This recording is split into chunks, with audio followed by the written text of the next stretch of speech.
We're about to get the first results of the 2016 presidential race. This election night will be historic no matter who wins.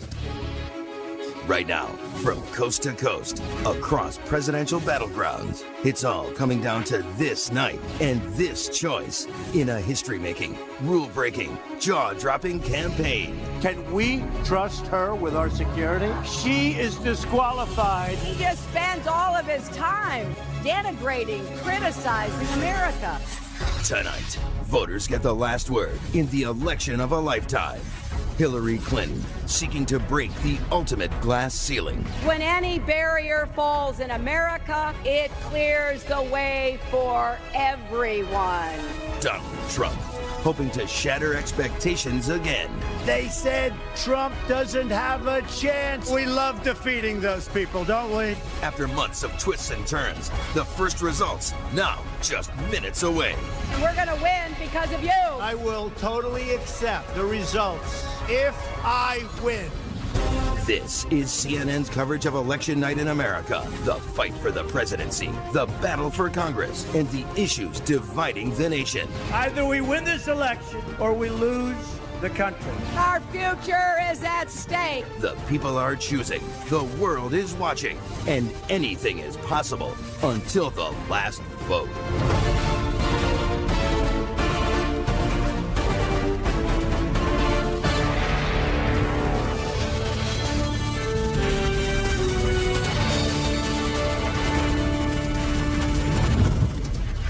We're watching the final dash to vote across the United States right now. Right now, we're in North Carolina and all the battlegrounds that will decide this presidential race. Millions of Americans, they are casting ballots in what could be the most important election of their lives. We want to welcome our viewers in the United States and around the world. I'm Wolf Blitzer in the CNN Election Center. We're closing in on our first chance to make projections in the presidential race. Americans now choosing whether to elect the first woman to lead the nation or one of only a handful of political outsiders to ever serve as commander-in-chief. We're counting down to the top of the next hour, 7 p.m. Eastern. That's when polls close in the battleground states of Georgia and Virginia.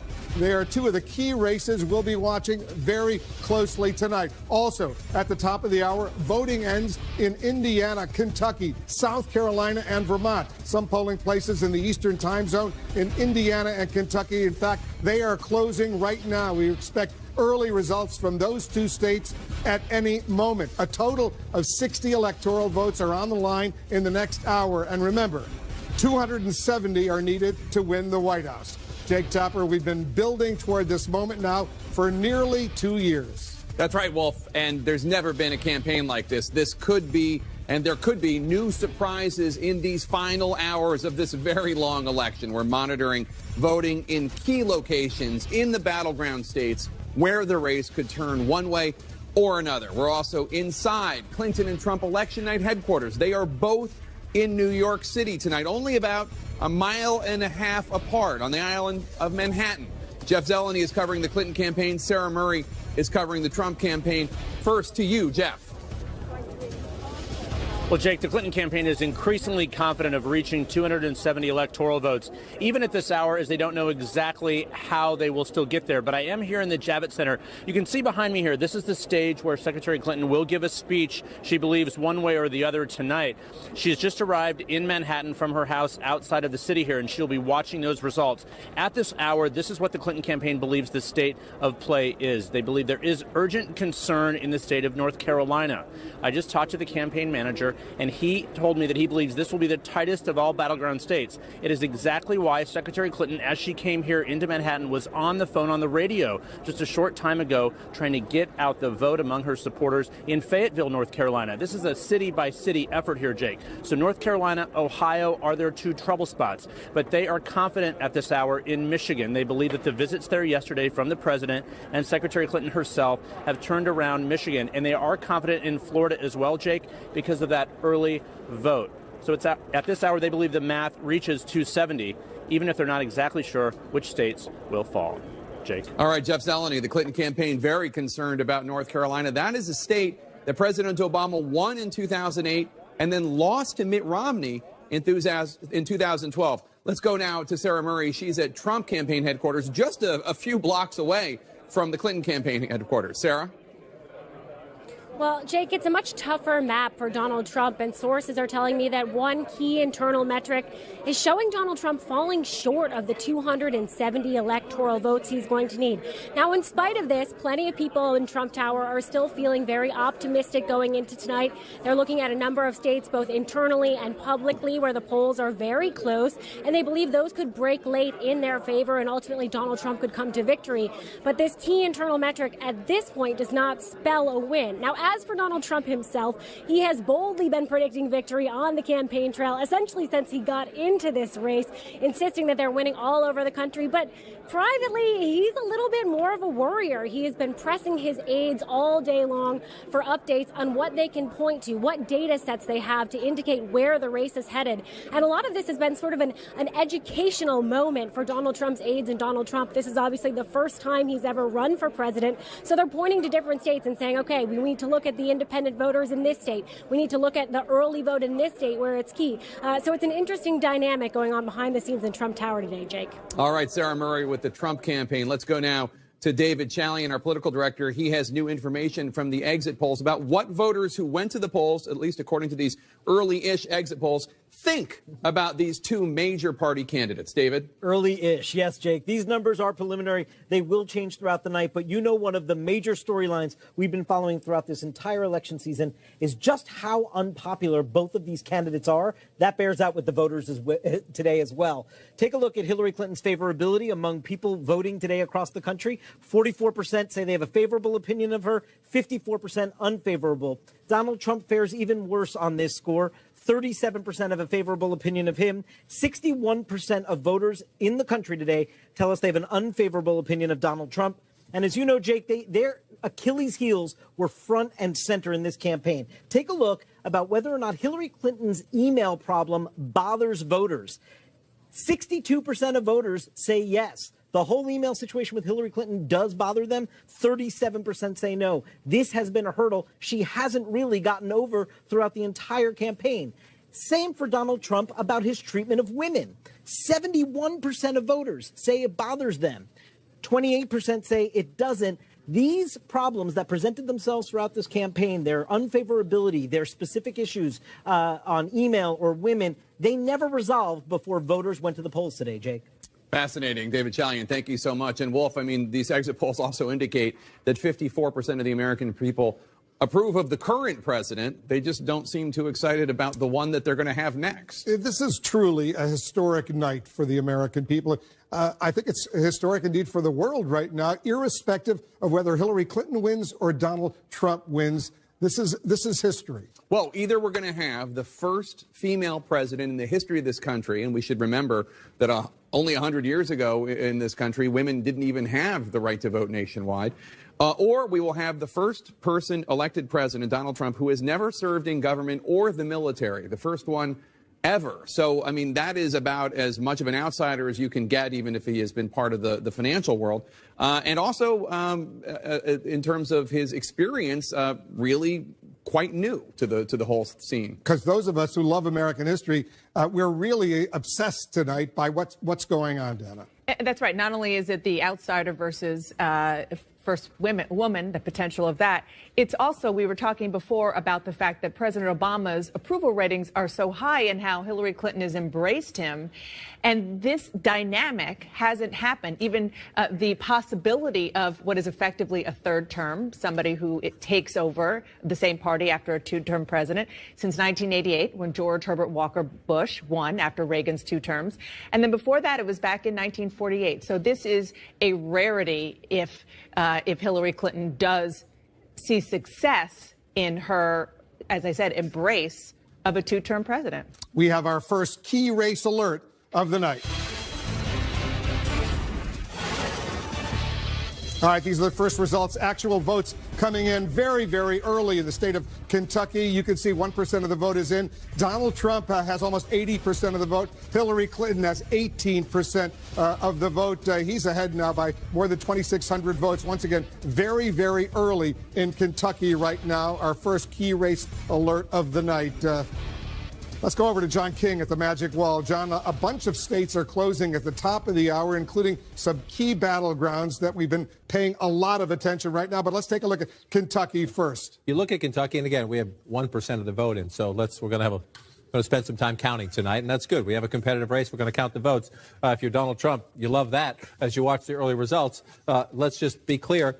They don't tell us much, except I think we can all agree Donald Trump is most likely to win the state of Kentucky and to win it quite handily. So what will we learn? We will learn a lot, Wolf. You get coal country down in here, and Donald Trump has made an appeal saying Hillary Clinton has abandoned coal miners, has abandoned old steel towns, has abandoned white working-class voters who live in small-town America. So Kentucky will teach us something tonight. The margins in places like this, if Donald Trump is running up, again, these are the first votes, so just don't go to Vegas or make any bets on this, but if Donald Trump is running up margins like this in these small towns, not a lot of people live here. You see the early votes, just 313 to 68. But if he's running up big margins like that, as we get the early results in a state like Kentucky, that does tell us something, because there are communities like that here in southern Ohio. There are communities like that here in southwestern Virginia. There are communities like that in Pennsylvania, which we expect will be one of the defining tests tonight right here in Pennsylvania. Now, that's an 8 o'clock. So when we get results, the 6:30 polls have closed. The 7 o'clock results will start to come in. What you look for, as you're doing a little CSI, if you will, is you look at the towns in a state like this. And so what's going to happen here? Indiana, we expect, will stay red, but we want to look at it there. So the early results come from states that we think, Indiana and Kentucky, we think are going to be reliably red, but we can still learn from them looking at those results. Just want to also tell our viewers, these New Hampshire votes, when you see, as we go through the night, if you're staying with us throughout the night, states will turn a color. That's who's leading. Until we call them, it's just who's leading in the vote. And so sometimes the map can look a little deceptive. These are, again, if you go into New Hampshire, Dixville, Notch, some other small towns voted last night. That's all we have in New Hampshire right now. The polls are still open. 55 people or so have voted so far. So that's obviously... let's take a look at the stress on them today. They got it over with. The electoral map right now, 270. That's the number you need to be elected president. Going into this night, where do we stand? This is where we stood coming into the night. 268 to 204, so clearly an advantage for Secretary Clinton. If you look, the dark blue states, those are states we at CNN view as solid Democratic. It's almost certain to vote Democratic. The lighter blue states, those are leaning Democratic. We have to keep an eye on those when we start to get results, when we look deeper into the exit polls. The dark red states, reliably Republican.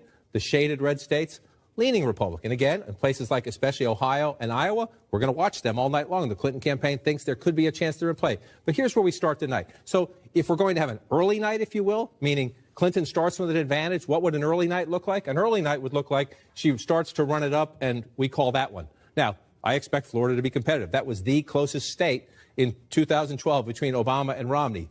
That close. Florida is always a battleground. We can go back to 2000 or whatever. But if Clinton were somehow to lock up Florida early on, we're projecting to the west. But if you're winning this state big, well, guess what? That would tell us something. But what would Trump have to do to offset Florida? Right. So if she lost Florida, if she lost Florida, that's 29. If she wins Florida, what would Trump have to do to still win the presidency? It's incredibly hard. Can he do it? Can he do it? Here's what Donald Trump would have to do to win. He would have to win North Carolina, which if you're losing Florida, you're North Carolina. But he would have to win North Carolina.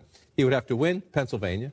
He would have to win Michigan. That gets him in the 255 range. This is why Donald Trump needs Florida. Then you're looking at 255. Let's say he gets Arizona and Nevada. How does he get there from there? So then you come out here and he gets Arizona. If he gets Arizona and Nevada, that would put him over the top. But if you talk to even most Republicans in Nevada, believe with early voting, that one's going to be blue. We have it as a toss-up right now. So if he didn't get Nevada, but he got Arizona, he could click on New Hampshire. Can he get there still? Then New Hampshire. Then he can get there with New Hampshire. 270. So he can get there. The question is, if you're losing this, it's hard to believe you're going to win up here unless he has an overwhelming surge among those white working class voters. Is it impossible? No. If you look at the data heading into the election, unlikely. But that's why we're going to count them, Wolf. We're going to count all those votes. We're getting closer and closer to our first chance to make projections in this presidential race. Coming up, the first wave of poll closings, including the battlegrounds of Georgia and Virginia. Much more ahead on this election night in America.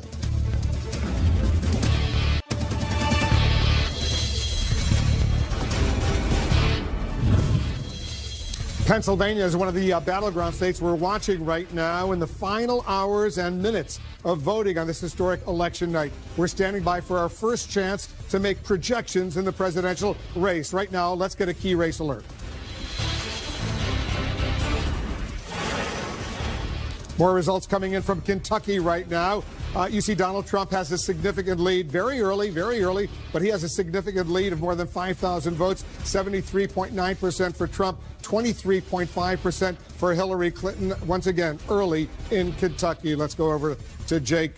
Jake, we're watching all these early states come in. We're getting a lot of key race alerts. More numbers are going to be coming in very quickly, but we're waiting for some key results in battlegrounds. That's right. 40 out of 50 states have voted the same exact way in the last 4 presidential elections. It's those other 10 states that are constantly shifting back and forth that will determine this election, and those are the ones that we're really going to keep an eye on. Let's go now to David Chalian. Our political director has some more information from the exit polls. And David, you're looking right now at what people in these preliminary exit polls are saying about how they would feel if Donald Trump or Hillary Clinton became the next president.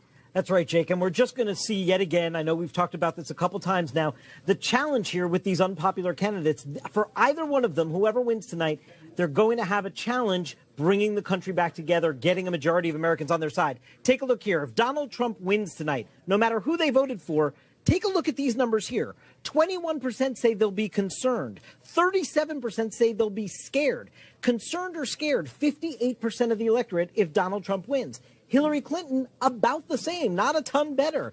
24% concerned. 29% scared if Hillary Clinton wins the presidency tonight. 53%. They are both facing majorities who are more concerned and scared than excited and optimistic, no matter who wins this election tonight, Jake. Kind of bizarre, because that would suggest, and I know these are preliminary numbers, but that would suggest that people are voting for Donald Trump who would be concerned or scared, and people are voting for Hillary Clinton who would be concerned or scared. Yet another reflection that many voters are not happy with the choices they have. A lot of people concerned and scared right now. We have a key race alert right now. All right, take a look. More numbers coming in from Indiana. First numbers coming in fact, from the state of Indiana. 11 electoral votes. Donald Trump has a significant lead. 1% of the vote is in. Once again, caution everybody very, very early in Indiana. He's got a lead of 1,688 votes over Hillary Clinton. You can see 69.3% for Donald Trump, 27.5%. Very early in Indiana, but Trump has a lead. Also a lead in Kentucky. Once again, very early, but he's got a 5,500 vote lead over Hillary Clinton in Kentucky right now. 8 electoral votes at stake in Kentucky. We're about to get a lot more results. Stand by. I want to go over to John King over at the Magic Wall. North Carolina. Let's take a look at North Carolina, because a critical closes in less than an hour, a little bit more than an hour or so from now. But North Carolina, there's already a court case involved. The Democrats are challenging one of the polling areas. Democrats are trying to keep the polls open for an extra 90 minutes here in Durham County. They say there were some machine issues early on, and so they have some lines, and they're trying to keep the polls open in this county. 2.8%, so about 3% of the state's population. Why is this important? Why are Democrats say keeping it open? Let's go back in history. Here in 2012, Durham County, 76% for the Democrat, President Obama, 23% for Mitt Romney. If you go back to 2008, when President Obama carried the state, pretty much the same, 76%. So you pull out to the map here, that's 2008. Let's come back to 2012. Obviously, this area of the state, the Raleigh-Durham area, is absolutely critical in this competitive battleground state. But Durham in particular, Democrats need those votes. So they're in court right now trying to keep them open. And this is what we're going to watch all night. This has become... Florida was the closest election in 2012. Demographically, North Carolina is probably the most closely contested battleground state. We expect Florida and North Carolina to be 2 of our most competitive states tonight. And that area of the state, Wolf, is absolutely critical. You come into Wake County here, next door to the Raleigh-Durham area.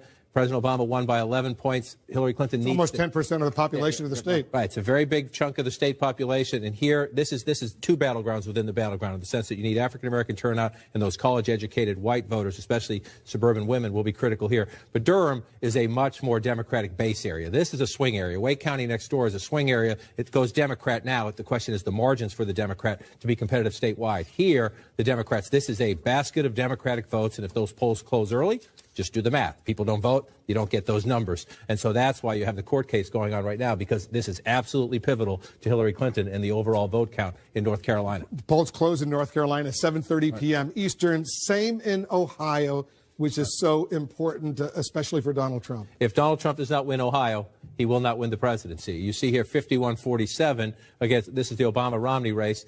This is absolutely critical to Donald Trump, and we lean Ohio in Donald Trump's favor in our electoral map because he has consistently led by a small amount, but a consistent, steady lead in Ohio. So what are we going to look for? Number one, on the Democratic side, can Hillary Clinton pull this state back, if you will, pull it away from Donald Trump?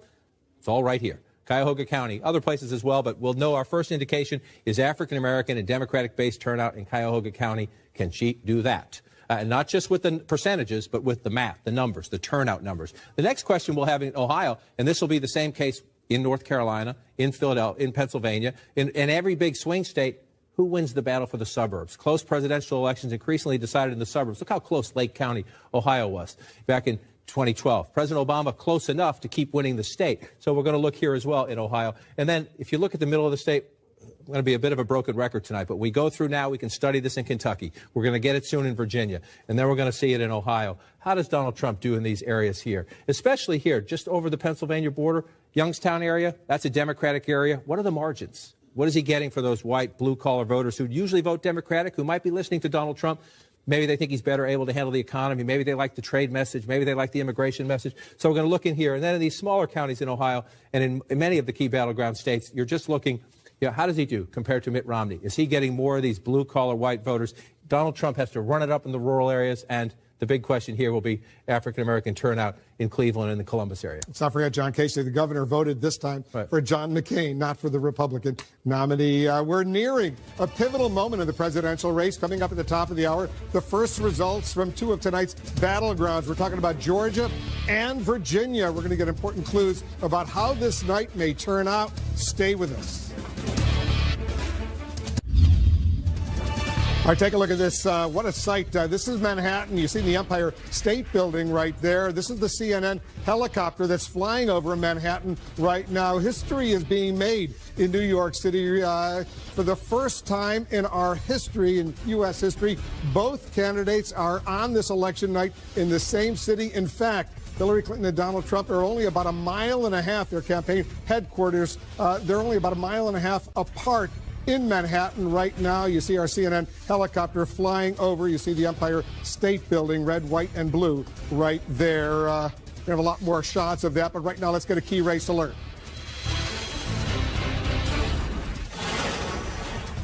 All right, in Indiana right now, more votes are coming in. Donald Trump maintains a significant lead. He's got a lead of almost 13,000 over Hillary Clinton, 70% to 26%. Once again, though, only 1% of the vote is in. 11 electoral votes in Indiana. His vice presidential running mate is the governor there. Kentucky, Donald Trump maintains a significant lead there as well. 8,500 vote lead over Hillary Clinton. Still early. 1% of the vote is in, 68% to 28%. Eight electoral votes at stake in Kentucky. Let's go back to Jake and Dana. What are you looking for? Because polls are about to close in 30 minutes in some important states. What an exciting night. I guess there are a few things. Obviously, first, the 10 states, the battleground states that we were all looking at. I could go through them right now, but we'll spend the night doing that. But especially North Carolina, Florida, New Hampshire, Pennsylvania, et cetera. But in addition, I'm really interested in, first of all, there's been a lot of anecdotal reporting about early vote and Latino votes surging in places like Nevada, in places like Florida and Virginia, states that really are crucial for either Donald Trump or Hillary Clinton. Is that real? Are those Latino votes surging? And also, are African-American votes going down, as a lot of Democrats feared after 2012 and 2008 with the first African-American president? Second of all, the gender gap. Is there going to be a gender gap? We've seen it in the polls. Women voters, even white college-educated women voters who normally break Republican, going for Hillary Clinton in the polls, are they going to turn out? Is there going to be a sizable gender gap with men favoring Donald Trump, women favoring Hillary Clinton? At the top of the hour, Dana, Georgia and Virginia. Who would have thought Georgia all of a sudden is a battleground state? But apparently the polls show it's pretty close. Right. Republicans have been saying privately that they thought that was going to be a tight one for some time. The Clinton campaign didn't go in and take advantage of it. So it didn't really become that much of a race. But I just want to talk about one thing that you touched on, which is the Latino vote.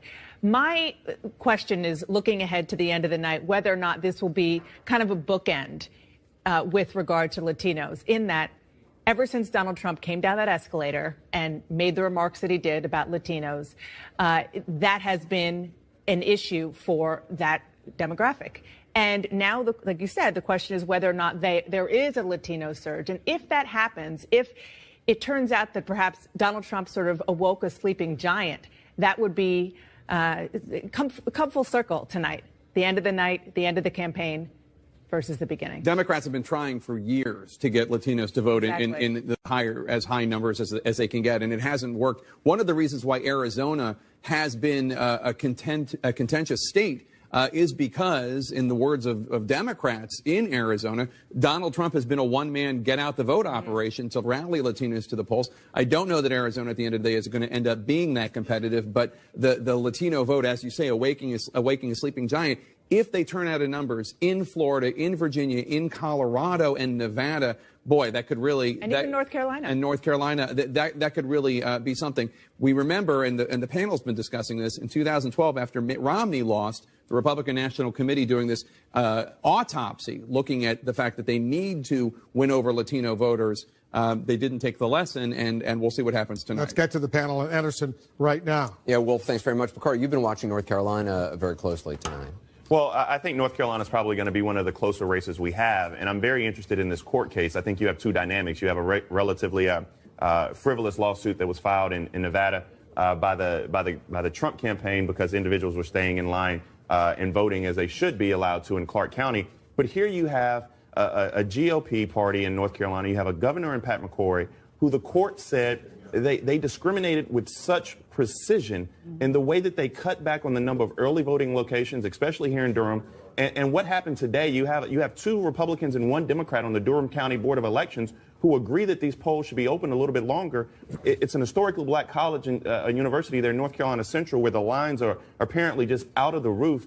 And so you see these things happening in pockets, but North Carolina has become synonymous with voter suppression. There's a court hearing taking place right now as we speak. It's going on right now, and it's very to allow some of the polls to remain open. Well, to allow this county to stay open for another hour and a half, which is important because Corey and I, we sit on this panel and we talk a lot, and we don't agree on everything politically, but we do agree on the fact that everybody should come out and vote, and everybody should have an opportunity to play in the process. And so if you're in line, stay in line. But what the North Carolina Republican Party did under the cowardice leadership of Pat McCrory is a disgrace.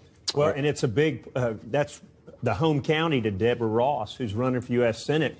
That's a very big Democrat stronghold. So if I were them, I'd be fighting for it, too. I want to see the Republicans do well. Right, we'll find out the results of the hearing, whether or not they're going to be able to keep that open. Yeah, it's my home state. I grew up there, and I can just tell you it's been an agony seeing what's been happening in our politics over the last few years. It's gotten very rough, very nasty. And this is a big showdown night in North Carolina because the forces of McCrory's up in a very tight election for governor, be reelected to governor. And there's also a Senate race that could actually change the leadership of the Senate to Democratic if Burr loses a Republican governor. So there is a Republican senator. So this is what you're talking about is really pretty central to the way this whole election, the sense of democracy works. We also saw President Obama making numerous trips to North Carolina to try to raise as much support. Hillary Clinton. Yeah. Well, he's trying to get out the African-American vote because there was a sense that it wasn't turning out, as Bakari knows, in the numbers that they needed it to turn out. And I think, what we're going to be watching tonight is whether there is a real demographic shift in this country. The last election, 72% of the people who voted across the country were white. We're going to have to see if that number decreases this time. And so demographics is destiny, as we always say. So the question is, in North Carolina and in other places, will minority vote make a difference for the Democrats? We're also going to be looking at the shifting in the country versus in college versus non-college educated voters. I mean, this is something that really interests me because for the last 60 years, Republicans have won the college educated vote in this country. Is that going to change? The white college education. And we've seen is that going to change? We've seen some of the demographic. We've seen some of the demographic information, the racial information, and some of the early exit polls, but those are very early, so we're going to be giving more of those throughout the night. We're just minutes away from getting the first results from two major battlegrounds. Polls are about to close in Georgia and Virginia. This election night just getting started. We'll be back after a quick break.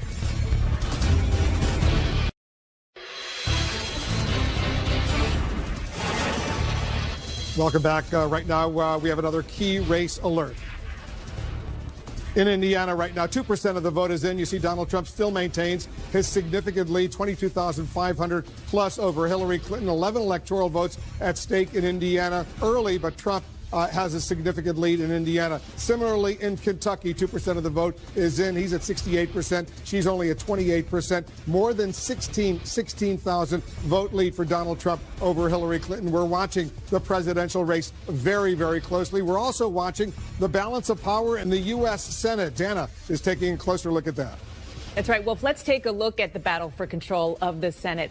First, Democrats have 46 seats. Republicans have 54. That's the old balance of power. Tonight, 34 seats are at stake, and we're watching 9 key races. Republicans are defending 8 of those races. Democrats are defending 1.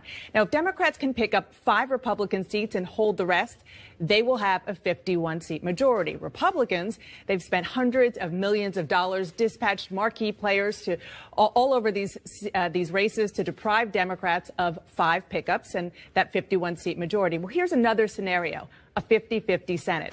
If Hillary Clinton is elected, Democrats would have the majority because Vice President Tim Kaine would cast the tie-breaking vote. If Donald Trump is elected, Republicans would have the majority because Vice President Mike Pence would cast the tie-breaking vote. Now let's get to the first votes coming up with this key race alert. The first votes are coming in from one of the state's Senate races that could determine who gets the balance of power, and that is Indiana.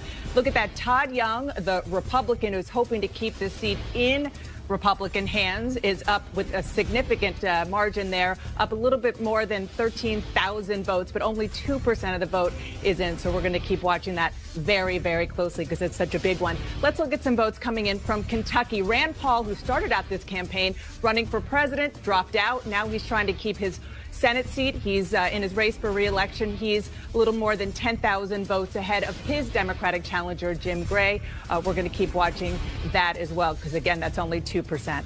Now let's look, Jake, at the current balance of power, where we start this evening. If you see up on the big board, Democrats right now have 36, Republicans have 30, and we are looking at 34 seats that we're going to be monitoring and projecting as we get the results in throughout the night. But really, it's 9 seats that we're really focusing on because the others don't really have competitive races. Exactly. One of the things that's so interesting is about 3 or 4 weeks ago, Democrats wished the election had taken place. Yes, they did. In early October, when Hillary Clinton was really surging following the release of that Access Hollywood tape, and Democrats were talking about recapturing the Senate by big numbers. Then, of course, FBI Director Comey released that letter, and the race started tightening. And now they're hoping for some pickups, but we'll see how many they get. Yeah, we'll see. Indeed, the Democrats had an advantage. More Republican seats were up for grabs. We'll see what happens very soon. Art Anderson, back to you. Well, thanks very much. You know, Anna Navarro earlier was talking about the historic nature of this race, and it's very easy, I think, in all the vitriol that's been expressed in certainly the waning days of this campaign, all the divisions,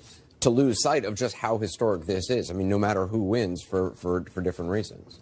You know, I saw something today which frankly just touched me. And I've said before, I never thought that the female factor was going to be something that was so significant to me. And it's definitely not the reason why I voted.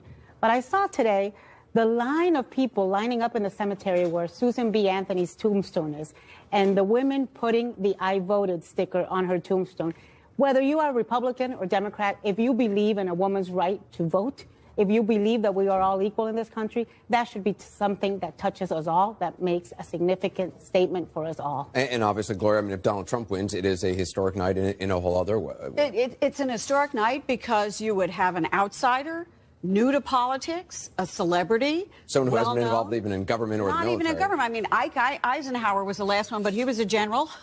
So you'd have somebody who created a movement out of nothing, who was not aligned with any ideological wing of his particular party, who spoke to voters about their concerns of being disenfranchised from their own party as well as from the opposition party, who felt removed from Washington and said, you know, I've had enough and I don't want to take it anymore and I am looking for something different, somebody to shake up the establishment and the status quo.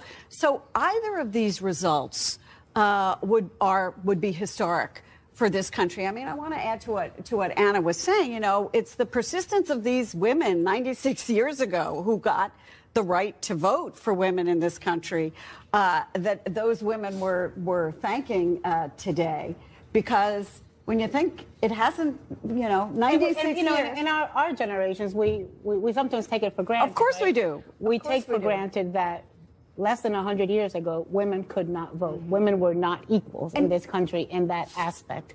And so, look, whether she wins or not tonight, the fact that Hillary Clinton is out there competing for the big title is, I think, very significant to a lot of people in America. Well, yeah, it's also significant that we talk a lot about the Latino vote, but also that the women's vote may be very historic in a lot of different ways. We don't have enough numbers right now to know for sure, but that she may be winning white college-educated women, that she may even possibly win married women, which would be the first Democrat since her husband barely won them 20 years ago. So the fact that she could be, moving these women. Now, we don't know if this is a realignment, if these are women that are moving away from the Republican Party, or if this is an anti-Trump. But also just the changing demographics of the United States. I mean, not only how we're seeing it reflected this time around compared to even 4 years ago, to 8 years ago, but what it portends for the future as well. Well, and we've got two things happening on the Latino front. First of all, the percentage of Latinos voting has been ticking up.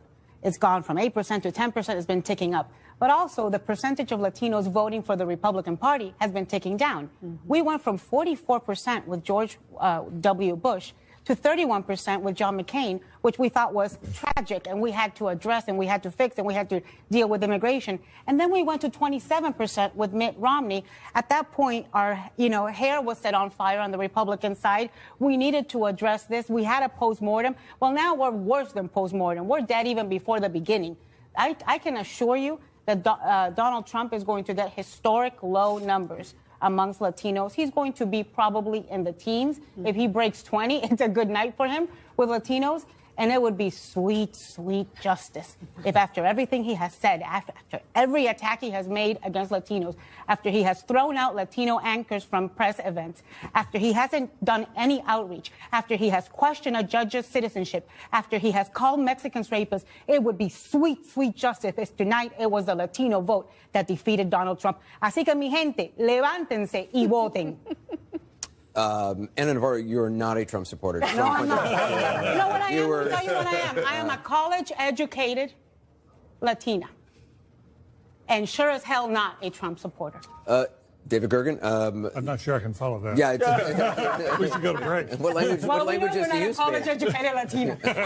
He's college-educated. But you're a Trump supporter. We're already seeing this obviously in the early voting in Florida, which is the percentage of Latino voters and the Latino voters who are embracing the Democratic Party, which in Florida has not been the history in decades back. Absolutely. And look, I think that Donald Trump can still win this tonight, and he will change our history, too. I mean, in the court, it's going to make a huge difference to have Donald Trump in there. And we're going to go different directions.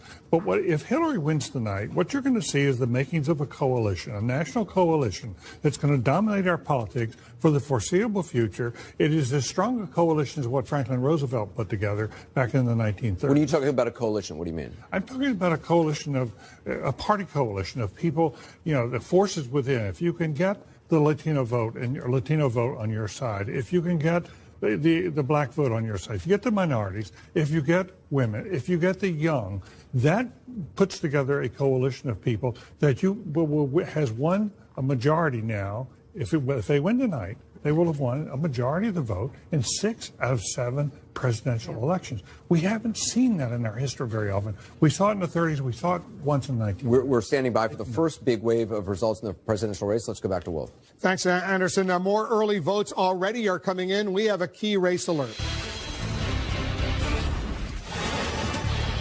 Here are the latest results coming in from Indiana. 3% of the vote is now in. Donald Trump has a nearly 40% lead over Hillary Clinton, almost 70% to 26%. Donald Trump has a significant early lead in Indiana, where there are 11 electoral votes at stake. In Kentucky right now, Trump also has a significant lead, just went up a little bit, 23,100 plus over Hillary Clinton. Once again, only 3% of the vote is in. He's got 66%. She has 29%. 8 electoral votes in Kentucky. Kentucky, early voting in both of those states. We're about to get our first chance to make projections in this historic presidential race between Hillary Clinton and Donald Trump. We're counting down to the top of the hour, 7 p.m. here on the East Coast. That's when polls close in the battleground states of Georgia and Virginia, two of the key races we're watching. The last polls are also closing in Indiana, Kentucky, South Carolina, and Vermont. A total of 60 electoral votes are up for grabs in those states. And remember,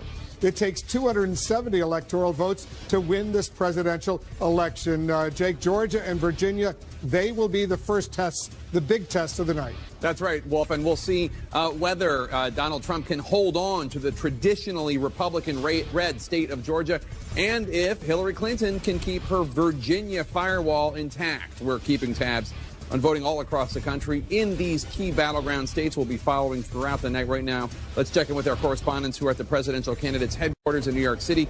Jeff Zeleny covering Hillary Clinton, Sarah Murray covering Donald Trump. First to you, Jeff, what are you hearing from the Clinton campaign? Well, Jake, in the Clinton war room right now, they're keeping an eye on Virginia. They believe those 13 electoral votes could be the first battleground state they win in terms of the times of polls closing.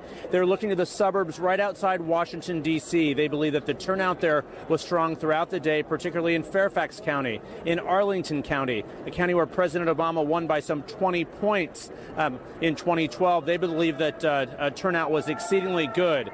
Now, of course, Virginia, home to Tim Kaine, the Democratic vice presidential candidate here. Jake, he's been on the ballot for a couple decades, has never lost a race he's been on. He was back in Virginia yesterday to campaign across the state in Northern Virginia and Richmond. So the Clinton campaign confident of that. They are less confident, of course, of Georgia. It is one of those states that if she had been expanding the map at the end of this campaign, instead of explaining her FBI controversy and development, something they were thinking about going into. They believe those 16 electoral votes are out of reach. They barely advertised there. They did not travel there at all. One senior Democratic advisor said maybe next time Georgia will come into play, but not this time. Georgia, a state that I believe Barack Obama lost by only 5 points. It's been a state that Republicans have thought to be trending Democratic. We're keeping an eye on it. Sarah Murray is with Trump campaign headquarters just a few blocks away from Jeff. And Sarah, what are the Trump campaign officials telling you? Well, Jake, the Trump campaign knows that Northern Virginia, the D.C. suburbs, are not turning out today to make America great again.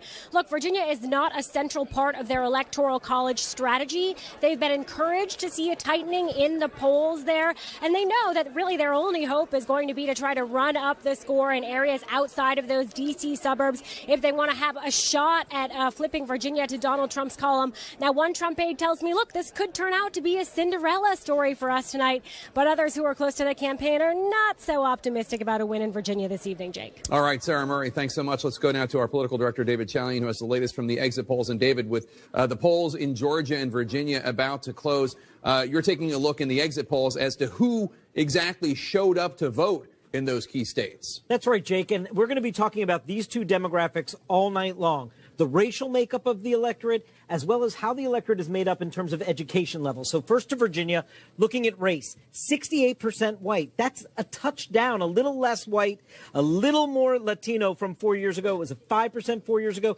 ticked up a point here. This is becoming a slightly more diverse state. Look at education level, too. We see a slight tick up there. 57% of voters in Virginia today are college graduates. 4 years ago, that was 54%. That's an increase by 3 points there. That is a significant development. Take a look at Georgia. We see something similar here. 61% of the electorate in Georgia is white. 8 years ago, our last time we had exit polls in Georgia, that was 65%. Again, Georgia becoming a little less white, a little more diverse, an uptick in the Latino vote again from 8 years ago. That was about 4%. It's now 5%. The African-American vote holding the same there. College education in Georgia.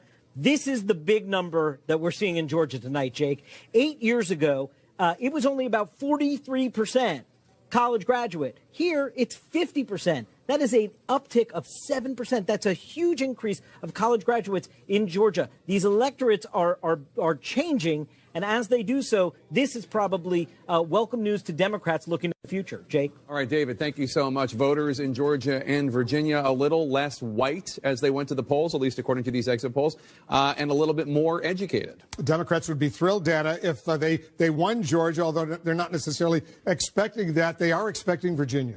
They are expecting Virginia. They say that they were heading that way even before Hillary Clinton put the sitting senator, former governor Tim Kaine of Virginia, on the ticket. But Georgia is really fascinating because, sort of looking ahead, the question is, given the changing demographics there, whether or not maybe it was a little bit out of reach for Democrats this time around. But if it continues to trend that way demographically, more educated, perhaps even more diverse, it might be within the Democrats' reach the next time around. And there, well, I was just going to say, and there might be states that are actually trending in the other direction. The states that Hillary Clinton has been struggling with, that Barack Obama won twice before, Iowa and Ohio, will be taking a look at them.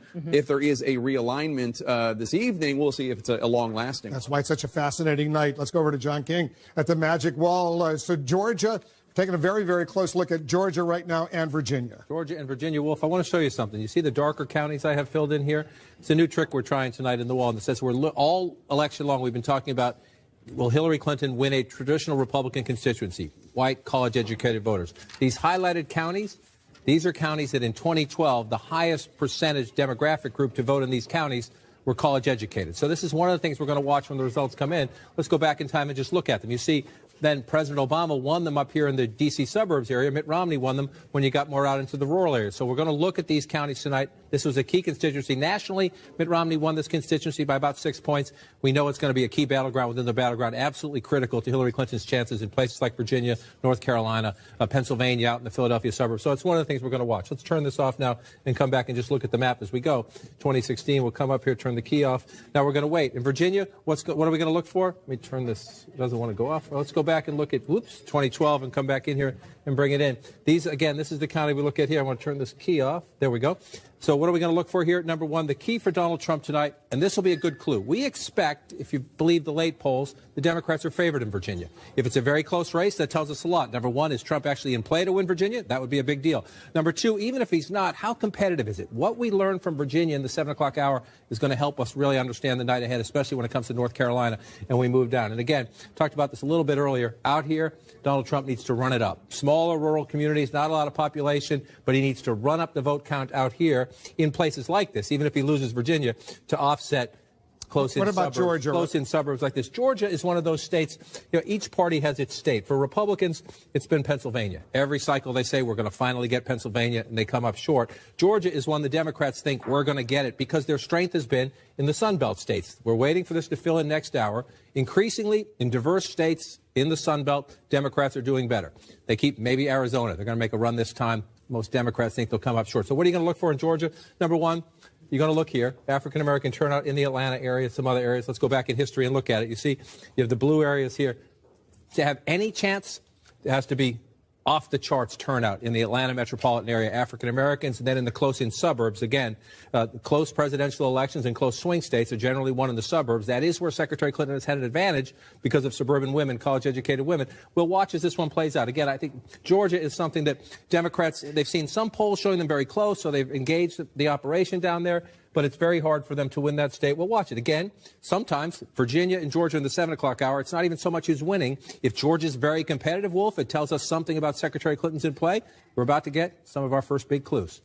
We're about to get our first big clues indeed. Georgia and Virginia, Georgia State, as we've been pointing out, the Democrats have sought for a long time. They think they have a shot. Not all that optimistic. Virginia, they really, really need Virginia right now. The Democratic vice presidential candidate, he is from Virginia. They think they have a very good shot. Let's get ready. And we have our first projections of the night. Take a look at this. Donald Trump, we project, will win in Kentucky with its 8 electoral votes. Donald Trump wins in Kentucky. Donald Trump also wins in Indiana with its 11 electoral votes, his running mate's home state. Both wins, Kentucky and Indiana for Donald Trump. We have more projections right now. We project that Hillary Clinton is the winner in Vermont. 3 electoral votes, Vermont. Hillary Clinton is the winner in Vermont, Bernie Sanders' home state. We have a key race alert right now.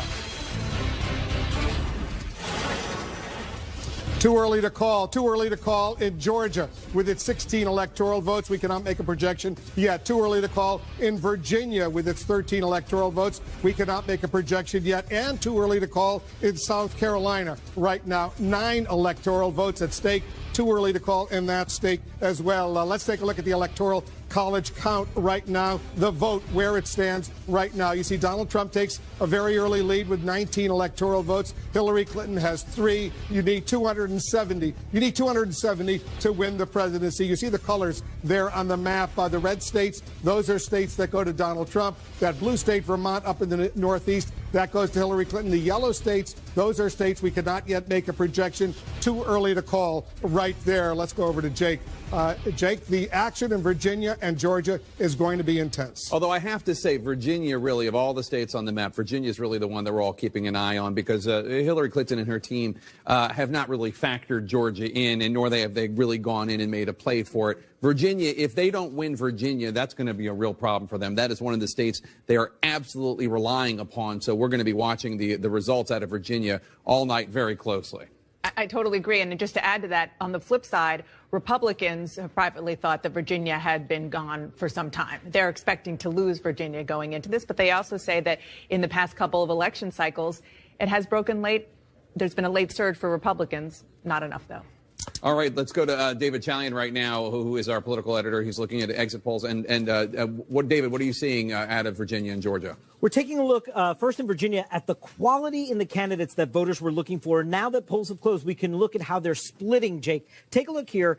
By far and away, the top quality people were looking for were change, the candidate that can bring about change. 40% of Virginia voters wanted a change candidate. And look how they split here. Big Trump category. Trump gets 79% of those voters. Hillary Clinton gets 15% of those Virginia voters. We also looked at right experience. Now, fewer voters in Virginia were looking for the candidate for right experience, but obviously it is an overwhelming Clinton category. 89% to Trump's 8%. Only about 24% of the electorate, though, was looking for a candidate with right experience. In Georgia, we were looking about that anger at the federal government or satisfaction with the federal government. Take a look here. About a quarter of the electorate in Georgia was angry at the federal government, 27%. Obviously a strong Trump category. He wins the angry vote 77% to Clinton's 17% in Georgia. And about a quarter of the electorate is actually satisfied with the federal government. How did the satisfied voters in Georgia vote? Overwhelmingly for Hillary Clinton. 81% for Clinton, 14% for Trump, among the quarter of the electorate that is satisfied in Georgia tonight, Jake. All right, David, thanks so much. And Wolf, obviously, if a large enough percentage of voters in any state or commonwealth goes to the polls wanting change and thinking Donald Trump is the instrument of that change, that does not bode well for Hillary Clinton. Even, Dana, if the Democrats don't win Georgia this time, 4 years from now, 8 years from now, given the demographic trends, they think they have a shot. It's certainly possible, especially given the numbers that David Chalian was showing us tonight about how it looks a little bit like, as we were talking about before, Virginia looked 1, 2, 3 cycles ago. This is a moment, though, that once we start getting these first projections, Jake, that everybody is going to be watching so closely to get trends for these other battleground states. That's right. I mean, and the question is how many Latinos turn out, how many college-educated voters turn out, how big is the gender gap, what is the results in Virginia might be relevant to results we see in North Carolina or even in Pennsylvania. Pennsylvania, your home state, all of a sudden, by all accounts, it's in play. Generally speaking, Republicans always seem to hear the siren song of Pennsylvania, and they go there and they try to compete, and ultimately they're not able to. But it does seem as though Donald Trump has been able to really make it competitive outside Philadelphia with the white working class voters that make up so much of his natural base. He has really made that state, or Commonwealth rather, a competitive one. It's a moment that we're watching very closely. I want to just check in right now with walk over to John King over at the Magic Wall. John, we're taking a very close look. You've been looking at this one county, Vigo County in Indiana. Yeah, again, not necessarily instructive, but Vigo County is one of these, it's a quirk county in the sense that they have a great record of picking the winner, voting with the winner. Even when Indiana went red in 2012, if we go back in time, Vigo County voted for President Obama, just barely, but he won the election. So I'm just looking, been waiting for the results to come in. We have about 44% of the vote in, and Donald Trump is ahead by a sizable margin. So if that holds up, either Donald Trump's going to be elected the next president or Vigo County's streak is going to end. We won't know that for hours. So strap in and we'll see. But they've been right in 15 straight presidential elections. They've been wrong only twice in the last 100 years in terms of picking the winner at 44%. That tells you something. And that's just one of the streaks we're looking at. And this is a very unorthodox election, so I expect a lot of streaks might be broken tonight, no matter who wins. But one of the other things you do is I'm trying to look in these early states for clues as to performance. Is Donald Trump overperforming Mitt Romney in rural areas where you have white working class voters? So it's one of the things you look at. And so you just look at a county and you look, and Donald Trump's getting 67%. Again, it's only 5% of the vote in, so it might not necessarily hold up. But then you go back and look. Mitt Romney got 60% in this county. So there's a county where Donald Trump is running a little stronger. Doesn't necessarily matter in Indiana, but if you're running stronger with those types of voters, what do you learn in other places? That's why, again, we're looking at Kentucky a lot. Let's come back to 2016. Let's take a look at Florida, because Florida's getting tonight. They're going to be closing at the top of the hour.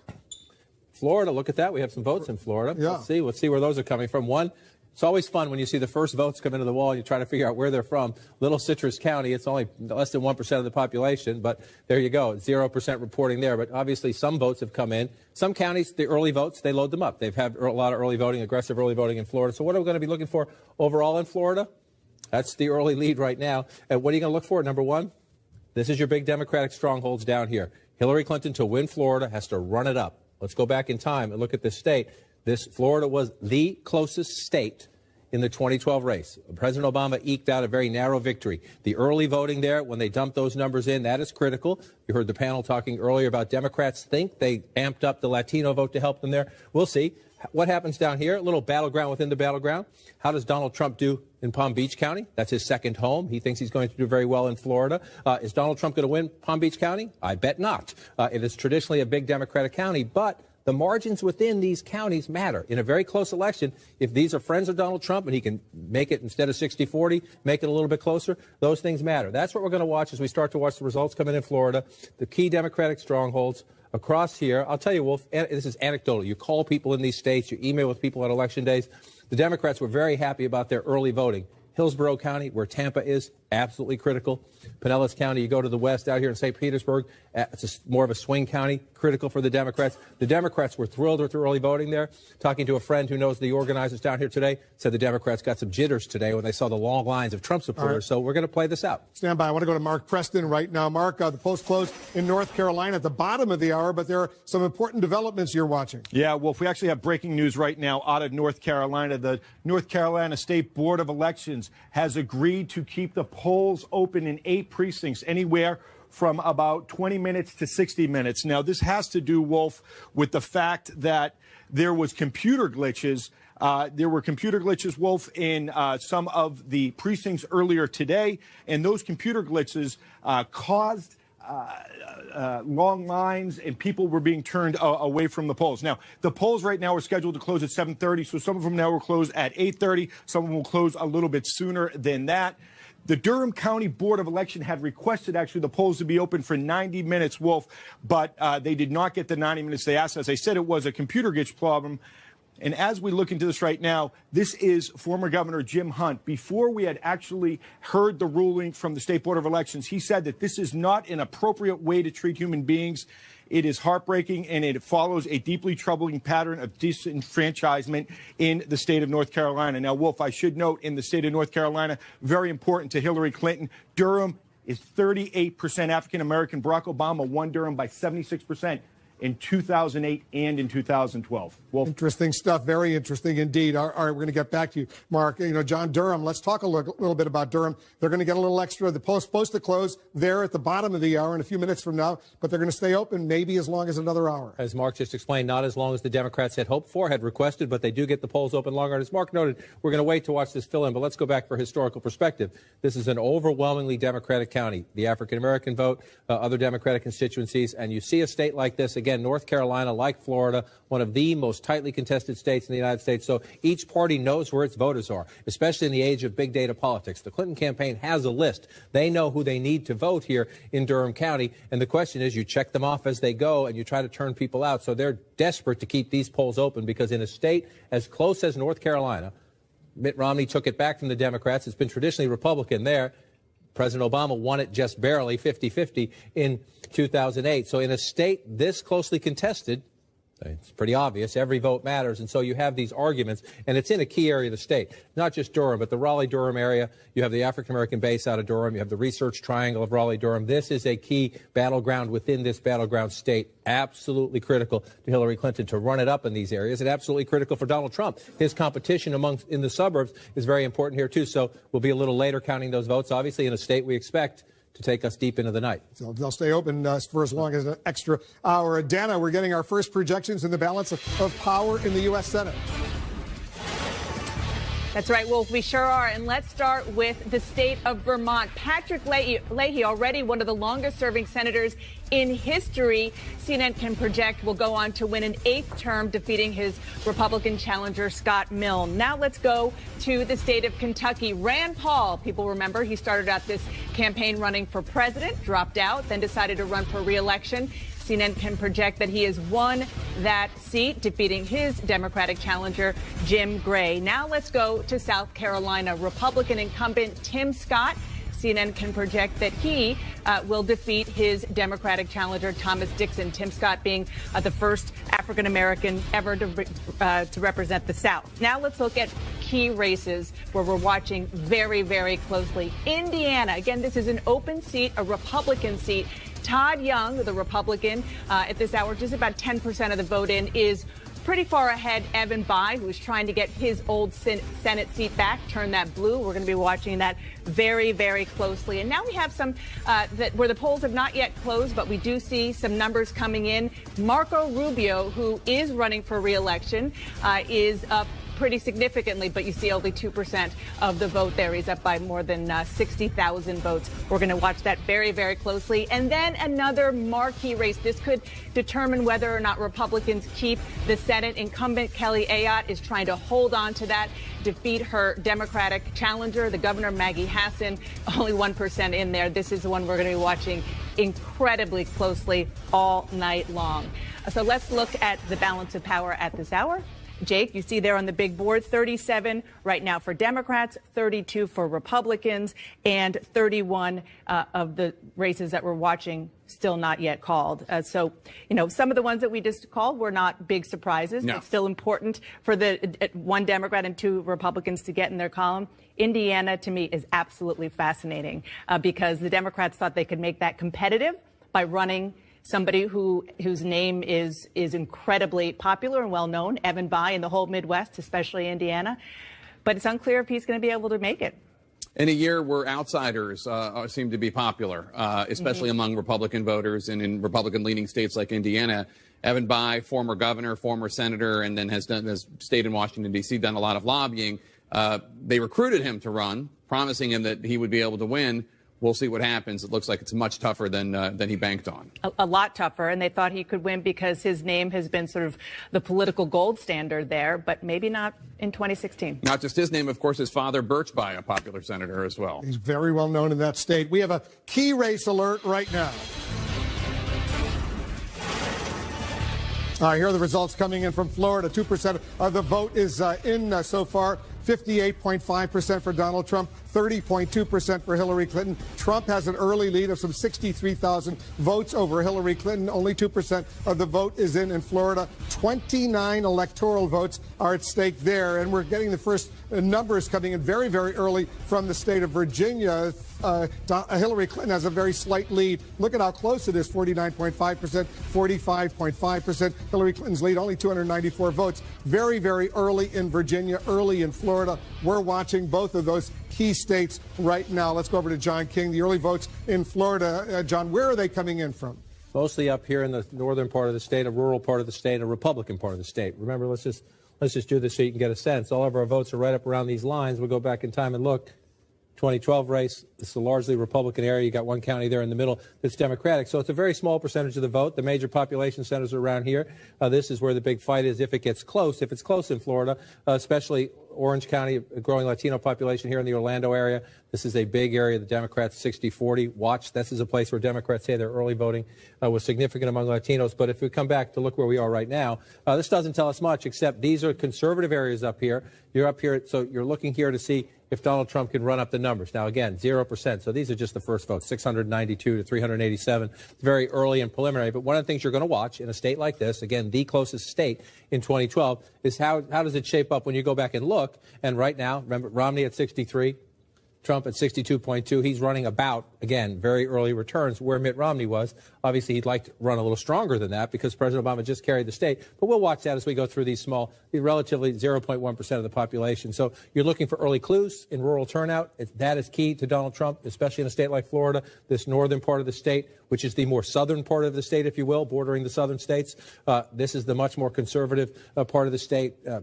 Where Trump has campaigned on immigration, on Obamacare, on taxes and spending issues. This is much more important here. So we'll watch it. Early results. This doesn't tell us much, except for these early counties are filling in the way Donald Trump would want them to. Yeah, more Democratic counties down in the southern part of Florida. We're just minutes away from the next round of poll closings, including the battlegrounds of Ohio and North Carolina. North Carolina becoming even more crucial in the closing days of the presidential race. New results coming up right after a quick break.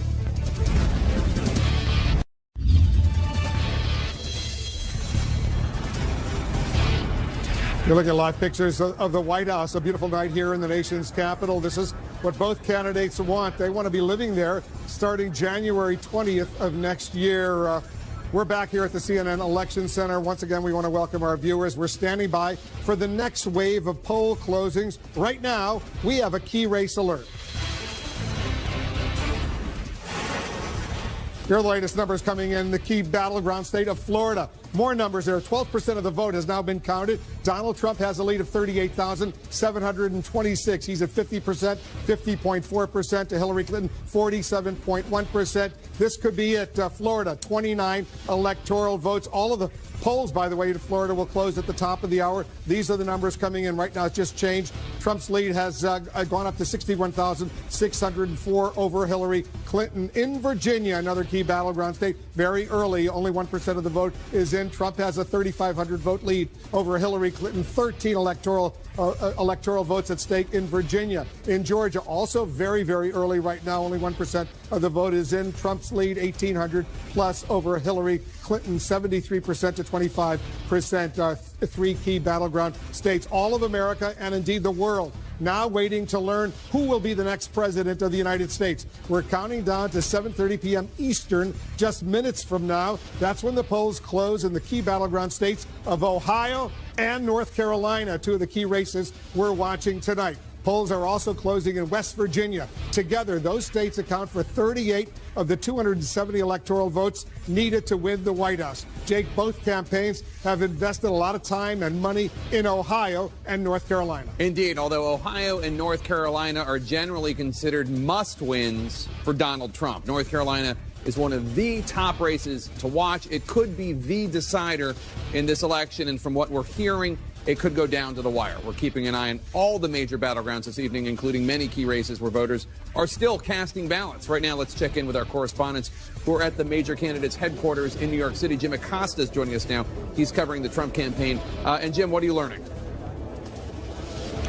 Jake, a senior advisor from Donald Trump's inner circle is sizing up the GOP candidates to me this way.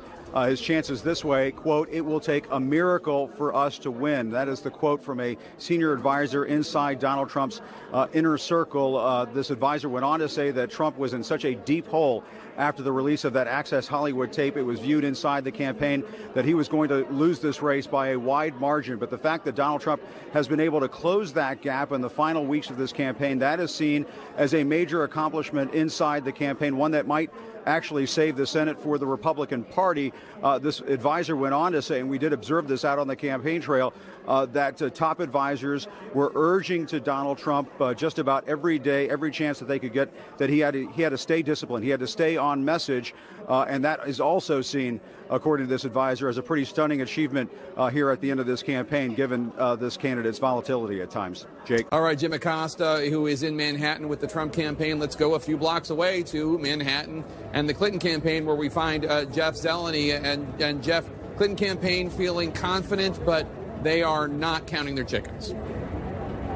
They certainly aren't, Jake. And inside the Clinton war room right now, this is what they're looking at. Ohio, Franklin County, Ohio, where The Ohio State University is, the city of Columbus is. I am told by advisors on the ground there that they are seeing greater than expected turnout throughout there. And they attribute it to a rally that Secretary Clinton held after that second debate, right before voter registration and early voting started. It was one of the biggest rallies of her campaign. So that's where the organizing comes in. At the same time, they're also concerned about a lower than expected turnout in Cleveland, despite all the star power she had, from LeBron James to Jay-Z to Beyonce. So they are watching the areas of Cleveland as well. And in North Carolina tonight, Jake, where the polls close at 7:30, they are looking at these college towns and university towns as well. If they are to win in North Carolina, it will be because of a spike in turnout there. We saw Michelle Obama with Hillary Clinton on campus there. We saw President Obama going from campus to campus. That's what they are hoping for tonight, if they are to pull out a win in North Carolina. Jake? All right, Jeff Zeleny in the Clinton campaign headquarters in Manhattan. Let's go to Wolf Blitzer right now. We have a key race alert right now. All right, take a look. Hillary Clinton now takes the lead in the state of Florida. 30% of the vote is in, and she's got a significant 50,340 lead over Donald Trump. She's at 49.5%. Donald Trump at 47.7%. Remember, Florida. 29 electoral votes are at stake. All of a sudden, Hillary Clinton has a lead there. 30% of the vote is now in. Let's go over to John King at the Magic Wall. John, I want to talk about Florida. All of a sudden, a big chunk of votes came in, and she's doing well. And a big chunk of votes from traditionally and very important Democratic areas. Miami-Dade, look at the results so far, 61% to 36%. That's a small basket of votes from Miami-Dade. We're still at 0% right there. So that's the first dump of early votes coming in from Miami-Dade. Just to compare this is one of the things we're going to do all night, especially in a state like Florida that was so close right down to the wire 4 years ago. So 61 to 36. If you look at it there, let's just go back and look. 62 to 38. That's running about the same. Very early votes running about the same. Significantly, Wolf, also, you were here a few minutes ago talking about Florida, and just after you left, Palm Beach County came in. Donald Trump has said he'll do well here, right? This is where Mar-a-Lago is, Donald Trump's second home. Well, at the moment, not so much. Again, we're very early. We have a long way to go in the count in Florida. And so when you see these early results, it's early votes being dumped in for the most part. Let's see where we go through the night. But that is exactly what Hillary Clinton needs to do. 61 to 37. When you look at that, you go back in time, 58 to 41. And so she right now, in these very, very, very early results, Hillary Clinton running up the percentages that she needs in Florida to withstand what states they are getting ready to close. We're talking about North Carolina, a state that Barack Obama lost 4 years ago, carried 8 years ago, and Ohio. Republicans need to win Ohio in order to win the White House. Let's start with a CNN projection. CNN projects Donald Trump is the winner in West Virginia. Donald Trump will carry that state with 5 electoral votes. Trump gets another state, West Virginia. We have a key race alert right now. Too early to call in North Carolina.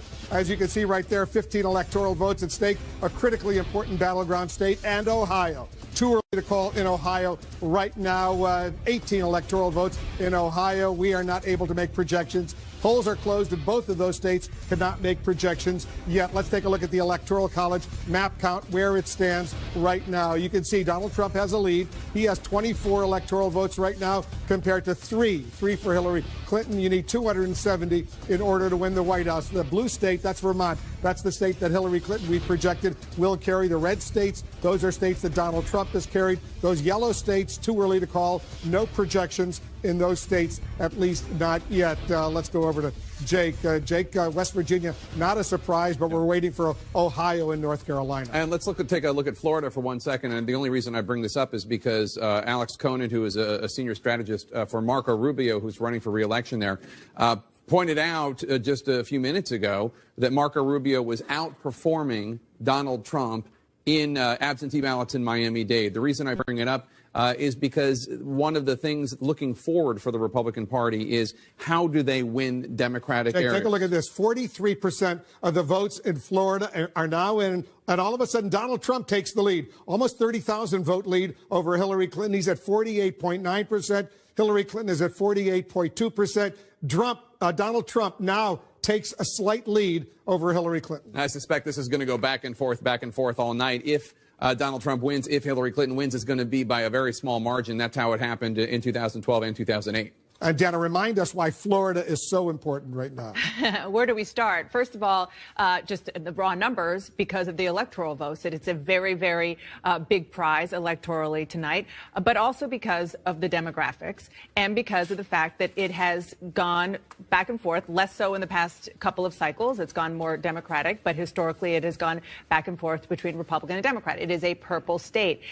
And it is a place where this year, both of these campaigns played so hard, spent so much money, the most money of any state, for lots of reasons, primarily because it is so big and it is so diverse geographically, and it's expensive when it comes to media markets. So it is by far the one that we are watching. And even Donald Trump has said very publicly that he doesn't think that there is a path for him to the White House without winning Florida. We've talked about the fact that Donald Trump really needs to run the table when it comes to a whole bunch of these big, important battleground states. Hillary Clinton certainly needs a large chunk of them, but Donald Trump needs to run the table. It's hard to imagine a path to the White House for Donald Trump without the state of Florida. Let's go over to John King over at the Magic Wall. Take a closer look at Florida right now. Once again, John, 43% of the vote is in, and Trump has a slight lead over Hillary Clinton, 49.1%, 48.1%. And since you were here just a few minutes ago, this is what happened. You had some votes fill in here in the north central part of the state here. You also had votes filling in down here, Sarasota County. Donald Trump had a rally here just the other day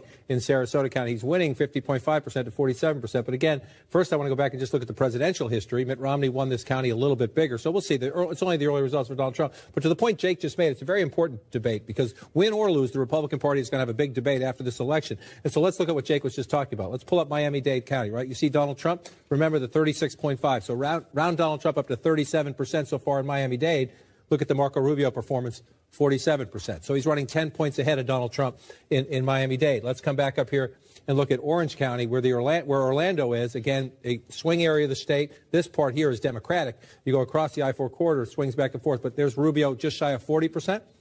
Let's look at Donald Trump, 34%. So this is the debate that's going to happen within Florida and across the country tonight. People are going to look at how the Senate candidates run, how the governor candidates run, compare Donald Trump to Mitt Romney, compare Donald Trump to Republicans on the ballot, because we'll settle the presidential election tonight, we think. But the Republican Party is going to have this debate about who should lead it and what it should be about for a long time to come. Now, as we watch this, we're up to 45%. It's a pretty quick count so far, but that's mostly the early votes being reported. And so now we're going to wait for today's votes to be counted as well. And we went through this 4 years ago. We went to Jake's point. We went back and forth and back and forth and back and forth. And Florida ended up here, 50 to 49 4 years ago. And it sure looks like it's on track to be in that same ballpark tonight as we get to 46% of the vote so far. Because in the northern part of the state, pretty much Republican. Southern part of the state, very often Democratic. Yeah. In the east. The southwestern part of the state is a Republican area. This eastern part of the state, Broward, Miami-Dade, and Palm Beach County, this is your Democratic stronghold. Every election, it comes down to, do Democrats run up the vote total in these bottom three southeast counties to offset? You're going to see a lot of red on this side of the state and up here across the top of the state. We have no results from Broward County yet. That's where Fort Lauderdale is. Right, nothing yet at all there. And again, if you go back 4 years ago, this is a very important county for the Democrats, 67 to 32. You want to run it up in these counties in the southeast part of the state. Again, Palm Beach, Broward, Miami-Dade. You want to run it up there to offset some of this as we go forward, as you come forward here. You see we're missing these ones here just to offset all this. If you go back in 2012 and look, there's a whole lot of red. If you come up this way, the Democrats offset mostly here, but also right across in here. And we did get, as we come back, last time you were here, Hillsborough County is Tampa, Pinellas County is St. Pete. This is a swing. This is a swing area where the campaigns have had a fierce fight. This tells you a lot. Yeah. This one county tells you a lot about how tough this state is. You know what I want to do, John? Let's take a look at the United States, the national vote, as it's coming in right now. Let's take a look and see where Donald Trump is as opposed to Hillary Clinton. And take a look at this.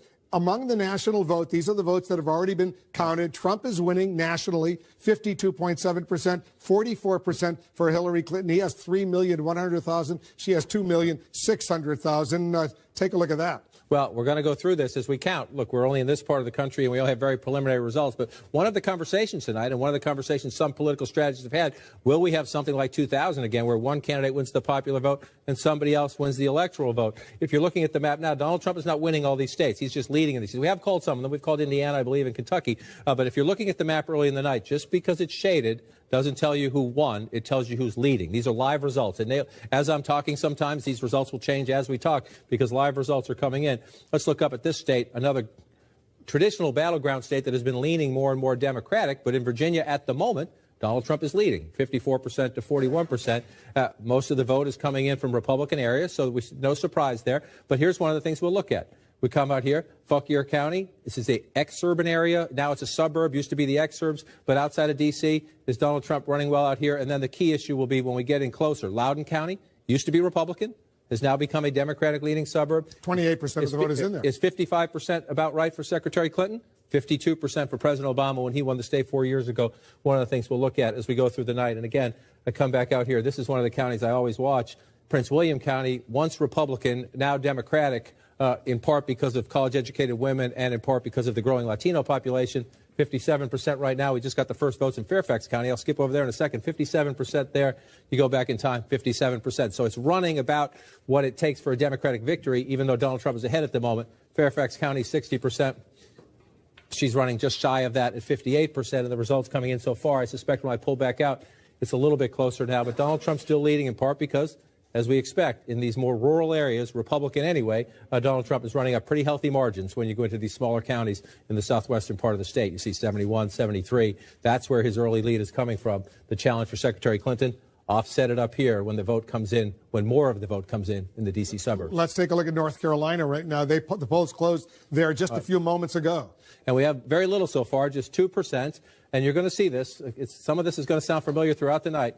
You're in these rural areas out here. Donald Trump has to run it up. So far, 63% to 35%. Remember, the polls are closed except for here in Durham County. Some polling places have been left open for up to an hour, I believe. That was Mark Preston's reporting a bit ago. And this is a critical area for the Democrats. When you look, you pull out, you see where we have the cities marked. One of the clues throughout the night about how close are we getting is where you see these dots, where you see the cities. That's your population centers. Do we have any votes from the population centers? If the answer is no, then not that that's insignificant, but it's nothing to place a bet on because we have to wait for more of the votes to come in. Very, very early. 2% of the vote is in. Donald Trump has, about a 20,000 vote lead, but it's very, very early in North Carolina. Ohio. Let's take a quick look at Ohio right now. Well, it's shaded blue at the moment, and Hillary Clinton would love that. That would be game over for Donald Trump, but that's because this is all we have right here, 2.1% out in this part of the state. All right. And you know what? I want to take a look at the electoral map right now nationally. Show us what's going on right now. Well, I can show you where we are. This is our map coming into the night, 268 to 204. The question is, can anything change here? Donald Trump has to change something to win the election. And so you just show those early Ohio results. Well, we lean Ohio Republican.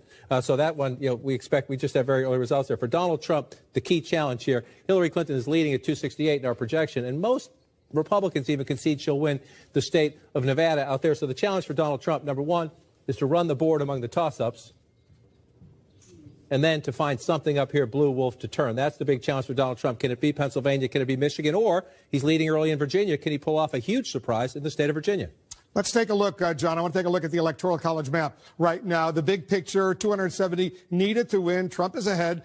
Early, 24. He's got 24 electoral votes. Hillary Clinton has 3 electoral votes, those 3 in Vermont so far. More polls are about to be closed at the top of the hour, but you can see the red states are the states that Donald Trump, we've projected, has won. The blue state, that's Hillary Clinton's state. The yellow states, those are states where the polls have closed, but it's too early to call right now. Let's go to Dana Bash. She's got a projection in the balance of power in the Senate. That's right, Wolf. You said it's too early to call for the presidential, but in Ohio, CNN can project that Rob Portman, the incumbent Republican, will go on to win another term, serve another term in the U.S. Senate, defeating his Democratic opponent, the former governor Ted Strickland. This was supposed to be a nail-biter, but Rob Portman locked it up pretty early with the help of tens of millions of dollars from Republicans there. A big win for Rob Portman. Let's look at another state where polls are closed, but it's just too early to call. North Carolina. This is another one that we will be watching all night long to see whether or not Democrats can take control of the U.S. Senate. Republican incumbent Richard Burr is fighting to keep his seat. He, at this hour, is just a little more than 42,000 votes ahead of his Democratic challenger, Deborah Ross. But as you see there, very, very early. Now I want to look back at Florida. Polls are not yet closed, but you see we're getting some numbers in. Marco Rubio, the incumbent Republican, is up pretty significantly against his Democratic challenger, Patrick Murphy. About half the vote in, and he is doing quite well there. Democrats pretty much gave up on that seat once Marco Rubio changed his mind and said he was going to run for re-election. Let's look at what all this means for the balance of power at this hour. Jake, look at the big board. Democrats right now have 37. Republicans have 33. There are 30 left that we are watching.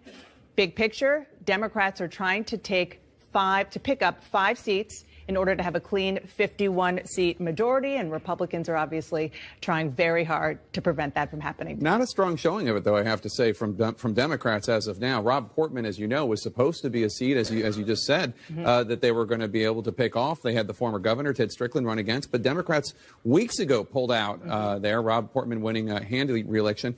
Interestingly enough, Rob Portman saying after that Access Hollywood tape came out that he would not support Donald Trump. He was going to write in Mike Pence, which really kind of doesn't make much sense. But nonetheless, the voters there rewarded him with another term.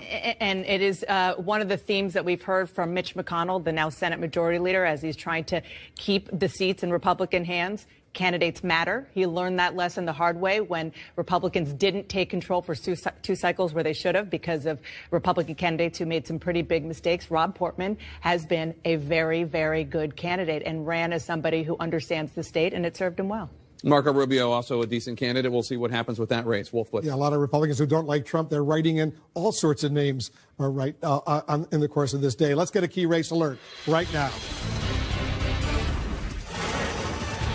We got a lot of results coming in right now. Let's update you. First of all, more than half of the vote in Florida is now in 55%. Look at this. Donald Trump has a significant lead of 118,422 votes over Hillary Clinton, 49.7% to 47.4%. Florida, 29 electoral votes at stake. All the polls in Florida will close at the top of the hour. North Carolina, 10% of the vote is now in. Trump has a lead of more than 52,000 votes over Hillary Clinton, 54.5% to 43.3%. 15 electoral votes at stake in North Carolina. In New Hampshire, all of a sudden we're getting some votes in very, very early, 1%. Only 1% of the vote is in. 337 vote lead for Hillary Clinton over Donald Trump in the state of New Hampshire with 4 electoral votes. We're counting down to another round of poll closings just moments from now. The mother of all battlegrounds, Florida. That's coming up along with the results from key races in Pennsylvania and New Hampshire. Stay with us.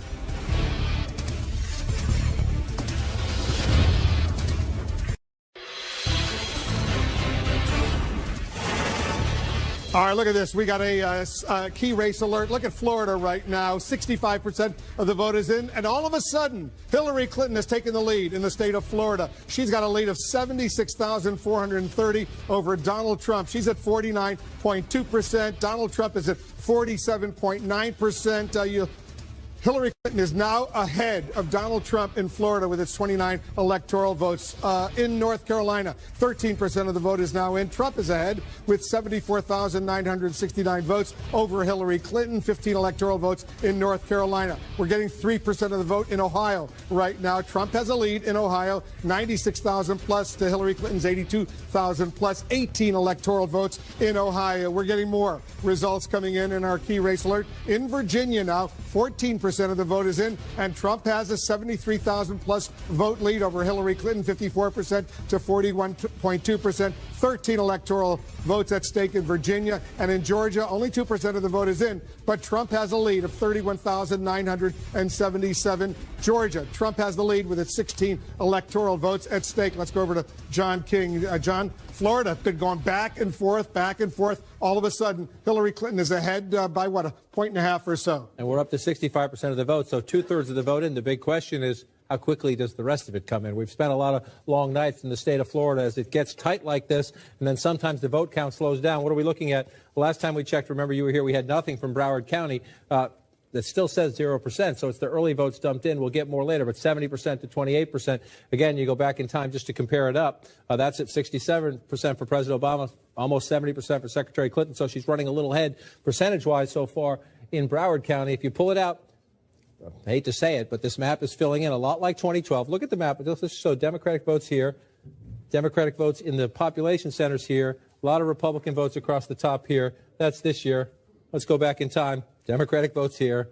Democratic votes across here. Mostly Republican up here. It was 50 to 49 4 years ago. Get ready. We're at 48.9 to 48.2 as we go through this year. So it's fascinating to watch. And you just start to go through some of the population centers. Orange County is Orlando, the 62% for Secretary Clinton. Then you move out to the west here, the Tampa, the Hillsborough County. This one's a bit closer, 53 to 43. 10 points there. Look at this. 7 points there. So she's running a little bit ahead in Hillsborough County of where President Obama was. But then you move out here to Pinellas County, and you got 49.8% to 46% here as you go out and you look at it here. So it's just remarkably tight as we go through. Both of them over 3 million votes, now up to 71%. So the vote count's coming in very quickly in Florida tonight, Wolf. Hillary Clinton now with a bit of that's the biggest lead we've seen in the state so far. But, Wolf, I'll put the emphasis on so far. We'll keep counting. It's a real battle in Florida right now. We're only moments away from the biggest wave of poll closings in the presidential race. We're counting down to the top of the hour. That would be 8 p.m. Eastern. That's when the last polling places close in the battleground states of Florida, Pennsylvania, and New Hampshire. The polls also will be closing in Alabama, Connecticut, Delaware, the District of Columbia, Illinois, Maine, Maryland, Massachusetts, Mississippi, Missouri, New Jersey, Oklahoma, Rhode Island, and Tennessee together. Those contests have 172 electoral votes. That's a huge chunk of the 270 needed to win. Jake, another presidential race where all eyes right now are on Florida. It's one of the most critical states in this race. Donald Trump himself has said that he doesn't see a path to the presidency for himself without the state of Florida. It has 29 electoral votes. We're following the last-minute mad dash for all these candidates in the battleground states. We're also getting new information from inside the campaigns. First to Sarah Murray, who is with the Trump campaign. And Sarah, the votes are coming in. It is neck and neck in North Carolina, neck and neck in Florida. What are you hearing from the campaign? Well, Jake, as you know, Florida is, of course, always a source of heartburn. But for the Trump campaign, their particular angst is not knowing how these independent voters are going to shake out tonight. If they're going to lean in favor of Donald Trump, if they're going to lean in favor of Hillary Clinton. Now, I've talked to multiple sources who say they really don't have any information about these independent voters. It's been a struggle to get the kind of resources they need in Florida, to get the kind of money that they would need to be able to model this independent electorate. And so even though Donald Trump himself has been personally interested in which way these independent voters are leaning, they're saying they just don't have any way to tell him. They're just waiting to see the results, just like we are. So flying a little bit blind tonight on one of their most important states, Jake. Interesting. Let's go now to Jeff Zeleny, just a few blocks away at campaign headquarters. And Jeff, the Clinton campaign knows that they need Florida. They have been saying for quite some time that they feel better about Florida than they do about states such as North Carolina, states such as Ohio or in Iowa. What are you hearing from the Clinton team? Jake, the number is 29. That is one of the favorite numbers, the most important numbers inside that Clinton war room here at the Javits Center. And the Clinton campaign is increasingly confident about Florida, the numbers that are coming in and also what they've been seeing on the ground throughout the day. They point to some specific counties across the state, Orange County, Osceola County, Hillsborough County. They believe that they're outperforming Obama numbers. Of course, he won the state narrowly. Also, Duval County. They say Donald Trump is not doing as well as Mitt Romney. This is the view of the Clinton campaign here. But, Jake, the reason that Hillary Clinton visited Broward County, a key Democratic area, 3 times in 1 week, was to drive up that Democratic vote. They believe they've done it. But one senior Clinton advisor I just talked to said the Hispanic numbers are rising through the roof. That's why we'll win Florida. Jake? All right, we'll see what actually happens. Let's go to Wolf Blitzer right now, who has a key race alert. We do have a key race alert.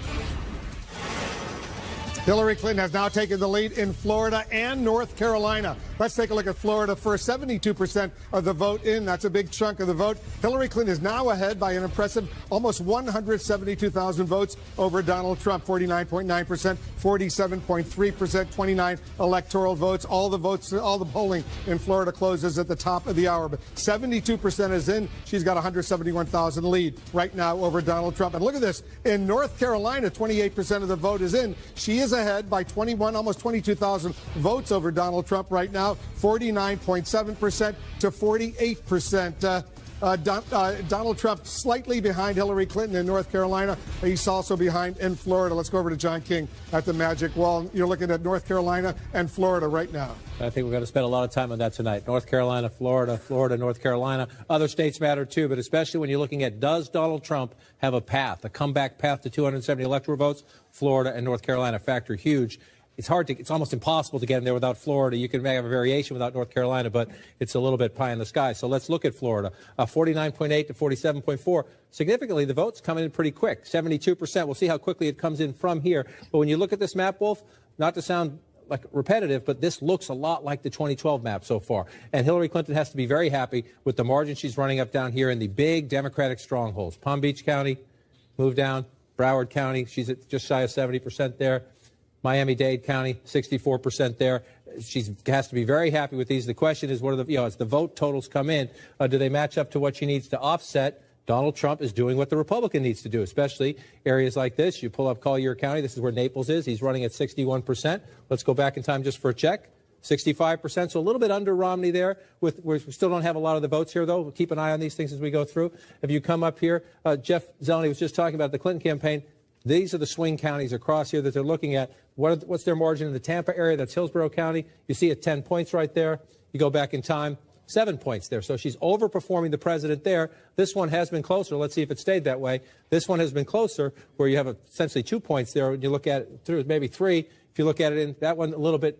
Look at that. Let's look at North Carolina, John, right now, because all of a sudden in North Carolina, you go to North, she's ahead. Look at this. She's ahead in North Carolina by a little bit more than 100,000 votes, with 36% of the vote in. 36% of the vote. But one of the things you have to watch, especially when the leads swing, is where did those votes come from, right? So what came in? Mecklenburg County. This is Charlotte, and she's winning huge here. This is why she jumped. When you got a big dump of votes from the Charlotte area, which is a Democratic stronghold, that's why her total jumped. Where you watch where the votes come in. Not saying that's insignificant. This is what she needs to do. So just shy of 67% there. Go back in time. The president was at 61% here, and he lost. Remember, he narrowly lost North Carolina 4 years ago. So if you're the Clinton campaign, you love that number, and you hope that number stays up. This is going to go up. This is a small percentage of the vote still in one of the largest counties of the state. Now we have our first votes in Wake County. This was empty just a few minutes ago. And again, 25% of the vote in. This is of enormous consequence to Secretary Clinton tonight, in the sense that if she wins this county by that margin, she will win the state of North Carolina. But we're only at 25% of the vote. The reason I say that, if you look at that margin there, 20-plus points, you go back to 2012, the president won it by 11, and he lost the state. You go back to 2008, won it by 15. This is almost 10% of the state population. It's an incredibly important area for the Democrats. As we noted earlier, they left the polls open a little bit longer in Durham County. We still have nothing from Durham County, and this is a big basket of Democratic votes. Let's go to Ohio quickly, John, because all of a sudden we're getting some significant numbers coming in from Ohio, and Hillary Clinton is in the lead right now. You see she's got 53% to his 43%. 12% of the vote in Ohio is now in. Only 12%. If this holds up, it's game over. Republicans don't win the White House without winning the state of Ohio. But again, you always ask the question, where'd the votes come from? And they're coming. Jeff Zeleny just mentioned this a moment ago. They're coming from Franklin County, Columbus. This is a Democratic county. That's a big, healthy margin for Secretary Clinton. That's what you want to do here. Let's again go back in time. 61% for the president 4 years ago when he won Ohio. A lot of the conversation here this year has been even the Clinton campaign conceding in the final weeks that Ohio was one of the toughest for them to hold. They don't count on it in their math. They would love it, but they don't count on it. So now as we're watching what's happening here, one of the things you're going to watch is in the Youngstown area here, this is where Donald Trump has tried to sell, hey, the factory's closed. Hey, I'll rip up NAFTA. My trade message. The Youngstown area like this, she's getting at the moment, it's not a big percentage of the vote in yet, but she's getting 59%. Let's go back and check. So she's running a little bit below the president there. So, Wolf, we got a ways to go in Ohio as we watch it fill in. At the moment, the Clinton campaign's happy with what it sees, but we also have nothing yet, absolutely nothing out of Cleveland. So we'll be counting for a while in Ohio and elsewhere. We certainly will, and we're getting ready for 16 states. 16 states and the District of Columbia. They're going to be closing all polling stations right at the top of the hour, including Florida. All the polling stations in Florida will be closed. That is emerging as a critically important state. Pennsylvania closing right now. And look at all these wins we're projecting for Hillary Clinton right now. She wins her state of Illinois. That's where she was born. Hillary Clinton wins in Illinois with its 20 electoral votes. A win for Hillary Clinton. In New Jersey, Governor Chris Christie is the governor there, but guess what? Hillary Clinton is the winner in New Jersey with 14 electoral votes. Hillary Clinton wins in New Jersey. In Massachusetts, another 11 electoral votes. We project will go to Hillary Clinton in Massachusetts. Another win for Hillary Clinton in Massachusetts. Let's move on to Maryland. 10 electoral votes. We project Hillary Clinton wins in Maryland. She will carry that state. An important win for Hillary Clinton in the state of Maryland. More wins for Hillary Clinton coming in right now in Rhode Island. Rhode Island, 4 electoral votes. Hillary Clinton carries the state of Rhode Island with its 4 electoral votes. Delaware, 3 electoral votes. They will all go to Hillary Clinton. Another win there. And the District of Columbia, which could vote in presidential contest, 3 electoral votes go to Hillary Clinton. Donald Trump also has some projected wins, 3 specifically. We project he will carry the state of Oklahoma with 7 electoral votes. Donald Trump will carry Tennessee with 11 electoral votes. Donald Trump will also carry Mississippi with 6 electoral votes. We have a key race alert right now. Too close to call, too early to call, I should say. In Florida right now, we cannot yet make a projection. 29 electoral votes at stake. Too early to call in Florida. Too early to call in Pennsylvania with 20 electoral votes. Cannot make a projection in Pennsylvania. Also in New Hampshire, no projection there. Too early to call in New Hampshire right there. Too early to call in New Hampshire. Too early to call in those states. Let's get the complete list of all the states where we are not yet able to make a projection. Take a look. All these states, too early to call. The 8 p.m. closings in Alabama, Connecticut, Florida, Maine, Missouri, New Hampshire, Pennsylvania. No projections there. Too early to call. Take a look at the electoral map where it stands right now. Hillary Clinton has taken the lead. She has 68 electoral votes compared to Donald Trump's 48 electoral votes. You see 270 are needed to win the White House. The blue states we projected go to Hillary Clinton. The red states go to Donald Trump. All those yellow states, too early to call. No projection in those states right now. That's where it stands, the electoral map right now. But, Jake, these states like Florida and North Carolina and Pennsylvania and Ohio, they will decide, presumably, what's going on. Your take? Well, Pennsylvania, we still haven't heard anything out of Pennsylvania. North Carolina, as Democrats were talking about, they were telling Jeff Zeleny the other minute that when it comes to North Carolina, let me circle it here on the board, North Carolina, that they think it's going to go down to the wire, and that it could be, they might not even have it called all night. And then, of course, we're looking at Florida, and that could be a race that's decided by 1 or 2 percentage points. And as we've been saying all night, the Trump campaign says, and the Republican National Committee says, there's really no path to the presidency for Donald Trump without the state of Florida. And that's why Clinton and Trump have been spending so many days and so many millions of dollars in that state. One of the things that's most important, and John has been talking about this quite a bit, is not just southern Florida, which tends to be Democratic, especially on the southeast, or northern Florida, the Panhandle, which tends to be Republican, but that I-4 corridor in the center of the state, where there are so many college-educated voters. How are they going to vote? The trend has been for college-educated white women to go and support Hillary Clinton, at least in early polling. Dana, you spent a lot of time in Florida over these past many months. Yeah, and I just want to echo one thing that Jake was talking about with regard to how close Florida is always historically and what Republicans think is a path. I was just talking to a Republican source who says that at this point, the way that they're seeing the modeling, it looks like Donald Trump is more likely than not to lose by a couple of points in Florida. That's what they're seeing. They could always be surprised. They don't have all the votes in, but that is the expectation from a Republican source that I'm talking to. And to your point earlier, Marco Rubio, who's running for re-election in Florida, is outperforming Donald Trump big time in key pockets of the state, but particularly in his home area of Miami-Dade. But it's very important what Dana just said. There's modeling. There's polling, right, and then there's the voters. Yeah, exactly. There's all most important. There's the science, and there's the methodology, and then there's what people actually do. So the do is what's happening as we speak. And even though there are Democrats saying we think we're going to win Florida, and Republicans saying we think they might win Florida, at the end of the day, nobody knows what's going to happen until the voters actually do it. We have an update on the voting, the all-important voting in those states right now. All right, let's take a look at Florida first. You see Hillary Clinton. She has an almost 80,000 vote lead over Donald Trump with 77% of the vote in, 29 electoral votes at stake. Still close. 49.1% for Hillary Clinton, 48% for Donald Trump, but she has a lead. She also has a lead with almost half of the vote in North Carolina, 185,000 plus vote lead over Donald Trump, 52.8% for Hillary Clinton, 44.8% for Donald Trump, 172,000 vote lead. Now just changed, 15 electoral votes at stake in North Carolina. In Ohio, a quarter of the vote is now in. Hillary Clinton is ahead in Ohio as well, 137,000 vote lead over Donald Trump, 53.3% to 43.2%. 26% of the vote is now in, just changed. Her lead has gone up to 153,000, 18 electoral votes at stake in Ohio. Let's go over to John King at the Magic Wall. These three states will make a major decision. Who's going to be the next president of the United States? Let's start with Florida. Almost 80% of the vote in Florida, Wolf, and it's very, very close, 48.9 to 48.2. It's only 50,000 votes now. It's just shrunk a bit. It just shrunk a bit as you're starting to fill the map in. And again, when you fill the map in up here,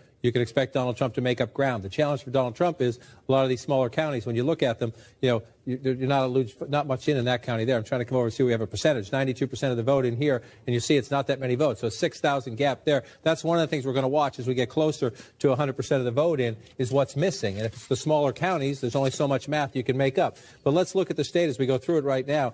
This is going down to the wire in a nail biter. Osceola County, it's only 1.4% of the state population, but it's in that important I-4 corridor Jake was just talking about. Jeff Zeleny mentioned earlier, the Clinton people, in the age of big data, you know what you need. You know how many registered voters are. You have an expectation of turnout, and you run these computer models, and you run your list, and you turn out your voters. And if you get to a number where you're happy, see 63% there, let's go back in time, 62%. If you're the Clinton campaign, if you're outperforming President Obama, you think that's enough. Now, Donald Trump is a very unorthodox candidate. Is he going to drive up turnout in these Republican areas is the counterbalance to that. But if you're the Clinton campaign, you want to get your Democrats out. And in most of the places, they are doing that. 53% for the president there 4 years ago.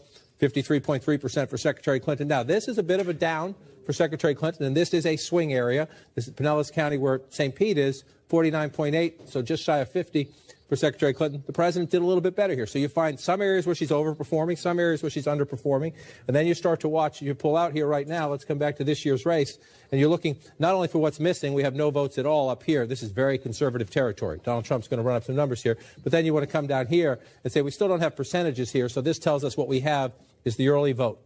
Most of what we have, if not all of what we have here, is the early vote. We haven't, from the precincts, we're not getting percentage reporting yet. And that's a big factor in the sense that what this tells us, we don't know how many, because early voting has become so important, but it tells us there are more votes down here, which is good news for Secretary Clinton. North Carolina, Hillary Clinton has a lead there in North Carolina as well. Half the vote in North Carolina is now in, John. And, right. And as I pull it out, I just want to tell our viewers, as we go through the night like this, when you see me go to the national map, because it's shaded doesn't mean it's over there. That's leading. On this map, it's live data feed. So you'll see states switch back and forth. Just a moment ago, Hillary Clinton was leading in Alabama. And Alabama 51% of the vote in North Carolina now in. Right. She has a lead, 51.9% to 45.7% in North Carolina. And so now you start looking. When you get above the halfway mark, then you start looking at your major population centers, how much of the vote is in. Is it tracking throughout the night repeatedly?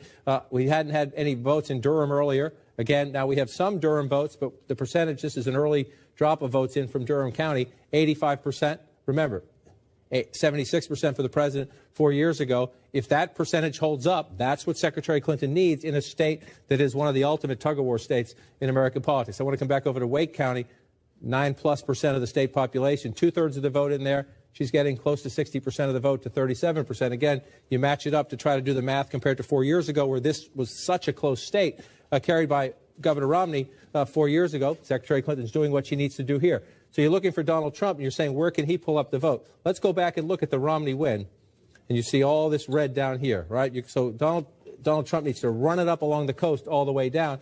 Let's come back in it here. Mitt Romney carried here. New Hanover County, 2% of the state population. This is where Melania Trump introduced Donald Trump the other day. He had an airport rally here. Smart campaigns know where you got to win, but at the moment, it's the tiniest of margins. But if this county stays blue, that's a sign the Clinton campaign is not only holding the Democratic areas, but encroaching and taking a few votes. And again, this is what the big vote swing came here in Mecklenburg County. She's at 66%, but we still have that's a low vote total for what's almost 10% of the state population. So we still have more votes to come here. So if you're the Clinton campaign at 53%, You're looking at this, you know it's going to go late, but with what's still out there, you're encouraged at the moment. But we have a lot of these smaller areas, and it's 2,000 here, 500 here, maybe 2,000 there. There's still some potential out there for Donald Trump as the rural areas fill in. Yeah, I mean, she's ahead by about 150,000 votes with 53% of the vote in. That's significant. It is significant because it gets harder. Donald Trump, again, in the big population centers, Hillary Clinton is winning, and she's winning by some pretty lopsided margins so far. So for Donald Trump, number one, shrink the margins in these major population centers. As the later vote comes in, you're hoping they're coming in maybe from, this is for the city. You're hoping they come in from the suburban areas, the farther out areas, and you run up the vote a little bit. Number two, in the smaller rural areas that are still out, Donald Trump has to hope for very healthy margins. And you go through some of these, you see what I'm talking about. Only 5% of the vote in Stokes County, he's getting 73%. So, it's a couple thousand votes here. We have no votes over here yet. So it's out there, but if she keeps running up impressive numbers in the big population centers, simple math, it gets you over the top because the Democrats are winning where more people live. It's, again, arithmetic in the end. But at the moment, that's a healthy lead. You're getting 53% of the vote in North Carolina. The question is, how fast is the And they're keeping the polls open in Durham at least an extra hour because there were some problems there. Let's take a look at Ohio. Blue at the moment. If that one stays blue at the end of the night, if we can call it. Remember, it was the day after in 2004. By the way, I want to show our viewers Texas. We showed as blue. That's only because the votes that have been released so far, they haven't closed the votes there. But she's leading right now in Texas, but barely. But that doesn't necessarily mean much. Barely because it's San Antonio. Yeah. You have one place report early. Again, watch us throughout the night. Remember, we haven't called these races. We have different maps and different graphics. If you're looking at this, you're looking at a live data feed. Same for Ohio. We haven't called New Hampshire yet. It's blue at the moment. But Ohio, excuse me, if Ohio stays blue, Hillary Clinton's the next president of the United States. That's simple. But we're early. We're only up to 27% of the vote there. And you see that looks like a big swing, but you don't know what's out. So you go through this. At the moment, we did not have any votes out of the Cleveland area, Cuyahoga County, earlier. And this is 32% of the vote, 68-29 if rounded up, 69-30. So it's a matching. Right now, it's matching 2012. This state ended 2012 with a narrow Obama victory. President Obama carried Ohio twice. Carried Ohio twice. And so if you're the Clinton campaign, you like these numbers, you're waiting to see. Another key place to look is down here. Hamilton County used to be Republican. Used to be a Republican area. The Democrats have made up a lot of ground here in recent years. This is just early vote because we don't have a percentage right there. So we'll wait and see if this one stays like that. But if Hamilton County's blue at the end of the night in a presidential race, it's usually good for the Democrats as well. One of the questions was, would Donald Trump cut into the Democratic support in places like Akron? You just associate the blue-collar workers and look at the margin right there.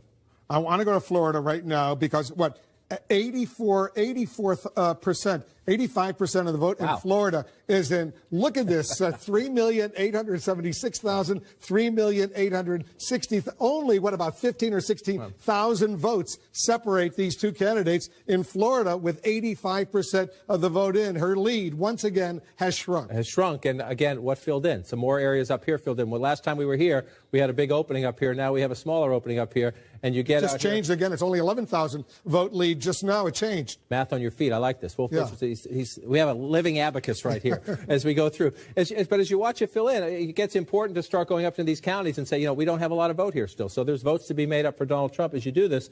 And as you go through, that's what I mean about this. You're seeing a live data feed into the wall, so it will change as we're talking sometimes. Trump is doing what he needs to do in the rural areas. All right, take a look at Florida, because all of a sudden, take a look at Florida right now.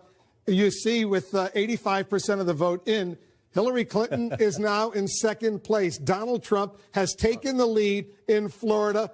He's got 3,900,000, 3,900,029. Look at how close it is. Look at how 700 votes or so separate these two candidates. Donald Trump, all of a sudden, has taken the lead in Florida. 740 votes there. You remember a campaign long ago, 537 votes. That would be 2,000. Yeah, that's what Florida is. I mean, Florida and North Carolina are these two states that are just 50-50 battleground states, and why we're going to have to count deep into the night. 86% right now. So you start asking yourself, what am I missing? And significantly, remember last time I went to Pinellas County here, Hillary Clinton was leading.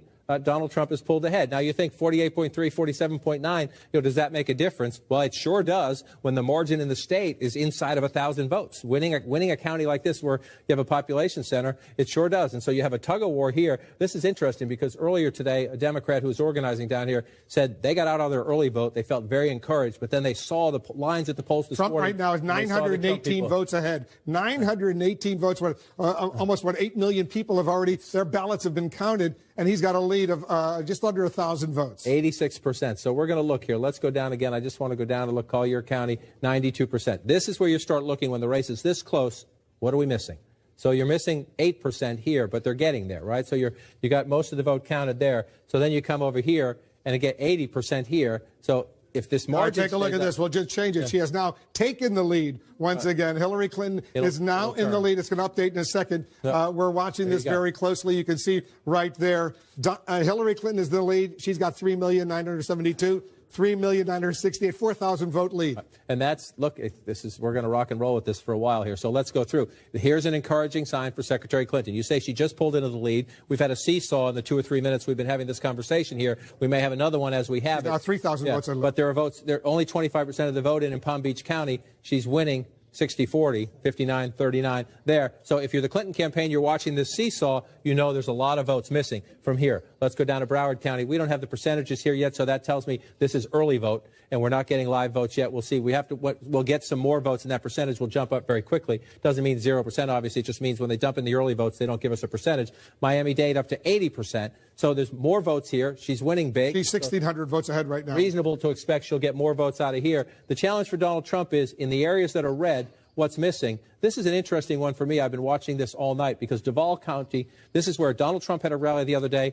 The President of the United States came in after him. Duval County is a Republican area. Trump is up right now, 49-47. But when President Obama won narrowly 4 years ago, he lost this county by 3 points. Sometimes it's about the margins. You see the blue and the red, you think Democrat, Republican, but the margins within these large counties can make a big difference. And President Obama came within 3 points in Duval County. They were happy with that 4 years ago because they knew they were going to get the votes in Miami-Dade and the others. So if Hillary Clinton is this close in Duval County, that's actually, she can lose this. If she's losing this county by that, she's fine with that. The question is, can she keep the margin from getting any bigger? And that's the math you start to get into when you get up to 87% like this and you are in a seesaw of less than 1,000 votes there.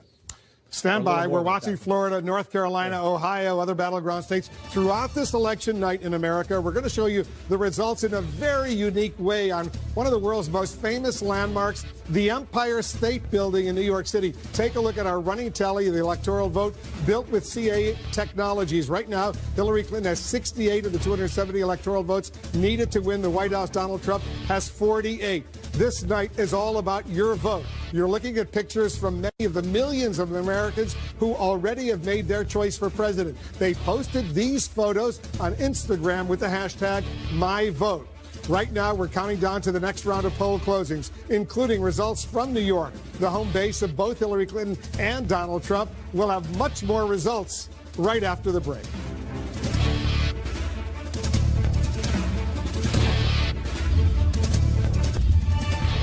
Here's another check of the electoral vote count so far. It's lighting up the Empire State Building right in the heart of New York City. Hillary Clinton right now with 68 electoral votes of the 270 needed to win. Donald Trump with 48. We're counting down to another poll closing and another chance to make a projection in the presidential race. Right now, here's a key race alert. All right, take a look here at Florida. We'll start with Florida. 88% of the vote is in. Look at how close it is, 48.5% to 48.4%. Donald Trump has now taken the lead. Donald Trump is ahead of Hillary Clinton by 8,071 votes. 29 electoral votes are at stake in Florida. 88% of the vote is in. Donald Trump has now taken an 8,000-plus vote lead. In North Carolina, more than half of the vote is in. Hillary Clinton maintains a steady lead of nearly 150,000 votes over Donald Trump, 51.7% to 45.8%. 15 electoral votes at stake in North Carolina. In Ohio, almost a third of the vote is in. Hillary Clinton maintains her lead of about 120,000 votes over Donald Trump. 18 electoral votes are at stake in Ohio right now. Let's take a look at the electoral map count as we know it right now. Take a look at this. You see Hillary Clinton with 68, electoral votes to Donald Trump's 48. You need 270 to win the White House. Remember, the blue states, those are states we've projected that Hillary Clinton will win. The red states, those are states we've projected Donald Trump will win. You see all those yellow states over there? Those are states where it's too early to call. We have not yet been able to make a projection in those states. And you see all of those states, including Florida, where Donald Trump has just pulled ahead. Let's go and show the votes right now. Look at this. Florida, 88% of the vote is in. Donald Trump's lead has grown almost 14,000 over Hillary Clinton, 48.6% to 48.4%. Donald Trump has a slight lead over Hillary Clinton in Florida. And John, 88% of the vote is in, 12% outstanding. So this is a significant number right now. And we're again, this is going to be seesaw. It's a nail biter. So hang out for a while. Bruce and Espresso. Just as we were earlier when you moved over there for a little bit, I was just going around and looking. And part of this is because Donald Trump started to run it up here in these counties, and there's still a lot of votes to be counted. These are the quick early vote deposits coming in, and Donald Trump running up by big margins up here in the conservative part of the state, which is exactly what he needs to do. Down here in the southwest corner of the state is Republican territory. 76% of the vote, and that's one of the things you start to get into when you get close to 88, 90% statewide. You're going county by county and saying what's left for Donald Trump to get and what's left for Hillary Clinton to get. Lee County just went to 100% as we were having this conversation. So it's a place where he's running up the score, but there's nothing more. And so that's when you get trying to get from 88 to 100. Now we're at 89%. If you're in the Clinton campaign, you're down a little bit right now, but here's what's encouraging to you. If you look at Palm Beach County, she's running it up quite big right here, and they still have 75% Only 25% of the vote is in. Right. So if the margin stays anything like that, there's a lot more math to be added in the Hillary Clinton column. Move down to Broward County. As we come in here in the middle, we still post a 0 here. It's obviously not 0. We have a lot of votes in here. You get the early vote count released, and only when they start counting the live votes do we get a sense of what the percentage is. So we don't know. We assume there are more votes here, but we don't know the answer to that question in Broward County. Miami-Dade, they're almost done, but there's 20% more in a major population center. So that's a big chunk of votes. If that margin stays the same, this 20% comes in. Those three counties alone, those three counties, Miami-Dade, Broward, Palm Beach County, they have, more than 30% of the population of the entire state. That's right. You just go through right here and look. 7% in Palm Beach County, almost 10%, 9% there, so you're up to 16 plus. Miami-Dade, 13 plus. So there you go. You're above 20%, 30%, I'm sorry, right there as you go. And they're big Democratic areas. And again, there's still some votes out. So you start looking at other areas. I looked up here a little bit. Discouraged in terms of Clinton has what she's going to get out of Orange County up here at 97% of the vote counted there. So as you go through matching up these counties, what's left to count? You come in. All right, stand by for a second. I want to quickly go to Dana. You've got two major projections in the balance of power in the U.S. Senate. That's right. Well, the first Democratic pickup in the Senate of the evening. You see there Tammy Duckworth, the Democratic challenger. CNN can project that she will beat the incumbent Republican Mark Kirk. This is a seat that Republicans, frankly, gave up on a while ago. They knew that Tammy Duckworth, especially in a presidential year in a blue state, was very likely to win, and CNN can project that that has happened. Now let's go to the state of Florida. Very close on the presidential level, but on the Senate level, CNN can project that Marco Rubio will go on to win another term in the U.S. Senate, defeating his Democratic challenger, Patrick Murphy. This was not a seat that Rubio wanted. He said he was going to retire until a lot of bigwigs came in and convinced him to reconsider. He did, and now he looks like he will go on to win re-election. Now let's look at some other pickups other wins that CNN can project this evening. Richard Blumenthal, the incumbent Democrat in Connecticut, CNN can project that he will win another term, defeating his Republican challenger, Dan Carter. Now in the state of Maryland, CNN can project that Chris Van Hollen will beat his Republican challenger, Kathy Schlega. This was an open Democratic seat, so it stays in the blue column. Then in Oklahoma, James Lankford, the incumbent Republican, CNN can project there he will win re-election, defeating his Democratic challenger, Mike Workman. Now let's look at some of the key races that we're watching that will determine the balance of power. New Hampshire, the polls have closed there within the last hour. The Democratic challenger right now is ahead of the incumbent Republican, Maggie Hassan, just a little under 6,000 votes ahead of Kelly Ayotte, but not very many votes in, so we're going to be watching that closely. And then also North Carolina. Deborah Ross is the Democratic challenger. She has a significant lead right now against the incumbent Republican Richard Burr. She is hoping to unseat him, and Democrats are hoping that will be another one in their column in their quest to take back the Senate. Now, let's look at what all of this means, Jake, for the balance of power. At this hour, you see there on the big board, Democrats have 40 seats. Republicans have 35, 25 left to call. But the big news during this hour is the fact that Democrats have their very first pickup in the state of Illinois. So what that means is they would need 4 more pickups, holding all the rest, in order to become the majority again in the U.S. Senate. This was the one that we knew the Democrats would get in Illinois, and then we also suspected that Rubio in Florida and Portman in Ohio would be able to hold on to their seats. Now we look at the real races and find out what happens in these ones that we have no idea what's going to happen. Yeah, but it could be very, very close in some of those key battleground states, and we're going to see what happens. As you point out, the Democrats need a net gain of 5. Unless they win the White House, then they need a net gain of 4. We have a key race alert right now.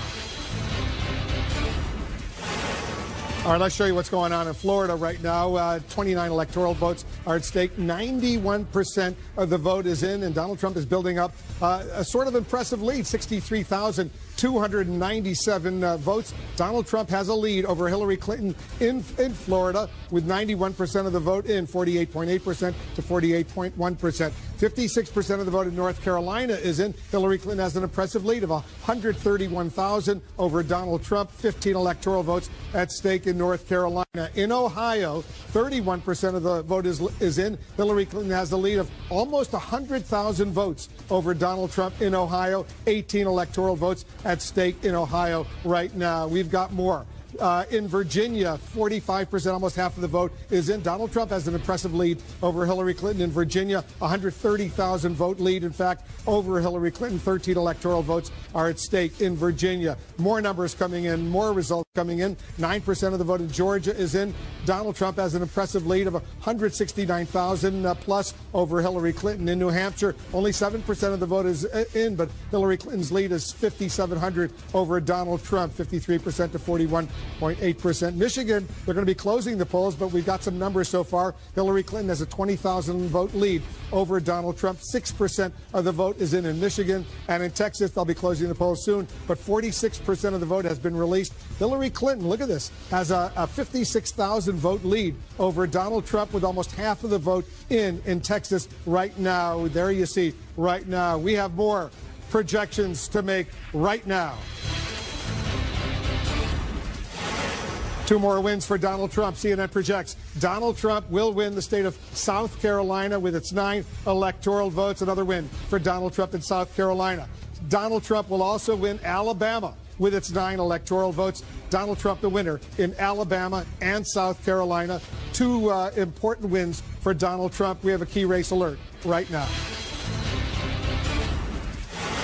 The polls in Arkansas have just closed. Too early to call in the state of Arkansas, Bill Clinton's home state. Hillary Clinton was the first lady of Arkansas. Too early to call in Arkansas. 6 electoral votes right now. Let's take a look at the Electoral College map, see where it stands right now with these latest wins. Look at how close it is. 68 electoral votes for Hillary Clinton, 66 for Donald Trump. You need 270 to win the White House. Let me remind you, the red states we've projected Donald Trump will win. The blue states we've projected Hillary Clinton will win. The yellow states, too early to call. No projection yet in those states. Jake, this is a nail-biter in several of these states. It's been going back and forth, up and down. In Florida, especially Donald Trump with something like a 60,000 vote lead right now. But there are still lots of outstanding votes in Broward County and in Palm Beach County, the southeastern part of Florida, where there are a lot of Democratic votes. And still, it's as we always said, this was going to be a very tight race in some of these states. And in Florida, really, I have no idea what's going to happen. Republicans and Democrats still anticipate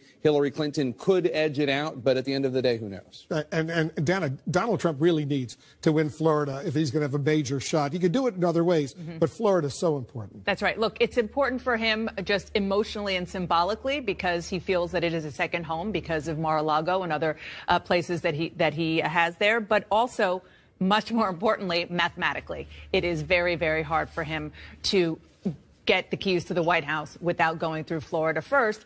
And as you said, the counties that are out do seem to be more Democratic than the ones that we already have in that shows Donald Trump slightly ahead. But I have to say, I was just communicating with some Republicans saying, well, you can't say we didn't get our vote out right. because it certainly looks like they did. Yeah. Although we should point out, again, we've already called Florida for Marco Rubio. Exactly. I mean, so the Senate candidate. The Senate candidate there. So he was running significantly ahead of Donald Trump. And it's interesting, one of the subtexts of this night is how did Republican Senate candidates deal with Donald Trump? Mark Kirk in Illinois, he announced he was the first Republican in the Senate to say he was not going to endorse Donald Trump. I think he said he was going to write in General McChrystal.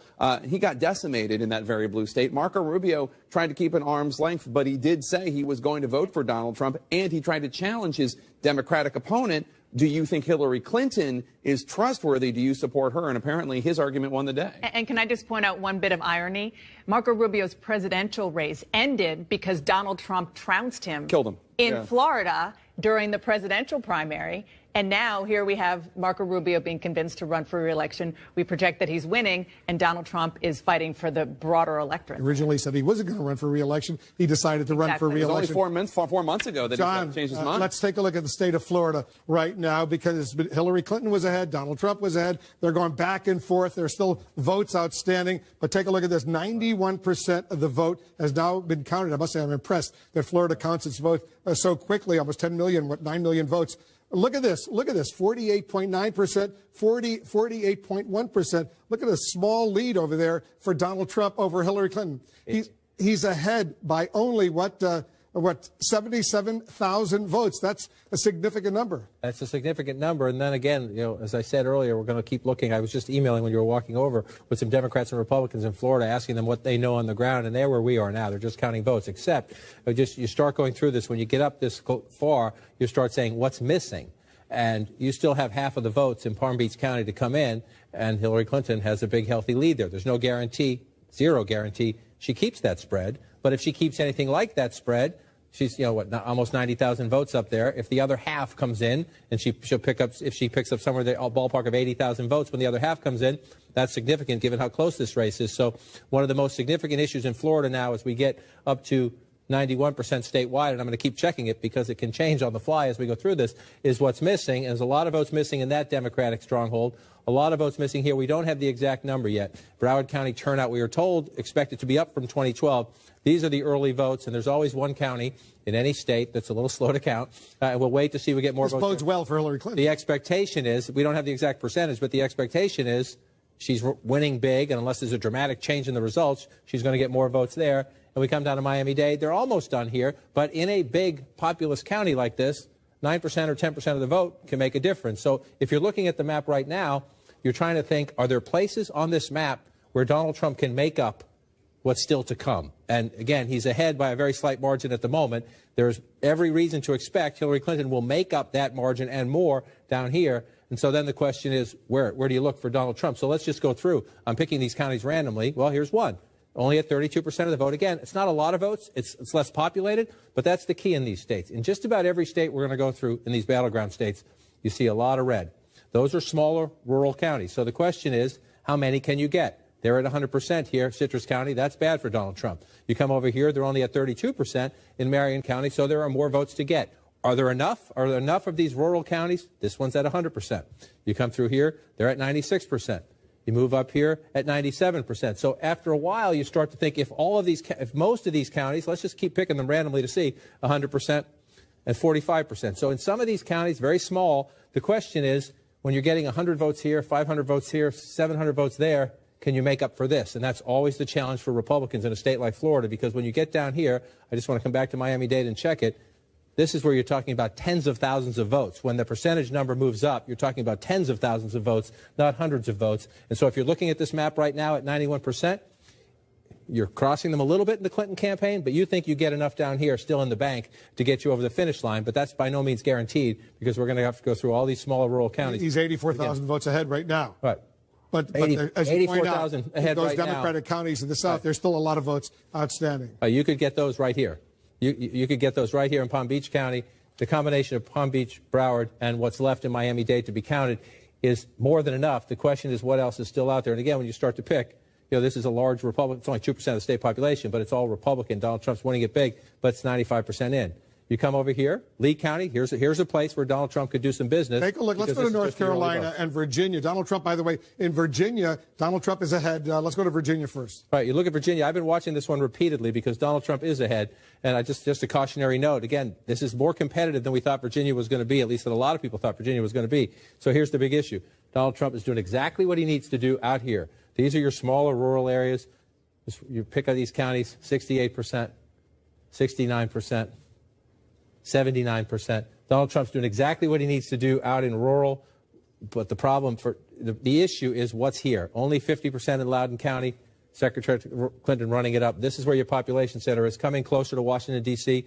Only 27% of the vote counted in Fairfax County. Again, look at the margin there. Go into Fairfax City and pull that out. Only 43% of the vote counted there. That's a very low number there. So we're waiting for a lot more votes out of Fairfax.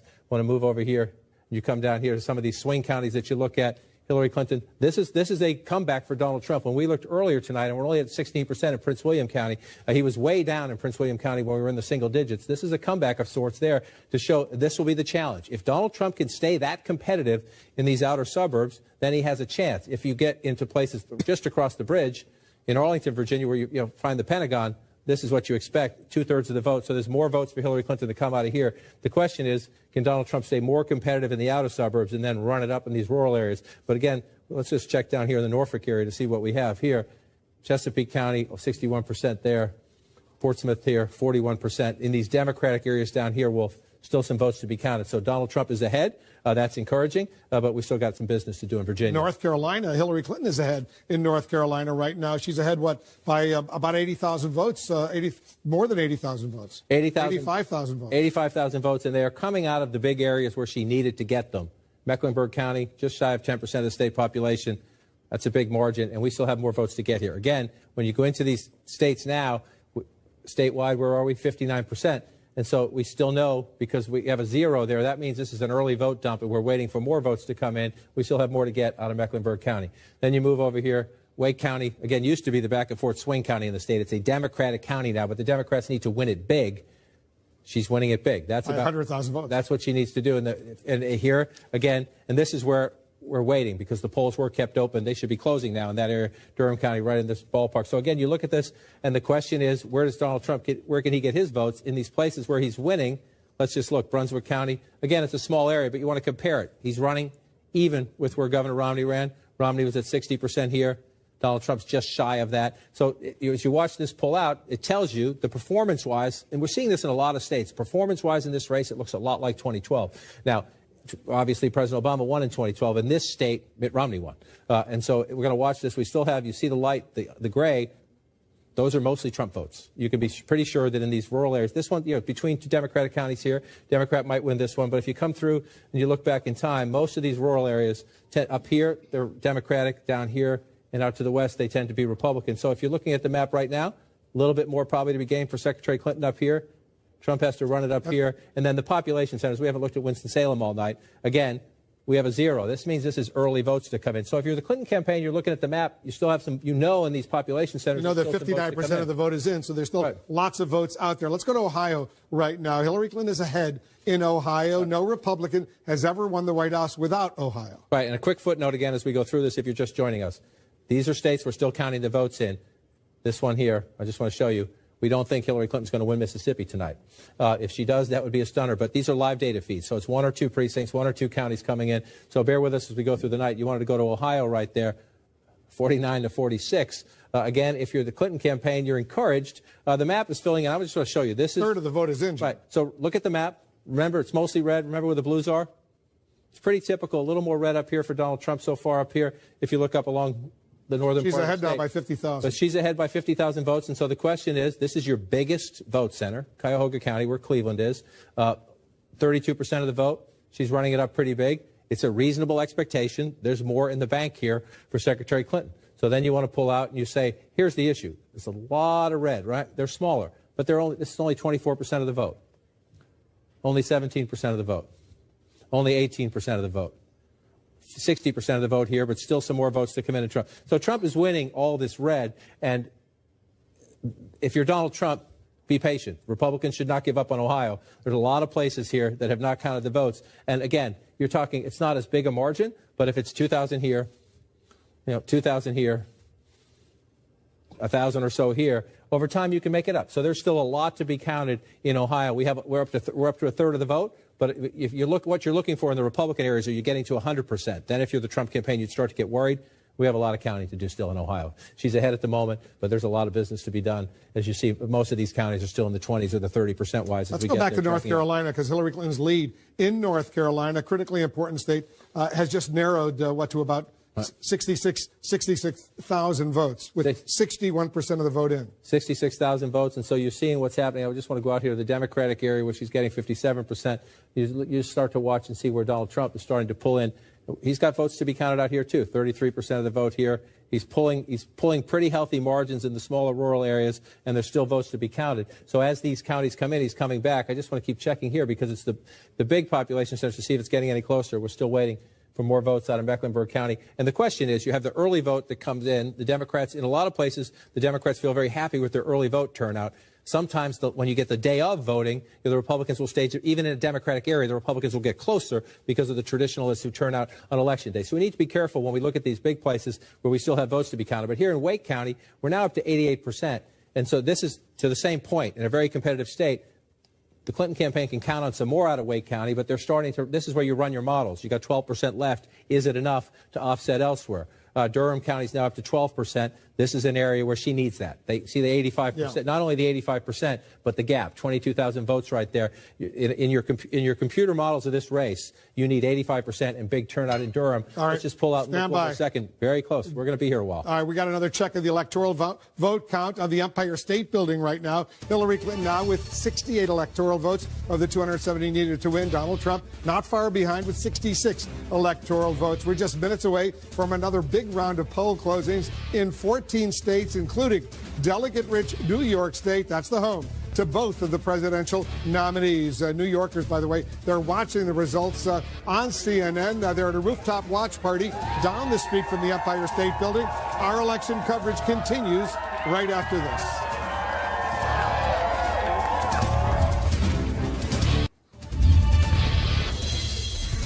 It's a close race to 270 electoral votes right now. You can see our running tally on the Empire State Building. Hillary Clinton now with 68 electoral votes. Donald Trump with 66. And just down the street from the world-famous landmark, New Yorkers are watching election results on CNN as we get ready for the polls to close in New York State. That's the home turf for both Clinton and Trump.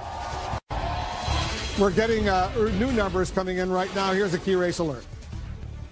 All right, Donald Trump is ahead in two important states in Florida and Virginia. In Florida right now, 91% of the vote has been counted. Donald Trump has a 110,000 vote lead over Hillary Clinton, 49.1% to 47.8%. 29 electoral votes are at stake in Florida. In Virginia, almost 60% of the vote is now in. Donald Trump is ahead by 128,000 votes over Hillary Clinton, 50% to 44.8%, 13 electoral votes in Virginia. Two important battleground states where Hillary Clinton is ahead. In Ohio, more than a third of the vote is in. Hillary Clinton has a lead of 36,500 votes over Donald Trump, 49% to 47.2%, 18 electoral votes in Ohio. And in North Carolina, 61% of the vote is in. Hillary Clinton's lead is 62,000 over Donald Trump. 15 electoral votes at stake in North Carolina. So she's ahead in North Carolina and Ohio right now. Let's go over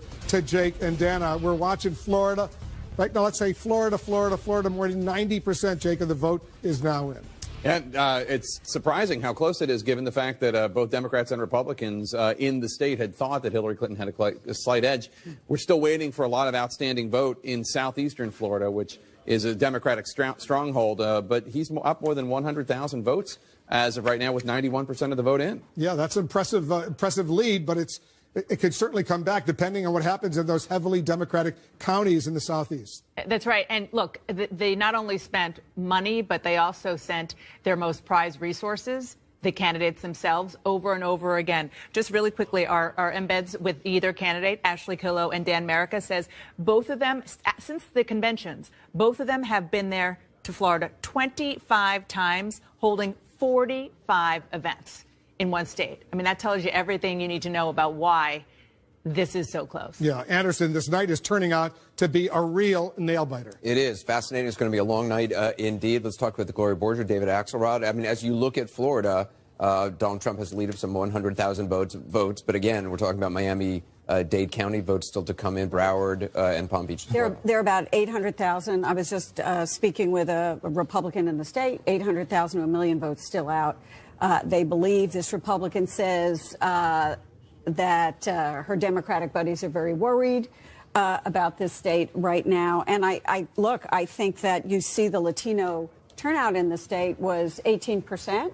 Barack Obama's, David pointed out to me, was 17%. So it's a little bit up, but it's not usually up, which is what we anticipated. African-American vote is up in the state. 15%. So that may balance it out. David Axelrod, as you look at the numbers, what do you see? Well, it's a slightly less, it is a slightly more minority turnout. And I think when you look at what's out, I think there's cause for optimism. In terms of what votes have not been counted in those heavily leaning Democratic areas. And as John King points out, that is how you have to look at these things. There are some big pockets of support for her that are out. This is going to be close. Assuming the votes that have not been counted in those leaning Democratic areas continue to mirror the votes that have been counted in those same areas. Then she would end up winning the state. But, you know, so if I were sitting there and looking at this, I would say, let's count them, because if you're on the Democratic side, this thing could turn out. But, I mean, all along, the Trump campaign has been saying that Florida's a must-win for them. Absolutely. And I mean, they can't win without it. I mean, the fact of the matter is that's 29 electoral votes. They have to have it, and they have to have other states as well that they've not been leading it in the polls. But this one, because of the size of it, they have to have. So this is really this is going to tell a lot of the story of this race. And I was texting with a Democrat in the state who was saying that Donald Trump did better in the exurbs, rural areas. And what this points to is this divide in this country. Yeah. You know, urban, rural. And you see it in the state of Florida. You certainly do. Wolf? Anderson, we're standing by for the second largest wave of poll closings in the battle between Hillary Clinton and Donald Trump. Just minutes from now at 9 p.m. Eastern, we'll be watching 14 states, including key races in the battlegrounds of Arizona, Colorado, Wisconsin, and Michigan. The last polls are also closing in Kansas, Louisiana, Minnesota, Nebraska, New Mexico, New York, North Dakota, South Dakota, Texas, and Wyoming. 156 electoral votes are at stake in this coming hour. Remember, 270 are needed to win the presidency. Jake, we're heading into battlegrounds where the candidates have tried to clearly shake up the electoral map. That's right. As we move west, we're looking at some states now where they've been trying to change the color of states. We've seen Hillary Clinton trying to make a play to turn Arizona from red to blue, while Donald Trump would like to flip Democratic-leading Michigan or Wisconsin or Colorado from blue to red. Let's check in with our correspondents who are at the major presidential candidates' campaign headquarters. They're both in New York City.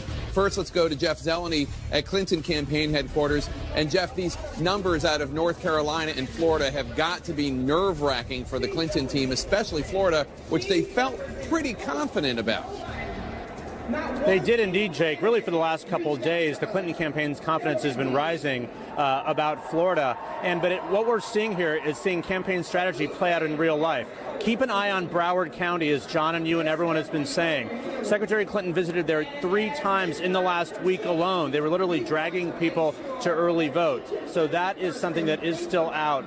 That's why one top advisor tells me just a few moments ago there is no panic because of Broward County. But I can tell you, Jake, much closer than they thought. They're also watching Pennsylvania very carefully. But one advisor tells me we're flying almost blind there. This is old school. No early voting. They're frankly not sure what's happening in Philadelphia as much. But first things first. And first for the Clinton campaign is watching Broward County and watching South Florida. Jake. All right, let's go to Sarah Murray, who's with the Trump campaign just a few blocks away in Manhattan. And Sarah, the Trump campaign, while who knows what's going to happen, they've got to feel pretty good. They're really turning some of these states into very competitive battlegrounds.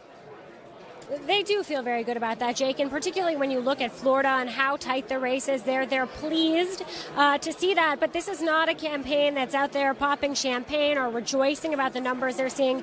They expected Florida to be very tight and very nerve-wracking, and they are very aware of the fact that if they cannot pull out a victory in Florida, then basically Donald Trump's chances of reaching 270 pretty much evaporate. And so that's why when I was checking in with one Trump staffer about how they're feeling so far about Florida, this person just told me simply scared.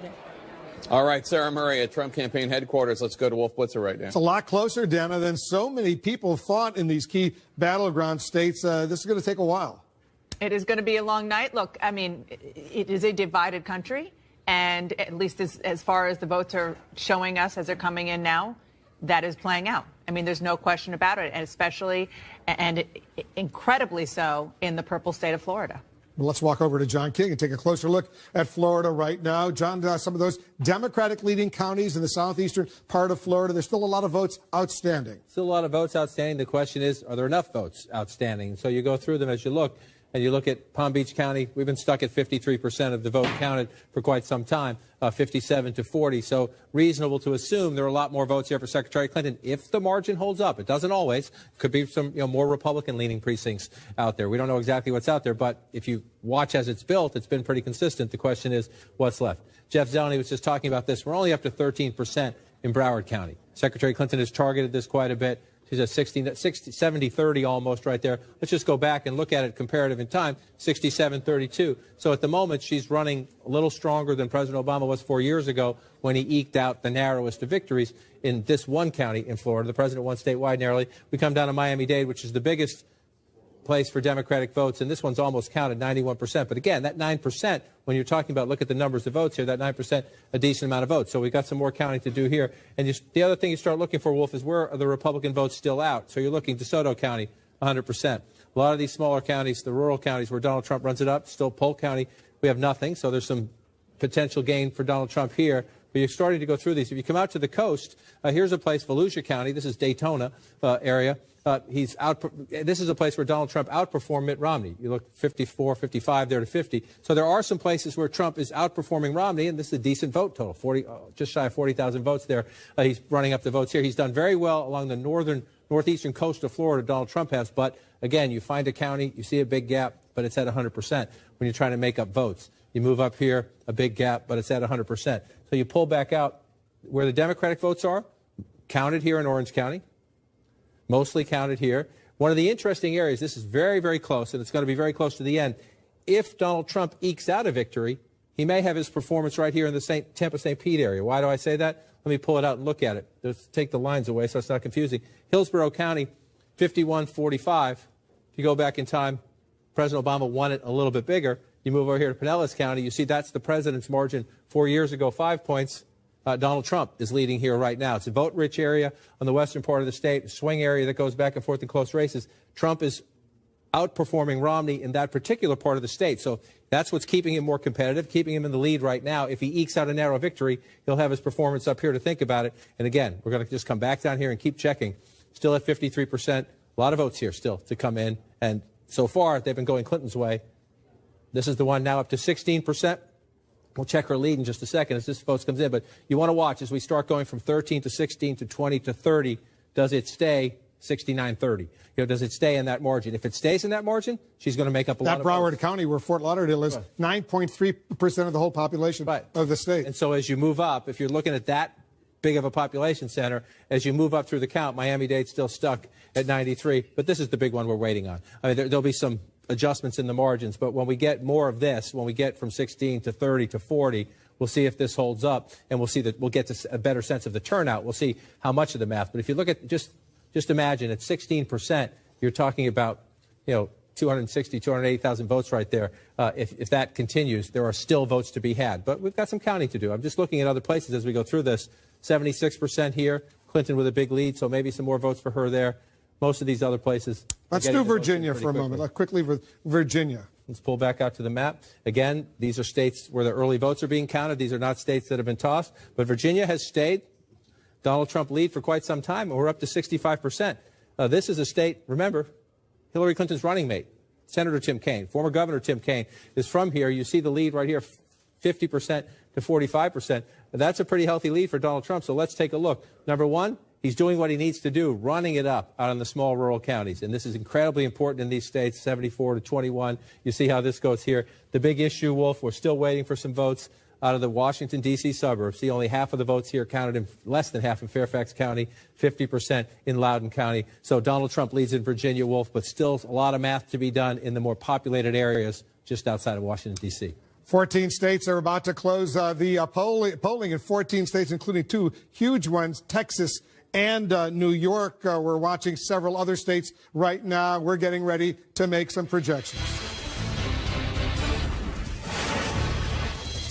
All right, take a look at this. We project that Hillary Clinton will carry her home state of New York. That's 29 electoral votes. Hillary Clinton will win New York State. That's Donald Trump's home state as well. Hillary Clinton carries the Empire State. Donald Trump, we project, will win Kansas with its 6 electoral votes, Nebraska with its 5 electoral votes, and Wyoming with its 3 electoral votes. Donald Trump wins those 3. Donald Trump wins some more states, 3 more. He will carry North Dakota with its 3 electoral votes, and South Dakota with its 3 electoral votes. Donald Trump carries those states as well. Donald Trump carrying some more states. Let's take a look at the states where it's too early to call right now. These are the states where the polls have closed, but we're not able to make any projections.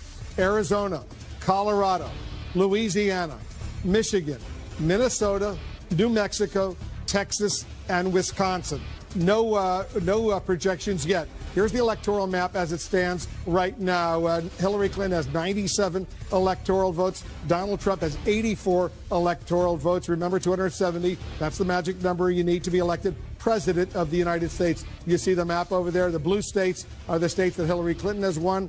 The red states are the states that Donald Trump has won. All those yellow states are states where the polls have closed, but we're not yet able to make a projection. By the way, Nebraska, we are projecting that Donald Trump will win 3 of the 5 electoral votes in Nebraska. Nebraska, one of 2 states with Maine, where they distribute electoral votes according to congressional districts. Let's go over to Jake. This is a big win for Hillary Clinton in New York, because Donald Trump, that's his home state. Originally he thought he would have a shot, not necessarily in Manhattan, but in upstate New York. Yeah, bragging rights at the very least. It's a Democratic state. Let's show some images there of the Empire State Building. If you're watching right now and you sent a photograph of yourself voting with the hashtag #MyVote to Instagram, your images will be making up the mosaic on the Empire State Building as New Yorkers, Democrats celebrate the win of Hillary Clinton of that state, the Empire State. But still, this is just the beginning of what looks like it's going to be a very long night. Yeah, let's get back to the electoral map right now. Take a look over here. You see the electoral map, the projected numbers that we have. 97 electoral votes for Hillary Clinton, 84 right now for Donald Trump. 270 needed to be elected president of the United States. But Florida, that's the big story right now. It is so razor thin. I'm texting back and forth with both Democrats and Republicans. Frankly, both are surprised at how tight it is and how the Latino vote, at least it looks at this point, certainly it's higher than it was in 2012 and 2008, but not the surge in that particular state that many suspected would come. And at least right now, there are counties where Donald Trump is outperforming every Republican that has run in Florida for president in 16 years. He's doing very, very well, driving up Republican turnout and the Republican vote in some of these right-leaning counties. Yep. And look, this is the story that Donald Trump and his team said that we would be telling in many of these places, that there are people who have been disaffected for many, many years who see their candidate finally in Donald Trump, that they would come out and vote where they hadn't done so before. And that explains the story of these red-leaning counties where the vote is very high. We have another key race alert right now.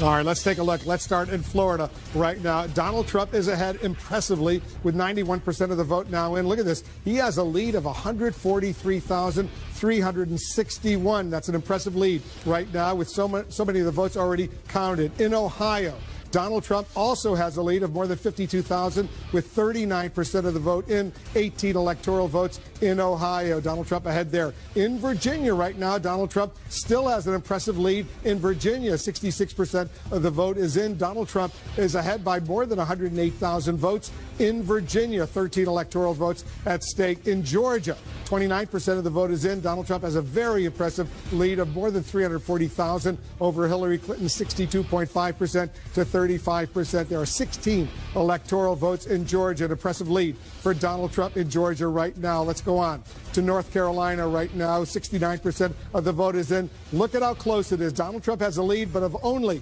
689 votes. He just took the lead over Hillary Clinton in North Carolina. Now his lead has grown a little bit as we're speaking. His lead is almost 3,000 votes over Hillary Clinton, 48.8% to 48.7%. 69% of the vote is now in North Carolina. Donald Trump has a slight lead. In New Hampshire, only 13% of the vote is in. Hillary Clinton has a small advantage right now, 4,500 over Donald Trump. 4 electoral votes in New Hampshire. This has been a battleground state. In Michigan, 11% of the vote is in. Hillary Clinton's lead is only 13,771, 48.7% to 46.2%. Michigan has a lot of electoral votes, 16 to be specific. Michigan, it's a close race in Michigan right now. It's a key state. Pennsylvania, only 5% of the vote is in. Hillary Clinton has an impressive lead of more than 106,000 votes over Donald Trump, 65% to 30%. 20 electoral votes are at stake in Pennsylvania. Donald Trump really was hoping for Pennsylvania, but only 5% of the vote is in. Let's take a look at Colorado. Right now, 7% of the vote is in. Hillary Clinton has a 42,000 plus vote lead over Donald Trump, but very early, only 7% of the vote is in. 9 electoral votes are at stake in Colorado right now. Let's take a look at the Electoral College map. Where it stands right now. You can see Hillary Clinton has 97 electoral votes. Donald Trump has 84 electoral votes. Once again, you need 270 to be elected president of the United States. The red states we've projected going to Donald Trump. The blue states we've projected going to Hillary Clinton. All those yellow states you see, too early to call, no projections there. Let's go over to John King. I want to update our viewers on Florida right now because that vote is coming in Florida. Donald Trump building up an impressive lead. He is building up an impressive lead. The question is there enough still out there for Hillary Clinton? And when you go through some of these other counties, Donald Trump running it up in the rural areas, only 57% of the vote counted here, Marion County. It's not insignificant, just shy of 2% of the state population. So, again, there's more votes here for Donald Trump. And you're looking around trying to find out where they are, the 100% there and 100% there. And so the question is, as Trump runs it up in the conservative rural parts of the state, is there enough when you get to 49 point to 47? You see the vote count there. She needs to make it up. Is it there? Potentially. Potentially. Palm Beach here, 83% of the vote in. That lead there. She gets some vote here. This is the big question mark. Let me pull this back up for you here. The big question mark remains Broward County. Are there enough Democratic votes left? We have it at 16%. We're waiting for an update. That's been held solid there for some time. So sometimes you get a vote dump. The percentage total jumps up pretty quickly. Is there enough there? That's really the biggest outstanding question, is how much of a boost will Hillary Clinton get out of Broward County, and is it enough to overcome that Donald Trump lead? Because most of Miami-Dade is in. Again, 7% left in a big populated county like Miami-Dade. There's more there, too. The question is, when you pull it out to statewide, is it enough? What's left down here? Because most of the other Democratic centers are in. You see 100% of the vote counted there. You see 92% of the vote counted there. Again, Donald Trump, she's winning Hillsborough County, Tampa. Donald Trump outperforming Mitt Romney here, keeping it closer. Donald Trump winning Pinellas County, where St. Pete is. President Obama won this county 4 years ago. So you see some strength for Donald Trump in this part of the state that is giving him an advantage as we head into the final count. Now, we've been at this before in past elections where getting from 92 to 99 sometimes takes a very long time. So we'll see if the votes are still out here. One other thing, Wolf, since last time you were here, Ohio was Before blue. we go back to Florida for a second, sure, because I know we have a feature where there's still outstanding votes remaining. We see 92% of the vote is in. Can you isolate the areas where there are still votes outstanding? So you do this here, and you see this tells you where you have a lot of votes still to come in. This is where I put it. You just watch the number right there, where we are below. So let's say we're below 75% of the vote counted, right? You leave that right there. So you see the areas where you're still waiting, right? So we're obviously, this is the biggest vote center, but everywhere else where we're waiting. Because he's ahead right now by about 130,000 votes, 142,000 exactly right now. Are there enough votes outstanding that could, for Hillary Clinton to overcome that Donald Trump advantage. So let's look at it two ways, just based on this. These are places where you're under 75%. So these are Republican places here. You bring it out here, 57% of the vote counted again. It's 1.8% of the state population, but that's to be gained for Donald Trump. It's not as big as we're about to go, but again, that's a lot of votes there still for Donald Trump if he keeps those margins. No guarantee, but these places have a vote history, and these are Republican places. This is tiny, pretty small, but again, you're only at 50% here, right? So imagine that if 9,000, just shy of 9,000 votes there, if the other 50% comes in the same way, it adds roughly ballpark 9,000 more votes. So there's your advantage for Donald Trump. The only place for the Democrats, a big Democratic area that's under 75. I'm going to move the dial. It just went up to almost half. Just up to almost half here. And so the question is, because it's up to almost half, let me just pull this back and come all the way over, and let's just come back out and see what that did. It didn't narrow. We're almost up to almost half, and it narrowed it somewhat. So the question is, as we go through this, are there enough votes there that we're almost at half? You see the lead now? It's pulling away. Is there enough there for Hillary Clinton in what's left in Broward and in Miami-Dade to pull it off?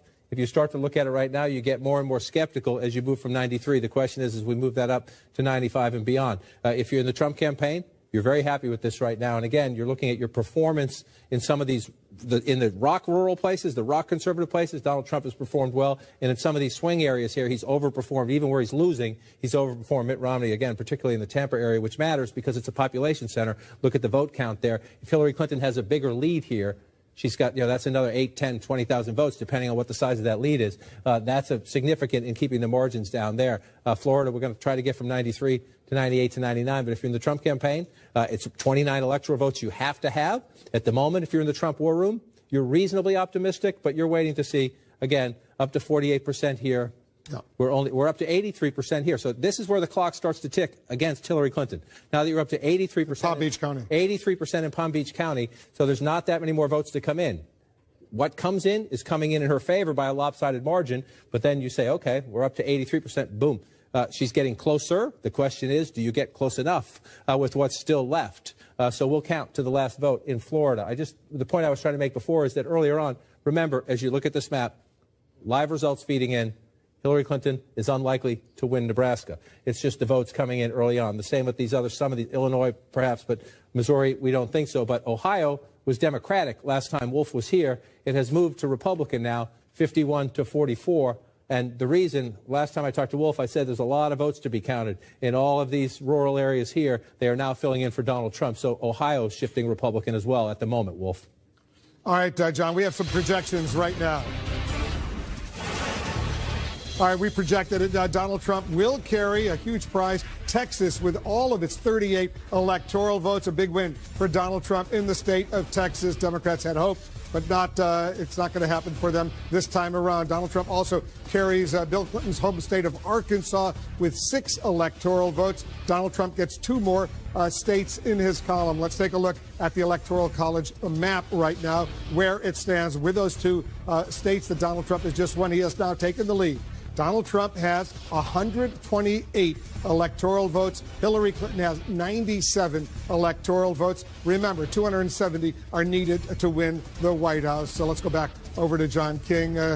John, he's taken the lead of the Electoral College count, which is significant right now. There's still plenty of other states out there. I was just doing some experimenting while you were over there, just trying to do some math. As you look at this map right now, as you look at the map fill in, and I want to again caution our viewers that I'm sorry for those who've been with us all night.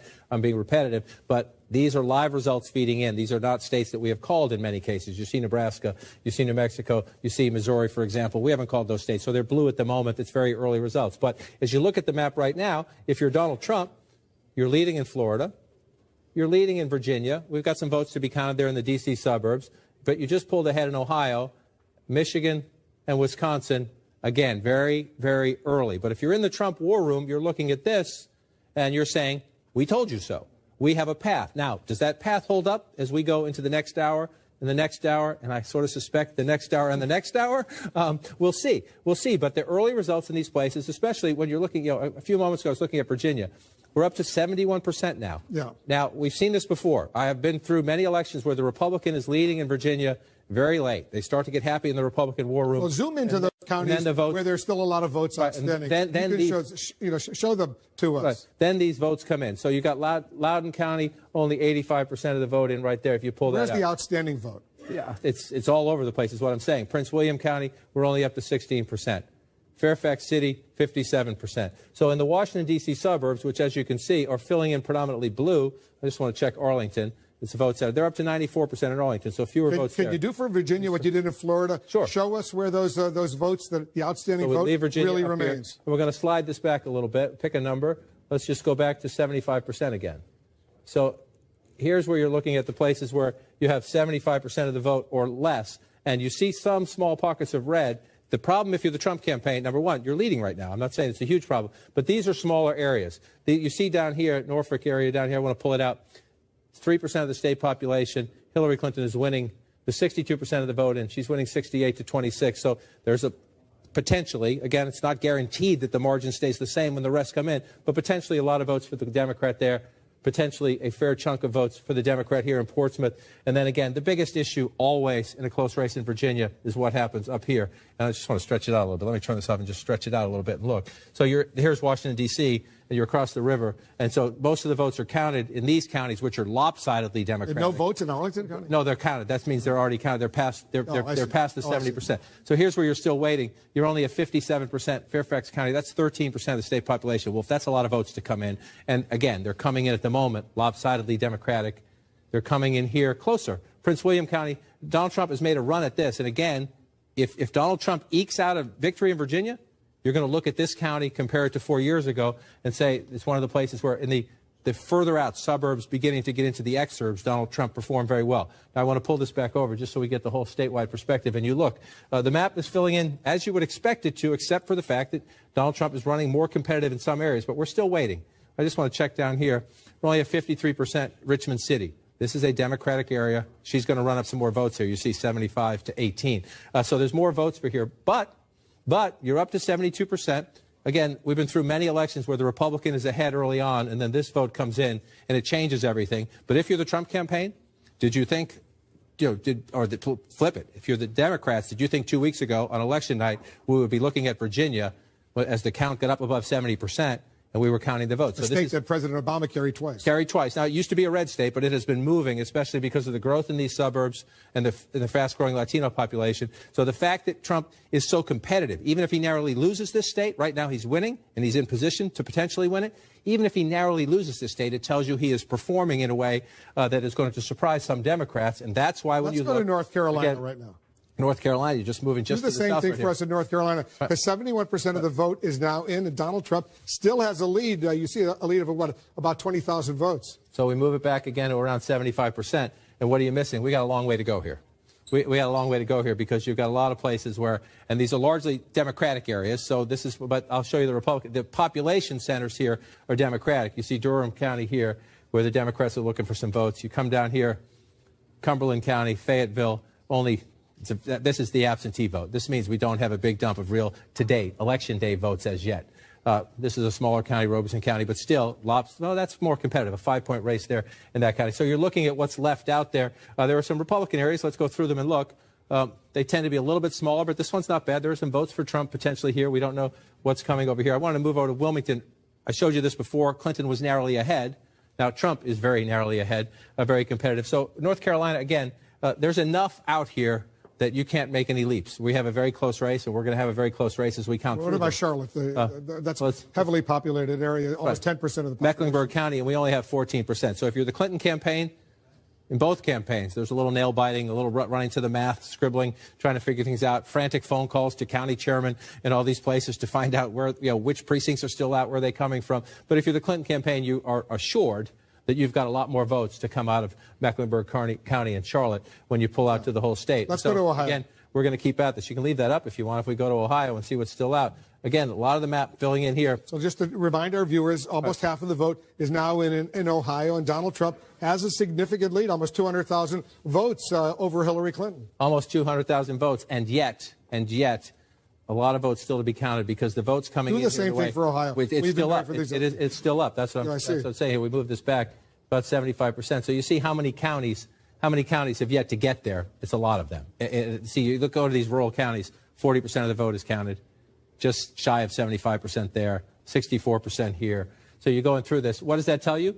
This is encouraging news if you're the Trump campaign, in the sense that there's a lot of votes to be counted. Look at all this red, and there's still a lot of votes to be counted out here. So the Trump campaign, you're thinking, sure, it's only a couple hundred in this county, maybe 1,000 there, maybe 1,500 there, but that's a lot of counties. It's a lot of math to do. So the question for the Democrats is, can you make it up here? These, again, you're talking 10% of the state population. Franklin County, where Columbus is, only a third of the vote is in. So, what's going to happen is Trump will get 500 here, 1,500 here, 200, 2,000 there. Can Clinton get 20,000, 50,000 out of a place like this as the margin comes up? The Democrats have to make it up. You see, you can just tell by looking. There's a lot of areas where Republican votes have yet to be counted. The question, this is the biggest one of all up here. Cleveland, only 33% of the vote. Cuyahoga County there. Let's just move over to Lorain County, 45% of the vote. It's Democratic area, but Trump's running reasonably. Let's see, 51 to 44. 57. Trump is running stronger. This is the blue-collar area. We've talked about this all along. Lorain, Ohio, you're talking about your trade message. You're talking about your immigration message. Trump running stronger there. So as you pull it back out, let's come back to 2016, so make sure we stay there. This is fun. I mean, this is, but it's starting to inch out a little bit. I want to just pull this over so we make sure we have the full count of the vote. And you look at it through. He's starting to pull away. I mean, in Ohio, pulling away. Almost 200,000 vote lead right now. Yeah, 200,000 vote lead. And that's significant. You get in the 300,000 vote lead, and then you're coming to here and you say, okay, what have I got left? She might have 100,000 there, maybe a little bit more, but you have 200,000. That's the math you're doing now in these war rooms when you're going to call all your people and say, in this Democratic area, what's still missing? How much am I going to get? Athens is relatively small, so there's some there for Clinton. Clearly, Trump is looking good in Ohio. I want to go to New Hampshire right now, because look at how close it is in New Hampshire. It's only, Hillary Clinton is only 72 votes ahead of Donald Trump in the state of New Hampshire. Look at this, 47.5%, 47.4%, 19% of the vote is in. You're noticing a trend? Yes. Florida, North Carolina, Ohio, now New Hampshire. And these are the states that are going to decide who the next president of the United States is. Ohio. These are the states. You go Florida, Virginia, North Carolina, Ohio. Now New Hampshire, it's only 4. It's the smallest. We just went through, only 4 electoral. We haven't gotten to Pennsylvania yet, which is 20. It's only 4, but it's key. It's key to the Trump math, and it's a place Hillary Clinton very much wants to win. We don't know much about New Hampshire yet, to be perfectly honest, because if you look, it's 19% of the vote. It's come down to Concord. This is a liberal area. That's 100% reporting already. So in a sense, I say we know nothing. In a sense, that is something. If that's 100%, there's not more votes to be gained for Hillary Clinton in one place where she would get them. It's not a giant population center. New Hampshire's many small towns than it is any one big population center. But you come down to Nashua, this is a place Secretary Clinton's going to have to run it up. You come over here to the seacoast, Portsmouth. We have no votes from Portsmouth yet. This is where she's going to have to run it up. As you look at this, but you've got a whole lot of business still to be done. I just want to show you go back in history. It sprinkles back and forth. There's a Democratic area up here. This is where it's key for the Republicans to run it up. Manchester City, if you come down in here, just come down and come around. That's Goffstown, just outside of Manchester. Manchester City, we'll see what happens here. Yeah. Donald Trump was there just the other night. This is the gritty blue collar. If you go, there's 51 to 43 in the early returns there. That means, again, remember this, 51 for Secretary Clinton, 55. Donald Trump is not overperforming. Is it the same as Mitt Romney? This is a place. You could have a state where you start to look. We haven't talked much about the third-party candidates yet. There could be a state or two where we start to think, are they changing the margin? That could be one right there in the state of New Hampshire, that 4% for Gary Johnson. Let's go to Michigan right now, because Donald Trump is ahead with only, about 15% of the vote is in. But in Michigan, this is a state that Donald Trump was predicting strongly he would do well. And you see right there. That's the national vote. I was just going to say, in the Trump war room right now, they would like to hit freeze. Minnesota, Wisconsin, Michigan, red at the moment in the early results. If they could just freeze the map right now, they'd be quite happy. I don't say that to be, a smart aleck. They're looking at themselves right now in the early returns. He's up by almost 20,000 They're doing what they said they would do. They are competitive across the Rust Belt, very early returns. So let's just, take a breath. But they are proving that they'll be competitive across the Rust Belt. We'll see when we get from 15% and higher. But that's a very close race right now. So what are you looking for here? Number one, you're going to look here in Wayne County, in Detroit. We only have 5% of the vote. This is your biggest chunk of votes, and it's your biggest chunk for the Democrats right here almost in Wayne County. Though, yeah. Now, so if Donald Trump keeps it that close in Wayne County, then Donald Trump has more than a good chance to win Michigan. Again, it's 5% of the vote, so we don't know where it's coming from. We'll see how that one plays out. You move up here, Oakland County. This is out in the suburbs. This is Mitt Romney's birthplace, Oakland County. Hillary Clinton running ahead. I just want to match this one up, 51-43, 54-46. So she's a little under Romney, a little under Obama at the moment. He's around where Romney is. 37% of the vote counted there. One of the places we will look at here, as always, just for historical perspective, Macomb County is the legendary home of the so-called Reagan Democrats. How did Ronald Reagan win Michigan? Blue-collar voters. Donald Trump wants to prove to us tonight that he can create new Trump Democrats. So we'll see what happens. We have zero from Macomb County right now. And just for you watching at home, because we have zero, we're not hiding Donald Trump. They're alphabetical. Until you get results, the names are listed on the map in an alphabetical way. So once votes come in, Trump will jump up ahead over the third-party candidates. Let's go to Pennsylvania. This is just very quickly early on. These are conservative areas. So Donald Trump is ahead right now because votes are coming in conservative areas. But that's not to criticize. That's to say he's doing what he needs to do in these conservative areas. We'll see how it plays out as we go. You wanted to go to Pennsylvania. 12% of the vote. Donald Trump is ahead by what, 107? I mean, Hillary Clinton is ahead of Donald Trump by what, about 177,000 votes with 12% of the vote in. She's got 60.2% to 36.4%. That's a healthy lead early on. I suspect this is about the.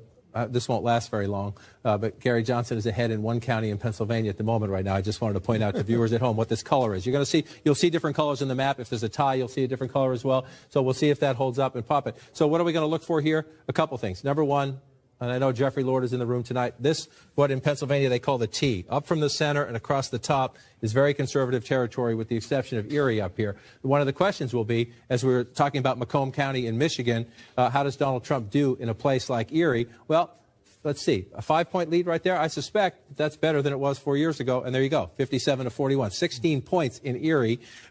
If that holds up at 65%, that tells you something. This is, again, a blue-collar area, not unlike Buffalo, New York, my friend's hometown, a place where Donald Trump has tried to sell his immigration and his trade message, and that's a good number. So let's look down here in Allegheny County. This is more about where it should be, 60-35 if you're a Democrat. That's what you need there. Let's look back here, 57-42, 15 points. So you come back in there. This one, only 9%. We'll see how it plays out. Both candidates focusing on that area. But the key is over here. We have nothing from the suburbs yet. We have 37% from Center City, Philadelphia. Watch this number right here. In Philadelphia County, in an hour or two, when we're counting Pennsylvania, maybe 3, when we're still counting the votes here, is this margin around 400,000 or more? If it's not, Donald Trump's in play in Pennsylvania. Hillary Clinton has to run it up in Philadelphia by 400,000 votes, even more than that if she can. And then after that, if she can do that, that makes her competitive. And you see all these suburbs right here. This race will be won or lost. She's currently leading by a little bit. This is significant. Again, this is only 1% of the vote. Donald Trump's running about even in Bucks County. The last Republican to win Pennsylvania in a presidential election was George H.W. Bush. He won Bucks County. No Republican has won it since. So can it be close? Mitt Romney kept it close. If you go back 50-49 in Bucks County 4 years ago, if Donald Trump can keep it there, it keeps him in play. If this is red at the end of the night, that's a good sign for Donald Trump. And then you want to look at these other counties here. This is right here. This is where Melania Trump gave her speech when she went to Berwyn, Pennsylvania. Chester County, it's about 4% of the state population. This used to be rock-solid Republican suburbs. But, again, the Democrats have done more successful, especially with suburban women. We'll watch Chester County as we get there. Let's check in Virginia right now and then North Carolina. You see the red? I mean, it's just, at the moment, it's staying. So you keep thinking every time you look, are these states going to change? We're up to 76% in Virginia. We're getting 60,000 votes, right? 61,000 votes ahead in Virginia for Donald Trump right now. And so the question is, you start going, where are the Republican votes? So you check these smaller rural counties, and so you're going through these, and you see all the 100%. So if you're in the Trump campaign, you know that in this rock-solid conservative area, you've pretty much... This is the state of Senator Tim Kaine, the vice presidential running mate. He was once the governor of Virginia. This would be beyond embarrassing to the Democrats. And if Donald Trump wins Virginia, Donald Trump is probably going to win North Carolina because this is a more Democratic state than North Carolina. So it's one of the things you watch. So we're not there yet. We're not there yet. We're only at 76% of the vote. Again, one of the things you always watch in the state of Virginia is, number one, I just want to come down here to look at the Virginia Beach area. This is a very competitive area down here. Donald Trump running at 50%. Let's compare it as we go back here, 51-48. So that's about she's lower. She's underperforming. Again, if this holds up, we're going to look down here and see maybe the third-party candidates are coming out of here down here. You have to check the exit polls, do some other research to do that. But we'll watch those numbers down there. And then you come up, I just want to check in these Democratic areas, 96%. 66%, so some more votes to be had here and some more votes to be had at Norfolk City. This is African-American turnout. So it's not just the percentage. In the end, it's the math. How many did you, not just what percentage are you getting, but how many of your voters have you turned out in a place like Norfolk? But then again, Wolf, this is going to sound repetitive and broken record, but this is where most of your votes are, just across the Potomac River in the northern Virginia County, suburbs. 85% of the vote is now in. 85%, 55 to 40, if you do that math, 52 to 47. So Secretary Clinton is running stronger than President Obama there. Fairfax County, almost up to 70%. But look at the numbers here. There's a population center here. You have more population center here. So you go through this one here. Arlington County is just about in. Alexandria City is all in. Those are big Democratic votes there. And so you're looking around here. You're trying to hunt. You come down here to Prince William County. We're only at 26%. Is that right? Yeah, Prince William County only at 26%. Hillary Clinton there. I just want to compare that to 4 years ago again. She's underperforming at the moment. She is underperforming Wolf here. So Virginia is very close. There's still a lot of votes to be counted in northern Virginia. That's the difference. Hillary Clinton has closed the gap somewhat, but got a little ways to go still, Wolf. Let's do a key race alert right now. All right, let's start out with Florida right now. 94% of the vote is in. You see Donald Trump maintains an impressive lead of 141,000 votes over Hillary Clinton, 29 electoral votes at stake. Trump is ahead impressively in Ohio. Trump is also ahead. More than half of the vote is in. Donald Trump has a 235,000 vote lead over Hillary Clinton. Very impressive lead in Ohio right now. 18 electoral votes. In Virginia, Trump is ahead there. He's got a lead of 42,000 plus in Virginia. 77% of the vote is in. Donald Trump is ahead in Virginia. He is also ahead significantly in Georgia. 384,000 votes ahead of Hillary Clinton. 41% of the vote is in. 16 electoral votes in Georgia right now. Another state where Donald Trump leads. There are more states, more numbers coming in. 76% of the vote is in North Carolina, and Trump has a 56,000 vote lead over Hillary Clinton, 49.5% to 47.9%. He is ahead in North Carolina right now. 15 electoral votes there. In Michigan, 17% of the vote is in. Look at this. Donald Trump is ahead in Michigan right now as well. 28,000 plus votes over Hillary Clinton. 49% to 45, almost 46% for Hillary Clinton. 16 important electoral votes in Michigan right now. In New Hampshire, 22% of the vote is now in. Trump is ahead in New Hampshire as well. 1,700 vote lead. Now it's just gone down to 900 vote lead. Look at how close it is. 47.7% to 47.2%. A quarter of the vote almost is in New Hampshire. In Wisconsin, 12% of the vote is in. Hillary Clinton has a 25,000 vote lead over Donald Trump. 10 electoral votes in Wisconsin. But this is very early. Only 12% of the vote in Wisconsin is in right now. We've got more. Colorado, 42% of the vote is in. Hillary Clinton has a 55,000 plus vote lead over Donald Trump. 42%, once again, of the vote is in. 9 electoral votes in the state of Colorado. And in Pennsylvania, Hillary Clinton right now has an impressive 154,000 vote lead over Donald Trump. 17% of the vote is now in. Look at this, 56% for Hillary Clinton, almost 41% for Donald Trump. Pennsylvania has 20 electoral votes, but only 17% of the vote is now in. Let's take a look at the electoral map, see where things stand right now. According to our projections, Donald Trump is ahead. He has 128 electoral votes. Hillary Clinton has 97 electoral votes. Remember, 270. That's the number you need to be elected president of the United States. Donald Trump has the red states. Hillary Clinton has the blue states. All those yellow states, we cannot make a projection too early to call. Let's go to let's check in with some of the campaign headquarters right now. Jim Acosta is joining us. Jim, you're over at Trump headquarters. Breonna Keeler is at Clinton headquarters. Jim, what is the mood over there? There are some happy campers over here at Trump campaign headquarters, Wolf. It is very clear every time the returns are flashed on the screens here from the state of Florida, this place erupts into cheers, and it's been happening in just the last several minutes when they've been flashing returns from Ohio and Virginia, these other battlegrounds that Donald Trump must win. And Kellyanne Conway, the Trump campaign manager, sent out an email that sort of captures the mood in their war room. She says there's a buzz in the war room that can be felt across the nation. A win is imminent, and America will once again be great again. A lot of campaign spin in that, but obviously reflects where they are right now. We're hearing a lot of pessimism and some people sounding very glum inside this campaign, inside this operation earlier today. That mood has done a 180, Wolf. They are feeling much more optimistic tonight. They were even cheering when they were showing the returns for Marco Rubio, a past Trump campaign foe from the primary days.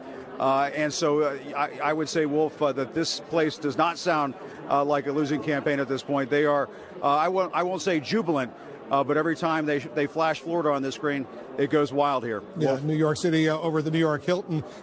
Jim, let's go to Breonna Keeler. She's only a mile and a half away or so over at the Javits Center. That's the Clinton headquarters. What's the mood over there, Breonna? Well, I will tell you, Wolf, that there are a number of anxious faces that I'm looking at here in the crowd.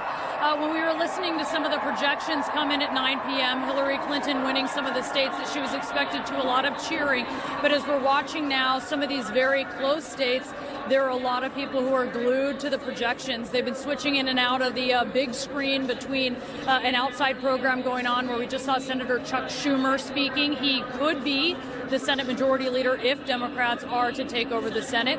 But going back now to watching projections, this is what the crowd is anxious to be looking for as they see Florida, they see the vote count very tight. Now, meanwhile, Secretary Clinton is about a mile and a half from here. She's at the Peninsula Hotel. She is obviously watching these returns as well. She's with her family. She's with her husband and her daughter and her son-in-law as well as her grandkids and a number of close aides and longtime confidants. She has been working on her speech, both speeches, I should say, and she has aides who are sort of working in some of the fixes she's been doing.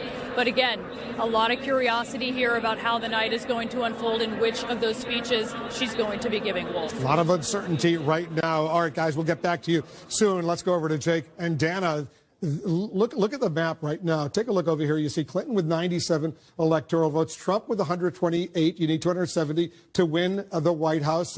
And you see what's going on. Trump is doing remarkably well. We have said from the beginning that for Donald Trump to win, he would need to run the table. And right now we are seeing that there is a path, a very clear path for Donald Trump. He is very competitive in all the key states, including Virginia, which could possibly be, there could be the crack in the blue wall, the firewall that Hillary Clinton had. We're seeing very tight races in the Midwest. The numbers are still coming in. A very nail-biters, not just in North Carolina, but Florida. It seems entirely possible that Donald Trump could end up having a very strong night, even the night that he's been dreaming of. We have a picture, I think, of Donald Trump with his running mate, Mike Pence, watching the returns coming in. This is a much stronger night than a lot of Republican officials thought was going to happen. We still don't know what's going to happen. And obviously, the key states that we really need, that Hillary Clinton really needs to maintain, let's just put this on the board. We need to make Hillary Clinton needs to keep Pennsylvania, and she needs to keep New Hampshire, she needs to keep Michigan, and she needs to keep Virginia. Those four are the ones for all the Hillary Clinton supporters out there wondering, oh my God, we're going to lose Ohio. Oh my God, we're going to lose Florida. Those four are the path. That's the firewall. Pennsylvania, Virginia, New Hampshire, and Michigan. But if there is a crack in any of those four states, this is going to be a night where the Jacob Javits Center is the wrong place for Hillary Clinton to be. Those four states are states that President Obama carried twice.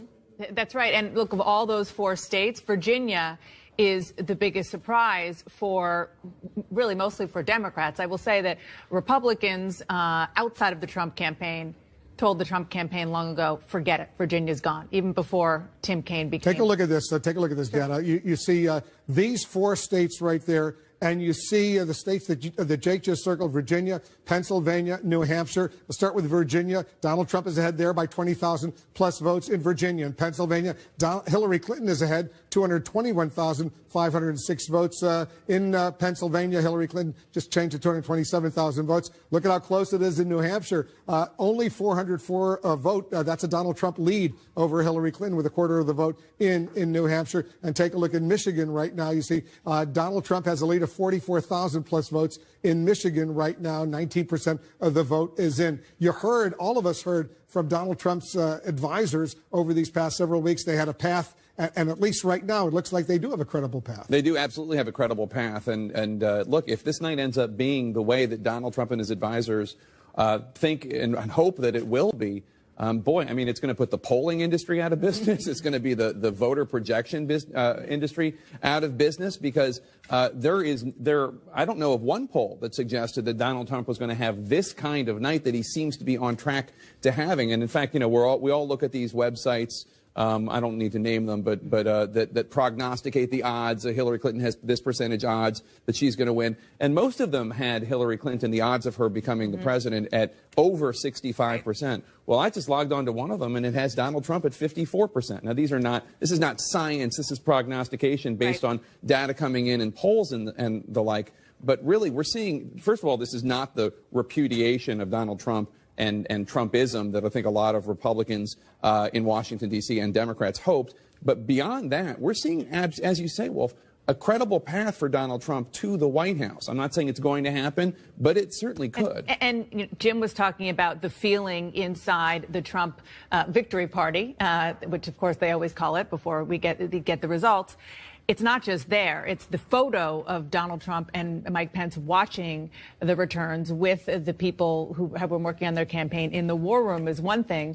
And then the people who are closest to Donald Trump are watching in a room right now. And they said that the mood has changed completely. Nana, we have two more projections right now.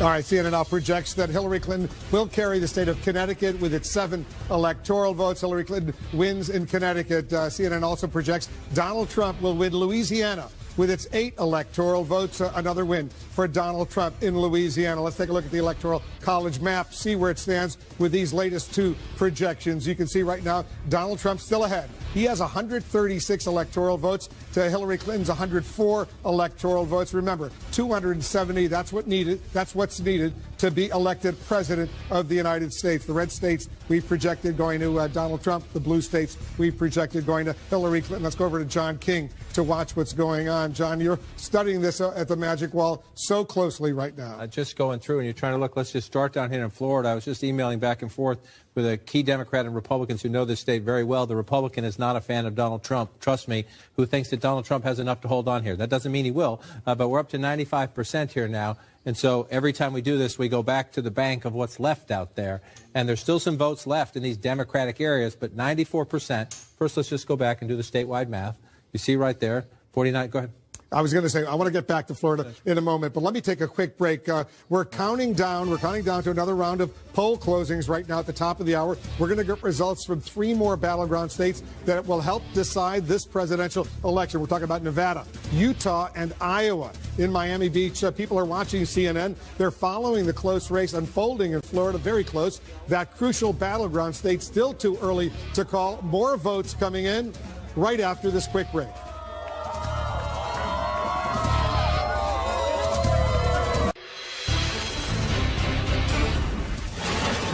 Right now, we have a major projection in the battle for the United States Congress. CNN can now project that Republicans will keep control of the House of Representatives. The House Speaker Paul Ryan's fight to maintain the Republican majority paying off, dashing the Democrats' slim hopes of retaking the chamber. This is an important win for Republicans as we await the outcome of the fight for the U.S. Senate and the presidential race. Jake and Dana, we fully expected the Republicans would win. We're still going to get the number, but they will be the majority, and that is significant.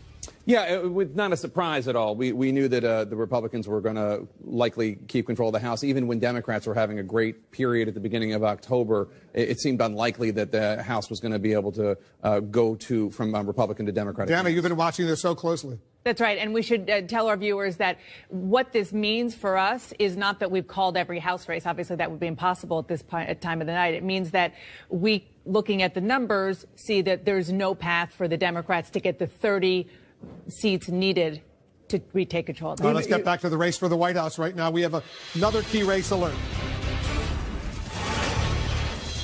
All right, take a look at this. We'll start with Florida. 95% of the vote is in, and Donald Trump has an impressive almost a 112,000 vote lead over Hillary Clinton, 49% to 47.8%, 29 electoral votes in Florida. In Ohio, 61% of the vote is in, and Donald Trump there has a very impressive almost 354,000 vote lead over Hillary Clinton, 18 electoral votes in Ohio. In Virginia, Donald Trump is leading there, but very, very narrowly, only 10,123 votes. 80% of the vote in Virginia is in, 13 electoral votes there. In Georgia, almost half of the vote is in there. Donald Trump once again has a very impressive lead of more than 365,000 votes, 16 electoral votes at stake in Georgia right now. Let's take a look at more results coming in, starting with North Carolina. 78% of the vote is in. Trump maintains a lead, a significant lead, 85,000 votes over Hillary Clinton with 15 electoral votes at stake in North Carolina. In Michigan, 20% of the vote is in. Trump is ahead there as well by more than 41,000 votes. Trump is ahead over Hillary Clinton, 16 electoral votes in Michigan. In New Hampshire, very close there, almost a third of the vote is in. Donald Trump maintains a lead of more than 1,800 votes over Hillary Clinton. It's very close, 47.8% to 47%. Almost a third of the vote is in. 4 electoral votes in New Hampshire. In Wisconsin, 21% of the vote is in. And there in Wisconsin, Trump is leading there as well. 43,000 plus votes over Hillary Clinton, 10 electoral votes at stake in Wisconsin. Trump is ahead right now with 21% of the vote is in Wisconsin. In Colorado, more than half of the vote is in. Hillary Clinton is ahead in Colorado. She has more than 88,000 vote lead over Donald Trump, 9 electoral votes in Colorado. And in Pennsylvania, a quarter of the vote is in. Hillary Clinton has a significant lead there of 276,000 plus votes over Donald Trump. It's 269,000 right now, 20 electoral votes in Pennsylvania. Let's take a look at the Electoral College map to see the all-important Electoral College map. Trump is ahead. He has 136 electoral votes compared to Hillary Clinton's 104. 270 are needed to win the White House. Let's go over to John King over at the Magic Wall. He's taking a look. Donald Trump is doing remarkably well, John, in so many of these states that President Obama carried twice. And so we'll get to the results in a minute, but first the question people are asking at home, does he have a path now? With what we are seeing, does he have a path? And remember, this is where we started the night. We had Secretary Clinton at 268 to start the night. All she needed to do was win one more state if, and it's a big if at this hour, she held all the blues. So let's just go through this where we are right now. Okay, Donald Trump, we had at 204. Well, Donald Trump is leading right now in Florida. Let's see if he can hold on to Florida. That's 29. Donald Trump is leading right now in North Carolina. Let's see if he can hold that. Look where that gets Donald Trump. Let's assume we're not out west yet. This may come down. We could come down to Arizona and Nevada in this race, but let's just say Donald Trump wins Arizona, where he was leading in the late polls. That gets him to 259, Wolf. He's leading in Virginia right now. That would do it. Let's assume Clinton comes back in Virginia and holds that, just for the sake of argument. Michigan would do it. Or if somehow Michigan stayed blue, Wisconsin would get him to 269. New Hampshire could do it under that scenario. So there are now several different paths as we watch this play out. What does it come down to? It comes down to counting to the final vote there.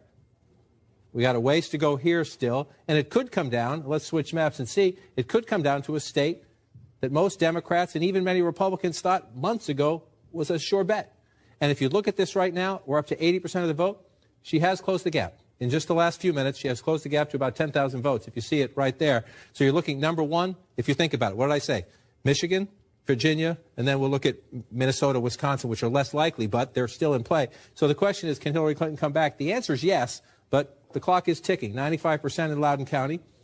80% in Fairfax County. This is a big vote center. So that's here's where 13.5% of the population of the state. You remember the Senate race a few years ago. Everybody was stunned that Ed Gillespie, the Republican, was so close to Senator Mark Warner. And Ed Gillespie was leading at times in the night. And then these votes came in and snap, it changed. That's not saying that is what's going to happen tonight, but we have to wait to see what happens in the Northern Virginia suburbs. Hillary Clinton now, that's, well, it's back up now to, what do we have there? 13,000. Yeah, a little over 10, 12,000 in there. So the clock is starting to run at 80%. So Virginia's one place we'll watch. Trump wins that. Again, he's got to hold these ones, and let's just check on these as we go. Up to 79%. He's got 100,000 vote lead. You're up to 80% now. You're talking about a pretty good lead, but what's out? So let's look, 94% there. We're still waiting for a decent amount of votes here, but it's only 3% of the state population. I want to go over to Charlotte. This could come down to how many votes are still left out here. Only at 43% here. So North Carolina's not over. But if you're Donald Trump and you're now at just shy of 80% and you're looking at a 3.5 lead there, you're getting increasingly confident about that. And as I said, when you check in with people down here, increasingly even Democrats believe, because of his strength in these rural areas up in the Panhandle and elsewhere, and because of his running very competitive in areas like this, and especially here. Barack Obama won, President Obama, Senator and President Obama won this when he was running in his election campaigns. That is there enough down here? 95% now in Palm Beach County, so there's more votes to be gained for Secretary Clinton. Is the math enough? Let's move down here to Broward County, 75%. Again, she's likely to pick up some votes, but is it enough? Miami-Dade is almost done at 94%. So there are still some votes in these southeastern counties. Hate to say this, to say the words Florida and lawyers in the same sentence, but we're going to wait for these votes to come in, and we're going to see. There's a chance that some of these states are going to carry over into the morning. If you get into, are there still other absentee ballot issues out there? But Florida, if you're Trump and you're looking at this one is key right now. Can you hold this lead? We're going to watch that as soon as we get up there, and then we'll move out here. The count's a little slower as you move toward the west. We're only up to 21% in Michigan, but again, you're starting to build a healthy lead. Some people look at that and say, wow, the other way to look at it is that what we have so far. What about the Democratic areas like Detroit? Right. Most of what we have so far is from the rural areas. So it's not surprising in the sense that once you look at where the votes are from, that doesn't surprise you. The question is what's happening in places like this. And again, this is going to come down to margins. If Donald Trump is running more competitive in these areas, so 51 to 44, 54 to 46. So you have a Donald Trump running closer in these outside, essentially the counties just outside of Detroit. Let's go down to Wayne County. One of the biggest concerns for the Democrats in this election cycle has been African-American turnout. Wayne County, Detroit, we're only at 11%. So if Wayne County ends the night 48-45, Donald Trump is going to win Michigan. We're only at 11%, so we'll see how this one plays out as we go. John, I want to go to Virginia right now. There's been a dramatic development in Virginia. It just turned blue. There you go. There it is. You can see Hillary Clinton has now taken a slightly, less than 2,000 votes, 47.5% to 47.4%. You see her lead has just grown. This is Prince William County. It's grown because the vote count, we've gone from 16 to 26% here. And we've gone up to 89% when we were just talking moments ago in Fairfax County. We said we were waiting for a lot of votes. That's why it happened. These votes have come in Northern Virginia. And again, that's why this state has done this to us in the last couple of cycles. You see the Republican build an early lead, and then you see the Democrat bounce back when these votes come in. Doesn't mean we're done. She has a tiny 2,000 votes. Tiny lead. So the key here is we know what's still left, right? Loudoun County, she's winning by a healthy margin. We still have 14% of the vote to count. Fairfax County, we're up to 89% now, but she's winning by a lopsided margin here. Let's just check Fairfax City. Up to 86%, some more votes to be counted. But you're looking at the blue is what's out. So then you say, are there Republican votes out there? So you just start to pick them, and you see 100% here, and 100% here, and 100% here. So if you're the Clinton campaign, you just let out a huge sigh of relief in one state. One state. They're still having. It's not over with Virginia yet. It's not over. It's not over yet. But if you study this state, you think this one just started to move your way, and here's one of the places we're going to keep looking. This here, 5% of the state population. This again used to be. Well, she's 5,000 votes ahead now. It just changed, John. Right. So she's got a bigger lead right now. 1,559,000 to 1,553,000. Yeah, and that's here. That's here. And this is what again we've seen many races lately. It's very close. Still a swing state that leans blue. That's what I was waiting for all night long. Again, we're not done. We're not done, but they feel, trust me, just for the fact that that is suddenly blue on this map in this sea of red, makes it feel a little bit better as we count the rest of the votes. And so you're looking. Let's go to New Hampshire right now. Let's go to New Hampshire right now. You got it. 34% of the vote right now. This is what happens in New Hampshire. It fills in kind of, looks almost like a checkerboard when it fills in as it goes. So let's look at the areas. Manchester City, Hillary Clinton ahead, 6 points there. Just want to go back and check this. It was 11 points. 11 points 4 years ago. This is your biggest chunk of population in the state, one of the biggest chunks right here, 8% plus. Remember, Donald Trump had a very big rally here the other night. It was supposed to be the close of his campaign. Then he decided to go on to Grand Rapids, Michigan, and at an event. These late campaign stops by Trump, the big criticism has been, does he have the organization? Does he have the nuts and bolts? Does he have the data operation? Does he have the infrastructure? Donald Trump is his own turnout machine to a large degree. The Republican National Committee is mad at me for just saying that. I'm not saying they don't have one, but he is the biggest engine of it. Let's see if he can keep, again, if he doesn't win Manchester, keep it close, and you run it up in the other areas. But I want to say but about New Hampshire because we're nowhere near done here. Hudson, along the the Massachusetts border has become much more populated in recent years, people living right along the Massachusetts border. Hudson, Nashua, we have nothing. I just want to go back in time and check. These are areas where, President Obama won quite handily. You move over here. This is a Republican area, but more of a swing area. Remember, Mitt Romney has a lot of connections in New Hampshire, so he ran stronger in some of these places than one would expect Donald Trump to, except Trump has a good organization there from the primaries. I want to come back to 2016 and come over to the Seacoast. This is largely a Democratic area over here by the Seacoast, and we have nothing yet. We have nothing yet. So I would just say take a breath on New Hampshire, except for the fact that at the moment, Donald Trump has a lead, 36% of the vote. Still plenty of time here as we go through this one in New Hampshire. But let's pull back out and look at the map. I want to look at Wisconsin if we can, because they both made plays for it, and it was not really supposed to be in play. It was not supposed to be in play, except the Trump campaign told us they could make a run at this late, and a lot of people didn't believe them. They had the dysfunction. Let me just tell our viewers, a quarter of the vote is in, 26%, and Trump is ahead 50% to 44%. He's got, more than 40,000 vote lead right now. And again, so you're looking at a lot of these small rural areas. You're going to see this in so many states tonight. They're filling in red. The question is, where are we percentage-wise? In Madison, Dane County, this is the University of Wisconsin. This is a big Democratic area. We're only at 23%. This is key as we go forward. You see the lopsided math here at 23%. As we get 50, 75, 100, Hillary Clinton, if she's going to make up Donald Trump's lead at the moment in Wisconsin, she needs to do it here. Let me pull out and look again as we come around here. Let's come over to Milwaukee and see what we have here. 45%. She's running up a lead pretty big. I just want to see 66 to 28. Let's go back in time and look 68 to 32. So it's comparable. It's comparable. We're at 45% there. The question is, we'll check the math. I'll go and check the math next time I get a chance versus 2012 turnout to see how that's going there. The percentages are about right. The question is, are you getting the turnout you need? We got a big block up here. We have absolutely nothing. We go back and look. This was a Romney area up here, 53, 46, about 2.5% of the state population. So we have a ways to go here as you start to watch. Let's just go back in time and look for your big areas of blue. You see all down in here, right? And so you come back up here, we got nothing. So if there's room here, if it comes in as it did in 2012, there's room here for Hillary Clinton to make it up. But again, if you're in the Trump campaign and you're looking at a 5+ point lead in the state of Wisconsin and you're at 27% of the vote, you start to think that late strategy pulled off. And let's just, since we're in the neighborhood, come over here and see where we are in Michigan. 23%. The idea for comparison is to look where the red is, go back in time. All this is in here is traditionally blue.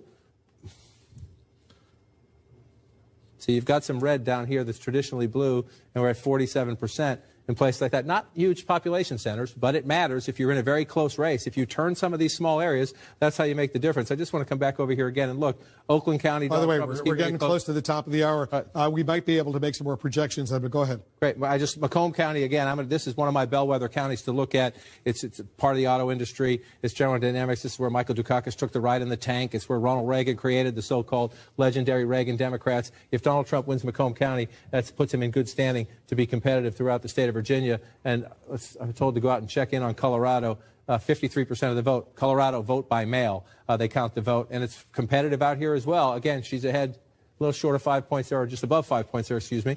But Colorado, 53% of the vote in. Clinton leading there. This race in Colorado will be decided here. Arapahoe County here in the Denver suburbs. And then you come over this way. Jefferson County in the Denver suburbs. I just want to go back and check the historical comparison. 51, 50. So running about right there. 53 over here. Running a little behind, but this will be decided in the Denver suburbs. Again, we've talked about this potentially as the year of the Latino. They are key in these counties here. I just want to get it to Denver proper. You see she's running it up in Denver. So of all that, there's a lot of angst at the Clinton campaign headquarters. Colorado, one of the states at the moment, Wolf, that looks like it's filling in the way the Democrats expected it to. But across the Rust Belt, a lot of anxiety in Brooklyn at the moment. We're only seconds away from the top of the hour. 4 states are closing. Right now, we're going to be able to make a projection. And CNN projects Donald Trump will carry the state of Montana and its 3 electoral votes. Another important win for Donald Trump in Montana. He gets those 3 electoral votes. Every electoral vote will count tonight. Let's get a key race alert right now. Too close to call in several states where the polls have now closed. In Iowa, with its 6 electoral votes, too early to call, no projection there. In Nevada, 6 electoral votes, too early to call, no projection there. Similarly, in Utah, too early to call there, 6 electoral votes. Evan McMullin, a Utah native, a third-party candidate, a conservative, he's making a push in Utah right now. too early to call there. Let's update the all-important Electoral College map. Where it stands right now, you can see Donald Trump maintains his lead. He has 139 electoral votes compared to Hillary Clinton's 104 electoral votes, 270 needed to be elected president of the United States. Let's get another key race alert right now. All right, here's where the votes stand. Let's start in Florida. 95% of the vote is in. Donald Trump still maintains an impressive 105,000 vote lead over Hillary Clinton. 5% of the vote outstanding, 29 electoral votes. Trump ahead in Florida. In North Carolina, 81% of the vote is in. Trump maintains an impressive 114,000 vote lead over Hillary Clinton. 15 electoral votes. Trump ahead in North Carolina. In Ohio, 67% of the vote is in. Donald Trump has a very impressive, almost 400,000 vote lead over Hillary Clinton. 18 electoral votes at stake in Ohio. In Virginia, 83% of the vote is in. Hillary Clinton all of a sudden has taken a lead, 15,456 vote lead over Donald Trump. 83% of the vote is in. 13 electoral votes in Virginia. Hillary Clinton ahead there. Let's go to Georgia right now. In the state of Georgia, almost half of the vote is in. Donald Trump here too, he has a very impressive lead, 365,000 vote lead over Hillary Clinton. 16 important electoral votes at stake in Georgia right now. In Colorado, 53, more than half of the vote is in. Hillary Clinton has a lead of about 73,000 votes over Donald Trump. 9 electoral votes in the state of Colorado. In Michigan, a quarter of the vote is in. Trump is ahead there, still maintaining a lead of almost 50,000 votes over Hillary Clinton right now. 24% of the vote is in. 16 electoral votes at stake in Michigan. In New Hampshire, 41% of the vote is in. Trump is ahead there as well. 5,297 vote lead over Hillary Clinton. 4 electoral votes. Everyone is critically important in New Hampshire. Trump is ahead in New Hampshire right now. More votes coming in. Let's take a look at Wisconsin. 28% of the vote is in. Trump is ahead in Wisconsin right now by more than 50,000 votes. 10 electoral votes at stake in Wisconsin. In Pennsylvania, third of the vote is in. Hillary Clinton has an impressive lead, 250,000 vote lead over Donald Trump. 20 electoral votes in Pennsylvania. Votes just beginning to come in Arizona. Only 2% of the vote is in. Donald Trump has a lead of 6,600 votes over Hillary Clinton. 11 electoral votes in Arizona. Let's take a look and see nationwide where the popular vote stands right now. U.S. popular vote. Donald Trump has 48.9%. Hillary Clinton has 47%. He is ahead nationally by 1,153,000 votes in nationwide. That's the popular vote. He's ahead by more than 1,100,000 over Hillary Clinton. In the all-important electoral vote count, Donald Trump, once again, he's ahead there with 139 electoral votes to Hillary Clinton's 104 electoral votes, 270. I got to remind you, that's the magic number needed to win the White House. Let's go back over to Jake. Jake, I know you've checked the markets right now. How are they reacting to all of this? So far, pretty good news for Donald Trump. It's great news for Donald Trump so far, and it's an unpredictable race. We're talking about this, how much this really upends so much of the prediction industry. But the one thing that the markets don't like is uncertainty. And right now we've been told that U.S. stock futures are down nearly 500 points. That's 2.7%. Wall Street has consistently during this election season, whenever Trump took the lead or seemed to be doing well, investors have been worried about his unpredictability, his tough talk on global trade deals. The market jitters most obviously in the currency markets, with the Mexican peso plunging 7% against the U.S. dollar. Obviously, Mr. Trump has talked about negotiating tough trade deals with Mexico, talking about scrapping NAFTA, the free trade agreement. Gold, which tends to rise when investors are nervous, is up 3% and is up more than $1,300 an ounce. So right now, with all this news that seems to be excellent for Donald Trump, Wall Street and the markets are very, very jittery. A lot of jittery people out there right now, Dana. You know, I'm guessing that the people in Brooklyn, I can see their fingers that's probably. That's Hillary Clinton headquarters. Yeah, fingers probably bleeding because there's no more nail to bite. I'm guessing that that's probably what's happening. And I think it's really, really important to point to the state of Virginia, because these other battleground states where the candidates, both of them, traveled heavily, okay, you know, we expected those to be close. But story of Virginia tonight, even though she has pulled ahead here, in the polling and frankly in some of the modeling, she was ahead by many, many points. Significantly, yeah. Significantly. Absolutely. And the fact that he is doing so well there tells you about the fervor out there. Whether it is for him, against her, or just against Washington, to me, that is a story that is really encapsulated in the Commonwealth of Virginia. And let me just say again, we are still waiting for the results from these 4 firewall states. But I don't know what we're going to. I mean, Hillary Clinton needs to hold on to these 4. We still don't know what's going to happen in Michigan, Pennsylvania, Virginia, or New Hampshire. But Donald Trump is competitive in all 4 of them. And it is entirely possible that there is a wave out there that the pollsters and the predictors and all the vote modelers did not see coming at all. The one thing that I will say about the modelers is I was just talking to somebody who said that with regard to the modeling that both parties do and both campaigns did, that they had it, there was sort of a 2% margin of error, for lack of a better way to say it. Having said that, you know, there is something that is out there that is hard to get with data. And it's just clear that that's true. Those early exit polls showed there were a lot of angry voters out there in the United States. John, let's take a look at North Carolina right now, because that's really emerging as a critically important state. 82% of the vote in North Carolina is in. Donald Trump still maintains the lead, of about 120,000 votes. So you start to get to that point, 120,000 votes, you're thinking, is it possible? Is it at all possible to make that up? So you start looking at the blue population centers. You look out here, they're at 100%. So there's nothing more to be gained for Secretary Clinton there. This is the biggest one here. You come into Mecklenburg County. Still some votes to be gained here. Is it possible? Yeah, sure. There's math there. It's possible to be done, but that's assuming, that she runs it up at the margin she is there, and it also assumes that Donald Trump's not adding. Let's come over here.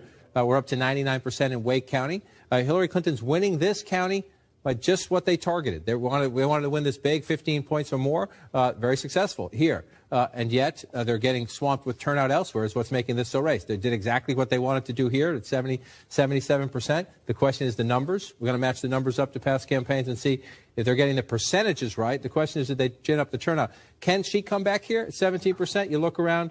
Let's go back in time. I just want to look at some of these rural counties up top here. There's some small counties up here. You're looking, again, let's go back. This is the race before. You're going back here. Let's go back in 16 to see if we have anything here.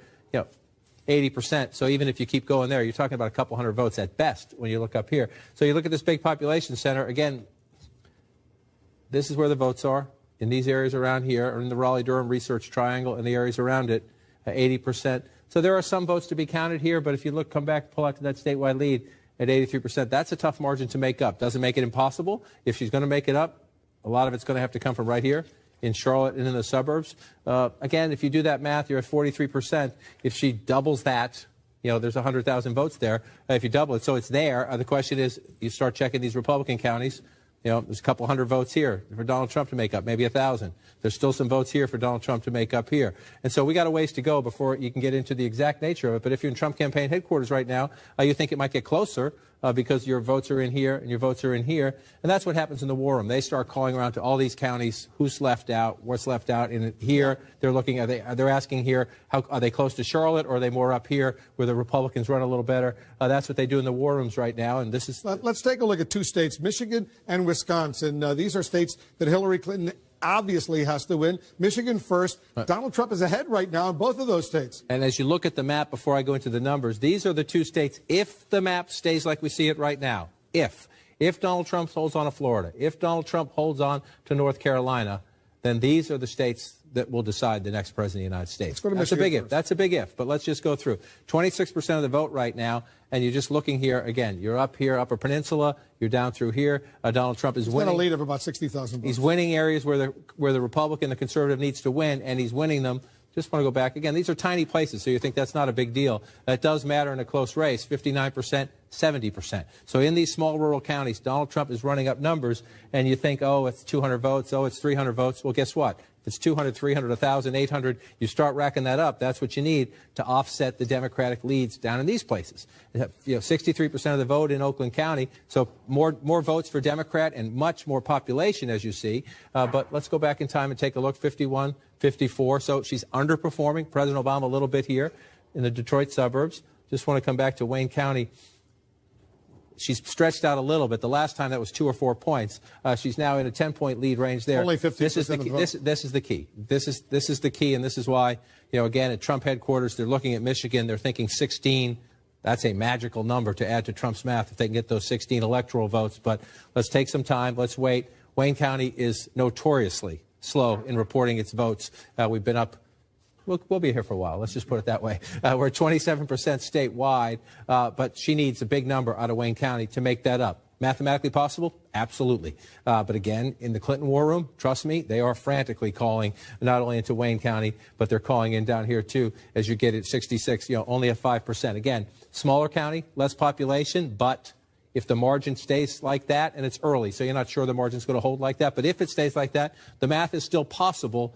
In a very tense Clinton war room right now, they're looking at Michigan, and they're saying the math is possible. So let's go next door. We're at 33%. Wisconsin. This one's getting interesting in the sense that this is a Republican area usually up here.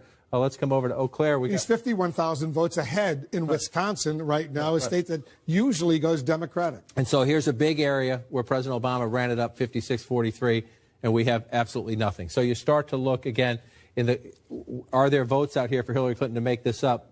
Janesville, which is home to the House Speaker, at least at the moment, Paul Ryan, 51-42 or 52-43, if you want to round those up. Again, you go back in time, that's a problem. That's a problem. When you're in a state like this and you're underperforming, where the last Democrat who won it, that's an issue. So if you're underperforming here, the question is, are you overperforming anywhere else? Because Trump tends to be running well where he needs to do and very well in other places. Let's just look at a place like Oshkosh, 3% of the state population, Winnebago County, 51-42. He flipped this county at the moment. That's what you're looking for. You're looking for a big population center that has flipped. And so you go back here and you look here, 66% of the vote as well. So 3% of the state population, you say no big deal. Guess what? In a battleground state, you flip a county like that, you're doing some math. And you start to do math like that, that's what puts you ahead. And so we're going to watch the vote centers. If you're the Democrats now, you're looking at Dane County, which is 9% of the state population. You've got a third of the vote counted. You better hope. You got almost 9% of the population of the state there. Yeah, so you have to hope that you've got more of that coming, and that margin stays like that, and you get more heavy vote as you come through. And again, you start looking through. This is it here. This is it. But she's again running up the percentages. We're only at 45%. Still a lot of votes left to be counted here. You presume most of them are going to go to Hillary Clinton. It just clicked up to 82%. So let's see what that did. We just jumped from 82% in Milwaukee County. So now we pull back out. It got her closer. She's now 48-47. So those votes come in. You see what happens. The big votes come in the Democratic area. It brings the votes up here. Let's just check back at Dane County, still at 32%. So as you watch these counties start making big jumps, it is possible. It is possible to come back. But I can tell you right now, in the Clinton war room and in the Trump war room, this is where the urgent phone calls are going, into Michigan, into Wisconsin, because at the moment, again, let's just check one more second right here. North Carolina is holding. Florida is holding. Looks like Virginia is trending Clinton's way, Wolf. We're going to look across the Rust Belt here. Michigan, Wisconsin, some vote counting to do. John, stand by. We have two more projections right now.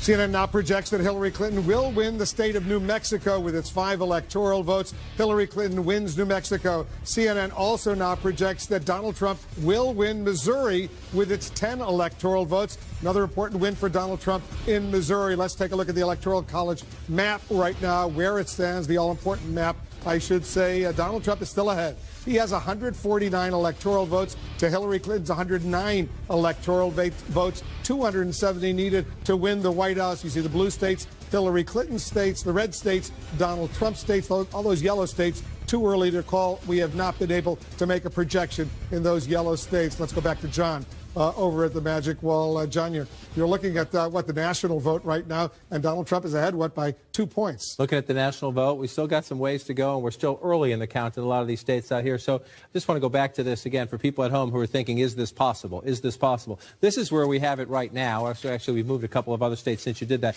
This is the as we count map. I want to just go back to where we had this coming. Let's do New Mexico and Missouri first. Sure, you bet. Let's switch. We'll get there. Yeah, just highlight those. Okay. Yeah. So let's come out to New Mexico. Let's take a peek. Hillary Clinton running up 50 to 40 essentially at the moment. These are your major population centers. You're going to come here first. Santa Fe County. Back here, Albuquerque. Not County, a surprise that she took New Mexico. No, it used to be a swing state. George W. Bush won it in one of his elections, but it's become very much a blue state. But so let's go back and look here. This is where we started the night right now here. And so what are we looking at, right?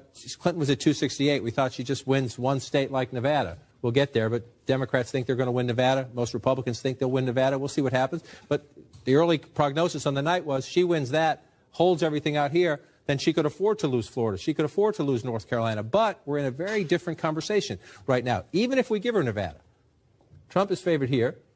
It's 11. It's 29. That's 15. Now we're in the ballpark. Now we're thinking, let's even leave New Hampshire out of it for a minute. New Hampshire's still in play. We're counting the votes there. But at 259, even if she wins Virginia, Michigan puts Donald Trump over the top. Let's say she comes back and holds on. The Wayne County vote comes in.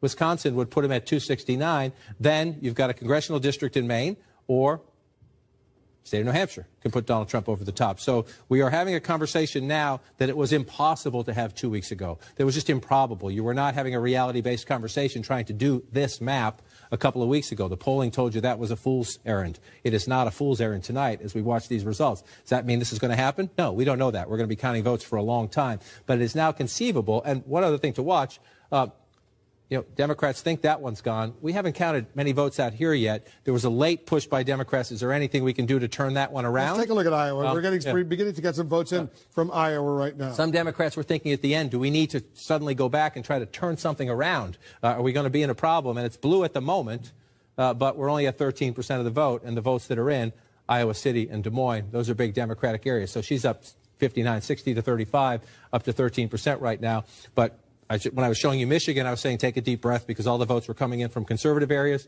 Well, in Iowa, there's no reason for Republicans who think they're going to win the state to panic or Democrats to celebrate because we are very early on, and the early votes we're getting, Polk County, which is home to Des Moines, the big Democratic area, Iowa City, College Town out here.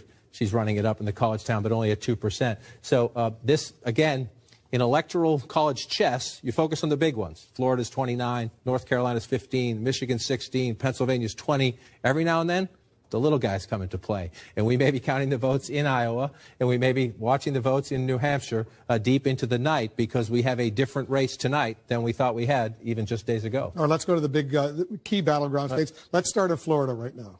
Let's come on down here. We're up to 95%, and it's close. But you get to the point, what are we at, 140, a little shy of that, 130 something? Donald Trump is ahead by about 140,000 votes. So you come down there and you think, are they there? Well, Palm Beach County is up to 97%. So there are more votes here. There aren't that many more votes here. But it could be some. You're almost done. If it's, whatever it is, you're adding up 10s or 20. 98% now in Broward County, which essentially tells you at the Clinton campaign war room, there's not much here. You might get some. And again, at the size of this gap, if that 2% comes in, it's a decent chunk of votes in a major population center, but it's not enough. So you need a little, somewhere you need a lot. And we're up to 99% here. So there are no more big, giant, empty baskets. Almost all of those three counties, heavily Democratic, they are almost all in. They're almost all in. And so now you're going through, again, now you're calling, I hate to say this, but now is when you're calling in, is there anything outstanding? This is at 100%. You've come in there. Let's come up here, other places, tiny, much more small counties, but they're at 100%. So the issue now at the Clinton campaign headquarters when it comes to Florida, number one, what's left in any of these small counties? And if the math continues this way, is there anything, you're nowhere near automatic recount land. Let's go back to Michigan and Wisconsin, see what's happening right now. First of all, in Michigan. 49 to 48. 50, if you want to round that up to 45. 50 to 45 if you round that up. Again, so you're looking, just go back in time. There's not much of a surprise up here. Marquette, we'll see where the vote comes in. Let's go back and check. Let's see where we are right now. 50 to 43. 56. See, you're seeing, just as I was showing you in Wisconsin, you find every now and then you find that one big county, moderate-sized county. It's not huge, but in a close race, you flip a county like that from past races, you're talking about a chunk of votes that matter. Now let's come down here. This race is going to be decided down here. Oakland County, she's leading. But again, if the final third comes in at that, you're going to make up some votes, but not a lot. And this is what we're waiting for. We're only at 16% in Wayne County, and this has to be not only the margin. If it's this close, 51 to 43, let's just go back in time and look at that. I mean, there's no way. There's just, if that stays that close, Yeah. we're waiting for inner city Detroit. If inner city Detroit comes in and blows that away. But if you look at this 73-26, if Donald Trump, at the end of the night, is getting over 40% of the vote in Wayne County, well, then that's a tough night for Democrats in the state of Michigan. So we got to wait. We're only at 16%. Those votes could be coming from out here, down here, more Republican areas. But this is a question of, one, she better turn that percentage around big time if she wants to win Michigan. And number two, where are the votes? That's not a lot of votes. That's not a lot of votes right now. We're only at 16%. But that's a warning sign. I just want to show you that again because it's a stunner if you look at it. 51% for Hillary Clinton in Wayne County. Tells you everything you need to know about Michigan at the moment. Emphasis on at the moment. Donald Trump always said he would get those so-called Reagan Democrats, that working-class blue-collar voter. Right, and so this is fascinating, and I'd love we'll pour through the Michigan exit polls as we do once that gets higher. Again, you're looking at that right now. If you're at the Clinton campaign headquarters, you are calling your people out here, and you're asking what went on. And to be clear, I know Dana was sharing some of this reporting the other day as well. Democrats out here have been calling the Clinton campaign for months, not just weeks, but for months, saying you need to tend to the garden. You think you have this one for granted. You're just taking this for granted, thinking you're going to win it. You better get out here. And the Clinton campaign late did get out there, but there's one of the. If this keeps going this way, one of the criticisms after will be that they took the so-called blue wall, which is these states they've won since 1992, 240, last 6 presidential elections, 242 electoral votes. They include Wisconsin, they include Michigan, they include Pennsylvania, which looks good for Clinton at the moment. If these stay like this, she's going to have Donald Trump's anti-trade message, like Bernie Sanders' anti-trade message, seems to have resonated in Michigan. Let's go to Wisconsin. To make a key point. Before I do that, I just want to do one thing, because you just make a key point. I know the experts on the other side of the room, and they're right.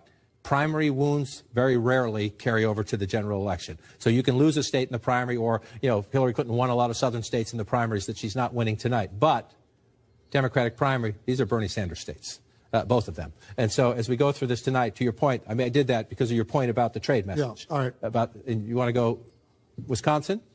Stand by. Let's do Wisconsin in a moment. Got to take a quick break. This presidential race turning out to be a real nail-biter. We're following close contests in multiple battlegrounds right now, including Michigan and Wisconsin, 2 states surprisingly very much at play right now. More results right after this quick break.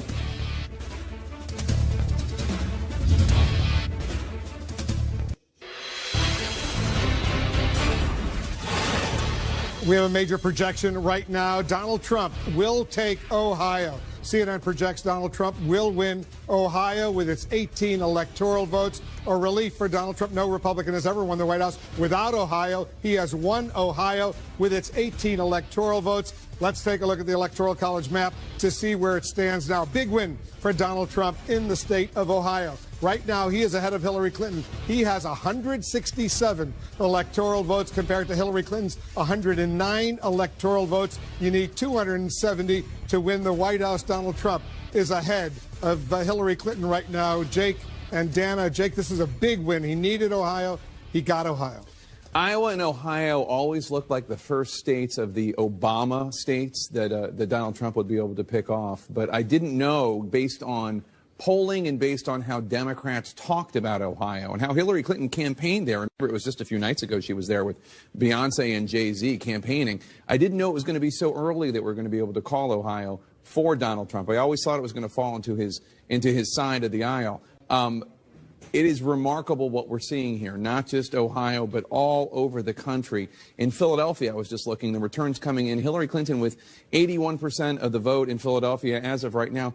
That is not really all that good for Philadelphia. She should be doing much, much better in the city of Philadelphia. The margins where she really needs to be driving up the vote for a very strong Democratic performance in those counties, she's not getting that. Dana, a lot of stunned Democrats out there right now. That's right. And let's just focus on Ohio for a second, what you just projected for Donald Trump as a bellwether. We've all talked about the fact that no Republican has won the White House without winning Ohio. But given where we are tonight, and another interesting statistic is that no Republican has ever won Ohio without winning the White House since Richard Nixon in 1960. So there is a very long history of Ohio predicting the president, no matter where which party he is in. The other point I think is important to make is that Donald Trump we were projecting to win Ohio, no thanks to the sitting Republican governor in Ohio, John Kasich, Donald Trump's former rival for the presidential nomination. John Kasich made it very, very clear, very loudly, that he did not think Trump was the right person for the party, the right person to lead the country, sat out of the convention, even though it was in his home state. And we should also note, Donald Trump, obviously, all the victories that Donald Trump has this evening, Donald Trump gets the credit for. But we should also note that when there's all this talk about how Hillary Clinton had a ground game and Donald Trump did not, the Republican National Committee has had boots on the ground for years now, right. And they have had a great ground game, and Donald Trump has been using that. So it's not the beneficiary. Yeah, it's not as though all these victories that we're seeing came just because you got a lot of help from you got a lot of help from the RNC. Absolutely. All right, we've got another key race alert right now. Well, let's update all the votes where they stand right now. We'll start in Michigan. Almost a third of the vote is in Michigan. Donald Trump has a 35,000-plus vote lead over Hillary Clinton. 16% of the vote is now in the state of Michigan. Donald Trump ahead there. In Wisconsin, 42% of the vote is in. He's ahead narrowly, 28,000 votes over Hillary Clinton. 10 electoral votes at stake in Wisconsin. In Florida, 95% of the vote is in. Donald Trump has an impressive lead. In Florida, 135,000-plus vote lead over Hillary Clinton. 29 electoral votes are at stake in Florida. In Arizona, more than half of the vote is in. Trump has a lead. More than 33,000 vote lead over Hillary Clinton. 11 electoral votes at stake in the state of Arizona. Let's continue. Let's go to North Carolina. Right now, Donald Trump, he has an impressive lead there with 84% of the vote in. More than 143,000, almost 144,000 vote lead over Hillary Clinton. 15 electoral votes in North Carolina. Almost half of the vote is in Georgia. Very impressive lead for Donald Trump. 347,000 vote lead over Hillary Clinton. He's doing well, very well in Georgia with its 16 electoral votes. In New Hampshire, almost half of the vote is in. Trump is ahead there as well. More than 10,000 vote lead over Hillary Clinton. 4 electoral votes in New Hampshire. Every electoral vote is critically important. In Virginia, 87% of the vote is in. Hillary Clinton has a lead, 55,000 plus vote lead over Donald Trump. She's certainly relieved at this stage. 87% of the vote is in Virginia. 13 electoral votes at stake there. We've got some more results coming in from Colorado. First, 65% of the vote is in. Hillary Clinton has a 92,000 vote lead over Donald Trump in Colorado with its 9 electoral votes. In Iowa, 19% of the vote is now in. Hillary Clinton has a pretty good lead, 54,000 plus vote lead over Donald Trump in Iowa. And in Pennsylvania, more than half of the vote is in. She's got an impressive lead there of more than 167,000 votes in Pennsylvania. So she's doing well, relatively speaking, in Pennsylvania, Iowa, and Colorado. Let's take a look at the Electoral College map to see where things stand. Donald Trump is ahead. He right now, we've projected, he has 167 electoral votes compared to Hillary Clinton's 109 electoral votes. 270 needed to win the White House. Trump ahead right now. Let's go over to John King. You're studying a lot of these battleground states so closely. Let's start in Wisconsin. You start in Wisconsin right now. It's gotten a little tighter, but 48 to 46. You could round that up to 49 if you want. So you're looking and you're counting the math here. Number one, just in a few places you're looking, you come down to Milwaukee. This is a danger sign for the Clinton campaign in the sense that 17% of the state population, the Democratic base center, and they're up to 82% of the vote. So more votes to be counted. Most of them, we see 65-30. Most of them, we presume, will go to Secretary Clinton. And it is the big population center, but you're getting close. You're getting close to the end there. So you start to look out here. Out here, you see the Eau Claire area here, only 1% of the vote. This is critical. It's tiny, 1.7% of the population, but you're starting to go back. You're looking for where are places. The President Obama ran up healthy margins where you know there are Democratic votes. Doesn't mean she gets them, but they exist. The question is, does she? We're waiting for the votes to be counted here as you start to go through. Otherwise, you look at this. I just want you to just look at this map for a minute. This is where we are now. Focus on where the red is. And then when you go back 4 years, you see a lot. See this blue? President Obama winning in this part of the state right here. And you come back in here. See all this red? So you're looking at places like, you start at Winnebago County, 50% for Donald Trump. You move over here. These are tiny, tiny counties, but it adds up. You start to go through them. These were blue 4 years ago, and now you're looking at them at the moment. We're still counting votes. So a lot of these counties, some I just went to, where was I? 10% of the votes there. So that doesn't, those numbers don't mean much. But if you're watching flipping counties within states, you look at that, all that blue down here. Look at all that blue down here 4 years ago. a lot of red at the moment. And so 42% statewide counted. We got a ways to go.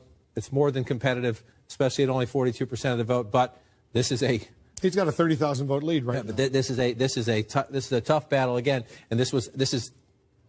Anyone say a month ago? Anyone say a month ago we were going to be counting the votes in Wisconsin late into the night? Number one.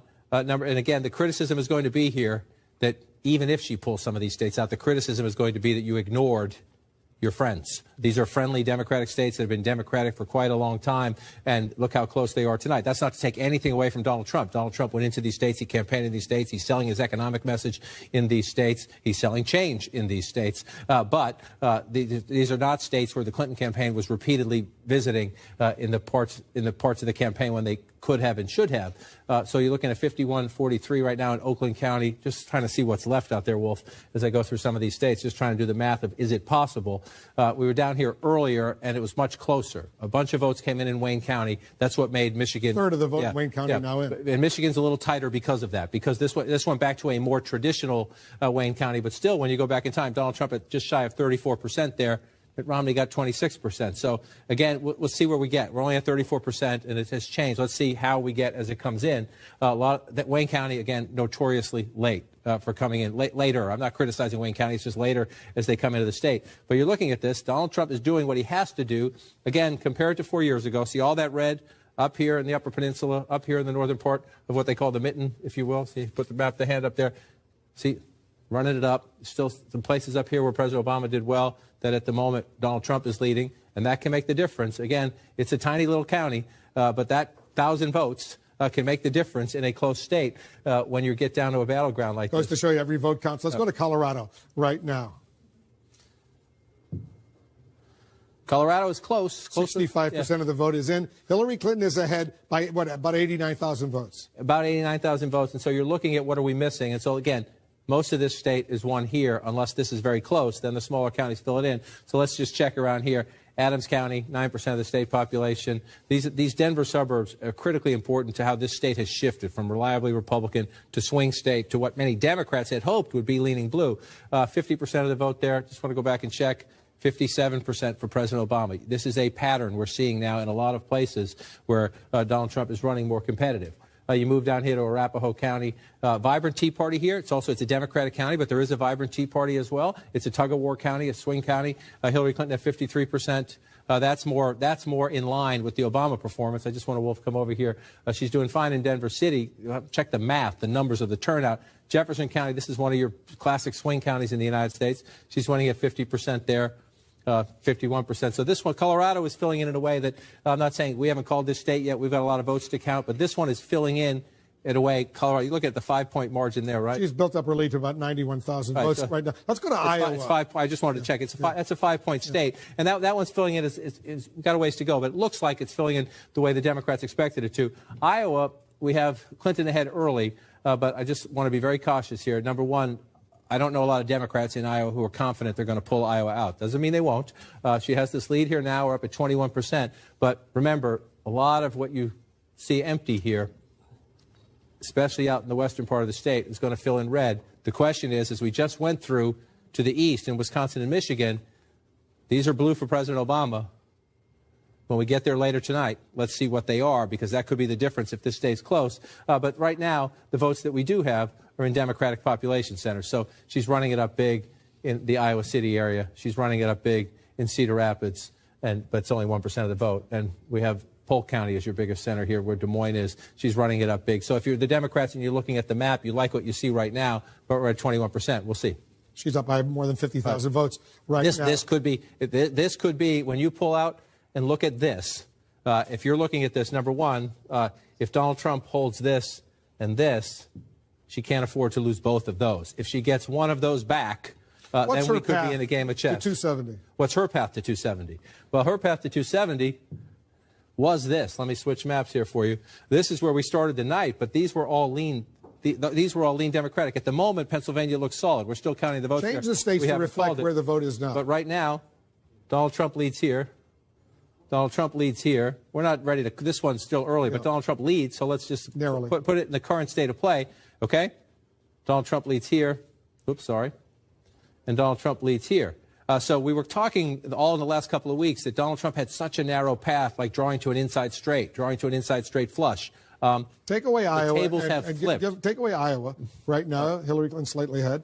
And Arizona, give them Arizona. We'll make it a toss-up. If you give Trump this one, I think most people expect she'll get this one based on early voting. But even then, we took Iowa away. If Donald Trump holds these, and this gives her Virginia, this scenario gives her Virginia, which we're not done yet, but she has pulled ahead there in Virginia. But if Donald Trump holds Florida, where he leads, holds North Carolina, where he leads, we've called Ohio. And so this comes down, again, the Trump campaign said from day one, we are going to prove you all wrong, and we're going to win with a Rust Belt strategy. Early on, their anchor was Pennsylvania. That's the irony of this, in the sense that Pennsylvania at the moment, again, we haven't called it yet, Wolf, but Pennsylvania at the moment, Clinton has the healthy lead. Michigan and Wisconsin are the flashing red alerts at the Clinton War Room right now. John, we have another major projection right now. And CNN can't project that Virginia, the Commonwealth of Virginia, will go to Hillary Clinton. 13 electoral votes in Virginia. An important win for Hillary Clinton in the state of Virginia, a state that President Barack Obama carried twice. She is ahead in Virginia. She will carry Virginia. Let's take a look at where the Electoral College map stands right now with her win in Virginia. Donald Trump is still ahead. He has 167 electoral votes compared to Hillary Clinton's 122 electoral votes, 270 needed to win the White House. You see the red states, the states that have gone for Donald Trump, the blue states that have gone for Hillary Clinton, the yellow states. No projection, too early to call. We have another key race alert right now. As John King said, it comes down to Michigan and Wisconsin. Let's take a look at Michigan first. 37% of the vote is in. Donald Trump still maintains a lead of almost 74,000 votes over Hillary Clinton, 49.5% to 45.5%, 16 electoral votes at stake in Michigan. In Wisconsin, almost half of the vote is in. Donald Trump is ahead there as well. He's ahead by almost 27,000 votes over Hillary Clinton, 48.3% to 46.5%, 10 electoral votes in Wisconsin at stake. Let's go over to Jake. Jake, this is a moment that the markets are watching very closely right now, because few people thought Donald Trump would be doing as well at this stage as he's doing. The markets don't like instability, and they also are unsure of what Donald Trump is going to do when it comes to trade. And we mentioned earlier that the Dow futures were down 500. Now they're down more than 600. But we should really just take a moment here and look at this. Pollsters predicted that Hillary Clinton was going to have not just a victory, but that she was going to win an electoral landslide. Not only is that not happening, it is entirely possible that Donald Trump is truly redrawing the map the way that he said he was going to. He was going to redraw the map from Wisconsin and Michigan to Ohio and Iowa. And we're winning over those white working class voters that feel the Democratic Party and Republican elites in Washington have ignored them for too long. Right now, he seems on his way to actually doing that. And in a word, it was Donald Trump versus almost all the experts. And as of right now, it looks like Donald Trump was right. Yeah, he's doing something amazing right now. As he himself said, he said, don't believe all those polls. That's right. And let's just talk about the Midwest, upper Midwest, Michigan and Wisconsin. People initially thought when Donald Trump went into Michigan that it was a fool's errand because it was such a safely blue state. Then the numbers started to shrink. I started to hear, I'm sure you did too, from Democrats. There you go. Look at Michigan right now. He's up. Donald Trump is up by 57,420 votes, with just 38% of the vote in. But still, this is a blue state. This is the state that the Clinton campaign should have had in the bank a long time ago. And this is the other thing that is really stunning to Democrats. Wisconsin, I think we can put that up there as well. Wisconsin is a state that has not gone Republican in decades. They didn't spend a lot of time there. Donald Trump did do some trips there, canceled one that he was supposed to do last week, but he did certainly more than Republicans thought that he should have. People thought he was, frankly, bananas to go to Wisconsin as much as he did. Clearly, he wasn't. They knew that there was something possible to take there. He also has been traveling with the Republican National Committee chair, a Wisconsin native who also knows the state. But these are part of the Democrats' reliably blue states And Donald Trump, as you said so well, is re-scrambling the map clearly with disaffected voters who are so done with Washington, and people likely, we'll see when we get the exit polls, who really haven't been out for any candidate, much less a Republican, in years. We've talked about this for the whole year. Donald Trump having one core message, which is Washington is not working for you. It's a cesspool. It's not protecting your jobs. It's not protecting you from terrorists. It's not protecting you when it comes to illegal immigration. It's not keeping the border safe. Now, there's a whole bunch of other stuff that's been wrapped around that core message. But apparently, to millions and millions of Americans, that message was more important than all the other stuff wrapped around it, even when that other stuff was perceived to be very offensive to millions of other Americans. He clearly has energized a lot of voters out there that may not have necessarily have voted, but he got to them and he energized them. John, you're taking a much closer look at Michigan. Let's take a look at Michigan right now. Taking a closer look at it and emailing people in both campaigns and people I know in these states who aren't affiliated, at least directly. They're not on the payrolls of any of these campaigns. The Democrats are obviously supporting Clinton. Most of the Republicans are backing Trump, although some of them are actually pretty agnostic about Trump when you think about it. So can she come back in Michigan is the question, right? We're at 38%. 49 to 46, you're looking at that 20 plus 40, so about 60,000 votes, just shy of 60,000 votes there. If you're looking, can she come back in Michigan? The answer is yes, she can. Not that she will. The answer is yes, she can. You look at all this red and you think that's nuts. How is that possible? I just want to show you a couple things. Number one, you come down here, 3% of the state population. We're at 63% of the vote. So there's more votes to come here. This is the smaller basket of potential Democratic votes, but there are some votes here. The Clinton War Room says they're confident the rest of this is overwhelmingly Democratic. We'll see if they're right. You come down here. We're going to come over here to Detroit, Wayne County. This is still a stunner to me that this is that close. It was much closer earlier on. You're looking at 61 to 35 there. You go back here, 73-26. That's where this has to end up for Hillary Clinton to win the state of Michigan. Can it? What the Clinton War Room says, and I just checked with a labor activist I know out here just to be sure that we're not getting spun too much, and he said he generally agrees that most of this vote is from the outer parts of Wayne County. You're in the more suburban parts out away, and that we have not gotten the large pocket of votes that we will get from Detroit. So everyone says that's the case. If that's the case, there's a lot of math to be done when these votes come in, if they turned out. If. It's a big if. So when you start doing the math, is it possible? We're only at 40% of the state vote, 39% statewide.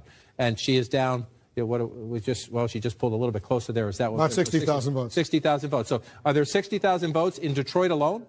Are there 60,000 votes in Detroit alone? Of course there are. And so we have a ways to go. It is stunning that we're having this conversation based on how we thought this campaign was going to go. And it could be equally stunning if you're sitting in the Trump campaign or the Clinton campaign headquarters. You're looking at these two long, deep blue states, red right now. It is possible they could both turn as we count the votes. Remember what happened in Virginia. Donald Trump led it all night long. He led, and then the Democratic areas came in and it flipped. Is that possible in these states? Yes, it is. Guess what? That will decide the presidency, whether that happens or not. Because if you look at the way this map is filling in right now, yes, Florida is very close, but Trump's lead is pretty healthy. You go down here and look at it. In Florida, the way 130,000. Right, the way we've gotten used to Florida, the closest state in 2012, 50-49, when you're looking at 2 points, or that's a little less than 2 points, I guess, but that's normal for Florida, and most people on the ground here, they're checking everywhere. Trust me, they're checking everywhere. But even Republicans who don't like Trump in Florida think he's got this one. We'll see how it goes as we go forward. Let's check on North Carolina. That's a 3+ point lead there, 4-point lead. It's 4-point lead. We're at 90%. So you're starting to look, where are these votes? That's not good news for the Clinton campaign. When you look at North Carolina, 100% is in here. 77% here, but it's a much smaller piece of the population. But there are some Democratic votes still out there. Let's come over here. There are Democratic votes out here. If they're in here, the central city part where you're predominantly, I mean, she's winning this by a lopsided margin anyway. There are parts of this county where she's probably winning at 70% plus. If they're out there, is it possible? So that's a lot of math to make up. If you look at the margin so far at 87%, her margin is what, 130,000 votes. You're not going to get, you only got 13% to go. So you're not going to get that many there. So you're looking at this and you're thinking, again, we're not ready to call this state by any means. We're going to be counting for a long time. But if you're the Trump campaign headquarters, you're thinking, we think we got Florida. We think we got North Carolina. We know we have Ohio. The this is what you're going to look at right here. If Clinton can turn them back, and I'm going to keep checking to see if the vote count goes up to 44% in Michigan, you still see this lead. We're going to wait for this a while. And again, we could be counting votes in California, Wolf, when this comes in. This is how it goes sometimes. We're going to wait on this. We're only at 39%, but 39% is significant. In Wayne County. Yeah, in the sense that, are they here? If they're in here, 18% of the state. 18% of the state. That's what I'm saying. So if the votes that we have are from out here, it's less Democratic. I don't want to call it Republican. It's less Democratic. But you see this here. So we're going to wait on this. And again, the Clinton campaign says they're not panicking. Trust me, they're concerned. They say they're not panicking because they're told that's where the votes are. I checked in with a labor activist who says they're generally right, although he's a little skeptical. There are enough of them. We'll see how that plays out. I just want to peek at this, and then I want to go up. Wolf will come back to me in a second. We got to go to you for projection. We have another major projection right now. CNN can now project that the state of Colorado will go to Hillary Clinton with its 9 electoral votes. Hillary Clinton wins Colorado. She's ahead in the popular vote right now. You see 67% of the vote in. She's winning by more than 86,000 votes. 9 electoral votes in Colorado. Another important win for Hillary Clinton. She needs all of these wins right now. Let's take a look at the electoral college map. Donald Trump has 167 electoral votes compared to Hillary Clinton's 131 electoral votes. Remember, you need 270 to win the White House. I keep saying that, but that's the magic number, 270. Another important win for Hillary Clinton in Colorado. Let's go back to John and talk about New Hampshire right now. More than half of the vote, John, in New Hampshire is now in. 54% of the vote in. You see Donald Trump with this lead, 3-point lead, just switched up 54. We're still at 3, just a little slight change in the math there. So what's that, 11,000 votes right in that ballpark there? So Trump is in the lead. He's got a lead there. Are there any encouraging signs outstanding for Hillary Clinton in New Hampshire? I wouldn't call anything encouraging for Hillary Clinton at the moment, to be honest with you, my friend. But yes, are there places when you look at New Hampshire that tells you this was a Republican county 4 years ago, but this is where I meant to tap Nashua City. Nashua City is just shy of 7% of the population. This is a Democratic area if she wins it. We've seen Donald Trump flipping some areas tonight. If you go back in time to 2012, 56 to 42, 6% of the state population. So if you look at what the margin is right now, there are enough votes even just right here if she performs. That's been the question, and we've gone state by state to see is she performing in these Democratic areas. That's one of them. I want to come over here to the seacoast. Sorry, I touched Maine. When you get right out here to the edge, let me stretch it out a little bit and make it easier for me. Portsmouth, another area here, just shy of 2% of the state population. An overwhelmingly Democratic area. We have no votes counted here yet. So let me just keep it on 2016 so I don't make a mistake. And so you come back. Are there places? Yes. Our friend Mr. Tapper can tell us about Hanover, New Hampshire. There's a famous university there. Just 1% of the state population, overwhelmingly Democratic area. So we got a lot of counting to do still in the state of New Hampshire. But at 50, we're at 54% of the count. It's a 3-point race right now. The challenge is quite simple. In these Democratic areas, Portsmouth, Nashua, smaller population up in Hanover. I just want to see what's happening here. She's at 6 points now. We're at 92% in Manchester. So this is 8% of the state population here. 50% for Secretary Clinton. This is an issue we're seeing consistently. Donald Trump's appeal to blue-collar voters in gritty Manchester, New Hampshire, 55-44, 11 points for the president 4 years ago, 6 points for Secretary Clinton right now. That's what gets you the tighter race. You move into the traditionally Democratic areas. If you go back to 2008, remember we thought Obama was going to win the New Hampshire primary? This is where she pulled it out, right here in Manchester. At the last minute, her team, her organization pulled it out in Manchester. They know this state very well, and they're not doing what they need to do in Manchester City right now. There's still room for her to come back. Don't get me wrong. A 3-point race. There's a lot of Democratic areas. Just look at what's left on the map. If you see it, it's kind of scattershot. It's hard to follow. It kind of looks like a tablecloth in a diner, if you will. But you see a lot of blue. See all this blue down here? This is 2012. You see all the blue down here in the corner.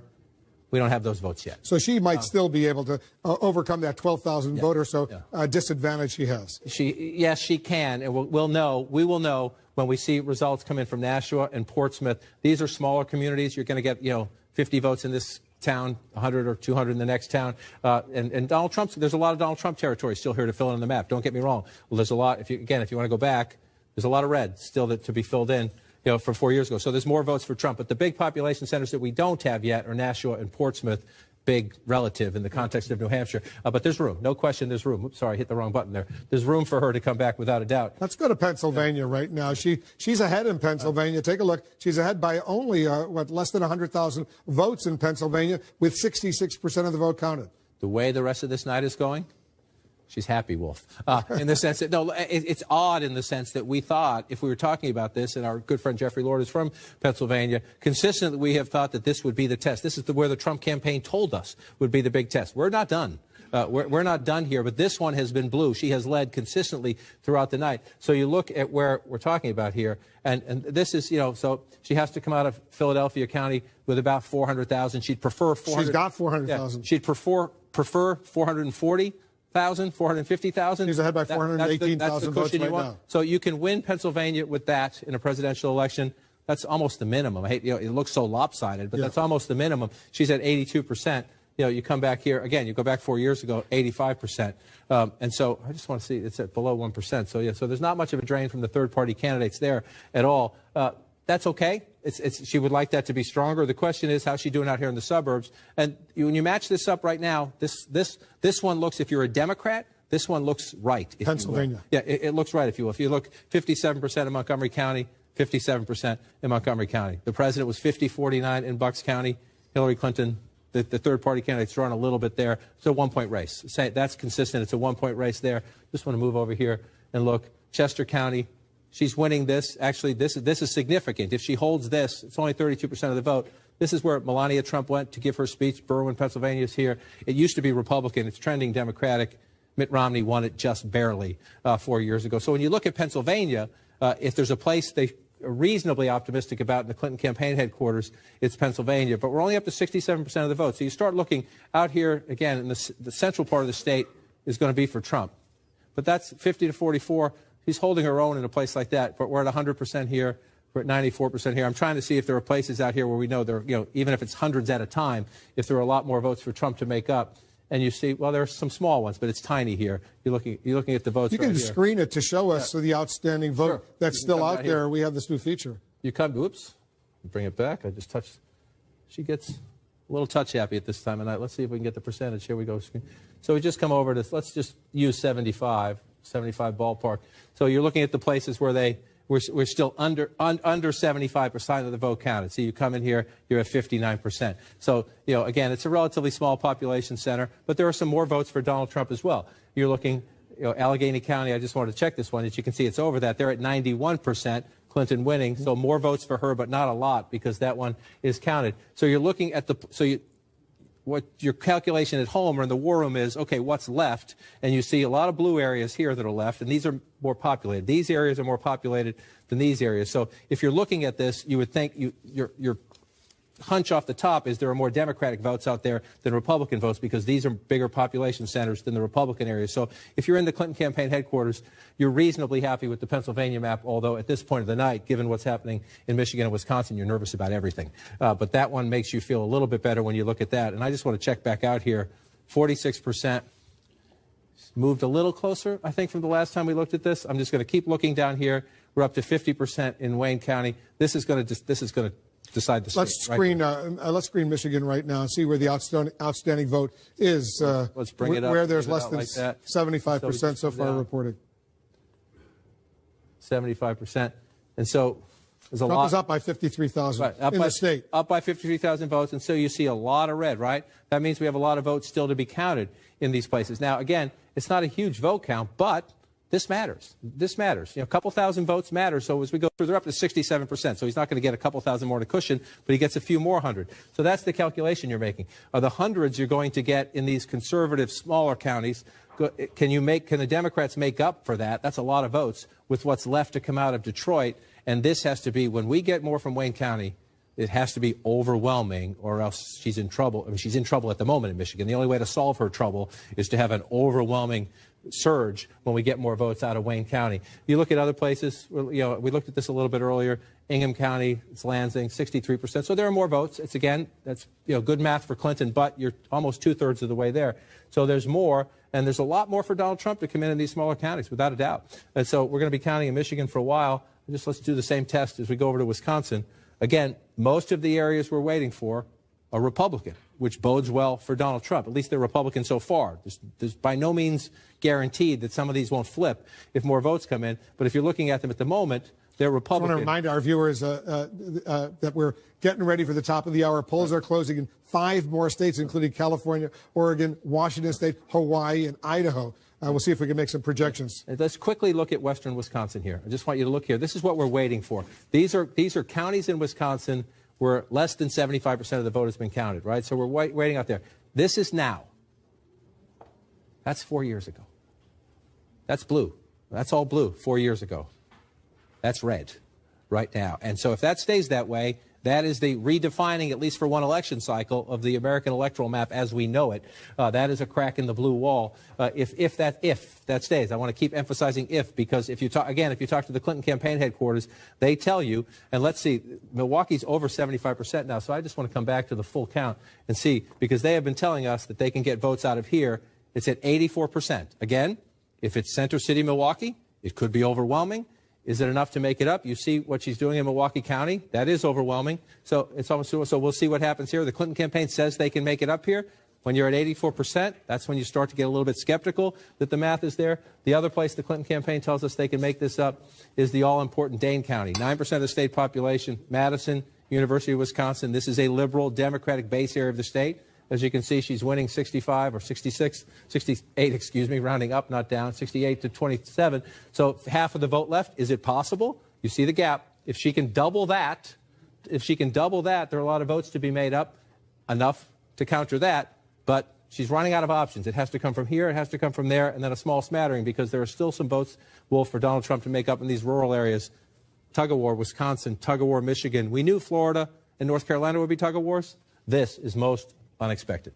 It certainly is a huge, huge surprise to so many people out there. All right, with the next few seconds, polls will close in 5 western states, including California, with this whopping 55 electoral votes in California. We're getting ready to make some major projections. Let's get ready for that right now.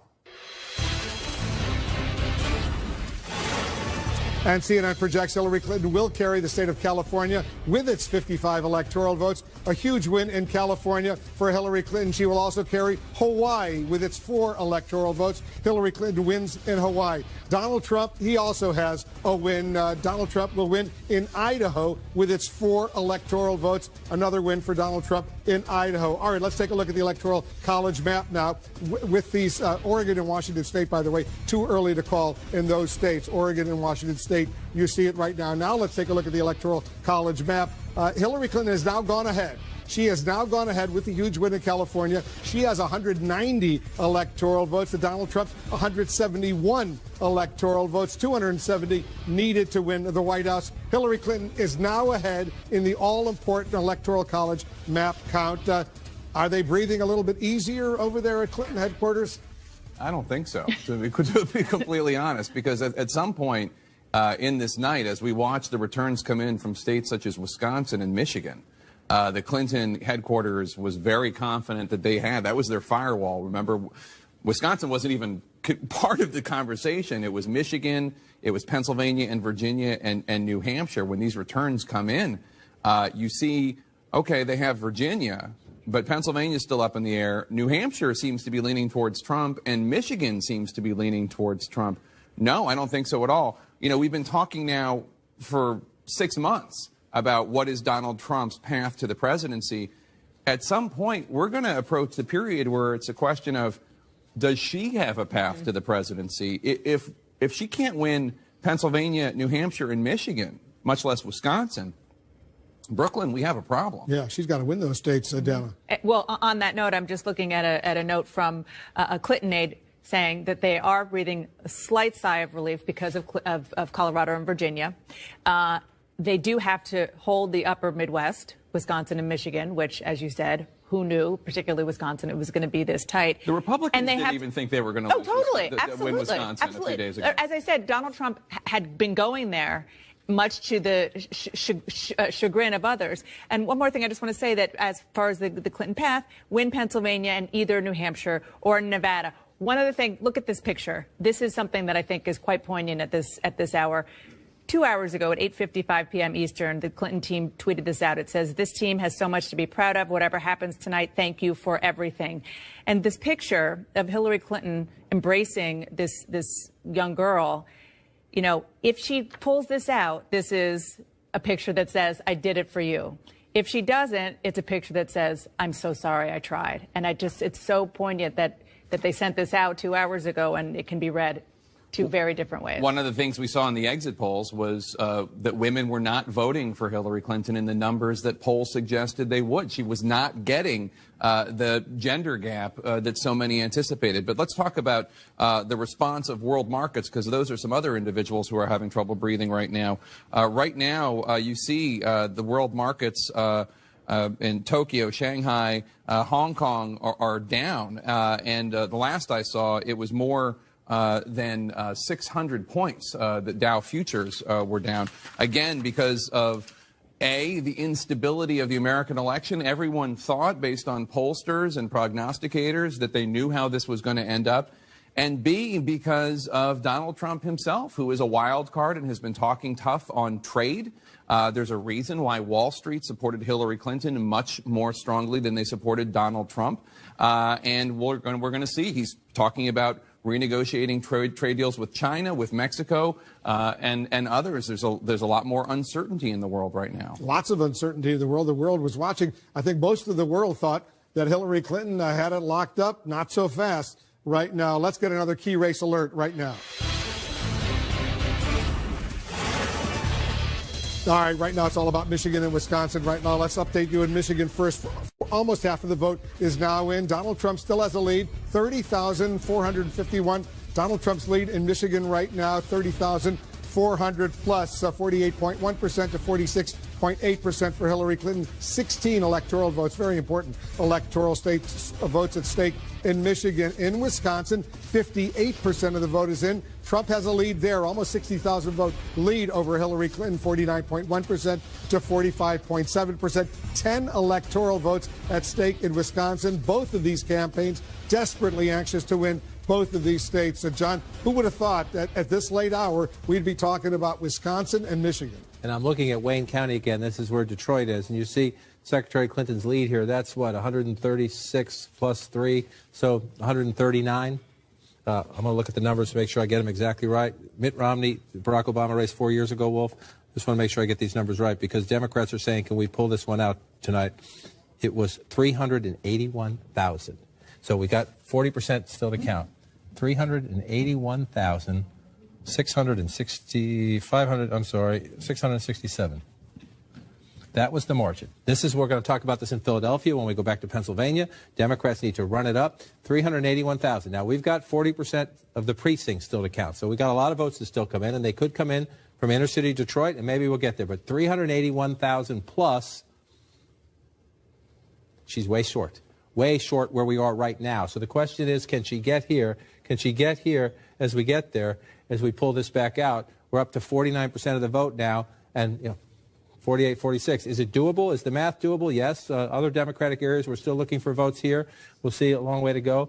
But this is going to come down to turnout right here in Wayne County, Michigan. And let's screen Michigan. Let's screen Michigan right now to see where the outstanding vote is.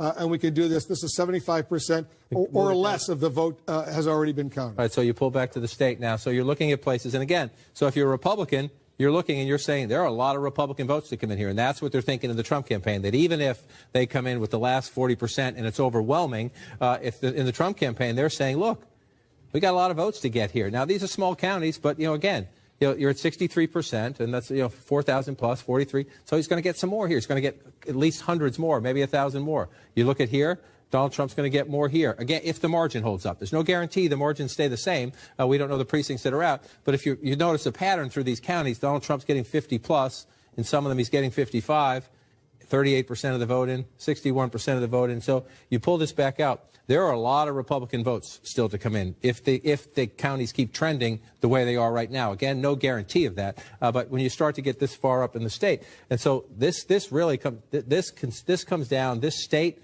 and perhaps the presidency comes down to Wayne County, Michigan at the moment, where we are at 58% of the vote, and Hillary Clinton is well shy of the margin Democrats need out of Detroit to help them offset gains elsewhere. And again, Wolf, we're consistently seeing this. She is underperforming in the Democratic base areas. All right, we have another major projection right now. CNN now projects that Donald Trump will carry the state of North Carolina with its 15 electoral votes. Another important win for Donald Trump in the state of North Carolina. 93% of the vote is in. You see he's up by more than 220,000 votes. Donald Trump carries North Carolina. So let's take a look at the electoral map, where it stands right now with this win for Donald Trump in North Carolina. Hillary Clinton is ahead, but slightly. She has 190 electoral votes to Donald Trump's 186 electoral votes, 270. That's the number you need to win the White House. You see the blue states are the states for Hillary Clinton, the red states, the state for Donald Trump. All those yellow states, by the way, too early to call. We are not yet able to make projections in those states. But Jake, this is a huge win for Donald Trump in North Carolina. It's big. The Trump people were competing hard for it. It's a state that Donald Trump put his heart and soul into. President Obama won it in 2008. He lost it to Mitt Romney in 2012.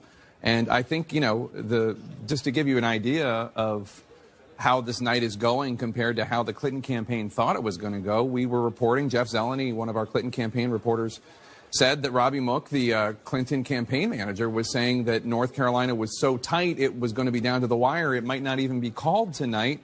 Well, it's 11:09 and we just called it. That says to me that their projections were off and their voter data file was wrong, and people came out to vote and vote for Donald Trump that they didn't think were going to.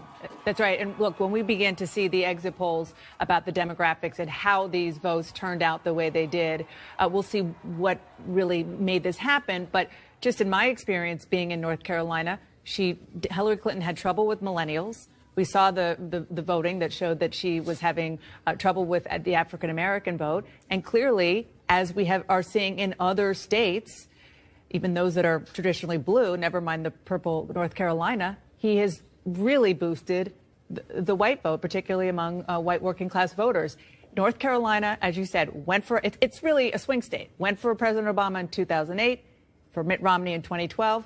Donald Trump is keeping it red. One thing that we're going to also need to look at as we all come and analyze the night, or you know, after it passes, is the effect of the third-party candidates. Yeah. Gary Johnson, the Libertarian, Jill Stein, the Green Party candidate, Evan McMullin, the Independent candidate. What role did they play? What role, like what votes would have gone to Trump or Clinton, but instead went to them? That was always one of the wild cards. Yeah. That pollsters were talking about, that there were so many undecided voters and third-party voters that made this race unpredictable. Turns out that might have had a bigger effect than we thought, in addition to the Trump effect. Let's go over to John King. John, let's get back to Michigan and Wisconsin. These two states potentially could make the difference who's going to be the next president of the United States. And at the moment, they're leaning in favor of Donald Trump. We got some more votes to count. 60% in Wisconsin, 49 to 46.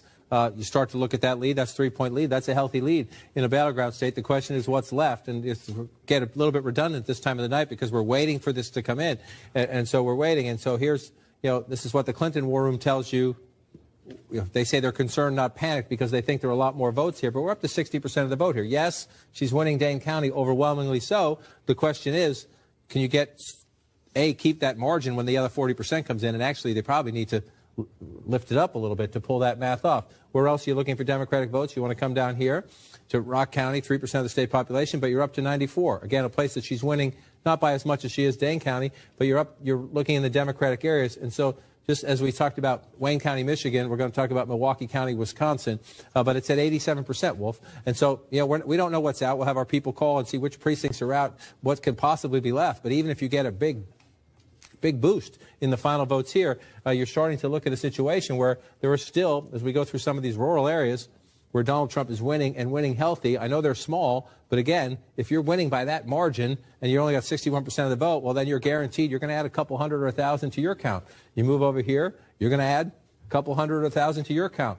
And so if you're going through these and you're looking at it, you're looking at Donald Trump and you're saying we keep focusing on, are there enough votes left for Hillary Clinton? Well, in Wisconsin, there are a lot of votes left to be counted. Again, we're only at 60%, and a lot of those votes are in Republican areas. And I'm going to do this all night just to show you what is happening to the map. Because, this is number 8 for me in a presidential race. And you look at a state like this that has just been lock solid blue. Nobody thinks the Republicans always say we're going to go there. Even Mitt Romney with his running mate, Paul Ryan from Wisconsin, couldn't win it 4 years ago, right? But look at all this blue. Just look at all the blue. And that's 4 years ago. And look at all that red. That's small town America. That's blue collar America. And right now, Donald Trump is winning. I want to come back because you can see this even here. We haven't called Pennsylvania. It's relatively close. There are people in the Trump war room who think they can still pull out Pennsylvania. Let me show you why. Number one, we're up to 94% in Philadelphia, right? Now, again, we still have to count and see what comes left. That number could jump quite substantially. But she needed 430, 450,000 is what they would like, even though she's at, 420 there? That's 420,000 votes right there. That's a pretty healthy lead out of Philadelphia. But Donald Trump is keeping it close-ish in the suburban areas, but Erie County, blue-collar Erie County, right? Look at that. Now, that's supposed to be, if you're a Democrat, that's supposed to be blue. I want to show you something else. This is Scranton, Pennsylvania, Joe Biden's hometown, Lackawanna County. President Obama got 63% with Joe Biden on the ticket. The scrappy kid from Scranton, right? 63%? 50%. Donald Trump's getting... And 100% of the vote is in. Yeah, 100% of the vote is in, and Donald Trump is getting 47% in this part of the state. Give props to the guy across the room, Jeffrey Lord. He talked about this. He thought that the margins in these places would be smaller than normal. And you start coming into these areas and looking, 51%, Lehigh County, 51 to 44. Go back 4 years ago, 53. That's not quite as bad as you look through there. But even... Let's screen Pennsylvania right now, even where the outstanding vote remains. Even that point or two in those blue-collar counties, she has to, because of this, because the rest of this state is so Republican, in the places that are Democratic, the Democrats have to run it up, and she's not running it up. So let's go back and look. Let's just take this back. Let's just put it at around 80% there. That's 81%. So you're looking at the places that have not reached 81% of the vote counted. And so let me just move it over a little bit so you can see it. A lot of them are Republican. Now, we're still looking at this. There's some votes here. And we're, some more out of, even though Philadelphia is above 90%, you'll get more votes because it's the big city. But again, these smaller places, you're not going to come in with a ton of votes, but you're going to come in with, at 59%, you got a 2,000 vote cushion there. So it's reasonable to assume, if the margins continue, that the Trump campaign, they're sitting in their war room saying, we're going to pull in a lot more votes here, and we don't think her cushion in Philadelphia, and we don't think her margin in places like Scranton and Allentown are enough. There's logic to that. We'll see. We still have to count the votes. But as we focus on what is the emergency in the Clinton campaign right now, which is Michigan and Wisconsin, let's keep an eye on Pennsylvania as the late votes come in. This is Michigan on what's left. And again, most of the outstanding vote in Michigan is in areas that at the moment is coming in Republican. He's ahead by 58,000 votes with 52% of the vote in. 58,000 votes. So we come in here. Again, this is only 58%, which sounds like a lot, but this is your biggest area. We're going to wait. We're going to wait and see. The Clinton campaign says our people are telling us we have some votes here. You start to get skeptical when you get up around 60%, but let's see what happens. I've seen this happen.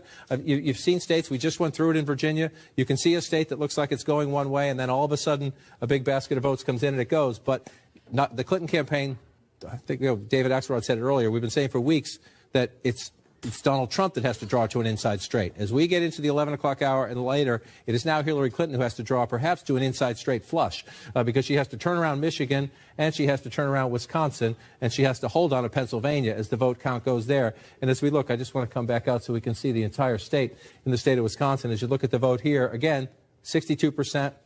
It's a 2-point race, 2.4 race. You're trying to figure out where the rest of it is, Wolf. We'll keep looking. Still some votes to count in Dane County. Back to Wolf for a projection. We got another major projection right now. And CNN projects Hillary Clinton will carry the state of Oregon with its 7 electoral votes. Another win for Hillary Clinton in Oregon. In Nebraska, earlier we projected Donald Trump would get 3 of the 5 electoral votes in Nebraska. They divide up their electoral votes according to the congressional districts. Now we're going to give them 4 out of those 5 electoral votes in the state of Nebraska. As a result, let's take a look at the map, the Electoral College map, to see where things stand right now. Hillary Clinton's still ahead. She has 197 electoral votes to Donald Trump's 187 electoral votes. 270 needed to win the White House. All those yellow states, still too early to call in those states. No projections yet. Hillary Clinton wins Oregon Donald Trump gets another electoral vote in Nebraska, Jake. And so far, he's racking up almost all the states he needs. I mean, he's won Ohio and North Carolina. I don't know what's going to happen with Florida, but he was leading last time I saw there. You know, the path for Hillary Clinton to win is still there, but it's problematic. If I can bring up my screen here just to show, she still needs Pennsylvania, she still needs New Hampshire, and she still needs Michigan. But even with those states, we still have the question of Wisconsin and what's going to happen with Wisconsin. They are now subtracting votes that were given to her automatically in all of the Electoral College projections. Nobody anticipated, including, as we were just talking about, Republicans, including the Trump campaign. They were going to have a rally, I think it was Saturday or Sunday, in Wisconsin. And they pulled out because they thought they were down 5 or 6 points. We still don't know what's going to happen in Wisconsin, but they are exceeding their own expectations. And she never stepped foot in the state of Wisconsin since winning the Democratic nomination. That's how confident they were in the state of Wisconsin. I'm just looking at an email from a Hillary Clinton aide insisting on Wisconsin. All of Madison, which is very, very liberal, is out. They say all of Milwaukee. And John was just showing in Michigan, they still think that they have a chance of boosting the numbers in Detroit, so that those two states are very much in play. But I mean, come on. We're talking about Wisconsin and Michigan right now. The other interesting point is that those are two states that Hillary Clinton did not win in the Democratic primaries. Right. So it appears that not only is Donald Trump's support strong, but her Democratic base didn't entirely come home.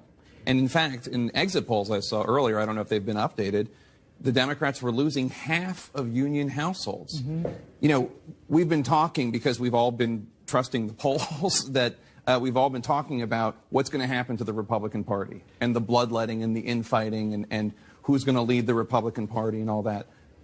Again, completely wrong. It's the Democratic Party that's going to have this fight. You know, take a look at Michigan right now.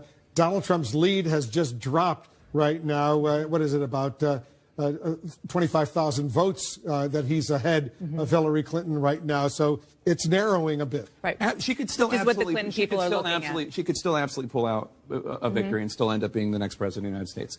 But with the fact that the performance of Democrats, as of right now, in these Rust Belt states has been so challenged, shall we say, I think it's fair to say that the Bernie Sanders, Elizabeth Warren wing of the Democratic Party is going to be emboldened and stronger, and Democrats are going to be saying what went wrong. Even if Hillary Clinton wins tonight, which seems less probable by the hour, even if she wins, there is going to be a real argument that Democrats have ignored working class, white working class voters for too long. Which, as you said, was exactly the argument that Bernie Sanders made successfully. The reason why he gave Hillary Clinton such a run for her money during the entire Democratic primary season, and why there was such a clarion call early on by those people in the Democratic base for an Elizabeth Warren to get into the race. Michael Moore, the progressive filmmaker, was on my show about a week ago from Michigan.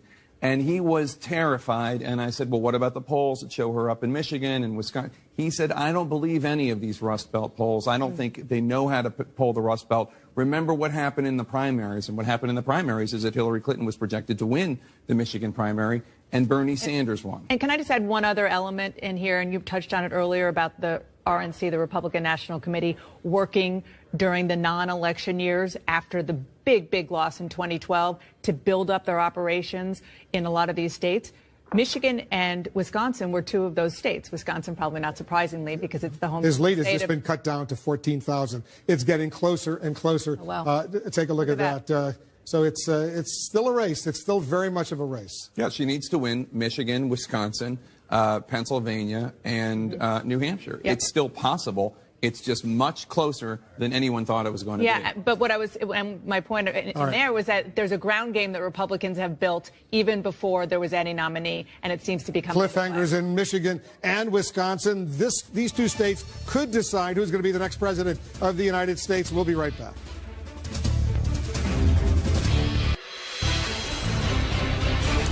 We've got a key race alert. Let's check in all the key battleground states. It's a cliffhanger going on here in Michigan right now. 56% of the vote is in. Look at how close it is. Donald Trump has a lead of 13,000 over Hillary Clinton, 47.7% to 47.2%. There are 16 electoral votes in Michigan. It's so close. In Wisconsin, 65% of the vote is in. Donald Trump has a little bit better of a lead, 66,000 votes ahead of Hillary Clinton, 49.1% to 45.8%, 10 electoral votes in Wisconsin. In New Hampshire, look at this, 64% of the vote is in. Trump has a lead of 9,300 votes over Hillary Clinton, 48.2% to 46.2%, 4 electoral votes in New Hampshire. And he is leading in Iowa as well. More than half of the vote is in, 54%. Donald Trump is ahead by 32,600 votes over Hillary Clinton in Iowa. 6 electoral votes, 4 key states. 4 key states right now,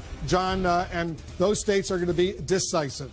And she has closed the gap in Michigan, Wolf. We've been saying, what are we waiting for? Some Democratic areas. The question is, we're still only at 57% of the vote in Michigan. She's now closed. You look at there, we're within a 1-point race of each other there. And so you start looking, you say, where are they? You go out here to Kalamazoo, 96%, but some votes came in here that boosted her up a little bit. Here's the big one we're waiting for, still over here in the Detroit area, and this is why this is so important. We're up to 72% now, but she's starting to stretch the lead here, and what we were told from the Clinton campaign war room and Democratic labor activists on the ground say that most of these votes are in here, and they expect when they do come, they're going to be overwhelmingly for Hillary Clinton. Does that mean it's enough? We'll wait till they come in to do the math. But she has closed significantly in the state of Michigan, and we watch that one. So now we're going to go over here to Wisconsin. 49 to 46, if you round that up, 65% of the vote. You're in the Trump campaign headquarters. You're starting to look. What are we looking for? I just want to come down here to Milwaukee County, 17% roughly the state population.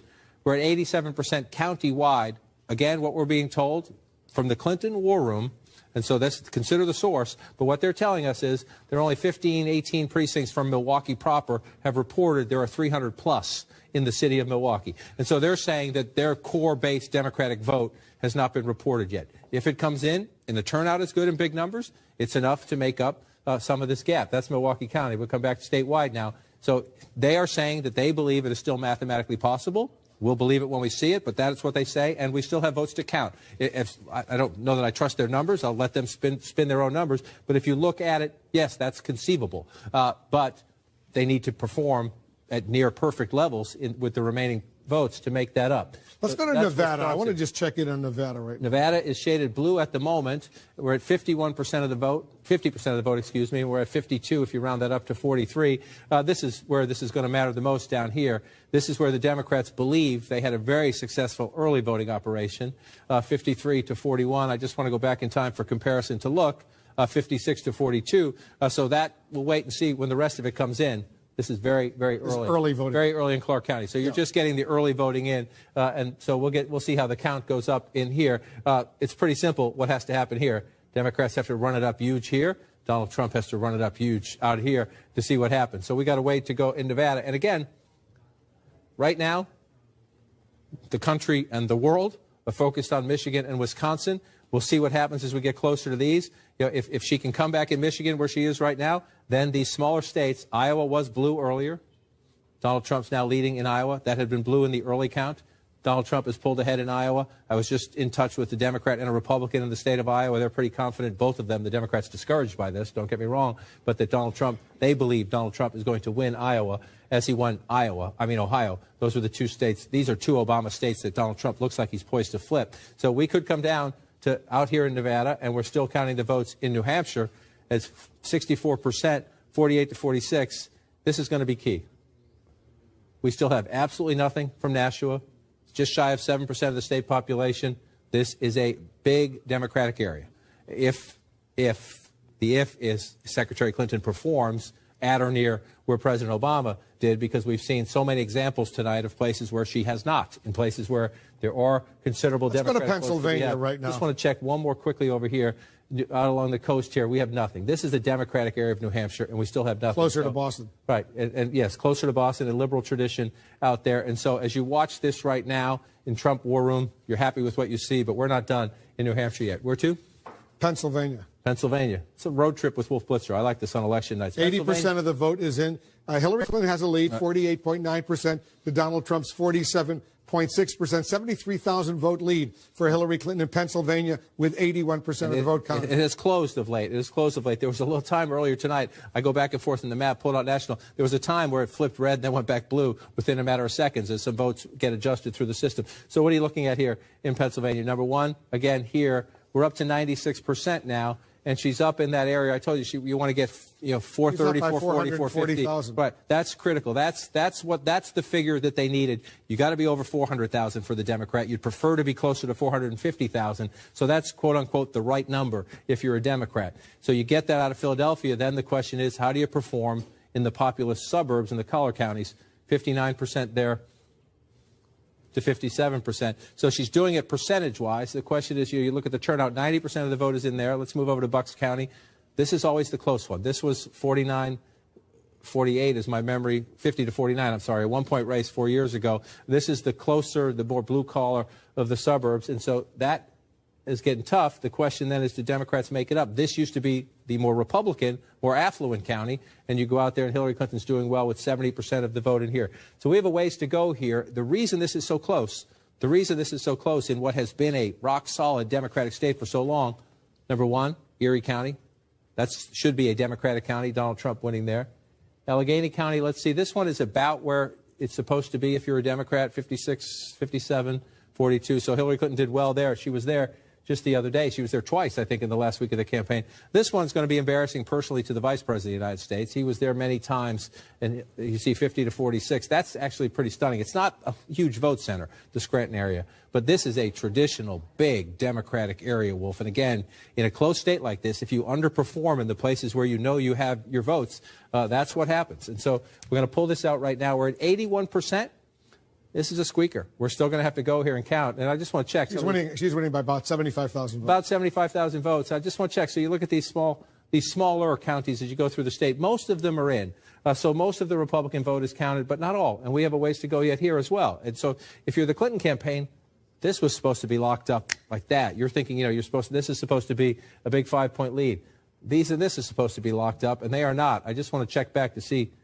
Constantly checking to see if the percentage goes up. We're still at 57%. Again, this is a very close race. At the moment, it looks a lot like Virginia, where she was able to come back. The question now is she's pulled into position where she's on the same lap of the track now, where she was a couple laps behind most of the evening. We'll see if she can close the rest of the gap. And again, if she's going to do it, it's going to be in places like this. Oakland County, most of the vote is in. This is an area. That's a good sign. If you're Secretary, one quick second. This is Flint. Genesee County is where Flint is, big African-American community. Remember, during the primary campaign, she broke out and went out here to campaign. This is a good sign if you're in the Clinton war room. Only 37% of the vote counted here. She thinks she's going to do better in Genesee County. All right, so let's say they split these two states. Hillary Clinton wins Michigan. Donald Trump wins Wisconsin. What's their respective road to 270? Well, here's the map where we started the night, right? And so let's see. You just said you want her winning Michigan. Let me make that blue again. And you think Donald Trump wins Wisconsin for the sake of argument. What happens there? It takes her down from where she started the night, number one. Give her North Carolina, too. Yeah, North Carolina. Donald Trump. That one has to go to Trump. Yeah. Give him North Carolina. He gets North Carolina. He gets Florida. Then we're a tie with these states that we're still looking at. The expectation is that Donald Trump will win here and that she will win here. We're not there yet, but doesn't that look sweet? 260. Yeah, exactly. 269 to 264. Give her New Hampshire. How are we do in New Hampshire? Yeah, give her New Hampshire. Now, we're missing two votes. Yeah. We're missing the congressional district in Nebraska. One vote there. And the congressional district in Maine, the second congressional district in Maine. The one up here, we were thinking, leans Donald Trump. We'll count the votes as they come in. The one in Nebraska, I haven't seen the latest projections on that one. But this is not the race that I think most people thought we were going to have tonight. It's not the race we have at the moment, but it is a perfectly reasonable calculation that as we brew a little bit more coffee past the midnight hour and the 1 o'clock hour, the 2 o'clock hour, this is a remarkably competitive race. So let's go back and let's take a look at some of these states. Just the fun part about this, counting the live votes, is while you're having a conversation about one thing, often you get a change in the map. So let's look up here. 68% now in the state of Wisconsin. We're leading right there, so we'll keep counting them, Wolf, in Wisconsin, Michigan, and New Hampshire. as we have, shall we say, a cliffhanger, to say the least. All right, we have another major projection right now. Take a look at this. And CNN projects Donald Trump will carry the state of Florida. With its 29 electoral votes, Donald Trump wins Florida. A huge win for Donald Trump. That's his second home in Florida. Donald Trump will carry those 29 electoral votes. He's ahead right now with 98% of the vote in by more than 131,000 votes. A big win for Donald Trump in Florida. He predicted he would win Florida. He has won Florida. Let's take a look at the Electoral College map right now. You see Donald Trump has taken the lead. He has 216 electoral votes compared to Hillary Clinton's 197 electoral votes, 270 needed to win the White House. But it's a big, big win for Donald Trump in Florida. Jake and Dan, a lot of people didn't think that Donald Trump would be able to do it. He did it in Florida. He did. A huge prize, 29 electoral votes, where his second home is at Mar-a-Lago. And let us also just point out, when you were doing the map with John just a second ago, you were very close to having a 269 to 269 tie. That is entirely possible. It is not crazy at all, and we could go do it, but you already almost did it. If there were a 269 tie, it goes to the new House of Representatives. And the other thing, as you point out, is that there are those two states that give out electoral votes according to congressional districts. And if Donald Trump picks up that one in Maine, the Maine's second congressional district, then that's 270. And so all those trips to Maine that he that he made actually may end up being crucial. And we should point out, this is not over for Hillary Clinton or for Donald Trump. This is, as John said, this is a cliffhanger. We really have no idea what's going to happen here. I haven't seen a race this close since Al Gore and George W. Bush in 2000. It really could theoretically come down to one state or even one congressional district. Speaking of 2000, I think we should take a moment and talk about Florida. Because, as you said, it was something that Donald Trump said he was going to win, said he needed to win. It looks like we projected that he has won it.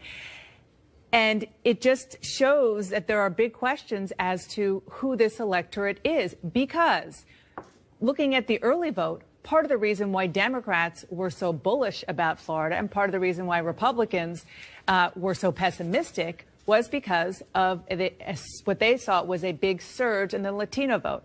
So at the end of the day, we'll see what that Latino vote was, particularly newly bigger Puerto Rican areas in the I-4 corridor.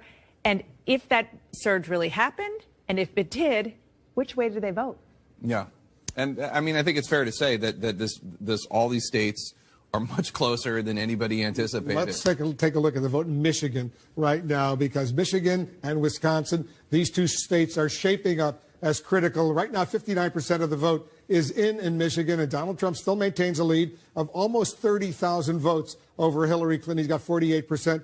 She has 47%. Still, 40% of the vote outstanding, 16 electoral votes at stake in Michigan. And let's take a look at Wisconsin right now. These are the two states that could be decisive. 70% of the vote is in. Trump still maintains a lead of almost 69,000 votes over Hillary Clinton, 49% to 45.8%. Another 10 electoral votes in Wisconsin. Let's go over to John King. John, Wisconsin and Michigan. Let's talk about the best Hillary Clinton can do right now, because in the Electoral College we're talking about. In the Electoral College, you want to do the best she can do.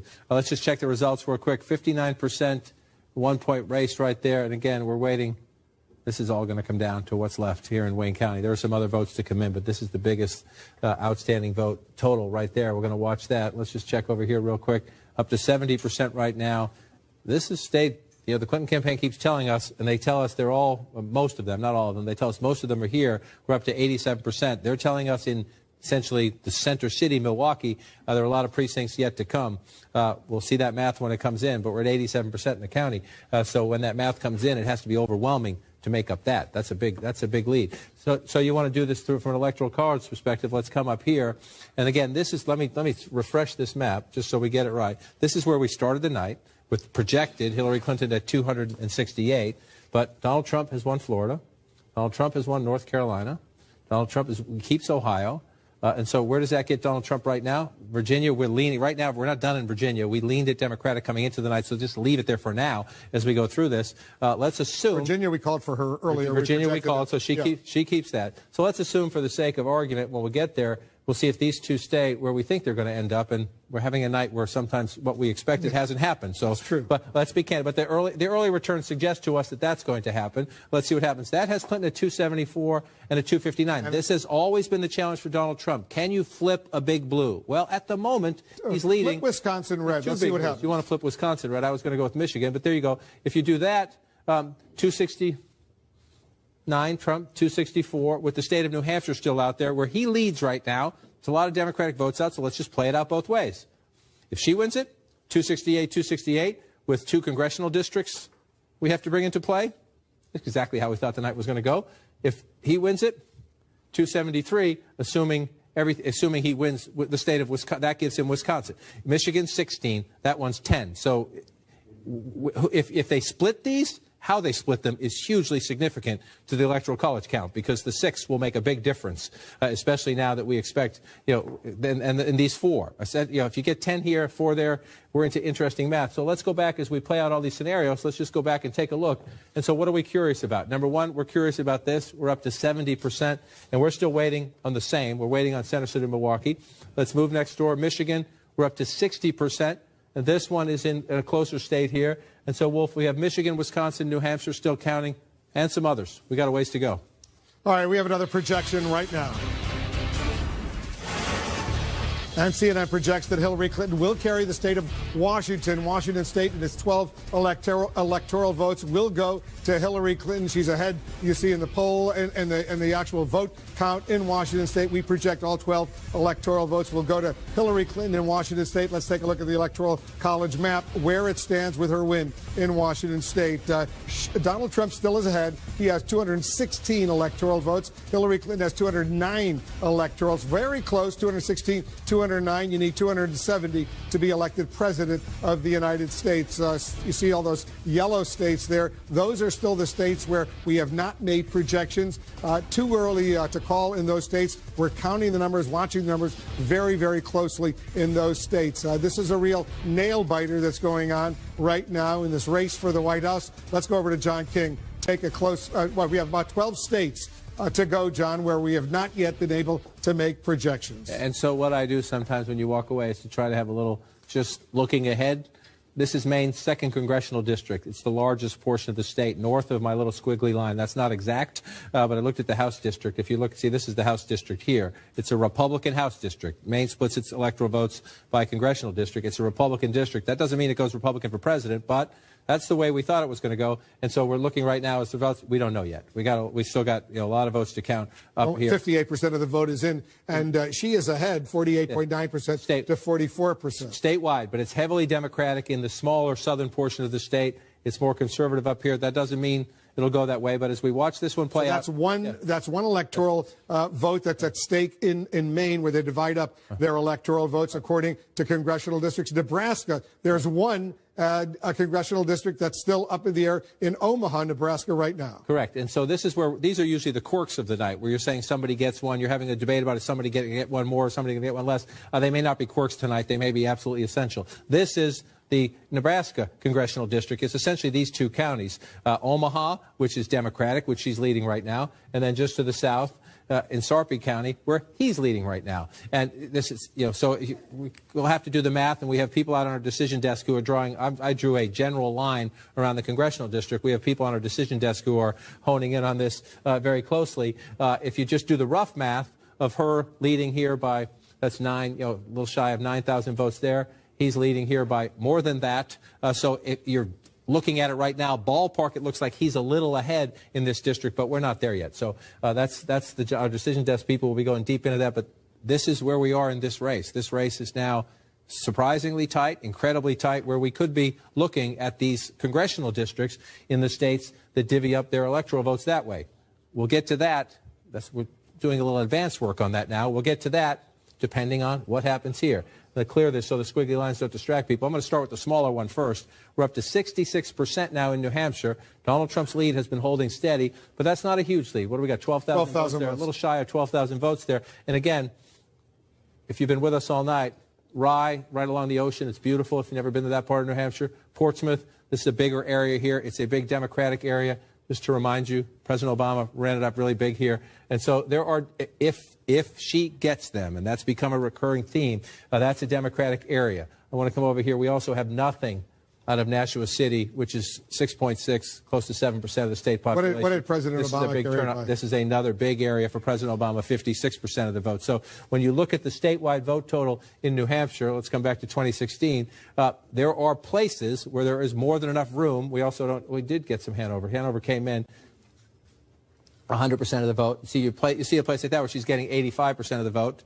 President Obama got 75% of the vote. So if she performed how she had to perform up there. If she does that in these outstanding Democratic areas, now we still have a lot of small towns. You see there's a lot of small towns. Let's just go, but a lot of them are blue. See, you see all down here is empty right now. So there's a lot of Democrat on the map in New Hampshire if it performs like it did 4 years ago. And we've seen a problem for Secretary Clinton. So we'll watch this one. But you have a narrow Trump lead, but there's more than enough opportunity if she delivers for Clinton to get New Hampshire. And those four could become absolutely critical.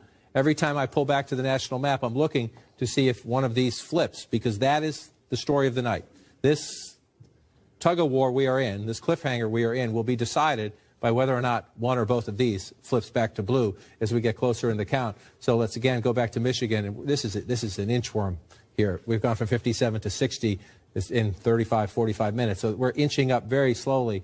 That's still a substantial lead. 30,000 votes. Still a substantial lead. So I'm going to go through from the smaller to the larger Democratic area. We're up to 96% here, so there's not much. There may be some votes there for Secretary Clinton to make up, but not a lot. Let's come over here.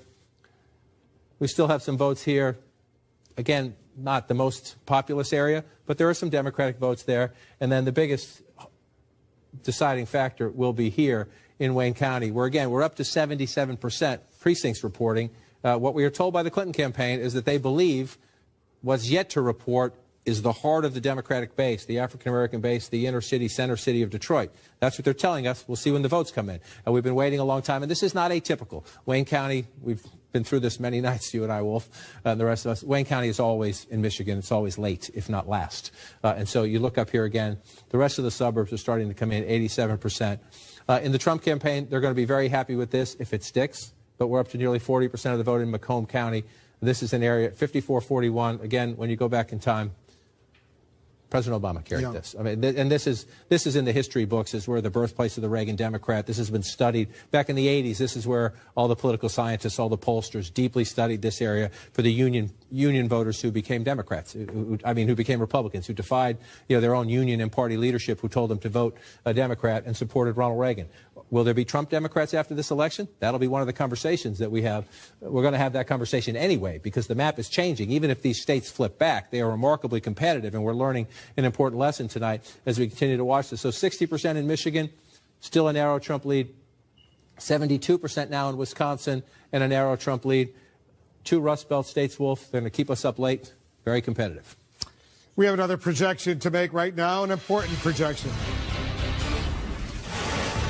And CNN now projects that Donald Trump will carry the state of Georgia with its 16 electoral votes. 84% of the vote is in. You see Donald Trump has a lead of more than 228,000 votes. Donald Trump wins Georgia. Donald Trump carries that important state. So let's take a look at where the Electoral College map stands right now. With the win in Georgia, Donald Trump is ahead. He moves closer to 270. He's got 232 electoral votes to Hillary Clinton's 209, 270. Once again, the magic number. Donald Trump carries Georgia, an important win for him. You see all those red states. Those are states that Donald Trump has carried. The blue states are the states that Hillary Clinton has carried. The yellow states, no projection yet in those states. Very, very close contest. Anderson, over to you. Well, thanks very much. We talked about this being a historic night early on, and it is certainly turning out to be that in a lot of different ways. David Axelrod, what did everybody get wrong? I mean, the polls were just wrong. Just the numbers. No, look, you look at the exit polls, whether they got the top line numbers right or not. What is clear is there was a hunger for change among a lot of Americans, and those who felt strongly about, those who were angered and disenchanted with government, overwhelmingly were supporting Donald Trump, notwithstanding the fact that 2/3 of them said that they didn't think that he had the temperament or the qualifications for it. This was a primal scream on the part of a lot of voters who are disenchanted with the status quo. And Hillary Clinton, I always say, and we don't know how this is going to turn out. So I'm not trying to impute things here that I don't want to, but my operative phrase as a consultant was, you're never as smart as you look when you win, and you're never as dumb as you look when you lose. You look back now at the things that Donald Trump has been doing with his time in terms of where he's campaigned and the hammering away relentlessly at the message of Hillary Clinton as 30 years, and it has found an audience, and that's what's made this race close. And you look at these rural areas, in all these states, in county after county, he is outperforming Mitt Romney dramatically, and she is underperforming President Obama dramatically. And I mean, in every interview with Kellyanne Conway, she talked about sort of hidden Trump voters. Right. A lot of Trump supporters were saying that. It seems like they were right all along. That tonight, I've been talking to somebody who works on the Trump campaign, who's involved with their digital operation and their polling. And they say that in some places in rural America that they have 10% more turnout than they originally thought. That they were saying he was going to get more, but it's even more than that. And that when you look at the exit polls and you look at the white working class voters, who are about 4 in 10 voters, and you look at voters in this country, 39% were voting for change. And you see that half of the electorate in the state of Michigan felt that trade takes away jobs. And you say, as Dana was saying earlier, that Hillary Clinton didn't even visit the state of Wisconsin in the general. You put that all together, and what we see is a massive outpouring among voters who perhaps didn't vote before, who perhaps were hidden, and they came out tonight, particularly in rural areas of this country, and said, okay, we want somebody who's different. But Michael Smerconish, I mean, the Democrats thought with all the star power of their surrogates, with the high popularity of President Obama and President Obama out there on the stump, and Michelle Obama clearly did not do what they had hoped it would. It's not only that it didn't do what they hoped it would do, but I can't help but sit here tonight and wonder if it didn't boomerang and have the complete opposite impact, because it reinforced who really represented the establishment in a year where you didn't. Right, which is something Jeffrey Lord talked about even last night during that big star-studded event with all of them on the stage. Jeffrey and Kayleigh's interpretation of that image was a lot different than a lot of other people. And remember, as he stood on that stage, Anderson, and he made light of the fact, Donald Trump did, that he was going it alone and he didn't need a piano and he didn't need a guitar. It probably ended up benefiting him.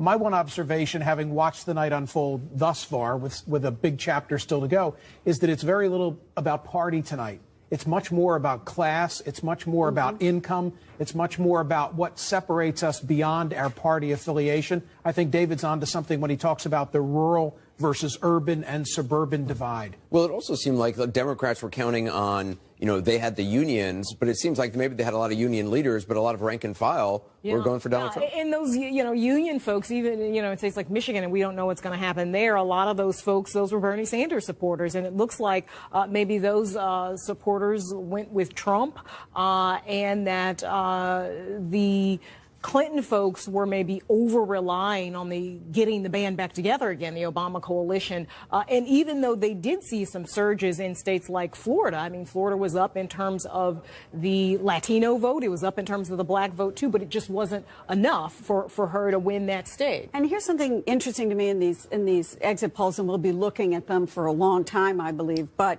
when voters were asked whether Donald Trump has the temperament to be president, it seems to me the Hillary Clinton message got through. 63% say he doesn't have the temperament. 61% say he is not qualified to be president. 52% say she is qualified. And yet we see in state after state here, voters coming out and voting for change. And I think that was a real right. motivator. If change was what you wanted as a voter, I mean, it's clearly they were going for Donald Trump. And that trumped everything. He was a very, very bright incisive vehicle for their frustrations about the status quo. And, you know, our friends over here have been talking about this for some time, and you can see the manifestation of it. We don't know how the story ends tonight, but this is clearly not the race people expect. Well, I want to talk to Jeffrey and Kayleigh and our other partisans, but we've got another key race alert. Wolf? All right, let's get another key race alert. Right now, it's a cliffhanger.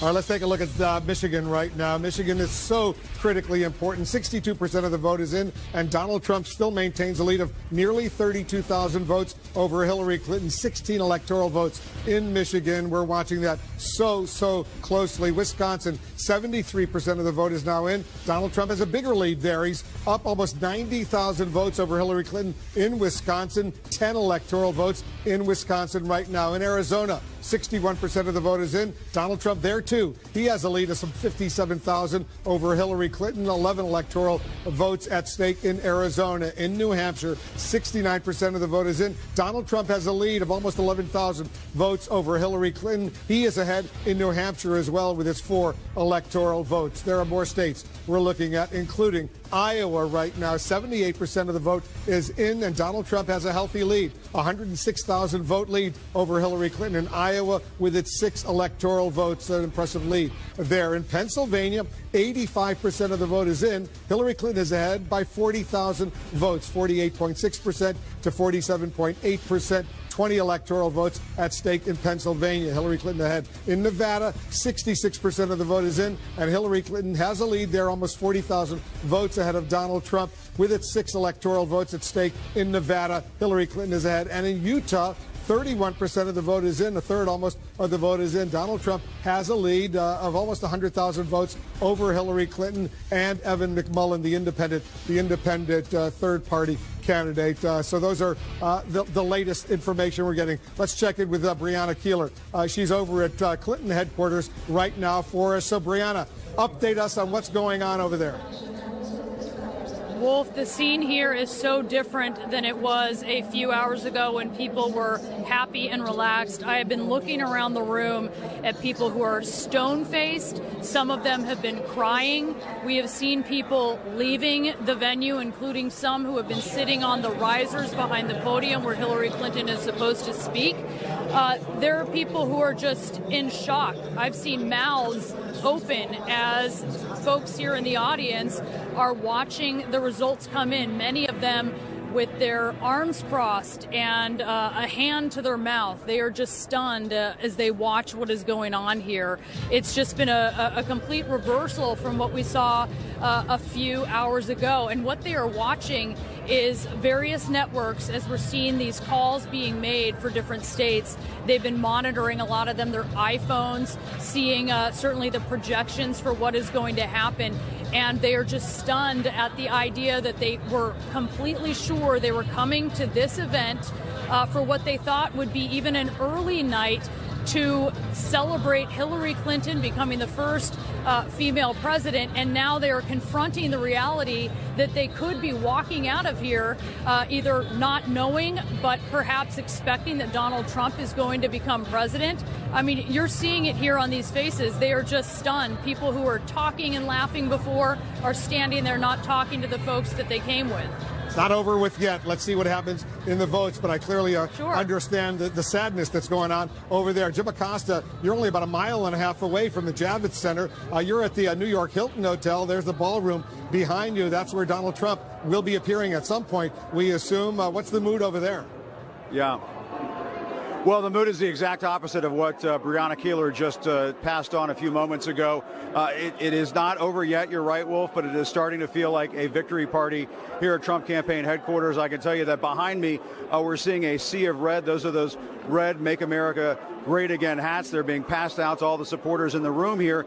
And, Wolf, it's interesting, as these returns are coming in throughout the night, especially in these key battleground states of Florida, North Carolina, Ohio, and so on, and Wisconsin. When that happened, the room exploded.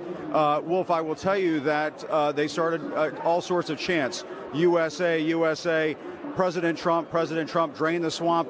But, Wolf, one fairly disturbing chant broke out in this room, and that was lock her up. They were starting to chant lock her up. Of course, that is a chant referring to Hillary Clinton, her email investigation. that the FBI says just recently they basically wrapped up. It's a common thing that we hear at those political rallies. But Wolf, I have to tell you, covering this campaign for about a year now, going to these rallies and seeing the enthusiasm and these large numbers of crowds that you see turning out to see Donald Trump, during the primaries, we saw that translate into success. We may be seeing that here tonight at Trump campaign headquarters. You talk to people inside the Trump campaign, they're using words like "we're dying," "we're freaking out." They are just over the moon tonight with these results. I think they've surprised themselves. Earlier today, I heard from a top official who said that it'll take a miracle for us to win. I got a text from somebody saying, "Do you believe in miracles?" Wolf. Jim Acosta over at the New York Hilton, where Donald Trump's headquarters are tonight. Let's take a look at the Electoral College map, see where it stands right now, the all-important Electoral College map. Donald Trump is ahead. He has 232 electoral votes compared to Hillary Clinton's 209 electoral votes. You need 270 to become the president of the United States. He is ahead of Hillary Clinton right now, but there are still several of those yellow states that are outstanding right now. So we'll see what happens in those states. You saw the mood at those two respective campaign headquarters, Jake. It's a very different mood at both. Yeah, her path is getting narrower and narrower, and he has many more options on the board, in complete contradiction to everything we've been saying up until today. Let's take another look at what's going on with Dow futures. The market is now down with Dow futures. It's down 4.32%. We should point out that after Brexit, which is an event that Donald Trump likes to invoke, talking about the unexpected nature of that vote and what was going to happen with his election. After Brexit, the Dow went down 3.4%. So if this holds, we don't know if it will, this will be the biggest loss since the day after, since the day that the trading resumed after 9/11. So this is a day that the markets are not particularly enjoying, unsure about the future of the U.S., unsure about the trade deals and the economy of the U.S. That's when the people of the U.K. voted to leave the European Union. It was a stunning surprise to so many pollsters and others. Dana, it's still not over with yet. Let's not say it's over. You need 270. Neither of these candidates has it, and we're watching Wisconsin and Michigan, a bunch of other states, very closely. Very, very closely. I am getting texts from Democrats who have been working for months, even over a year, for Hillary Clinton, though more and more pessimistic as they see the results coming in from Wisconsin, for example. The other thing that I'm hearing from Democrats, and I'm sure that there's going to be, no matter how this works out in the end, the fact that it is so tight right now, a lot of finger pointing back at the FBI director for the October surprise, saying that that the investigation was sort of kind of reopened into the email situation and then closing it back up. However, it's hard to imagine that this kind of almost wave was because of the FBI director. I mean, there's something way more deep and clear going on in this country, and probably the whole idea that Hillary Clinton was potentially in trouble played into that, and it helped that. But I think it's a lot more than what Democrats are saying. There's no doubt that there's a deep anger, and our early exit polls showed it. There's a deep anger in this country right now at the political establishment. So when Donald Trump keeps saying drain the swamp, he was really, Jake, reaching out to a whole bunch of people, including a lot of people probably who hadn't voted before. A lot of anger at Washington, D.C., a lot of anger at institutions, and that was a big part of Donald Trump's campaign. I think it's also worth pointing out that white working class voters are the single biggest demographic in the United States. And while many policymakers in Washington, D.C., have turned a blind eye to these individuals, especially when it comes to their economic issues, as opposed to merely social issues that might appeal to them. It makes sense that somebody who goes right after white working class voters in a way that I haven't seen a presidential nominee do in a long, long time would have some success. It's one of the reasons why a lot of Democrats argued Bernie Sanders would have been a better nominee, because he did appeal to many people in that demographic and was the same kind of outsider that Donald Trump was on that issue of trade and on the issue of Washington being broken. He stunned the world by getting the Republican presidential nomination, and now look what's going on right now. John King, let's take a closer look and see what's going on. We're following these two battleground states. All of a sudden, Wisconsin and Michigan, the two battleground states that potentially could determine the next president. If they keep going the way they're going, that Sanders-Warren primary may start tomorrow. Let's look at these states as we go through them. Wisconsin, again, this is not the way this was mapped out. Trump is ahead by 85,000 votes. 85,000 votes, and you're up to 77% of the vote counted. The question now it's 89,000 votes. Can she make it up? And so here's what we're told. I want to start down here in Milwaukee County. Here's what we are told. We are told it is now 12:04 here in the east, almost 12:05. We're told at the bottom of the hour we will have results, the rest of the results in Milwaukee County. We're told there are 11 wards that we haven't seen yet, plus 60,000 absentees. So 60,000, you said the lead was close to 90,000. So is there potentially a large swath of Democratic votes coming out of Milwaukee County? We're told to expect them around the bottom of the hour. Yes. And so you hold out the math, and you're going to be hyper cautious here for a good reason. And so you say, okay, maybe. And then this is what the Clinton campaign is telling us. We're going to get a lot more out of here. And they have reason to say they're going to get a lot more out of here because they're winning lopsided. The home of the University of Wisconsin. Right, 25% of the vote to go. So if they're correct and they're about to get a very large, substantial amount of votes out of Milwaukee in 30 minutes or so, there's more votes here for them. That's why you wait and you see. However, that's fine. We'll see what that math comes in. But you start going through some of these other places. That one's 100. But you start clicking through. That's 90. 94 over here. Come down here, 71. There are still a lot of counties that Donald Trump is running up the score pretty impressively that have votes out. They're not population centers like that. There aren't as many votes. But even if she picks up 10,000, 20,000 more than that out of Milwaukee, there's still some counting to do for Donald Trump as well. And so you have to say advantage Trump as we go to the wire here. The Clinton campaign is telling us they believe in Milwaukee County, Dane County, a few other places, they can make up these votes. Other Democrats who have experience in these states who are helping the Clinton campaign but not on the payroll for the Clinton campaign are voicing a lot more skepticism. But we'll count them as we go. To the point Jake was just making, I just want to show you this. This is Brown County. This is where Green Bay is. Mitt Romney won it last time, but look at the margin. But we're going to talk about this a lot, and this is what is going to be studied after this election. So 59. Half the vote is in. Half the vote in 59-36. 50-49. I mean, this is a swing battleground. Rock'em sock'em robots fight it out. Even if the Republicans win it, the Democrats win the state because they keep it close. You know, I want to quickly go to Pennsylvania because Donald Trump has just moved ahead of Hillary Clinton in the state of Pennsylvania right now. Let's take a look at the actual vote. You see it right there.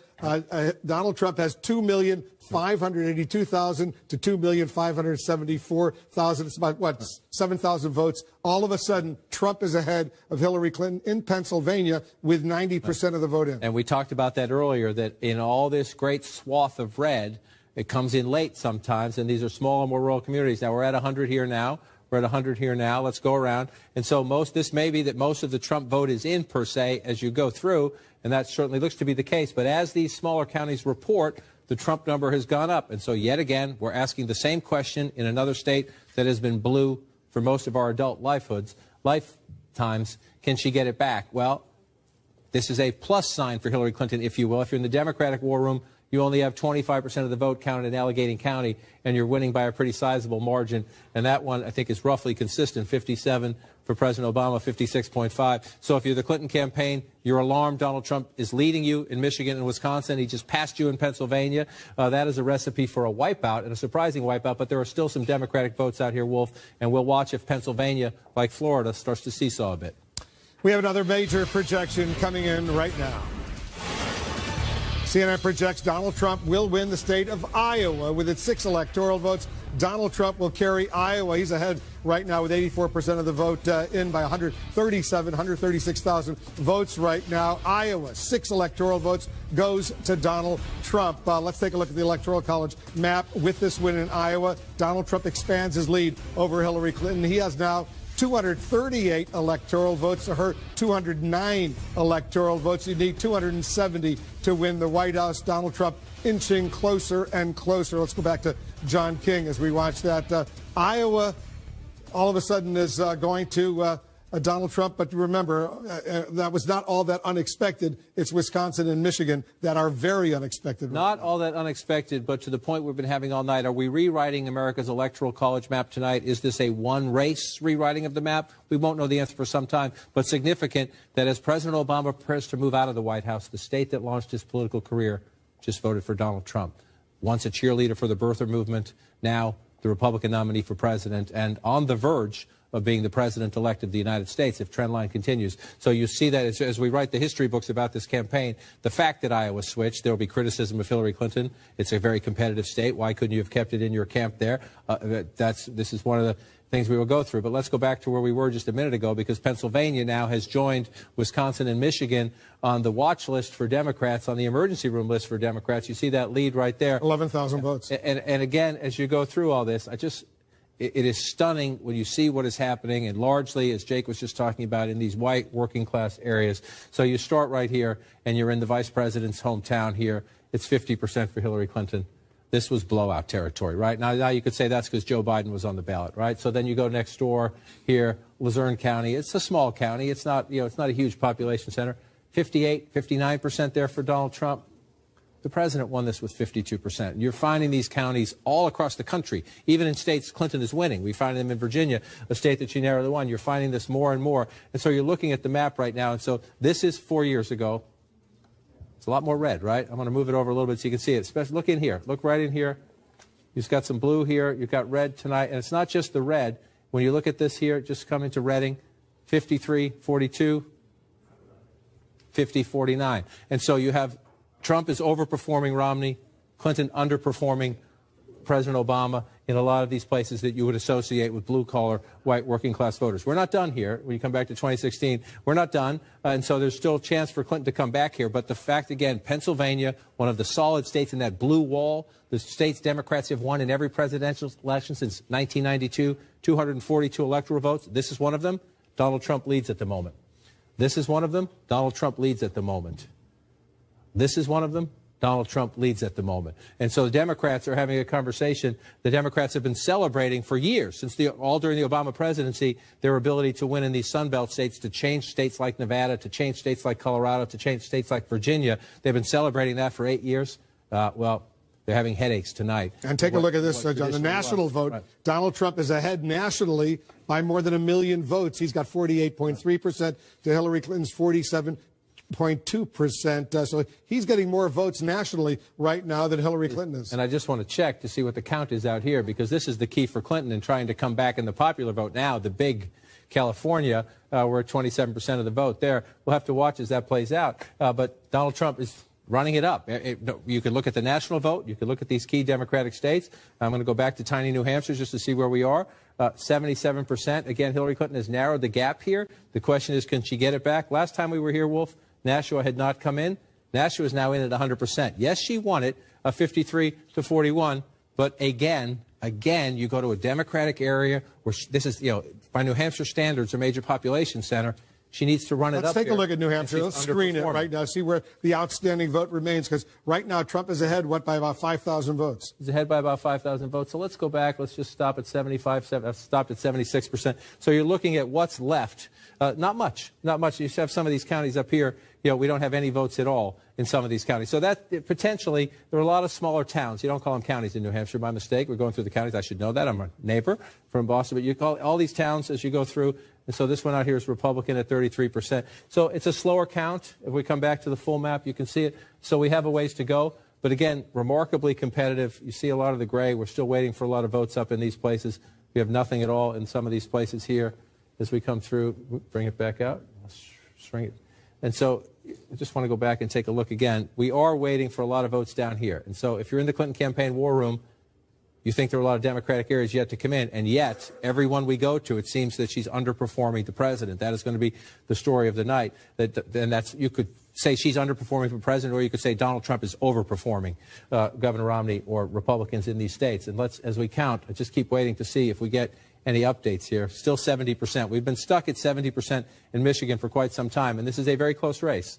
It's a very, very close race. 19,000 votes. Trump is ahead over Hillary Clinton in Michigan. 19,000 votes, and you can have, with 82% in Detroit, you can have 19,000 All right, votes. John, stand by. It's a cliffhanger in Michigan, a cliffhanger in Wisconsin. We're watching all of this very closely. We'll be right back.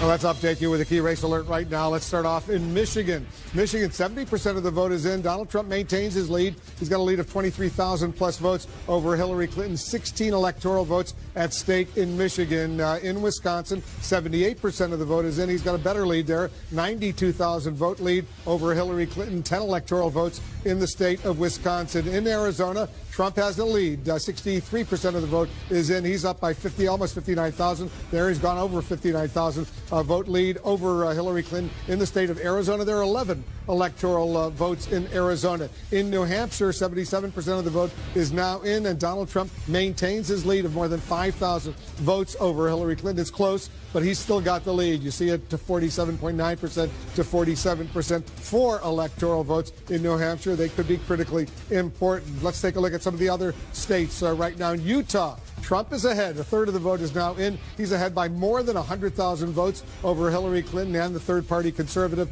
Evan McMullin. Trump is looking pretty good with a third of the vote in the state of Utah. In Pennsylvania, 92% of the vote is in. Look at how close it is.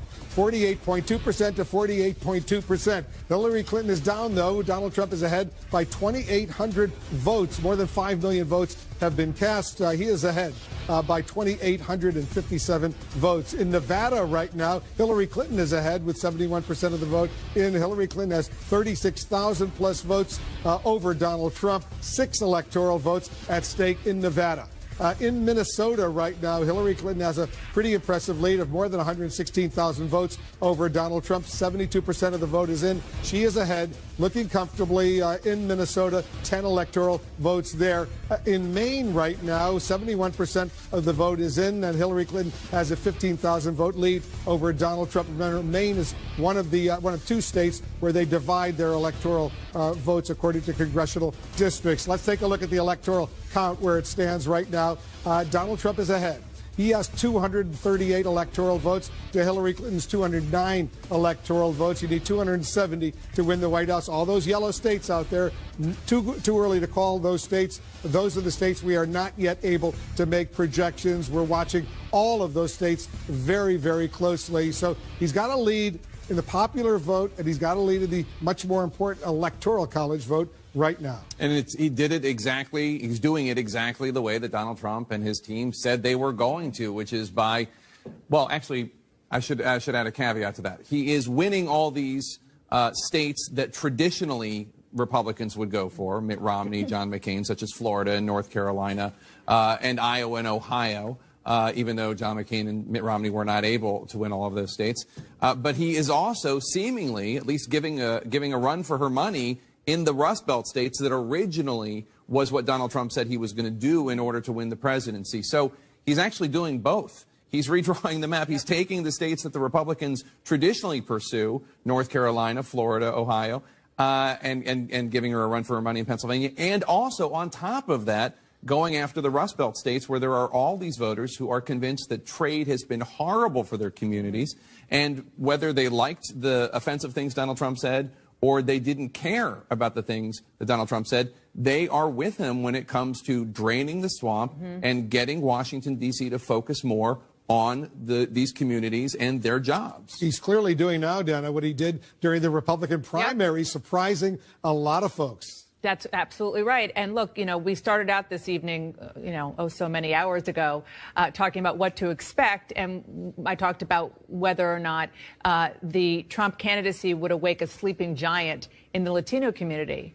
Well, as we're looking at these numbers, the sleeping giant that seems to be waking up are white, Dana, working-class Americans. Let me interrupt. Jake, take a look at your home state of Pennsylvania right now. Look at Donald Trump has just gone ahead by 2,409 votes over Hillary Clinton with 92% of the vote in. They both have 48.2%, but he is now ahead by 2,400 plus votes over Hillary Clinton. In your state, or the Commonwealth, as we should call it. The Commonwealth of Pennsylvania. And let me just, I don't know how many people remember this, but when I went to some of my old haunts in South Philadelphia during the Democratic convention, which was in Philadelphia, that's how important they thought Pennsylvania was, how important they thought Philadelphia was.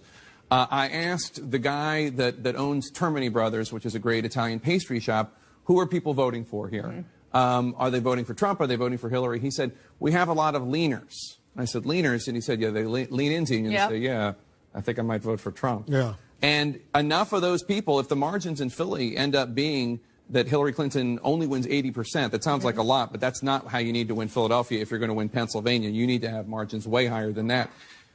Those people actually, those leaners actually voted that way. And Kellyanne Conway, Donald Trump's campaign manager, has been talking, who's a pollster by trade, has been talking about the hidden Trump vote, that it's out there, that people don't feel comfortable telling their pollsters, never mind their friends and family, that they're going to vote for Donald Trump. Well, just based on the data that we saw going into tonight, both the polling and some of the modeling, particularly the Democrats' modeling, she was right. Yeah, that there was a hidden Trump vote. Now, whether people weren't telling pollsters or whether pollsters were just not anticipating the turnout that we've seen. Yep. One of the other things that's interesting is there are obviously millions of Americans who voted for Barack Obama in 2012 and voted for Donald Trump today, which is a fascinating thing given that Donald Trump is running as the anti-Obama in almost every possible way. He's ahead of the popular vote nationwide. That's right. That's true. And, that would be a fascinating book to write on the Obama-Trump voter. But there is one common thread, and that is change. Obama was, hope and change. Donald Trump's change message is a little bit different than that. Drain the swamp. Yeah, but it's still, they just are so sick of this place where we are, Washington, D.C. It doesn't work. They're not wrong. It doesn't work for them. They're especially not wrong. And you know what?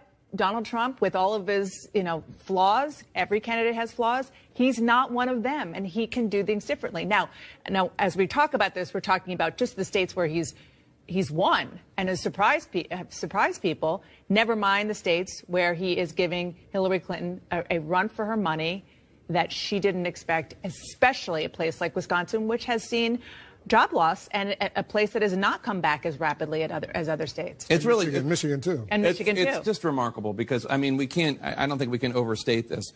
Not only Democrats and the Clinton campaign, not only pollsters and the mainstream media, but Republicans did not anticipate that this night was going to be this way. Very, very few people, I'm sure Donald Trump and his immediate circle of family and friends thought this, but very, very few people who were actually running these races anticipated that this night was going to be so strong for Donald Trump. We've been hearing from the Republican National Committee, Dana, that they really went out and did a lot of stuff to get the vote out for Donald Trump that wasn't highly publicized. But clearly, they must have done something right. That's right. And I think the key is, and we talked about this a little bit before, it was to get the vote out for Donald Trump, but it was to get the ground game up and running in a way that would benefit any nominee, no matter who it was.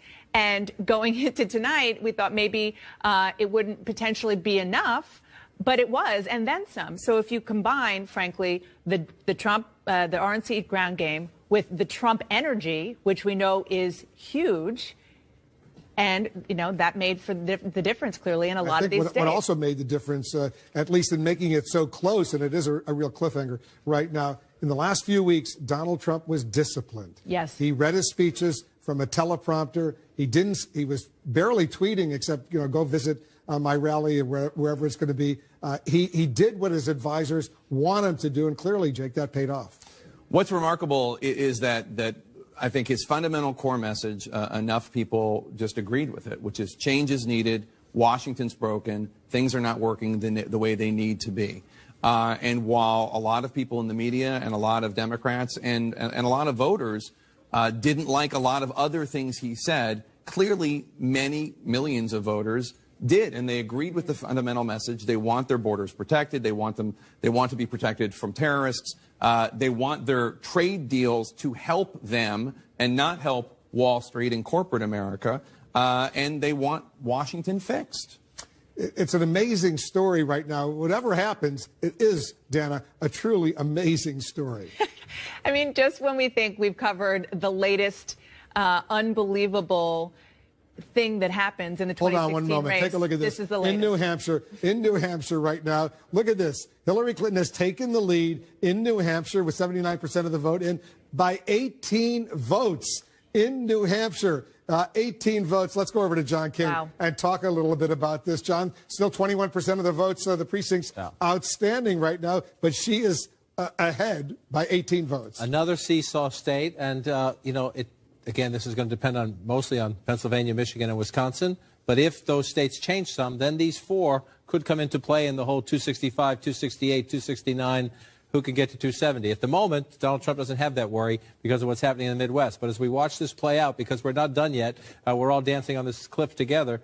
She's ahead very narrowly. And so you keep looking and you say, what's missing? The reason she pulled ahead is I've been telling you all night, we're waiting for these votes out on the seacoast to come in. Portsmouth came in. They're all in. That's important to note. They're all in. But when they came in, she's now ahead by 200 votes. The race started to swing when those votes came in, and we're still waiting. It's 80% of the vote is in, but we got a lot of small towns still to report to us. And again, if you go back in time and look, watch how the map changes when I do this.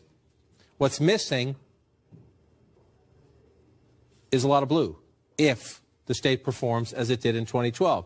And we're not seeing that tonight in a lot of places. So this is a state the Clinton campaign knows very well. She has a history here. We'll see if in this state she can keep this very tiny lead that she has right now. And again, these four could become absolutely critical. The conversation a couple weeks ago was, could she win New Hampshire and add that to what people thought would be a convincing victory? Now, it is she, not Donald Trump, who is looking to draw. Let's go to Nevada right now, see where it stands in Nevada, another important battleground state. Right, Nevada, 74% in. The map's filling in as you would expect in the sense that you have up here. She's ahead, Hillary. She's ahead out here right now. You go back and look, 47, underperforming the president, which has become a consistent thing all night. Another thing that we have a president of the United States, Wolf, who has a 55, 56, 57% approval rating, depending on what poll you look at, who campaigned furiously everywhere, including all of these key battleground states tonight, whose popularity does not seem to be transferable in the sense Hillary Clinton is the candidate on the ballot. I'm not trying to pin this on President Obama, but he worked so hard, and Michelle Obama worked so hard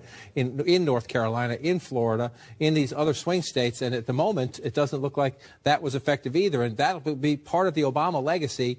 If this holds up, the former cheerleader of the birther movement could be about to win the presidency, could be at the White House on Thursday as the president-elect of the United States. In New Hampshire right now, she's now 99 votes ahead, 99 votes ahead of Donald Trump. She'll take it if that holds in the sense, but 80% of the vote to go. So we still got some ways to go. 80% is counted, 20% to go. 80% is counted. I want to look. All the Democratic votes are in Concord. You come down here in Nashua. I looked earlier. We had all the Democratic votes in. So now we're going through.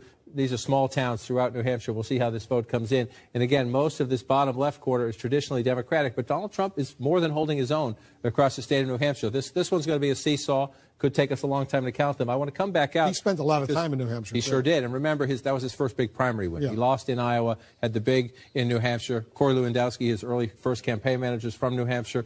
Donald Trump was there on the last night of the campaign and was there twice, I believe, in the last weekend.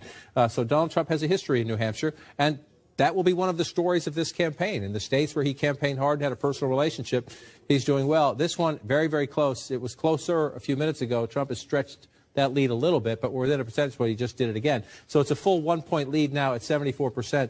And again, we've been at 83% roughly for a long time in Wayne County. This is the last best hope of the Clinton campaign, is that when the rest of Detroit comes in, it's a big, giant dump of Democratic votes. But when you get to 74% and you see a lead like that, it's doable. It's doable, but she now has to pull that off, come back from that and then come back here as well. And you see this lead is starting to stretch a little bit as we're up to 81% now. And again, we were told this would come right around now. We were told this would come at the bottom of the hour at 12:30 in the East, 11:30 local time. 60,000 absentee ballots in Milwaukee County, 11 wards that we've been at 87% for well over an hour now in the Milwaukee County. So when these votes come, when we go up from 87% here, we will see if the Clinton campaign's math, they've been telling us that what's missing is not only Democratic votes, but a huge swath of Democratic votes. We'll see when those votes come in. And the main thing you could do right now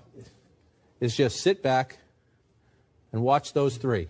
Pennsylvania, Michigan. Well, let's go to Wisconsin. Pennsylvania If right now. they stay red, forget about it. Trump's back on top in Pennsylvania, at least right now. 92% of the vote is in. And look at how slight that lead is. What 2,000 votes or so in Pennsylvania out of more than 5 million that have been cast. 48.2 to 48.2. Yeah. It also tells you something that, you know, in these very close states, somebody is going to wake up tomorrow with a giant governing challenge, or maybe the day after if we're counting some of these states past tomorrow. But again, this is just a fundamental rewriting of the map, Wolf. In our lifetime, Pennsylvania has been a Democratic state. George H.W. Bush, 1988, the last time, the last last Republican to win that state. That also happens to be the last time a party that had a two-term presidency held office. That was part of Hillary Clinton. We just saw on your map, New Hampshire went red again. That means Donald Trump has now taken the lead. He's up by, what, 15 votes. Votes 15 in votes. New Hampshire right now. And again, we're laughing about this. The presidency could hinge on this. But you're going through a lot of these small towns where it's a very small, tiny amount of votes when they come in. We still have nothing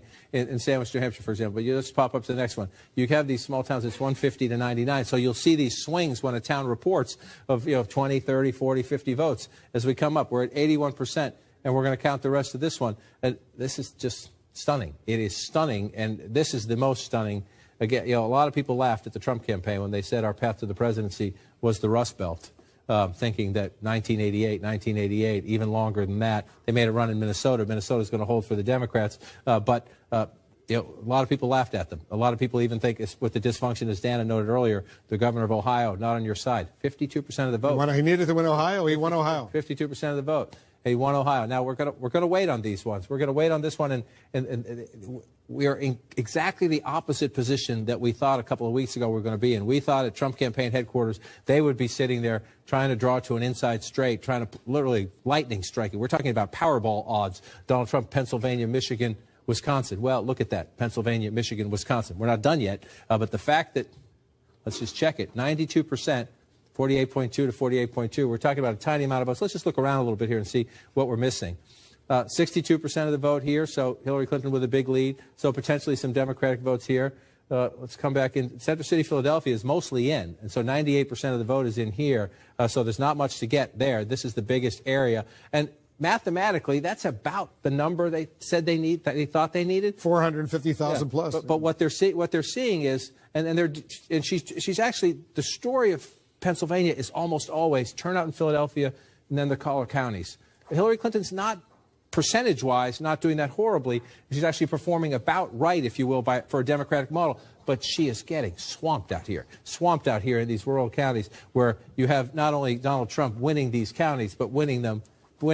Some of them won by Obama. Some of them he's overperforming Romney, and substantially so, Wolf. We have another major projection right now. CNN now projects that Hillary Clinton will carry the state of Nevada with its 6 electoral votes. Hillary Clinton wins in Nevada. 74% of the vote is in. She's got a 32,000 plus vote lead. She carries Nevada. Take a look at the count for the electoral college map right now. Trump has 238 votes. Hillary Clinton has 215. You need 270. We're still waiting on the Rust Belt to come in. We'll take a quick break. We'll be right back.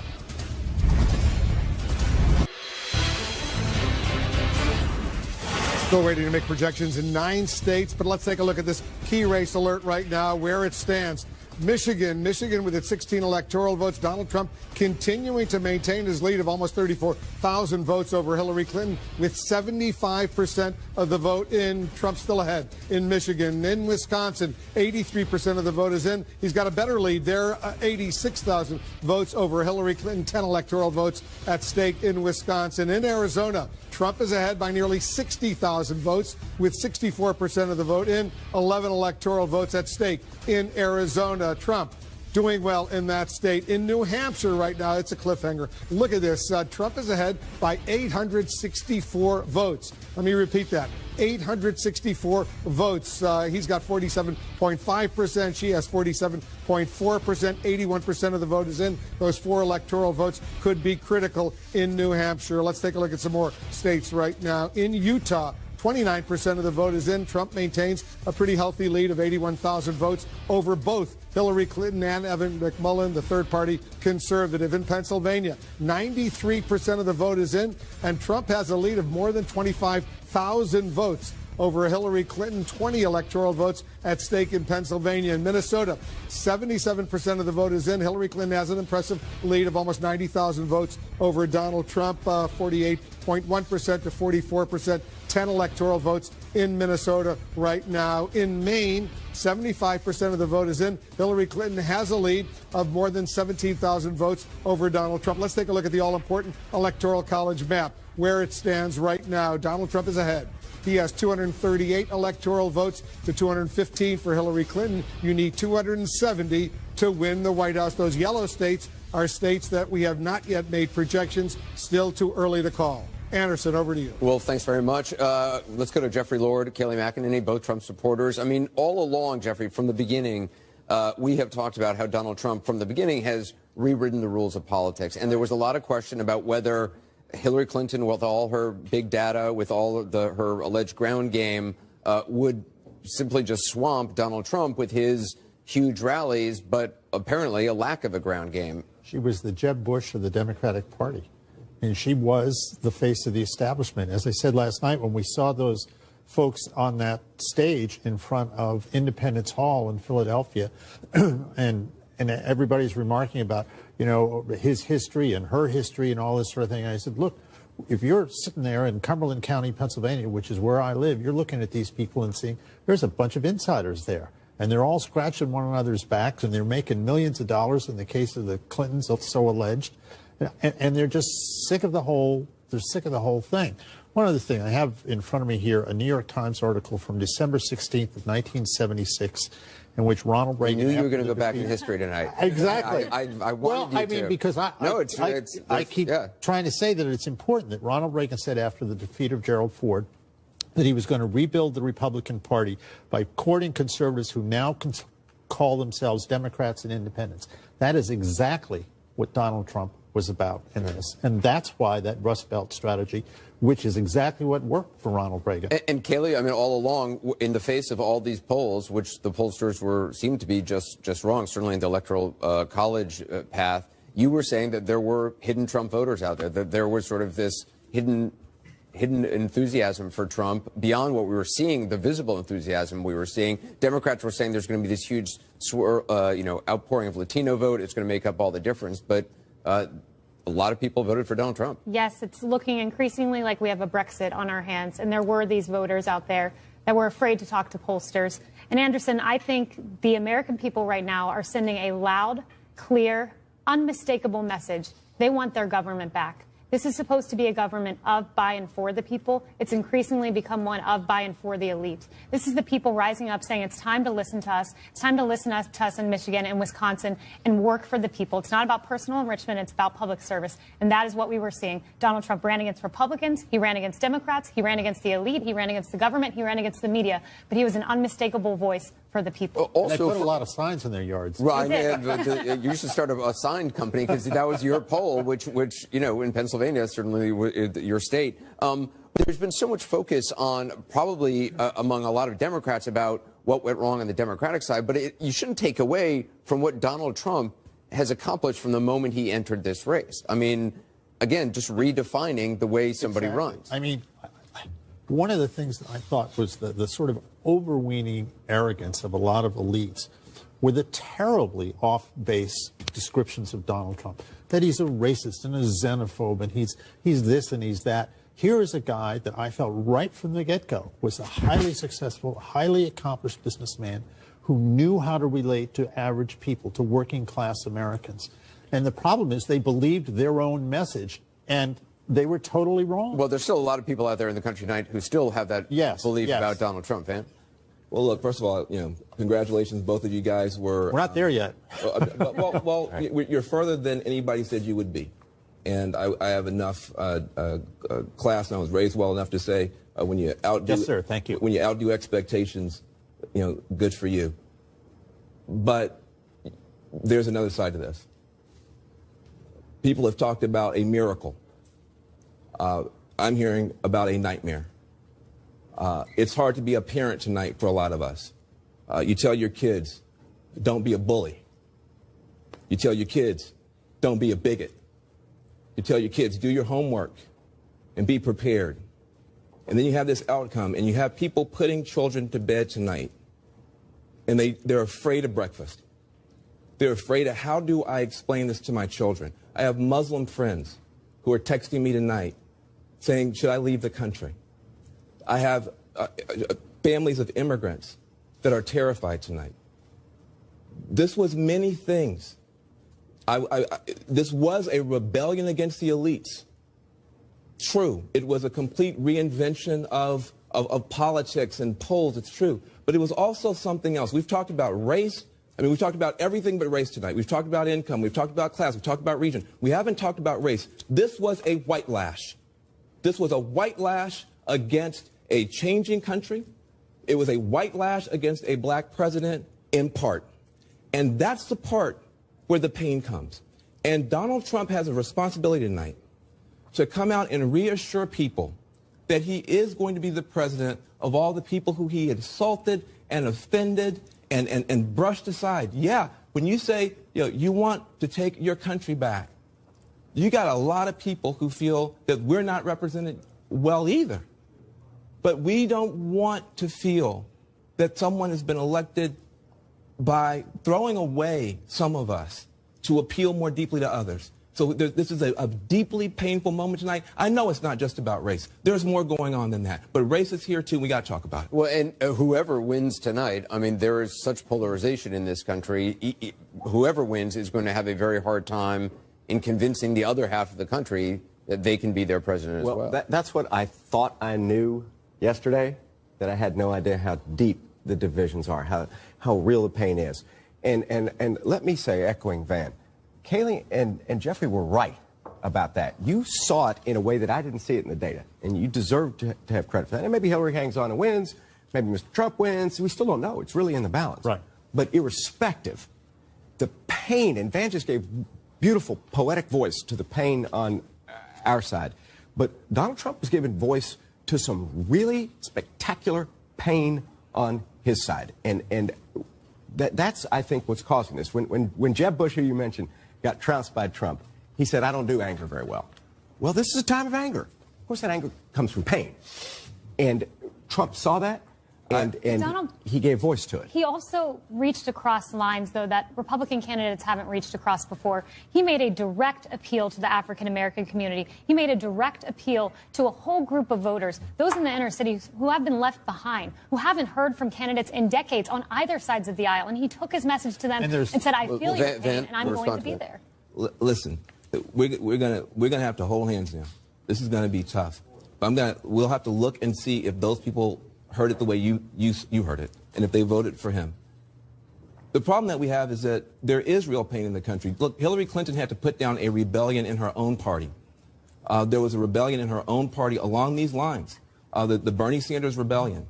And she put that rebellion down. And she was able to co-opt and pull some of it, but there was still heartburn and rug burn there.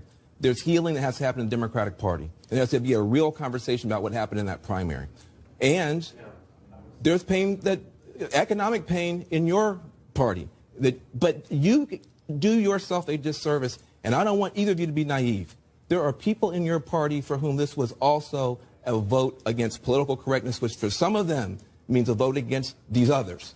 And we're going to need your help to heal that. And if I can't acknowledge the elitism in my party, and you can't acknowledge some of the bigotry in your party, we're never going to get there. Donald Trump's going to be a voice for all the people. He said that from day one. He will make it his first objective to bring people together. I have not the slightest doubt about it. I mean, he's said it, but I certainly believe him. I mean, I've seen that in him all along. We're going to have to work together. But let's bring in the other side as well. I just want to talk about some of the things that we watched tonight. We saw lower African American turnout, Van. I mean, you were seeing that. We also saw that 65% of Latinos voted for Hillary Clinton, but 29% voted for Donald Trump. That is more than Mitt Romney got. So you have to think about that.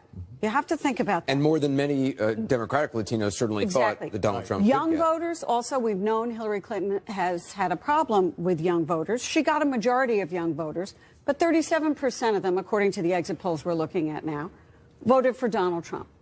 Now, when I've been talking to some Democratic strategists who are pro-Clinton this evening, they blamed what's going on this evening. And again, we don't know the result, but they blame the closeness of the race, let me put it that way, on two things.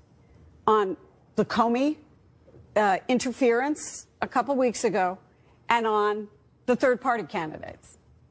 And I've been communicating with them saying that's not enough. Isn't it That easy? can't do that. Isn't it easy to just blame Comey for changing the conversation? David?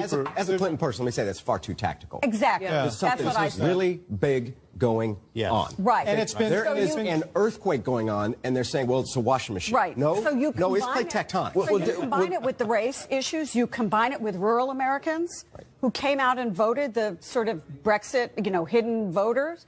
You combine it with class issues, which were so important. Well, there's a reason this is going on all over the world. Right.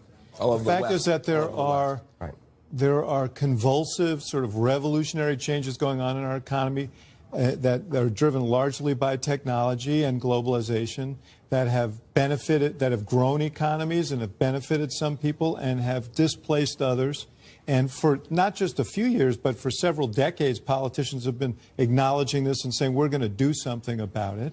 And people don't feel as if that's happening. And meanwhile, all of these forces churn at a faster pace. So you see the same kinds of forces in Britain, in Germany, in France. But it's so interesting. I mean, Michael Mercado, David was on the program the other night talking about how, well, the polling here is better than in England, where they didn't know what the Brexit result was going to be. Clearly, if this path continues that Donald Trump is on and he becomes the next president, and this is, to Kayleigh's point, a Brexit-like effect, the polling missed it. Yeah. I've Can I immersed amend my myself. comment? Yeah.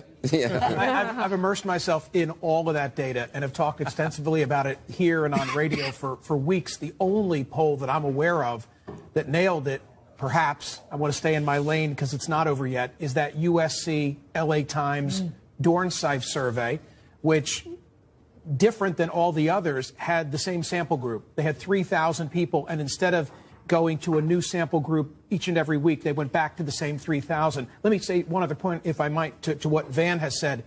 Whether it's tonight or whether it's tomorrow, whenever this wraps up, we are about to listen to the most consequential acceptance and speech of someone who lost an election, whoever may wear those crowns.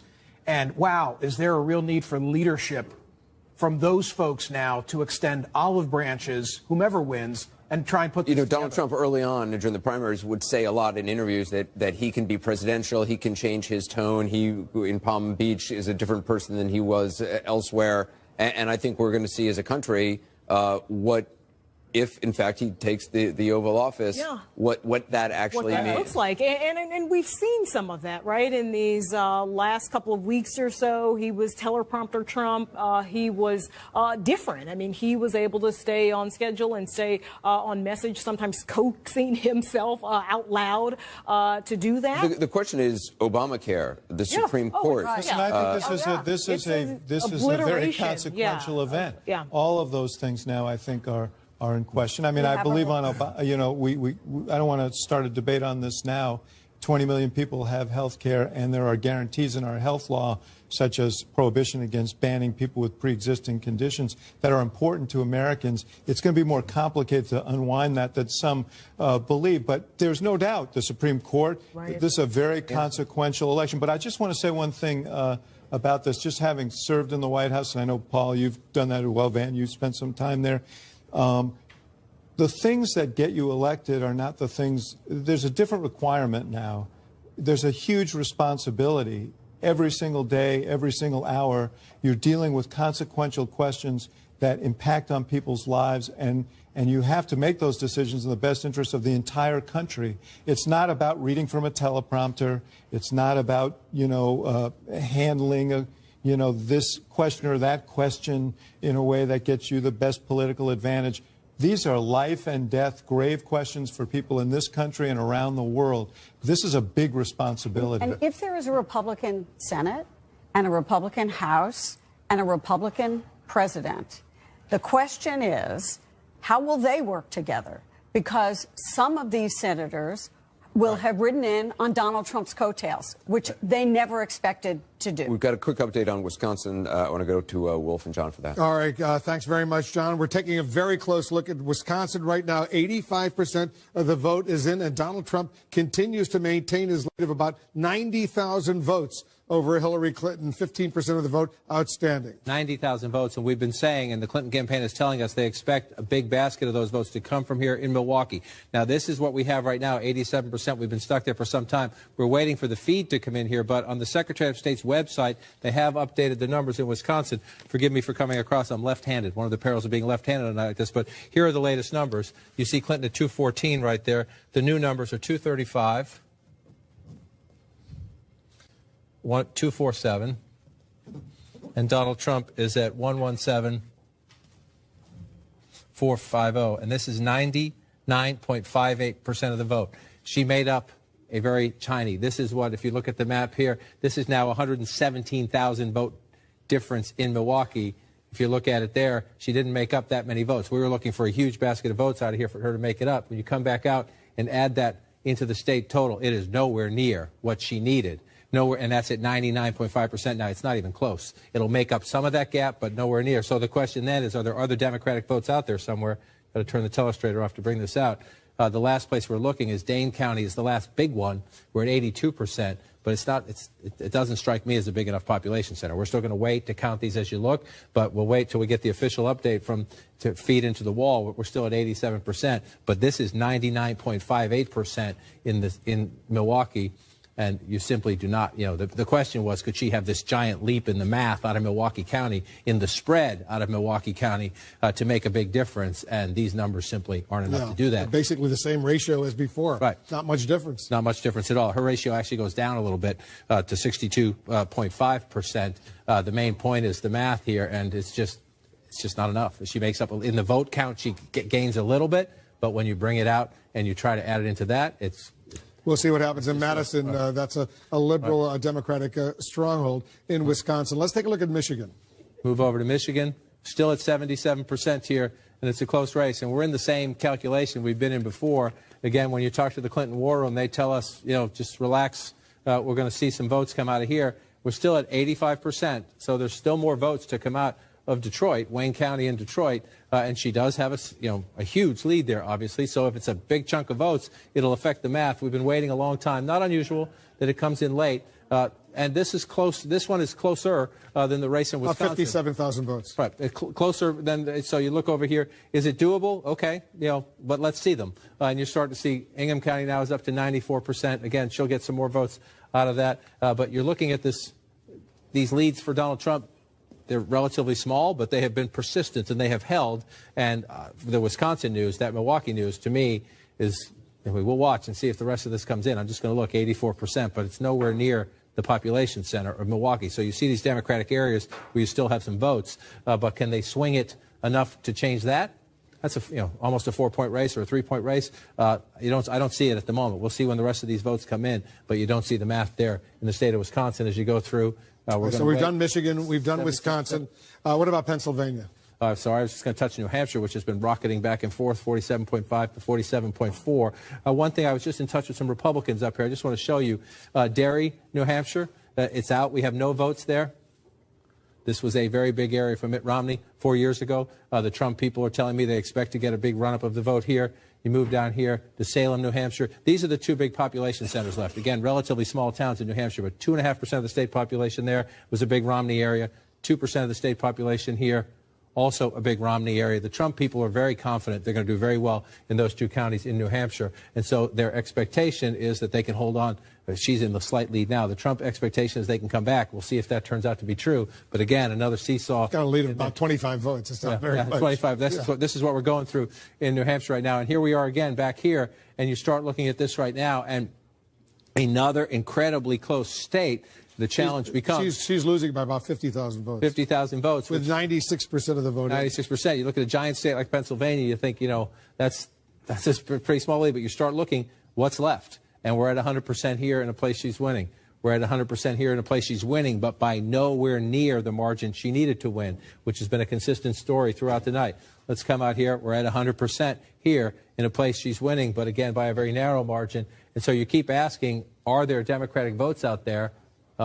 Allegheny County was not this high the last time we checked. Yes, she's winning by a healthy margin there, but there's nothing left, or not much left to count. And so you keep looking, you're looking at this map and you're saying, are there any here in the population centers? 93%. Lehigh County, she's winning, but not by a lot. There's some math there, enough to make up that lead. We'll watch Bucks County here in the suburbs. This is more populous. There are some votes here, but look how close it is. So, as the rest of the results comes in, if the margins stay the same, 99% is in Montgomery County, 95% in Chester County. Let's move closer in toward the city. Delaware County is up to 98%. The city of Philadelphia is up to 98%. Wolf, if you're looking at this map and you're thinking, where can I squeeze some more Democratic votes to make that up? My answer is, I don't know. I don't see it. Anderson, it's really a remarkable development, historic development, what's unfolding right now. It's not over yet. We're watching every state, every electoral vote. Without a doubt, probably one of the most momentous nights in American political history, certainly modern American political history. I mean, first of all, Corey Lewandowski is joining us. Congratulations on what has been just an extraordinary night, whatever the end result is. To you, has anything surprised you tonight? Because all along you were saying there's a hidden vote that the polls aren't showing, that the whole notion of big data, Hillary Clinton's huge, highly expensive operation a la Jeb Bush, getting out the vote, that's the old model. Donald Trump is the new model, and it certainly seemed to work tonight. Well, what we're not talking about is how many offices Donald Trump has in the state of Florida. I guess it's not relevant anymore. What we are talking about is, why did the electorate do what they did tonight? And I think what we have said from day one is that Donald Trump represents a fundamental change to Washington, D.C. And for 30 years, elected officials, both Republicans and Democrats, have made promises that they haven't kept. They have brought us into a greater deficit where we've got almost $21 trillion in debt. We're leaving our country in a worse shape than our parents left it for us for the first time in the history of our country. And what people have said was, we don't want that anymore. We don't want people who make promises that have the most extensive credentials ever to serve as the President of the United States. People don't want that. They want someone who's going to tell them the truth, that's going to go and do what they say they're going to do, to bring fundamental change, and let the people decide how the country is run. That's what we're seeing tonight, is the people have listened to what the media said. They've listened to the narrative of how great the other side was, how everybody is going to join, and how the Hispanics are going to come out in record proportion, and how Donald Trump is a misogynist and a bigot, and all the things that we've heard the mainstream media talk about. And they've stepped back and said, you don't understand.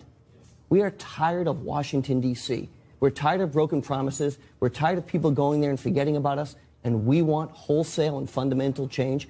That's what's taking place. Well, Jeffrey, I mean, it also looks like he will have a Republican House, a Republican Senate. I mean, right. the potential for him to affect his policies is great. But there are, of course, real divisions within the Republican Party. Right. I mean, some of the, and they will, and some of them will. They're going to start to have to use his name. Right. I mean, yes, they are. I'm looking for that. Much more likely tomorrow, I think. Right, I'm sure. One of the things I remember attending as a White House staff meeting is the National Governors Association's meetings, and I think they're in February, and they come to the White House for a meeting and a glittery dinner. I'm just waiting to see Governor Kasich greet President Trump. Well, I mean, the meeting, there's a traditional meeting between, it would be between, on Thursday. Right, on Thursday, between President Obama and the President-elect. Right. I mean, to be a fly on the wall during that meeting. Exactly.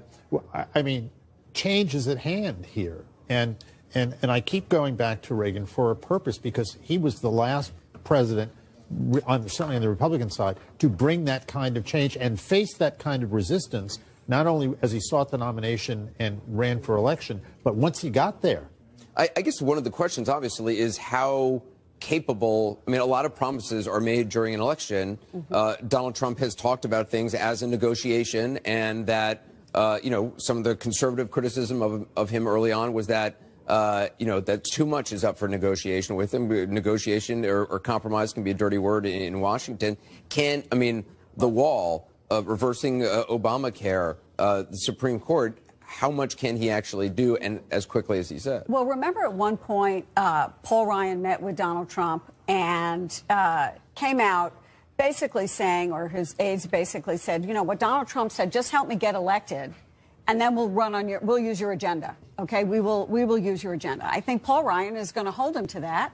And I think that I've just heard from a Republican who said that there could be a populist conservative governing coalition if they can all get on the same page. And I think the fact, again, as we were saying before, that Donald Trump had coattails, that he brought in some of these Republicans into Congress who are very worried about their jobs, that they now owe him something. Right. Look, and that they will. The question is, what do they do to the Obama legacy? What do they do with Obamacare? What do they do about the premium increases, which Donald Trump has spoken about? What do they do about trade? Do they withdraw from the TPP right away? What do they do about the wall? You know, these are things that Republicans have disagreed on. Well, I mean, I think there's a couple of ways to think about it. You're kind of looking for now, what happens now? How do you think about this? I think if you're a progressive, there are three areas where you might try to figure out something positive. First of all, the fact that now Trump is going to own health care. He's going to own health care for at least 20 million people. And the Republicans can't just sort of, stand back and let the bad parts of Obamacare go on unchecked just because they want to, stick it on Obama. The Republicans are now going to have to really step up and do something. That could wind up being a positive. We just don't know. Secondly, he made a bunch of promises about urban investment and urban renewal and empowerment, et cetera. I think he should be held to those kinds of promises, and let's see if he's actually serious about those things. And then lastly, this whole question around trade. I think for the left wing of the Democratic Party, there's probably something there that can make some kind of sense. I think there are three things that are just irredeemably bad that we are going to have to resist this president on as progressives. One is all the stuff around immigration and the Muslim bashing. If that becomes a serious part of his presidency, there will be a big, big pushback from decent people in this country who do not want to see that type of rhetoric and agenda coming from Washington, D.C.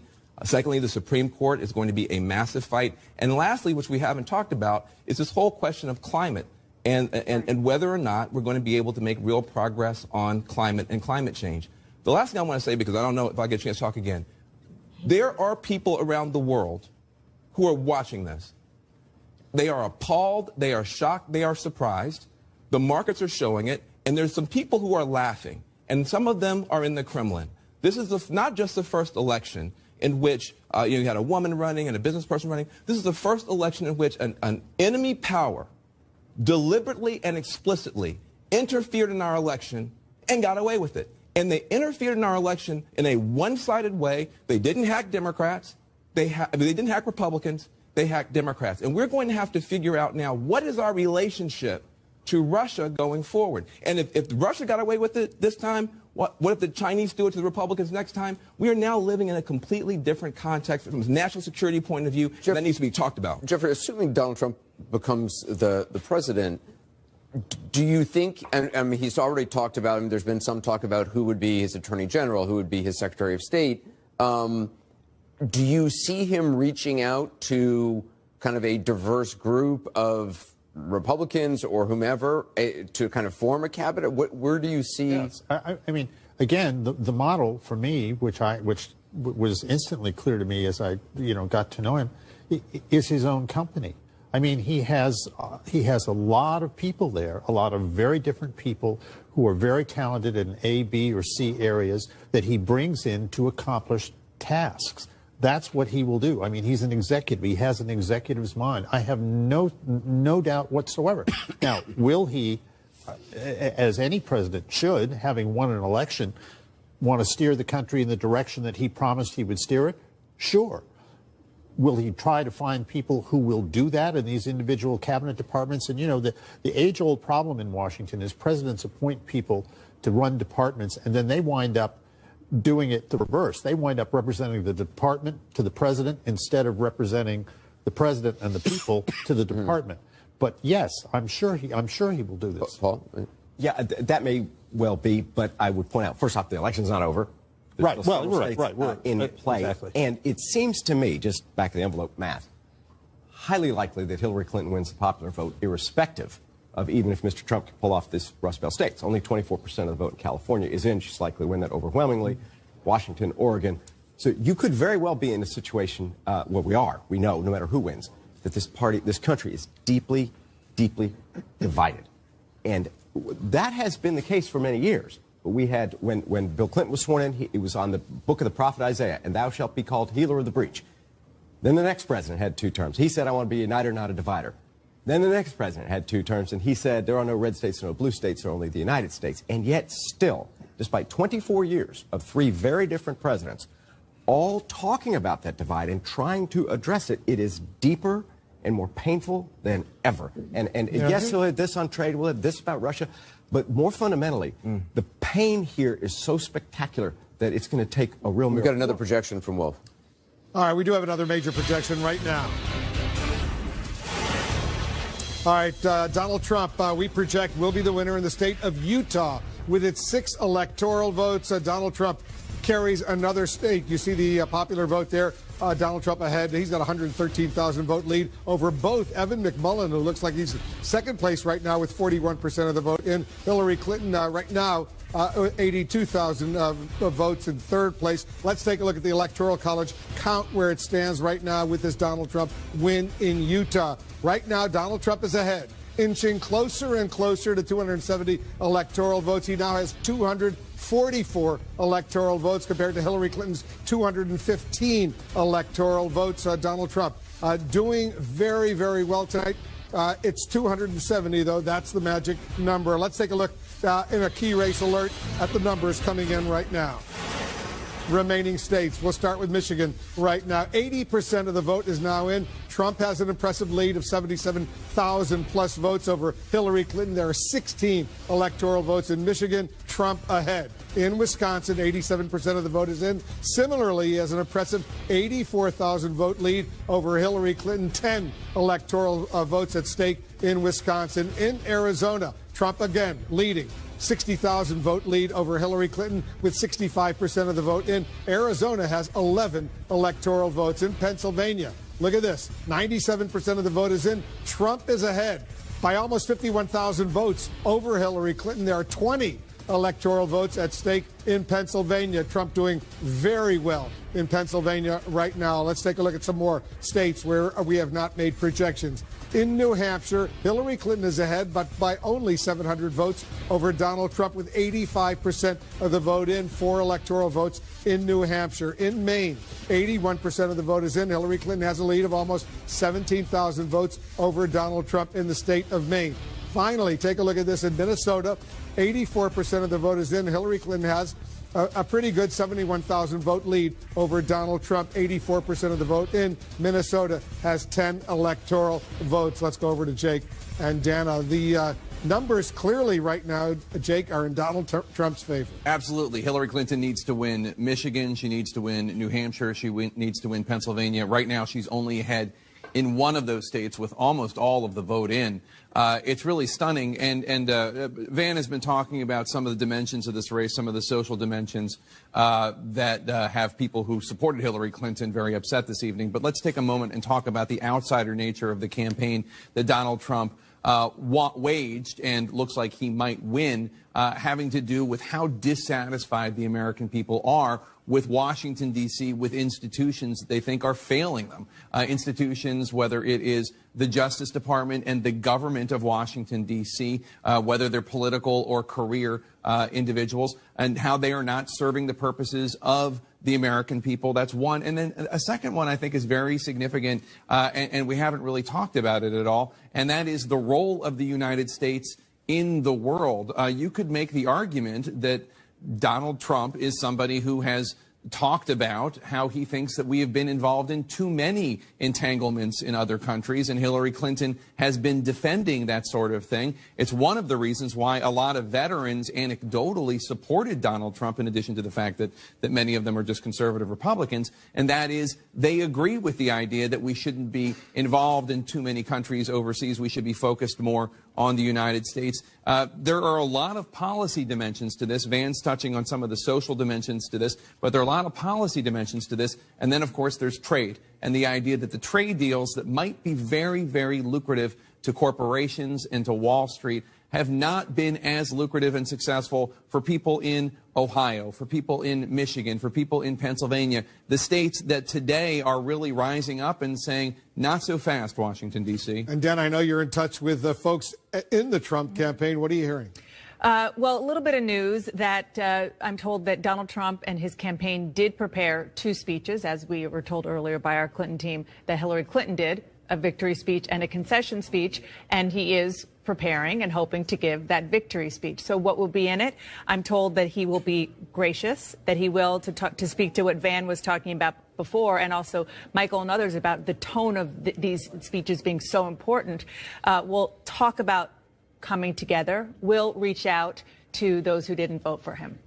So that is the tone that I'm told he will set in this speech, and we'll see what specific words he uses and, you know, how specific he gets, whether he says specifically Hillary Clinton's voters, please understand, I know you didn't support me, but come my way. But the overall tone is going to be that, and the other is gratitude.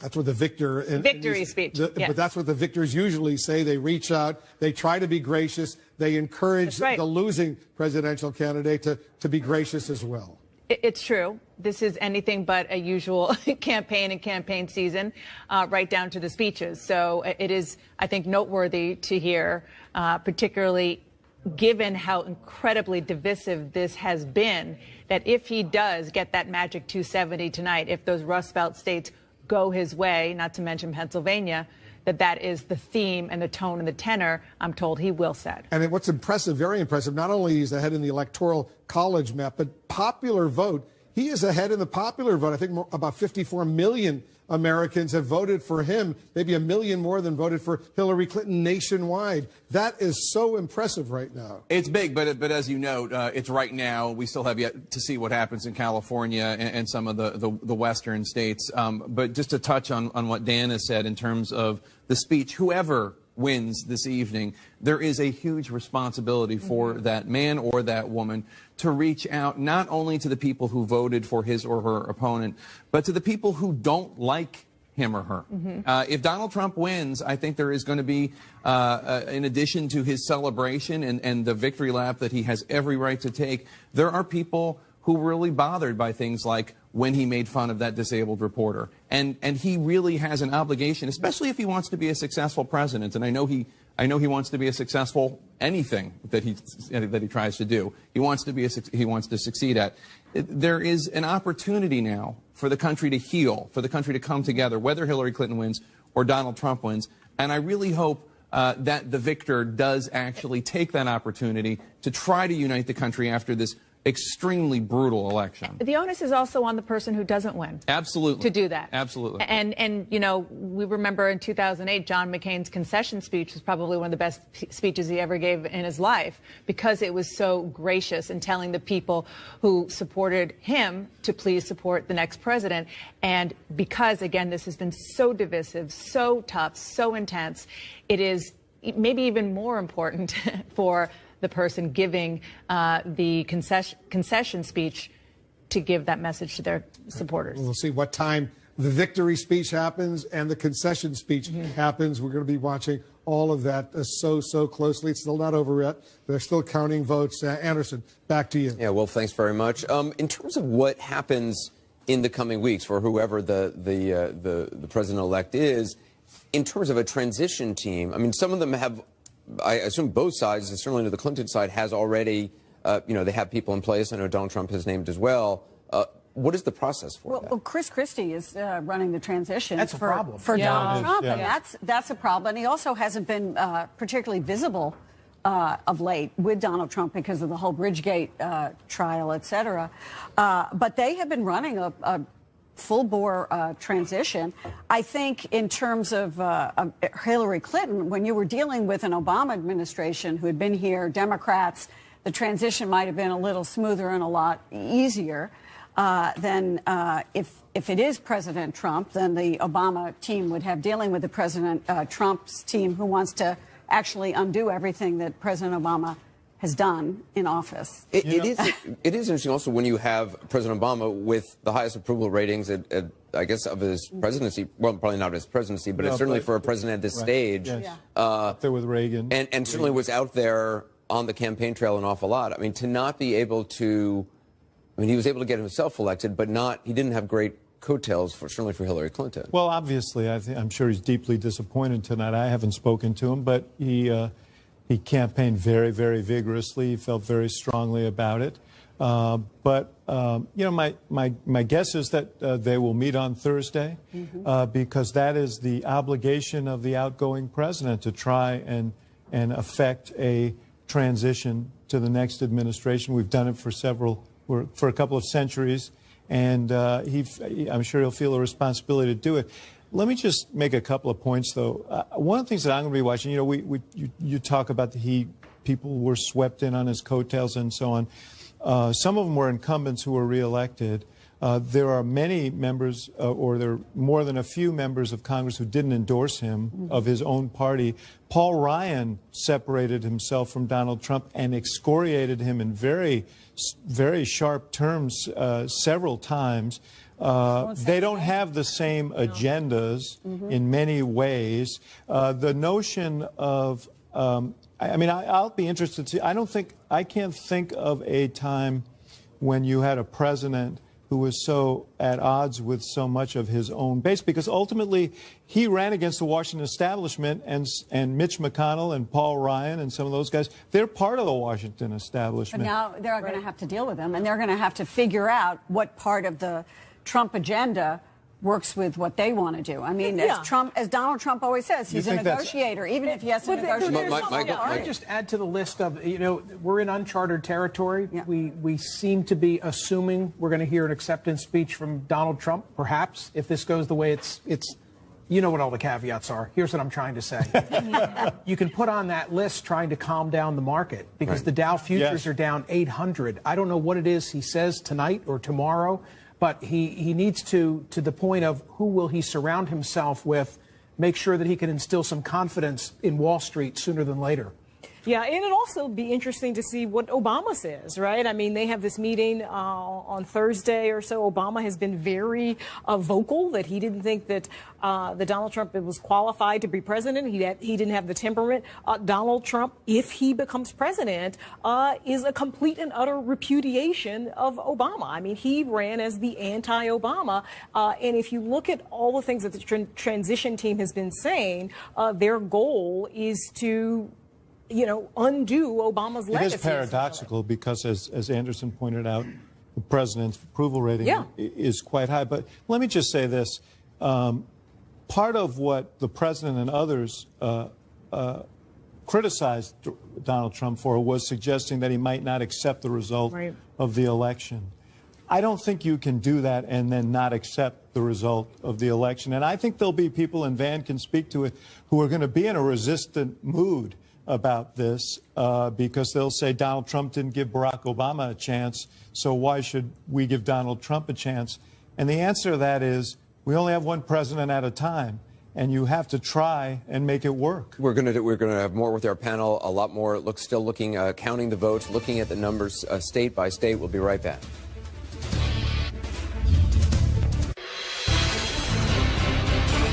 Now we have a key race alert. Let's update you on all the outstanding votes right now. Let's start in the key, let's call it the battleground state of Michigan right now. 81% of the vote is in. Trump maintains a pretty good lead, 72,000 votes over Hillary Clinton. There are 16 electoral votes at stake in Michigan. Wisconsin, he's got an 87,000 vote lead over Hillary Clinton right now with 88% of the vote in. That's another 10 electoral votes right there. Let's see what happens in Wisconsin. In Arizona, he also has a pretty good lead of 64,000 votes over Hillary Clinton with 65% of the vote in Arizona.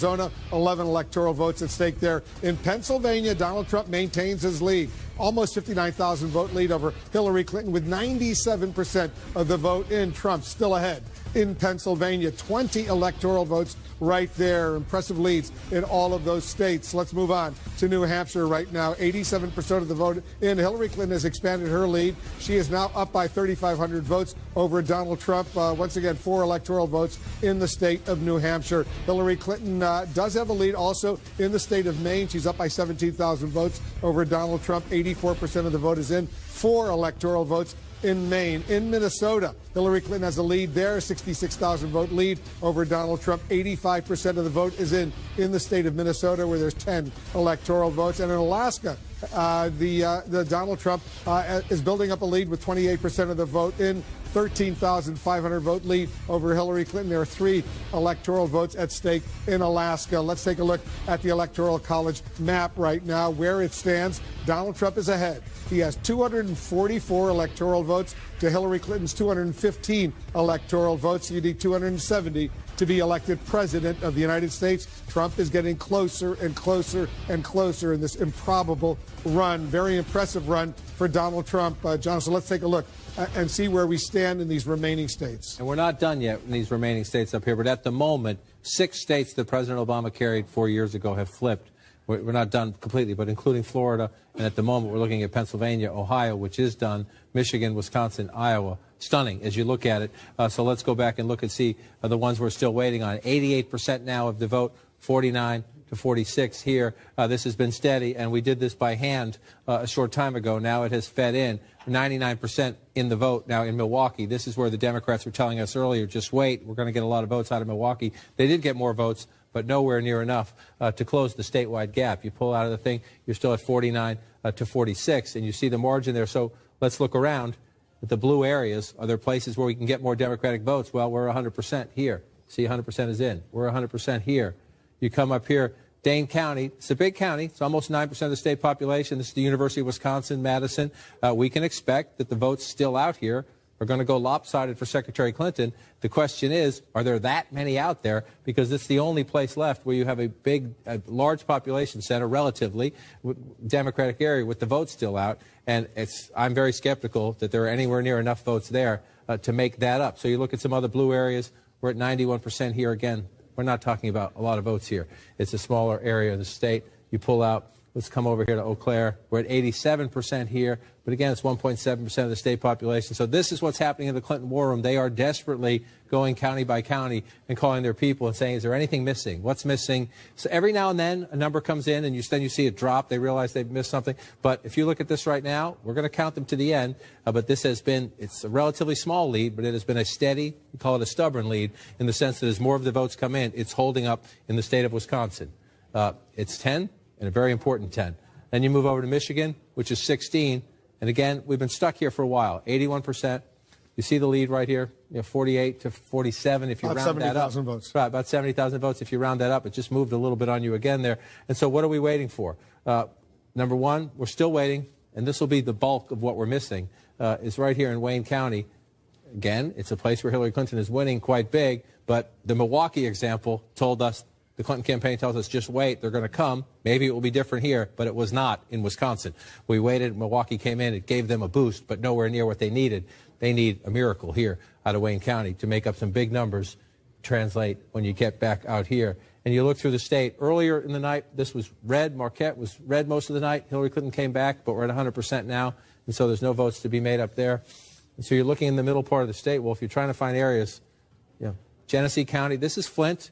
It's 4.3% of the state population. There's more for her. She's winning by a sizable margin. But again, you see 62-46. When the rest of that vote comes in, you're not going to get 30. You're not going to make up 30 or 50,000 votes there. You might make up some, but it doesn't look big enough. And that is the issue now as you go through these states. Oakland County's at 99%.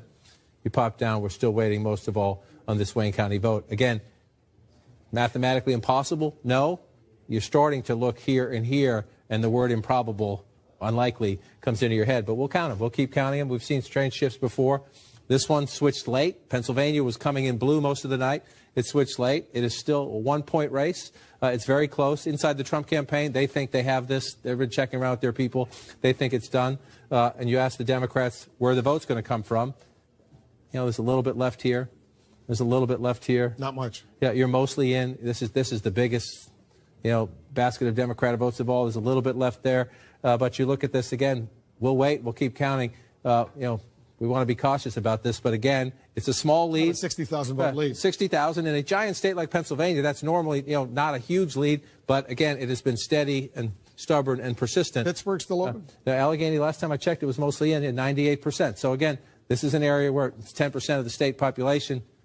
She held the lead there, but the numbers, one of the issues, even in places where she's performing by percentage, the turnout, you see issues with turnout. That was why the Democrats were saying wait on Milwaukee. Her percentages were about what a Democrat needs to do there, but the numbers weren't. It's not just your percentage. You got to turn people out, and that's a problem, especially when you have in places like this. We talked about this earlier.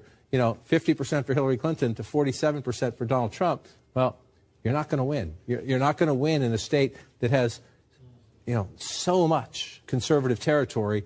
These are smaller, less populated areas, but the Democrats just in the fewer counties in Pennsylvania that are blue, the Democrats know the challenge. Not only win, but win big and run it up and do well in the suburbs. And she's just underperforming across. One that has come back, you look to the Northeast, New Hampshire has come back. Let's go back up here to 2016. But look at that. I mean, we're talking about 4,000 votes there, a little less than that. Yeah. A little less than that as you look at this right now. We're going to watch this come in. I mentioned earlier that the Trump people were very confident that when these votes came in down here, they would get more of them. We're still waiting on Derry. Londonderry next door has come in at a pretty good lead for Donald Trump there. So, again, we're going to keep counting in New Hampshire. We're up to 87%, and this one is incredibly close seesaw. When you add it all up, Wolf, and you pull out here from an electoral college perspective, at least 2 out of 3 of these need to change for Hillary Clinton to have a hope. Probably all 3 of them. We still got some business to do out in the western part of the country. Some of these states aren't completely called yet, but the 2 big ones, Pennsylvania and Michigan, if they don't change, math doesn't work. He's got 244 electoral votes. Right. By our projection, he doesn't need all that many more in order to get to 270. That would get you 64, 74, 80, 280 right there. Anderson, back to you. What we have seen tonight certainly is a revolution in American politics, and I'm wondering, Trump supporters Corey Lewandowski and Jeffrey Lord, I mean, we used to talk a lot about the autopsy of the Republican Party done in 2012. There's certainly going to be one done among a lot of Democrats and probably even among some Republicans. But what does this mean? Jake Tapper made the point earlier about, the polls were all wrong. What does this mean for the whole polling industry? What does this mean for how elections are run in the future? Or is Donald Trump such a unique candidate because of the force of his personality that it's... I'd say, and Corey probably knows infinitely more about this than I do, but, politics is about people. It's about human beings. And one of the things I think we have a problem with in the political world is that everybody is so obsessed with data, and there are human faces behind these things, and they don't listen. They don't pay attention. I mean, I've told you before about my, being at home in Pennsylvania and beginning to pick up the Donald Trump thing, even before Donald Trump announced for president, because of the way people were talking about issues that had nothing to do with Donald Trump at that point. That's what this is about altogether. And when you abandon that and you just, you're just going to sit in a room full of data, you're going to lose that. Corey, when you signed on to be campaign manager, I mean, did you honestly, in your heart, believe this night, as it appears to be going right now, was going to turn out the way it did? Did you honestly believe? I don't think in January of 2015, when I signed on to become Donald Trump's campaign manager, to lay the foundation that anybody thought at that time Donald Trump is going to be elected president of the United States tonight. That's what is going to happen. It is unequivocal. The numbers are there. He's going to be the president of the United States. Now, how did that come to be? What we saw, against all of the pundits who said this would never happen, he would never run, never file his taxes, and all the other things you're aware of, what we saw was the American people didn't care about those things, and what they wanted and what they want is someone who tells them the truth, that isn't stuck in a Washington mentality. And what he did and what we did many, many times and was criticized infinitely by the mainstream media was he would have a rally, but this doesn't translate to votes, and the Democrats understand precisely what Mary had for breakfast today, and she had breakfast and she ate at 3 o'clock in the afternoon. They knocked on her door and then they called her again. That's not how the American people function.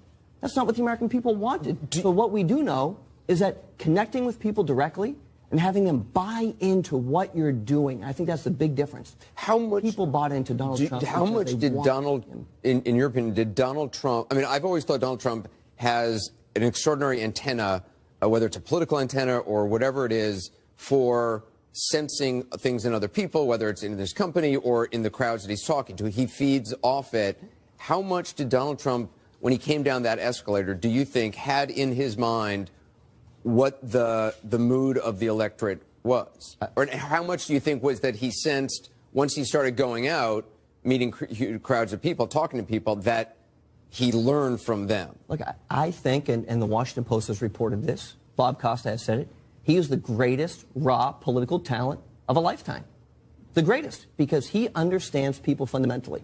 And what you have in Donald Trump, and what the blue collar sees in Donald Trump is Donald Trump is worth billions of dollars, has created an amazing company, employed tens of thousands of people.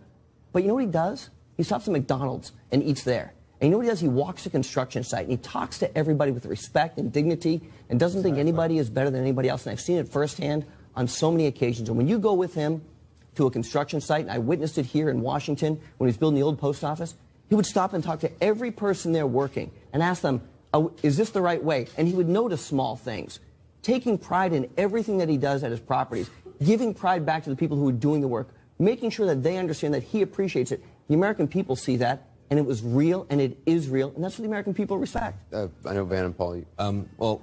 Three things. First of all, let's just try to be clinical about it. When there is a revolution in media, when there's a new media form, a new master usually comes along and shocks everybody. Radio with FDR. People totally wrote FDR off, and then he understood radio better than everybody else, and he broke through.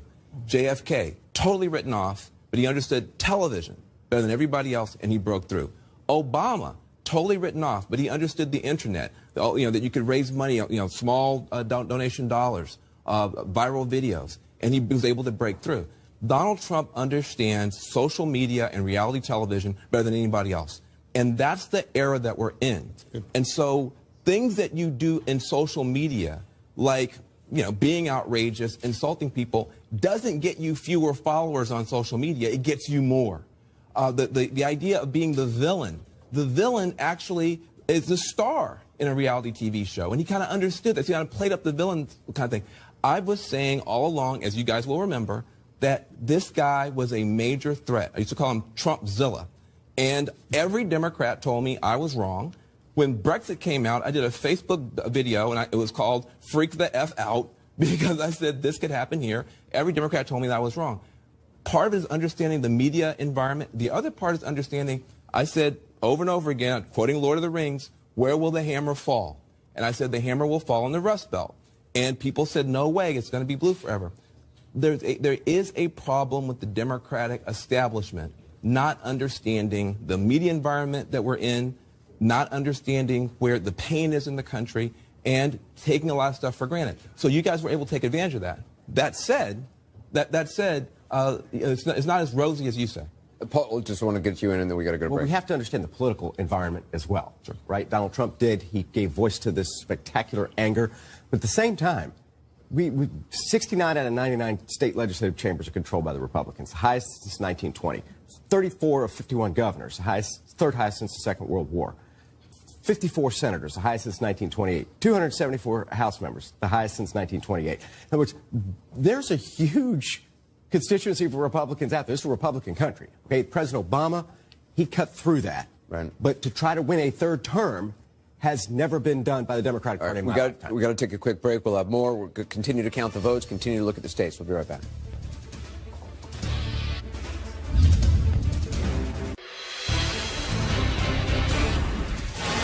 We have another projection right now. CNN now projects that Donald Trump will win the state of Alaska. Alaska has 3 electoral votes. Donald Trump will carry Alaska. Another win for Donald Trump. Let's take a look at the Electoral College map. With this win, these 3 electoral votes, Donald Trump has moved closer and closer to this magic number of 270 needed to win the White House. He now has 247 votes. Hillary Clinton has 215 votes. He is getting closer and closer to that number of 270. Let's do a key race alert right now. All right, let's start off with the states that are still outstanding. We'll start off in Michigan, where 84% of the vote is now in. Trump has a nearly 80,000 vote lead in the state of Michigan, which right there has 16 electoral votes. Michigan, we're waiting for more votes. Wisconsin, 89% of the vote is in. Trump also has a pretty impressive lead, 86,000 vote lead over Hillary Clinton. There's another 10 electoral votes right there. Arizona, 66% of the vote is in. Trump has a 62,000 vote lead over Hillary Clinton. 11 electoral votes at stake in Arizona. He is ahead. In Pennsylvania, he is ahead as well. 97% 8% of the vote is in. That's a healthy number. He is ahead by almost 77,000 votes over Hillary Clinton. Pennsylvania alone has 20 electoral votes. Trump is ahead at this late stage right there. Let's take a look at the remaining outstanding states. New Hampshire, 87% of the vote is in. Hillary Clinton has a lead, about 3,700 vote lead over Donald Trump, with 4 electoral votes at stake in New Hampshire. In Maine, another 4 electoral votes at stake there. Hillary Clinton is up there as well. She has an 18,000 vote lead over Donald Trump. 86% of the vote is in. And in Minnesota, Hillary Clinton is ahead by almost 57,000 votes over Donald Trump. 87% of the vote is in the state of Minnesota right there. So you see Donald Trump is doing well. Once again, let's take a look at the electoral map. You can see 270 needed to win, 247 for Trump, 215 for Hillary Clinton. You see those yellow states, 1, 2, 3, 4, 5, 6, 7 states remaining outstanding. Jake, Donald Trump in the biggest of those states right now is ahead. And can I just say, we've been talking for months about what the effect of Donald Trump and comments he made would be on the Latino vote and on the vote of white college-educated women. And the truth of the matter is that, according to exit polls, the effect was not as strong as anybody would have predicted. Anybody did predict, except for maybe Mr. Trump. Donald Trump only lost white college-educated women by 6 points, according to exit poll data I saw. That's not the huge gender gap chasm that we thought we were going to see. But perhaps even more surprisingly, I'm looking at exit poll data comparing the percentage of the Latino vote that Romney got versus the percentage of the Latino vote that Trump got in 4 states. In Florida, Trump got a smaller percentage than Romney got. But in Nevada, in New Mexico, and in North Carolina, Donald Trump did better with Latino voters than Mitt Romney did. I mean, tell me who had that on their bingo card. Yeah, nobody. Nobody. But that speaks to sort of taking it up to 10,000 feet here. Going back to June 16th, 2015, when Donald Trump announced, I see Corey over there, he was there, he remembers, every step of the way. He announced, nobody thought he really meant it. He wasn't going to give his financial records. He did. I remember vividly a top aide to one of the early frontrunners on the Republican primary contenders saying, "Why are you guys talking about Donald Trump? There's no way he will ever be Republican nominee." And then fast forward to all of these ups and downs that he had, and he was completely resilient for the reasons that you were just talking about. Because it all comes down to an economic message that he, no matter what else he veered off in, and he veered off in a lot of directions that his campaign did not appreciate, but he had the fundamental appeal to people who felt and feel left behind. And that was something that was impenetrable for these voters. And that is why he was Teflon Trump. And so along the way, I mean, we can chronicle it. We could sit here for 20 minutes and chronicle all of the zigs and zags of the Trump campaign, but he kept coming back because it was that fundamental. And when you look at, this is traditionally a night where we'll talk about what the winner did right, and not necessarily what the person who doesn't win, the loser, does wrong. But when you look at the campaign of Bill Clinton talking to working class voters in 1992 versus the campaign of Hillary Clinton talking to voters in 2016, I don't think you got the "it's the economy, stupid" message from Hillary Clinton that Bill Clinton and James Carville and Paul Begala and others drove home. It was a very different message, and apparently enough people in union households and in white working class households in Michigan and Wisconsin and Pennsylvania and Ohio and Iowa thought, she's not talking to me. She's not telling me what she's going to do to make my life better. And Donald Trump is, which seems obvious now, but at the time, I think probably a lot of Democrats were frustrated. And that, as you remember, all of us remember a lot of those Trump supporters, and there are millions of them. I think about 55 million already have voted for him tonight. So many of them were angry at Hillary Clinton when she used that word deplorables in describing Donald Trump supporters. And they said, "We're Americans. We love this country. We are not deplorable." No question. You know, it didn't turn out to be the Mitt Romney 47% moment that that kind of, sort of played on a loop.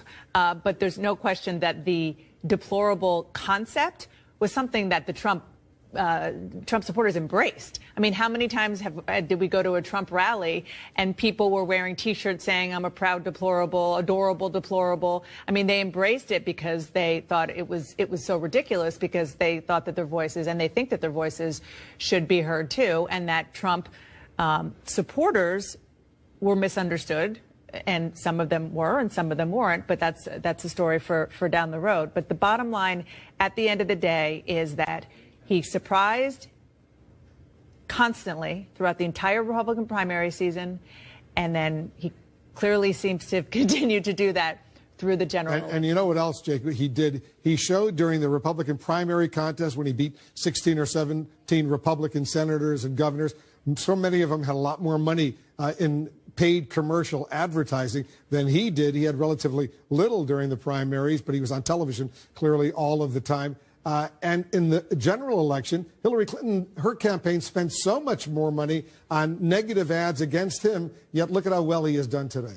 At the end of the day, it's not necessarily the richest candidate, as Jeb Bush showed us earlier.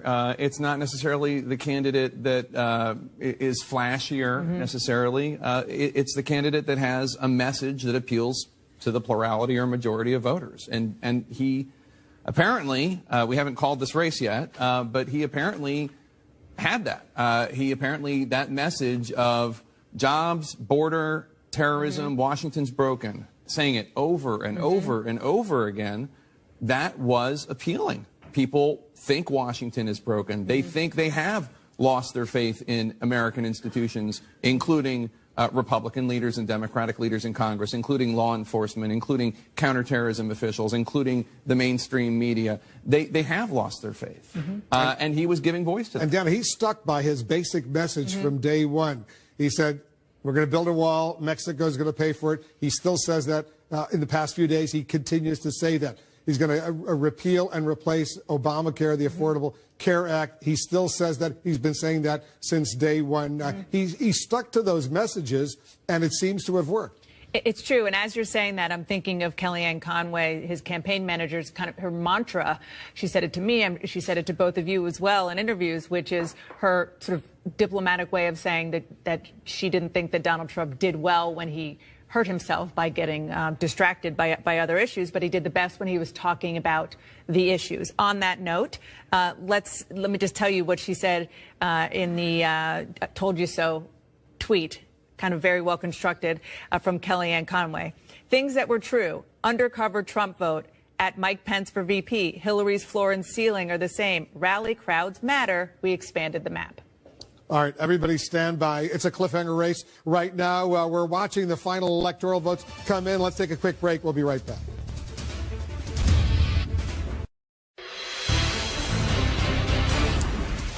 Let's update you now with a key race alert. Let's take a look at the remaining states where there are votes outstanding. In Michigan right now, 16 electoral votes, 85% of the vote is in. Donald Trump maintains a lead, more than 70,000 vote lead. You just saw it increase right there over Hillary Clinton. Michigan, Donald Trump is ahead. Wisconsin, he's ahead even more impressively. He's got an 85,000 vote lead over Hillary Clinton. 90% of the vote is in Wisconsin. 10 electoral votes at stake in that state. In Pennsylvania, Donald Trump is ahead with 97% of the vote in. He's ahead by almost 75,000 votes over Hillary Clinton. 20 electoral votes at stake in Pennsylvania. In Arizona, he's ahead as well. 11 electoral votes in Arizona. He's ahead by more than 67,000 votes in the state of Arizona over Hillary Clinton. Donald Trump doing well in all of those states. We're watching them very, very closely. There are more states we're watching. In New Hampshire right now, Hillary Clinton has expanded her lead. She's got a lead of almost 3,500 votes over Donald Trump right now with 87% of the vote in. 4 electoral votes in New Hampshire. Hillary Clinton on top. She's also on top in the state of Maine. Another 4 electoral votes. She's up by almost 20,000 votes over Donald Trump. 88% of the vote is in Maine. In Minnesota, she's up by 44,000 votes. 40,000 votes, if you see right there, just changed. 88% of the vote is in. Hillary Clinton is leading Donald Trump in Minnesota with 10 electoral votes. Let's take a look at the Electoral College map right now. It's all important. Donald Trump has 247 Electoral College votes. Hillary Clinton has 215. You need 270. He's inching closer and closer to that. You see 247. You need 270. Let's go over to Jeff Zeleny right now. He's joining us from Clinton headquarters over there at the Javits Center in Manhattan. I still see a crowd behind you. What are you hearing over there, Jeff? Wolf, there is still a crowd behind me here at the Javits Center. As you can see, there's a little bit more activity right now, and they have turned off the election coverage really for the last several hours. This crowd here has been watching our coverage and others. Really a somber mood here. But I am told that campaign chairman John Podesta is on his way here to the Javits Center from the Peninsula Hotel where he has been with the Clintons. He is on his way here, Wolf, and he's going to be giving some type of an announcement, a message. I am told Secretary Clinton is not going to be coming here, at least not now at this moment. The Clinton campaign is still watching this handful of states that remain out there, Wolf, but I can tell you, optimism among all Democrats here, supporters here, has essentially faded. Top advisors across the board, top donors, top strategists, all are recognizing that Hillary Clinton is not likely to be the next president. So John Podesta is coming here to make some kind of a statement. We do not know exactly what that will be, but we will bring that to you when he does it. Well, it's approaching 2 a.m. Here on the East Coast. Jeff Zeleny, thanks very much. Let's go over to John King. You're taking a closer look at these handful of states that are outstanding that will determine who the next president is. And you know, we currently have Donald Trump at 247. Pennsylvania would be 20. That would get him to 267. And so you're looking at the math right here, and you're trying to find with 97% of the vote in, is there some way for Secretary Clinton to make that up? And I'll tell you, Wolf, this is just, you know, you want to give everybody the benefit of the doubt, and you keep going through here, 100% of the votes counted. You move out here to Allegheny County, 98% of the vote is counted. You're looking for places where is it possible there could be some miracle comeback, or there's some big pile of votes that we yet to count. You know, this is more populated out here, the suburbs of Philadelphia, but that's, you know, 99%. 98% in Bucks County. Look how close it is. So even if you make up a little bit with what's left, and a lot of times you get to 99% and you don't get to 100 till the next day if there's just one precinct out or one issue somewhere. And so you're looking at that, and I just can't find them. I mean, I've been looking for hours trying to find more votes to see is there any math out there. And if you go through the Trump vote in these counties, they're most of them at 100%. You might find a couple as you go through. There's one or two we found at 98 earlier when I was going through, but they're all coming in at 100% now. So you assume most of the Trump vote is counted, but guess what? So is most of the Clinton vote. And so you're looking at Pennsylvania. 75,000 votes. It's a lot of votes to overcome at this very late stage. Exactly, especially where the places you're looking where votes are out. Yes, they're Democratic areas, but like as I said when I was in the suburbs here earlier, 99%. You know, she's winning big, but there's not that many votes left. Over here, she's not winning by as much. It's very close here in Bucks County. So if there are more votes come in, they're likely to be relatively evenly split, you know, if they keep with the trend of the night. When you get to 99%, it's hard to see something come in late that's going to defy what you've been seeing for the rest of the night. Happens sometimes, but it's less likely to happen. So you're looking at Pennsylvania. If you're in the Clinton war room, again, they're calling all their people all around the state, and they're not there to be found. That doesn't mean maybe they're fine. Doesn't look good for her there. Let's take a look at Michigan. You come to Michigan here. You're in the same boat here, except we have more votes out. 14% of the vote yet to be counted. But again, you've got a pretty healthy lead there. Modest lead, but a healthy lead, and it's been stubborn and persistent. So let's just start. Earlier tonight, I told you if this was going to happen, the most likely source of it was here, Detroit, Wayne County. Well, we're up to 96% now in Wayne County. Yes, a very big, healthy lead for Hillary Clinton when it comes to the percentages, but no more votes. Oakland County, no more votes. Genesee County, last time you were here, was a little above 47%, I think it was last time. Now they're up to 84%. And again, those are votes for Secretary Clinton. But, you know, even if she gets another 5,000 or 8,000 more out of there, it doesn't match up when you come to this. So it's getting very hard to find these votes. And let's just go next over to Wisconsin. We're in the same boat here. We're at 90% now. That's even 85,000 vote lead that Trump has. It's a healthier lead there. So you're looking. Milwaukee's now up to 99%. This would have been your biggest chance to get votes, and we went from 87 to 99, and she made up a tiny bit, but not enough. The Clinton campaign has been telling us throughout the night, watch Dane County. Now, there are still 16% of the vote out here. It is conceivable when you get that, 16% of the precinct, so you could get a giant stack of votes, and she's winning this one overwhelmingly. So if you're looking at this map, you're thinking, okay, there it is, but you're placing a giant bet on one county, essentially, because when you go through the rest of this, most of it's in. 91% here, but again, look at the percentage of the population. You're talking about much fewer votes here. So if you're in the Clinton campaign war room, you're hoping against hope, you're hoping against math, really, at the moment, in the sense that when you pull back out here, with Donald Trump at 247, Hillary Clinton has to block him. She's leading in New Hampshire right now. But Donald Trump, if he gets 2 of those 3, it's game over. It's over. Let's go to Jim Acosta. He's over at Trump headquarters at the New York Hilton Hotel. What are you seeing over there, Jim? What are you hearing? Yeah, Wolf, I just talked to a senior Trump advisor just a few moments ago who said that if Donald Trump is declared the winner, and they do believe that that is going to happen very, very soon, that he will deliver a speech that calls on the country to come together. He will obviously talk about this as being a very big upset win, that he's going to praise the movement that brought him to the White House. That is, of course, if everything goes the way it seems to be going right now. But, Wolf, as for this issue of bringing the country together, you can just hear the chants behind me. The crowd here at Trump campaign headquarters is chanting "Lock her up" once again. Obviously, it's going to be very difficult for Donald Trump to bring the country together, given that kind of rhetoric, the rhetoric that he's used out on the campaign trail, talking about Mexican immigrants, talking about Muslims immigrating into the United States, talking about women, the kind of language that just infuriated female voters. But, Wolf, I'm also told that this work of building a Trump administration has been actually happening as part of this transition team that was being led by New Jersey Governor Chris Christie, Alabama Senator Jeff Sessions, who is expected to be an instrumental part of an potentially upcoming Trump administration. He is here on the floor tonight. Just saw him here a few moments ago. So, Wolf, they're very excited here. They're breaking out into chants of all sorts of things that we've heard out on the campaign trail. There are lots of red hats in this room. I suspect we're going to be seeing a lot of those red hats in the days and weeks to come, Wolf. I suspect we're going to be hearing a lot more about making America great again. Anderson, over to you. Well, thanks very much. Jeffrey Lord, Corey, in terms of, we heard that chant, "Lock her up." I mean, is that something you think Donald Trump pursues as president of the United States? Or, again, for the idea of reaching out, of sort of being presidential? I'm sure, you can do both here. I mean, number one, you can make the gracious concession, right, acceptance speech and reach out, et cetera. But number two, she really does have some serious problems here. I mean, I seem to recall Senator Al Franken telling, I think it was Jake the other day, that he wants, as a member of the Senate Judiciary Committee, he wants an investigation of the FBI. Sorry, here's John Podesta. Let's listen in at the Hillary Clinton event. Thank you. Well, folks, I know you've been here a long time, and it's been a long night, and it's been a long campaign.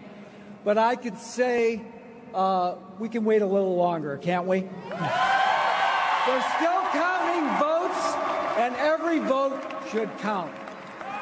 Several states are too close to call, so we're not going to have anything more to say tonight. So listen to me. Everybody should head home. You should get some sleep. We'll have more to say tomorrow. I want you to know, I want every person in this hall to know, and I want every person across the country who supported Hillary to know that your voices and your enthusiasm means so much to her and to Tim and to all of us. We are so proud of you.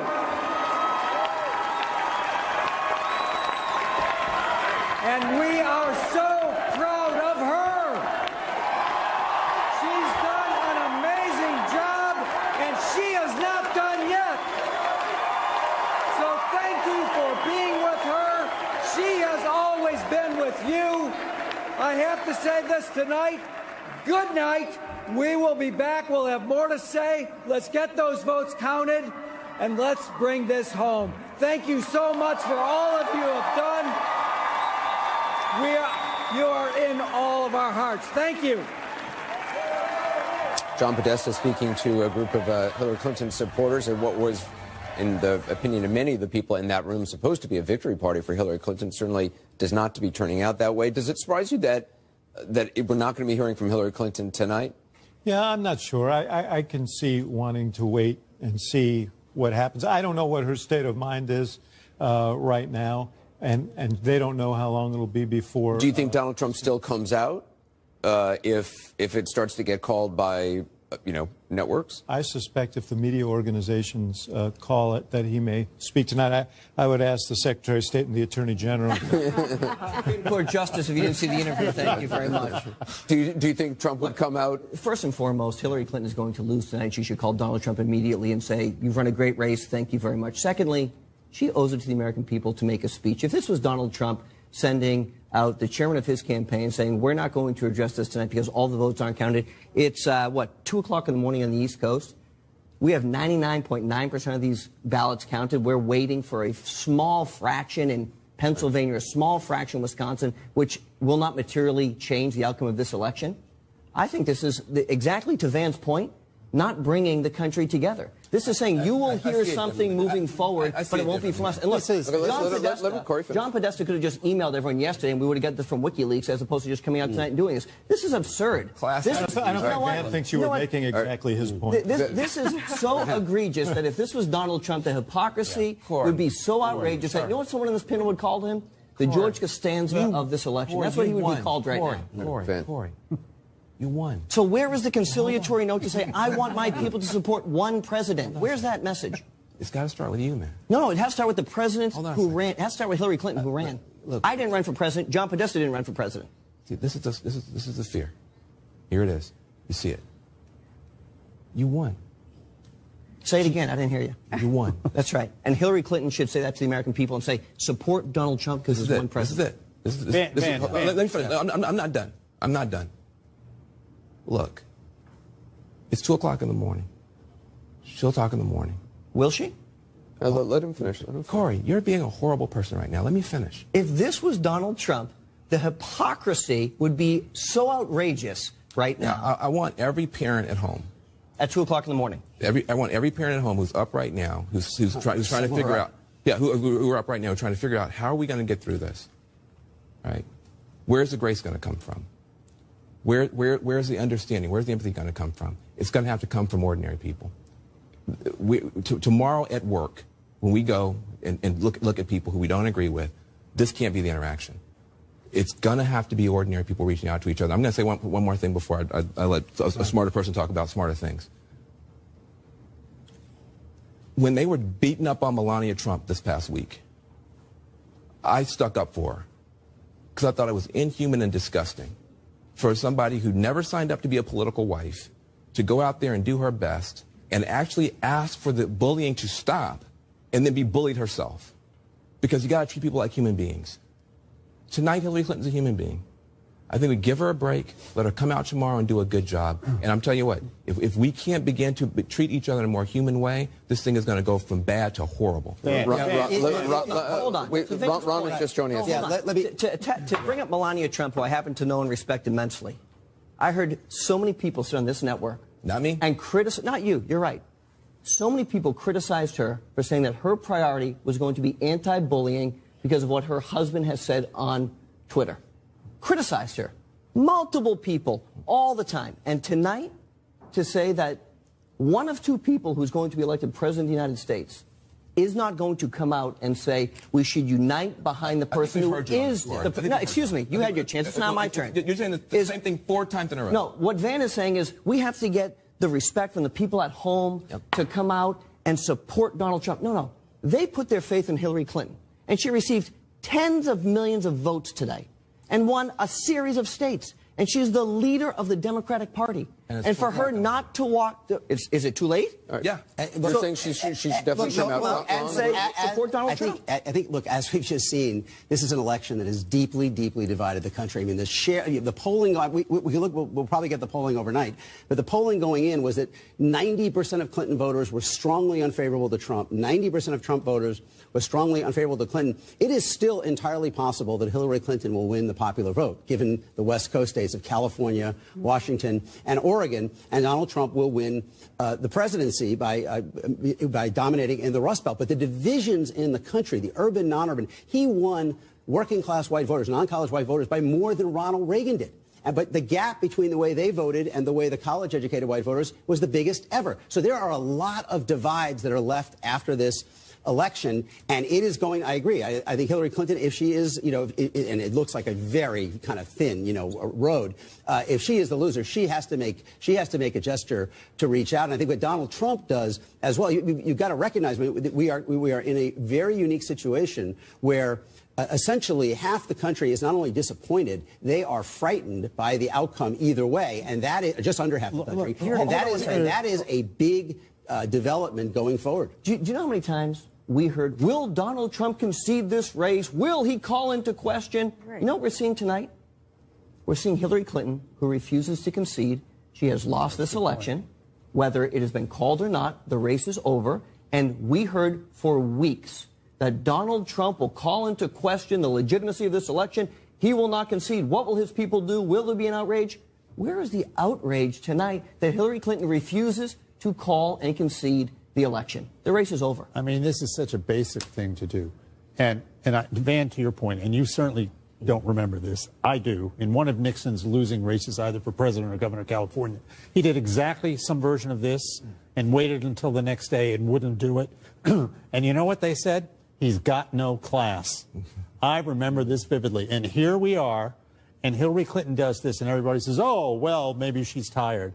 I don't think so. Guys, the race hasn't even been called yet. Well, then stay up and wait for it to be called. We are running for leader of the fact of the matter is what's gone through the races. John Kerry conceded on the day after the election. This is not that extraordinary. But I think the advice that Van was trying to give you is good advice, and I'm just giving it to you as someone who's been on the winning side of elections, which is you can either use this as an occasion to sort of strut and pay for strutting and payback, or you rise to the occasion and say, we have now won, we've got to bring the country together.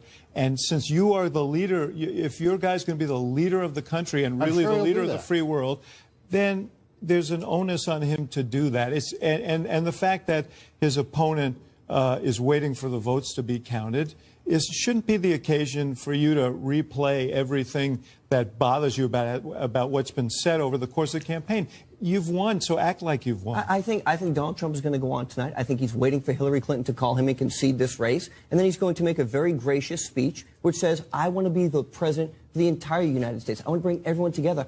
I don't think it's outrageous for him to wait. I don't think anybody here tonight has argued that he should not come out and he should not deliver that. Well, if we don't have the election results, why would he come out? But my assumption would be he would wait till somebody calls it and then come out, and so he could have whether she calls him or not. Yeah, whether she calls him or not, and then maybe it makes her look even worse, but he at least gets his due tonight, which is certainly well deserved given the incredible victory. It's not as if because she's gone home, this process is about to end. This process is continuing as we speak, and when the race gets declared, I think it's entirely appropriate. But I do think, to Corey's point, I think Corey raised an interesting point. There was a lot of criticism of Donald Trump. Yes. What would he do on election night if the roles were reversed and Donald Trump wasn't, conceding tonight? No. The question was, he was asked whether he would accept the result of the election, and he wouldn't say. There's no indication here that she's not going to accept the result of the election. The result of the election hasn't been officially declared yet. So go ahead. I'm sorry. And if the roles were reversed, and you might not know the answer to this, would Donald Trump want to wait for every vote to be counted? I think he would respect all I'm saying is this goes to one of the things that drove this entire election is this belief, this passionate belief that there is a double standard, one standard for elites and the other standard for the regular folks. Donald Trump being the representative of the regular folks here. And to Corey's point, exactly. If this were reversed, you can only imagine the criticism that Donald Trump would have if he had sent Kellyanne out there to say, go home and we'll talk to you tomorrow. You're right, but the difference isn't just that your guy is the blue-collar billionaire and Hillary Clinton's the elite. The difference would be that your guy said he wasn't sure if he would accept it. And she has never said that. And so that's why, you are correct. If Donald Trump were being hesitant, it would trigger those old memories. But she didn't go down the road your guy went down, and that's why she would be treating but the fact is that even if Donald Trump hadn't come out, as Gloria, I think, was pointing out, Hillary Clinton would have come out. I mean, he can still come out and say, I've won once that verdict is kind of, reached by the networks, by all of us. Why is it so much about the timing? I understand it. But it's also about what they say, and that's, I think, was your point. And I think Hillary Clinton needs to be gracious about the stunning victory that Donald Trump has had. Number one, he won, and he reset the map. He blew it up. His supporters came out where we didn't think they were. Polling was wrong. We were wrong. Everything was wrong. I mean, his own analytics people had him winning in Wisconsin, but they didn't believe their own analytics. That's how stunning this was. I think back to the end of the second debate, and the last question that was asked by somebody in the audience, which was, say something nice about the other person. Right. Hillary Clinton said, Donald Trump's kid, which is, that's an easy one. I thought his answer was, I thought it was a great answer, but I also thought it really showed kind of the charm of Donald Trump that his supporters see and like, and that people who know him well say they see one-on-one and see in meetings and know socially, which was him saying something which, he attacked her in campaign commercials for, but said, she doesn't give up. She's got grit. And I thought that answer, I was like, wow, that's a side of Donald Trump that is something that everybody can kind of like. And I'm guessing we're going to see a lot of that Donald Trump in whatever speech he makes tonight. That may be what you're seeing tonight with her. She's not giving up till the last vote is counted. Can I unless we want to beat this around a while longer, but I don't want to invite you to do it. Let me just say this. You said earlier, and I think you're right, that part of the frustration that people were expressing tonight. By the way, this is Donald Trump arriving at campaign headquarters, where we believe he will be speaking. You can hear the response. Let's just listen in some of the votes of the people outside the street cheering him there. And that's a hat in a box that has been there. I'm guessing he's going to take it out of the box. I don't know. But that is Donald Trump arriving. We assume he will be speaking tonight. Sorry, but continue, David. No, what I was going to say is Corey said earlier, and he's right, that people have heard Bill Clinton ran for president, saying he wanted to run for the forgotten middle class, and every president subsequently has said we're going to address some of these big economic problems that our economy and other economies have faced that have particularly been visited upon working class manufacturing sector workers and so on. Donald Trump ran for you said Donald Trump ran for office, speaking the truth. He's going to have to now carry through on those things. That's going to be very difficult. And if he doesn't, he's going to have the same reaction visited on him that other politicians. We just saw Chris Christie. We also saw former Mayor Rudy Giuliani, Donald Trump's entourage, his supporters, his family heading. I haven't gotten a glimpse of the candidate himself, but. We anticipate seeing him shortly. There's a lot of folks waiting. What started out, it was really interesting when you think back to 5 o'clock this afternoon, 6 o'clock. Kellyanne Conway earlier in the day on another network had given an interview sort of saying that they hadn't gotten as much support from the RNC, from Republican establishment as they liked. A lot of people online kind of interpret that as, well, they're trying to set the stage for a disappointing night. That is certainly not, whatever the mood might have been internally early on, it is certainly Anderson, it's completely beyond changed. that. There was a story that broke many moons ago, the afternoon yesterday, that said that John Kasich had scheduled a speech Thursday afternoon in Washington, and that the purpose was to reclaim the direction of the Republican Party. I assume he won't be delivering at least that speech on Thursday.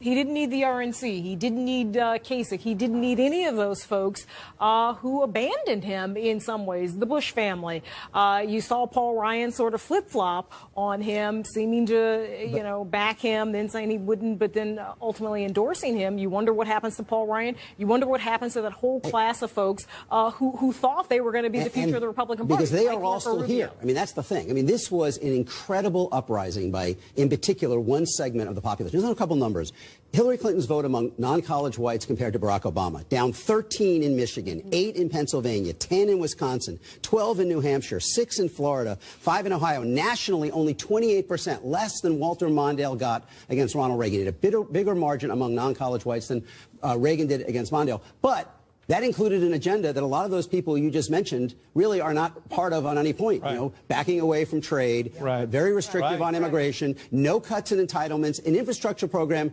twice as big, he said, as Hillary Clinton's. I asked Paul Ryan about that at a forum we did a couple weeks ago. He said, that's not in the Better Way program. I mean, so and there is Tom Donahue and the Chamber of Commerce. I mean, there are many aspects of the Trump agenda that are fine, that overlap with what Republicans want to do. Repeal Obamacare, cut regulation, cut taxes. But there's a whole other half, and maybe the more important half in terms of building the coalition that won, that really collides with a lot of the existing interests in the party, and how that shakes out. You know, I asked a Republican senator this summer at the convention, how many Republican senators would go along with Donald Trump if he wants to withdraw from NAFTA? And he said less than 5. But yet, that is an important part of what happened in Michigan and Wisconsin and Pennsylvania. I think you're going to, so how does that play out? You're going to see the Better Get Out of the Way program now. Right. Yeah, there you go. I think that's going to change, because a lot of these guys owe their reelection now to Donald Trump. You know, when you think about it, he got, what, 1 newspaper endorsement? Is that right? He had a terrible video that came out. He divided the Republican Party, and there was this uprising, as you put it, a revolution of the people, no matter what all of these things were, because there were people who feel disenfranchised, and they wanted to change election, and he gave them change. So Congress, if he has control of both houses, and it looks like he might, if he has control of both houses, the message is going to be to incumbents that the voters wanted change. That's right. That's right. What? I was going to say, it's not just the Republicans. I will ensure you Donald Trump won in Democrat House districts across this country tonight. Right. And what that means for those incumbents is we better listen if we have a president who has set an agenda and won in a district where they weren't supposed to win. Exactly so as Donald Trump is going and talking about what his agenda is for the American people, you won't just see Republicans as part of that. He will build a broad coalition, as he always does when he tries to get something done. And he will go to those Democrats, and he will say, this is what happened in Michigan, this is what happened in Pennsylvania, this is what happened in Ohio, and if you want to get reelected, and you don't want me campaigning against you in those districts where I won overwhelmingly, he won't have to do that. Let's get our agenda done. I'm going to tell you right now, for the left wing of our party, if he wants to do something on trade, he won't have to threaten anybody, because you got the left wing of the Democratic Party is closer to him than on trade. I know you've been trying to get in. I want to talk after you. Well, all I'm trying to say here is I think that the period after Reagan left office until tonight, the Republican establishment came back into their own, and they took control of this party. And from my perspective, as nice as so many of these people are on a personal level, they steered the party off the tracks. They could not understand for the life of them why they couldn't get Mitt Romney elected. I mean, they assured everybody, well, he's the guy. This is what's going to happen. He'll win. Ditto John McCain. I mean, this was their mentality here. And they have finally been stopped in their tracks by Donald Trump, who is going to rewrite this whole script here. Because they so what happens to all those people that you named? How is he going to deal with John McCain and these others? The same way Ronald Reagan dealt with it. That you mount the political troops to get their support, or you go around them. Jeffrey, will it matter in terms of his leverage if he doesn't win the popular vote? If he loses the national popular vote? The president of the United States is the president of the United States. But in terms of claiming the mandate and influencing people who may not want to vote for him. George W. Bush had those, lost the popular vote. Right. He was a pretty powerful president. Let me make a criticism. Let me make a criticism of the Democrats, though, because you're criticizing your party. Let me just make a few observations. People are saying, what happened with the Latino vote? You start talking to people. You know, there was not actually a big investment.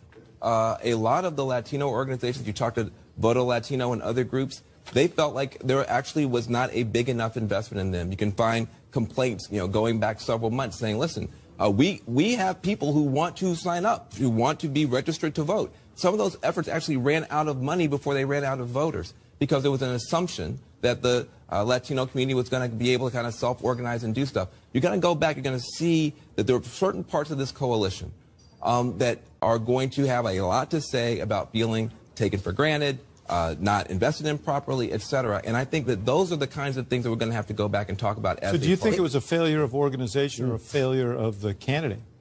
I think that for this Latino surge that materialized, but only barely, could have been much bigger if there had been money from the very beginning saying we're going to have to invest and build real capacity in the Latino community. You're going to go back and look and talk to people on the ground in Nevada, in Colorado, in Florida, and the great online organizers like Voto Latino. Ask them how much money they got.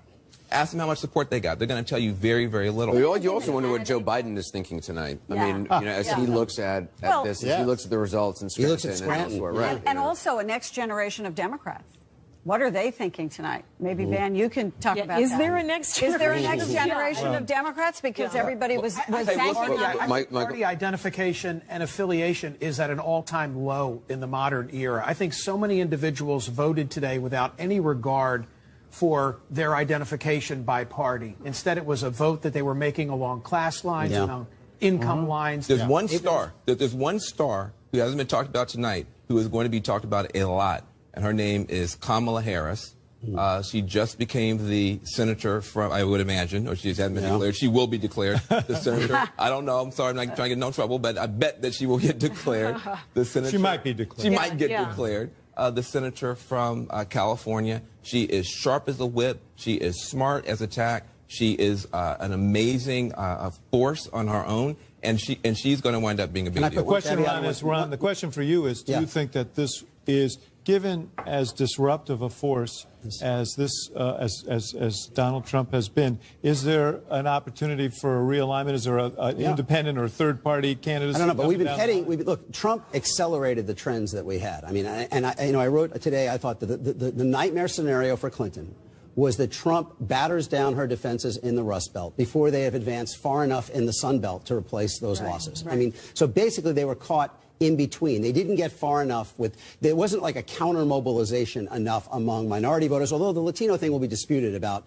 whether they as well as right. In particular, yes, she did better than President Obama did among college whites, but not nearly as well as the polling suggested. She was up 3 relative to President Obama among college whites, down, what was it among non-college whites, down 8. I mean, that's sort of the story. And, you know, it was clear that Trump was going to run better in Ohio, Iowa, Michigan, Pennsylvania, and Wisconsin than Republicans usually do. It wasn't clear he was going to win all of them. And then she fell short. You know, she did take Nevada, she did take Colorado, she did take Virginia, but there were enough of these blue-collar and non-urban whites in Florida and North Carolina to hold that, in Arizona to hold that. Georgia didn't really get off the launch pad again with just an overwhelming white vote. So the Democratic Party, I think, you know, this was the nightmare scenario. He forced them to kind of accelerate demographic changes that might have taken a decade, move their base from the Rust Belt to the Sun Belt. They weren't strong enough in the Sun Belt, and then he knocked down the doors. Corey, let me just add, Corey, just on a personal level, as somebody who's there from the get-go and went through an awful lot with this man, this candidate, who you're still very obviously close to, what is it like to see this tonight? What is it actually like to see those flags there, to see that crowd with their hats, and knowing the candidates, about to come out? I mean, it just got to be an extraordinary feeling. Look, it's amazing to have been a small part of American history. And, there's very, very few people who have had the privilege of serving as a president of the United States. It's such an honor. It's such a high privilege. But to have so many people doubt also. But look, I don't know Robbie, who ran the Clinton campaign. I guarantee that guy put in 20 hours a day, 7 days a week for the last year and a half, and his family suffered, and his relatives, and the abuse he took online.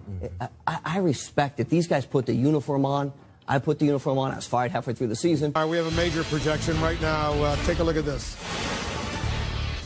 CNN now projects that Donald Trump will carry the state of Wisconsin. He will win Wisconsin with its 10 electoral votes. He's cracked the so-called blue wall that Hillary Clinton had tried to create. Donald Trump wins Wisconsin. Take a look at this. 92% of the vote is in. He's up by 75,000 votes plus 10 electoral votes. Donald Trump, the winner in Wisconsin. Let's take a look at the Electoral College map right now with that win in Wisconsin. Look at how close he is. Right now, he has 257 electoral votes. He needs 13 more, 270, to be elected president of the United States. Hillary Clinton remains at 215. Let's go over to Jake and Dana. He is getting incredibly, incredibly close, Jake. And the wall comes tumbling down. This is the blue wall that Hillary Clinton had talked about. This is a state that Hillary Clinton hasn't even visited since the Democratic convention over the summer. And it's stunning. Look, the last time it was close, I believe, was in 2000. But since then, Democrats have won the state. This is a state that voted for Mike Dukakis over George H.W. Bush. I mean, this is a reliably Democratic state. It is amazing to me, and this is not an original observation, but the idea that the Clinton campaign could see white working class voters going to Trump in places like Iowa and Ohio and not see that Wisconsin was also potentially in jeopardy. That's remarkable. I mean, this is truly the beginning of the end for Hillary Clinton's campaign. The Clinton campaign simply took Wisconsin for granted. No question. And let's take a second to look at where we are now with CNN projecting Wisconsin for Donald Trump.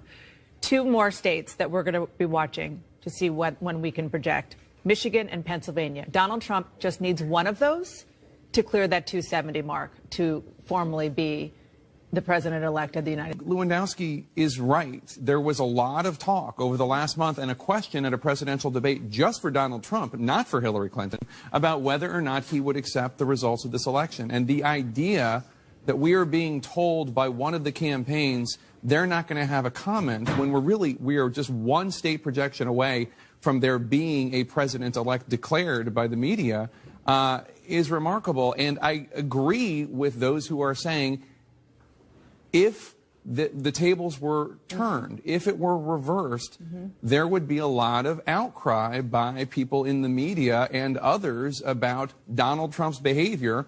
I recognize that these are difficult moments for individuals. I don't mean to make light of that or belittle that at all. But this is also a moment for the entire nation, for the entire United States. If Donald Trump ends up winning, which certainly could happen, the idea that the other candidate is not going to concede after that happens, while we're all still awake, it's only 2:30 in the morning, that's remarkable. And I have to say, there is a nation going on here. It's not just one candidate and her supporters. There is an entire United States of America. David Chalian, our political director, you're looking very closely at these remaining numbers, these outstanding numbers out there. Yeah, I mean, it's just when you look across the board of why this blue wall seems to be teetering on a complete collapse here, you can see it in the trade issue. You can see it at the anger and dissatisfaction with government. You can see it on the white working class. This all came together in that region of the country where his message resonated and his voter profile showed up. This notion that America was on this inexorable fast path demographically away from where it was did not materialize. And this notion of the first woman president, David Chalian, of the United States, so many people thought that was almost certain, but the polls indicated that it probably didn't happen. No, it didn't happen, and there will be a lot of going back and looking at the polls in this race and polling in general. There's no doubt about that. But to Jake's point about how the Clinton campaign saw these states, I can't stress enough. Wisconsin and Michigan, they were never considered battlegrounds by the Clinton campaign, ever. Throughout this entire process, until the final couple of days in Michigan, they considered that. That was on a different list for them. So this is clearly coming as a big surprise to them as well. A major blunder on the part of the Clinton, the Clinton campaign data.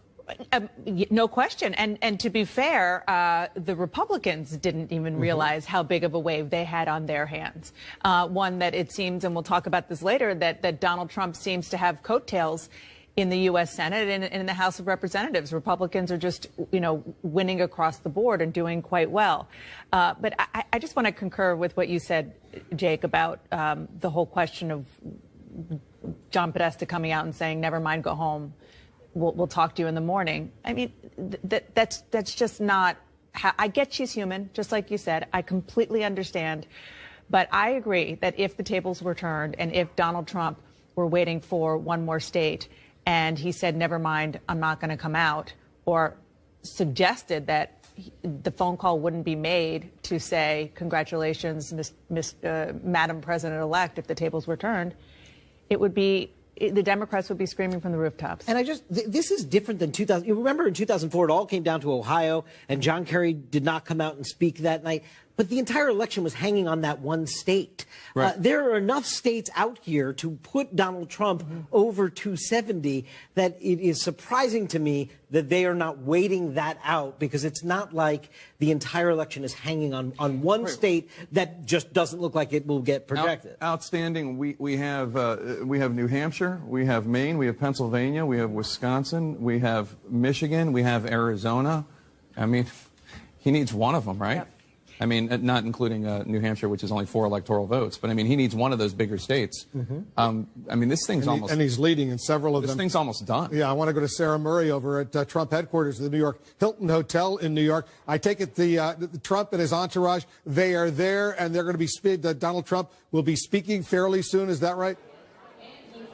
That's right, they are here. We are expecting Donald Trump to speak fairly soon, although I have to tell you, Wolf, for aides who have been in this room, this race has been over for a while. They have been here celebrating. They have restocked the bar for Donald Trump supporters who are not going anywhere, by the way. They just continue to cheer, continue to wait for Donald Trump and Mike Pence to show up.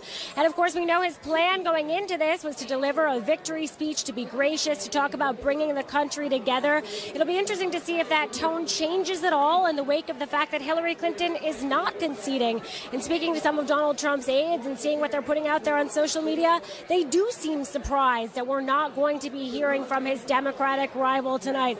But there actually are a number of Donald Trump supporters that are right by a curtain to my left. We have heard them cheering over and over again, and they are just waiting to make their entrance. So should be any moment now, Wolf. I'm sure Donald Trump will be speaking fairly soon, Sarah. Sarah Murray's over there at Trump headquarters in New York City, over at the Hilton Hotel there in the huge ballroom. Jake, this is the moment that Donald Trump predicted would happen. You know, a lot of the strategy he used in defeating 16 or 17 Republican candidates, senators, congressmen, certainly governors, worked.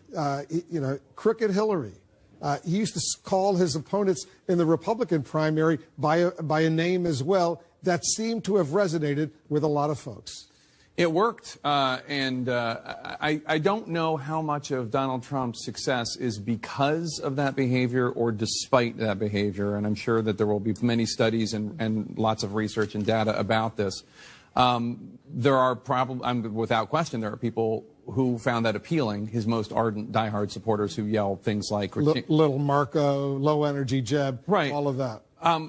I also think that there are a number of people who look past that at the message he's delivering. And, of course, there are a lot of Hillary Clinton supporters and supporters of Gary Johnson and Evan McMullin and Jill Stein who couldn't look past it and found things that he said incredibly offensive. And this news that we're getting tonight is bothering them and hurting them. Yeah. I guess we'll see whether Donald Trump as president as opposed to a candidate, how he's going to behave and whether or not he's still going to use that kind of language. Let's go over to John King at the Magic Well. John, it's almost over, I think. It's fair to say. Well, and to the point that everyone was making earlier about the 2004 comparison, that was one state, the state of Ohio, and we did, I think it was 11-something the next morning when that election was finally called. If you're looking at this right now, to the point, and there are a lot of Democrats, Wolf, my inbox is filled with a lot of Democrats asking the very question they were just asking. These Democrats are doing it privately in email, private email saying, you know, how dare she essentially leave with so much still in play. But if you look at this again, let's go Pennsylvania, 97%. Hold on one second. I want to go back to Dana right now. Dana, what are you learning? You know, Wolf, I have a little bit of information, but I just want to be sure that I have it right before I report it to you. So go back and talk to John, and we'll get back to you. So just go through this. As you go through these, again, you go through the outstanding states. Wisconsin, you see the lead. You're looking for to try to find the Democratic votes, and the math's just not there. And that, you know, again, if it was one state, you'd say, okay, they're going to be extra careful about one last state. You come back to Michigan, it's very hard for the math. And I just want to pop this up, Wolf. It is not inconceivable that Donald Trump catches up in Minnesota. Minnesota, the one state Walter Mondale won in the Reagan sweep. Now, it's, you know, the math is hard still. It's a close race there, but this is a sweep. Dana, you wanted to be precise, so go ahead. That's right. CNN can report that Hillary Clinton has called Donald Trump to concede the race. She has called Donald Trump to say that she will not be president, and I'm not sure the exact words, but probably to congratulate President-elect Donald Trump. So that has happened in the last few moments. President-elect Donald Trump, if Hillary Clinton has conceded, That is dramatic. That is a dramatic development, Dana. And to hear the words president-elect, we haven't yet projected that, but Hillary Clinton, what you're saying, has now made a formal telephone call to Donald Trump to concede. Is that right? That's correct. I'm talking to a source who was there for it and telling me that conversation did happen. Our Sam Feist is also hearing from a different source that conversation did happen. So Hillary Clinton has made it very clear to her opponent that she believes that he will be the next president of the United States and not her. And you're also hearing she is still not going to speak tonight. Donald Trump, momentarily, we assume he will be speaking, addressing that very enthusiastic crowd there, but she won't. We don't have any indication that the plans that John Podesta, her campaign chairman, announced publicly are going to change, but it's pretty clear that phone call gave a green light to Donald Trump to make his speech. So if her aides, Jake, are telling her it's over, and she makes that phone call to Donald Trump congratulating him on winning the presidency, they've given up at this point, and Hillary Clinton has done what she thinks is the right thing. Well, they can look at the map and see the facts and the math. And the fact is that, as John King has been saying now for some time, if you look at Pennsylvania, there just are not the votes there for Hillary Clinton. It's impossible to think that she's going to win that state. And if Donald Trump wins that state, that's the enchilada. That's the whole ballgame. You know, it's at a moment that we want to make another major projection right now. And CNN projects that Donald Trump will win the state of Arizona with its 11 electoral votes. Donald Trump wins Arizona. 68% of the vote is in. He's got a nearly 80,000 vote lead. Donald Trump will carry Arizona. So let's take a look at the electoral map right now. You see Donald Trump. He has 268 electoral votes. Needs 2 more to become president of the United States, president-elect of the United States. She has 215. Take a look at that. 268 electoral votes. 268 votes for Donald Trump. Jim Acosta, you're over there at Donald Trump headquarters of the New York Hilton Hotel in New York. They're pretty excited right now. Wolf, it certainly feels like a victory party now. They are just jubilant here at Trump campaign headquarters. I just talked to a Trump campaign official a few moments ago and asked whether or not Donald Trump will address what John Podesta said over at the Javits Center here in Midtown Manhattan on an everyday basis. They are shocked. They themselves cannot believe the upset that we're all witnessing, which is obviously one of the most stunning political upsets in recent American history. Now, as for what Donald Trump is going to say during this speech, Wolf, we do expect Donald Trump, as the 45th president-elect of the United States, to try to bring the country together, to try to say something to the American people that will begin this process of healing. They're going up in cheers one more time, Wolf, because the word is spreading throughout this room. It's up on the screens that Donald Trump is about to become the next president-elect of the United States. But in addition to trying to bring the country together, he's going to be thanking the people who made this movement happen. You know, there were a lot of doubters from all stripes, Democrats and Republicans, who didn't think this moment would happen, but it's happening, Wolf. 268 electoral votes. That's what we have projected so far. You need 270.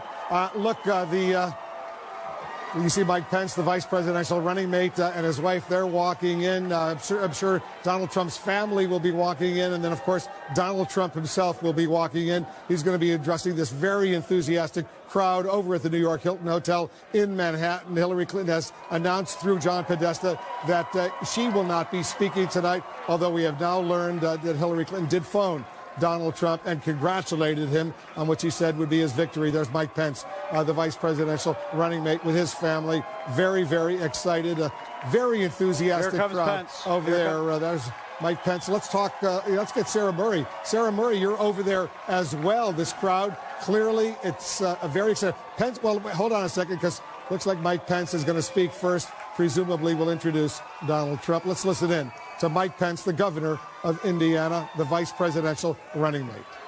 Now come over this side. Come over side.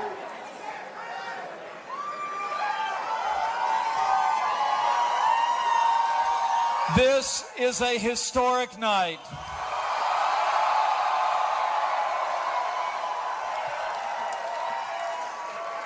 The American people have spoken, and the American people have elected their new champion.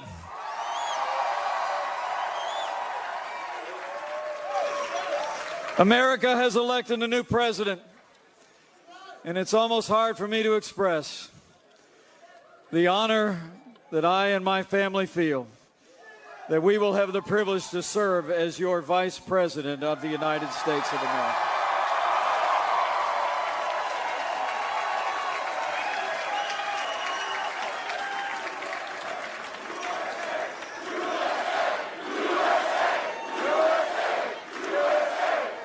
I come to this moment deeply humbled, grateful to God for his amazing grace. Grateful to my family, my wonderful wife, Karen, our son, Michael, and his fiancée, Sarah, our daughter, Audrey, far away, and our daughter, Charlotte. I could not be here without them. And I'm deeply grateful to the American people for placing their confidence in this team and giving us this opportunity to serve. And I'm mostly grateful to our president-elect, whose leadership and vision will make America great again.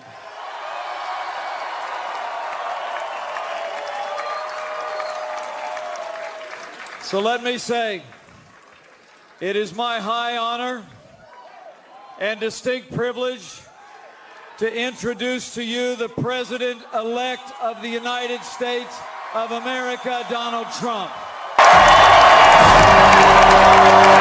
Right now, historic moment. We can now project the winner of the presidential race. CNN projects Donald Trump wins the presidency. The business tycoon and TV personality capping his improbable political journey with an astounding upset victory. Donald J. Trump will become the 45th president of the United States, defeating Hillary Clinton in a campaign unlike anything we've seen in our lifetime. Donald Trump wins the presidency of the United States. He is now going to become President-elect Donald Trump. He's walking up right now. You see him right there. He's going to be speaking momentarily. He's got his wife there. History has been made. Jake, this is a moment a lot of people are going to remember. Well, the first time in the history of this country that somebody who has never held any job in government or the military being elected to the presidency. He is going to be moving from Fifth Avenue, Pennsylvania Avenue. I think it's a moment that a lot of people in his inner circle did not even think would ever happen. But it was a decisive win. There are still outstanding states that we haven't even called yet. But because his win was so overwhelming, we're calling it right now. He's there with his wife Melania, his son Barron. He's going up to the microphones. He's going to be having a victory speech. I assume he'll mention the phone call he received just a little while ago from Hillary Clinton, in which she conceded. She congratulated him on becoming President-elect of the United States. Dana, this is a moment few anticipated. Except if your name is Trump, who said Brexit plus, and we'll analyze the results, but that looks like that's exactly what right now.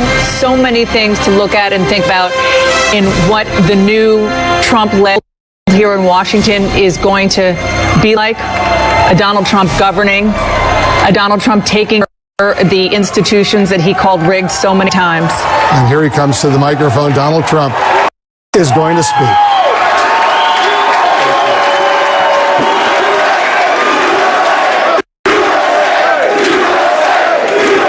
Thank you. Thank you very much, everybody. Sorry to keep you waiting. Complicated business. Complicated. Thank you very much.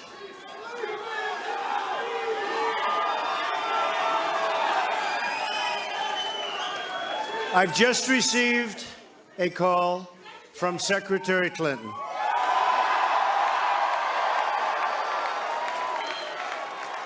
She congratulated us, it's about us, on our victory, and I congratulated her and her family on a very, very hard-fought campaign. I mean, she fought very hard.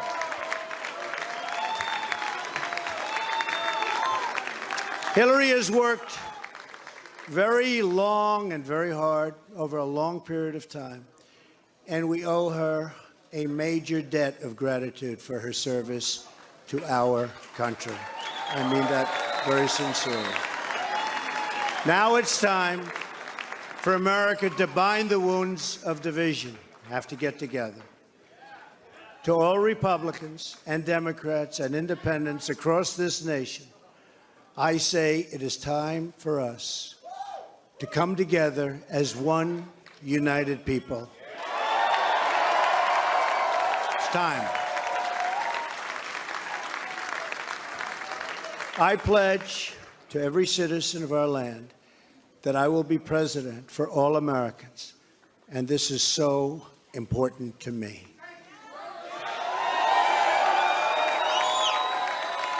For those who have chosen not to support me in the past, of which there were a few people, I'm reaching out to you for your guidance and your help so that we can work together and unify our great country. As I've said from the beginning, ours was not a campaign, but rather an incredible and great movement made up of millions of hardworking men and women who love their country and want a better, brighter future for themselves and for their family. It's a movement comprised of Americans from all races, religions, backgrounds, and beliefs who want and expect our government to serve the people, and serve the people it will.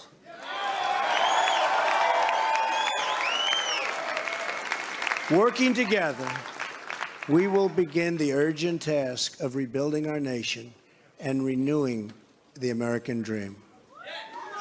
I've spent my entire life in business looking at the untapped potential in projects and in people all over the world. That is now what I want to do for our country. Tremendous potential. I've gotten to know our country so well. Tremendous potential. It's going to be a beautiful thing. Every single American will have the opportunity to realize his or her fullest potential.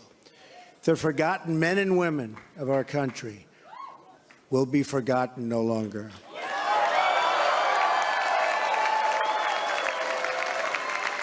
We are going to fix our inner cities and rebuild our highways, bridges, tunnels, airports, schools, hospitals.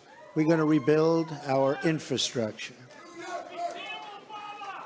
which will become, by the way, second to none. And we will put millions of our people to work as we rebuild it. We will also finally take care of our great veterans. We've been so loyal, and I've gotten to know so many over this 18-month journey. The time I've spent with them during this campaign has been among my greatest honors. Our veterans are incredible people. We will embark upon a project of national growth and renewal. I will harness the creative talents of our people, and we will call upon the best and brightest to leverage their tremendous talent for the benefit of all. It's going to happen. We have a great economic plan. We will double our growth and have the strongest economy anywhere in the world. At the same time, we will get along with all other nations willing to get along with us. We will be. We'll have great relationships. We expect to have great relationships. No dream is too big. No challenge is too great. Nothing we want for our future is beyond our reach. America will no longer settle for anything less than the best. We must reclaim our country's destiny and dream big and bold and daring We have to do that. We're going to dream of things for our country, and beautiful things and successful things once again. I want to tell the world community that while we will always put America's interests first, we will deal fairly with everyone, all people and all other nations. We will seek common ground, not hostility, partnership, not conflict. And now, I'd like to take this moment to thank some of the people who really helped me with this, what they are calling tonight, very, very historic victory. First, I want to thank my parents, who I know are looking down on me right now. Great people. I've learned so much from them. They were wonderful in every regard. I had truly great parents. I also want to thank my sisters, Marianne and Elizabeth, who are here with us tonight. And where are they? They're here someplace. They're very shy, actually. And my brother Robert, my great friend. Where is Robert? Where is Robert? My brother Robert. And they should all be on this stage, but that's okay. They are great. And also my late brother, Fred, great guy, fantastic guy. Fantastic family. I was very lucky. Great brothers, sisters, great, unbelievable parents. To Melania and Don.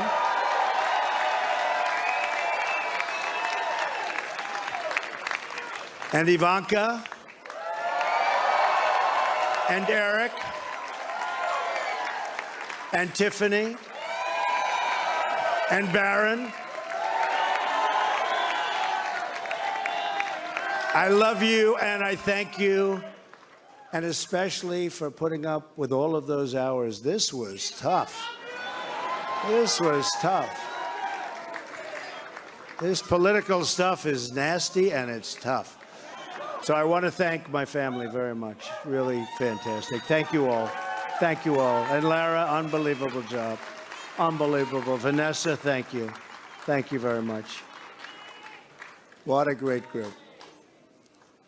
You've all given me such incredible support, and I will tell you that we have a large group of people. You know, they kept saying we have a small staff. Not so small. Look at all the people that we have. Look at all of these people. And Kellyanne, and Chris, and Rudy, and Steve, and David. We have got tremendously talented people up here, and I want to tell you, it's been very, very special. I want to give a very special thanks to our former mayor, Rudy Giuliani. Unbelievable. Unbelievable. He traveled with us, and he went through meetings. And see that, Rudy? Never changes. Where's Rudy? Where is he? Rudy. Governor Chris Christie, folks, was unbelievable.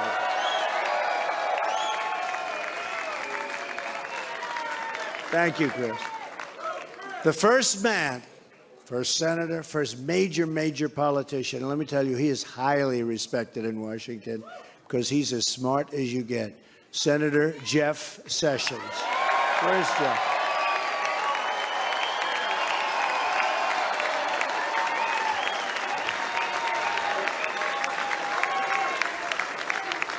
Great man. Another great man, very tough competitor. He was not easy. He was not easy. Who is that? Is that the mayor that showed up? Is that Rudy? Oh, Rudy got up here. Another great man who has been really a friend to me, but I'll tell you, I got to know him as a competitor.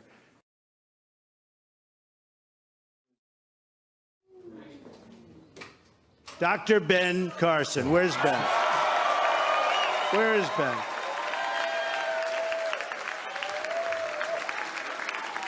And by the way, Mike Huckabee is here someplace, and he is fantastic. Mike and his family, Sarah, thank you very much. General Mike Flynn. Where is Mike? And General Kellogg. We have over 200 generals and admirals that have endorsed our campaign.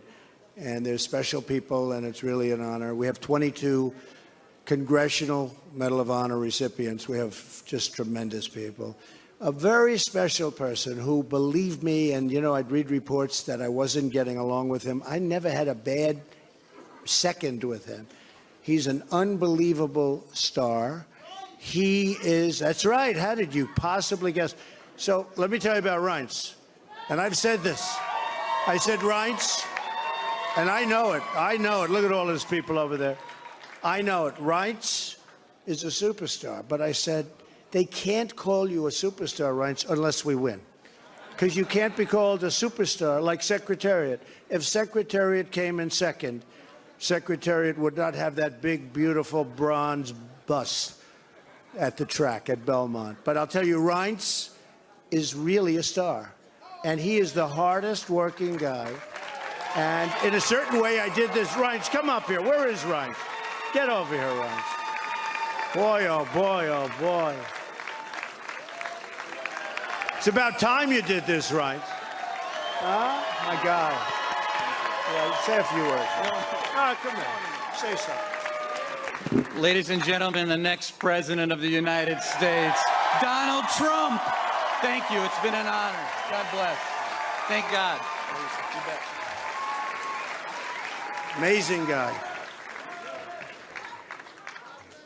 Our partnership with the RNC was so important to the success and what we've done. So I also have to say I've gotten to know some incredible people, the Secret Service people. They're tough, and they're smart, and they're sharp, and I don't want to mess around with them, I can tell you. And when I want to go and wave to a big group of people and they rip me down and put me back down in the seat, but they are fantastic people, so I want to thank the Secret Service.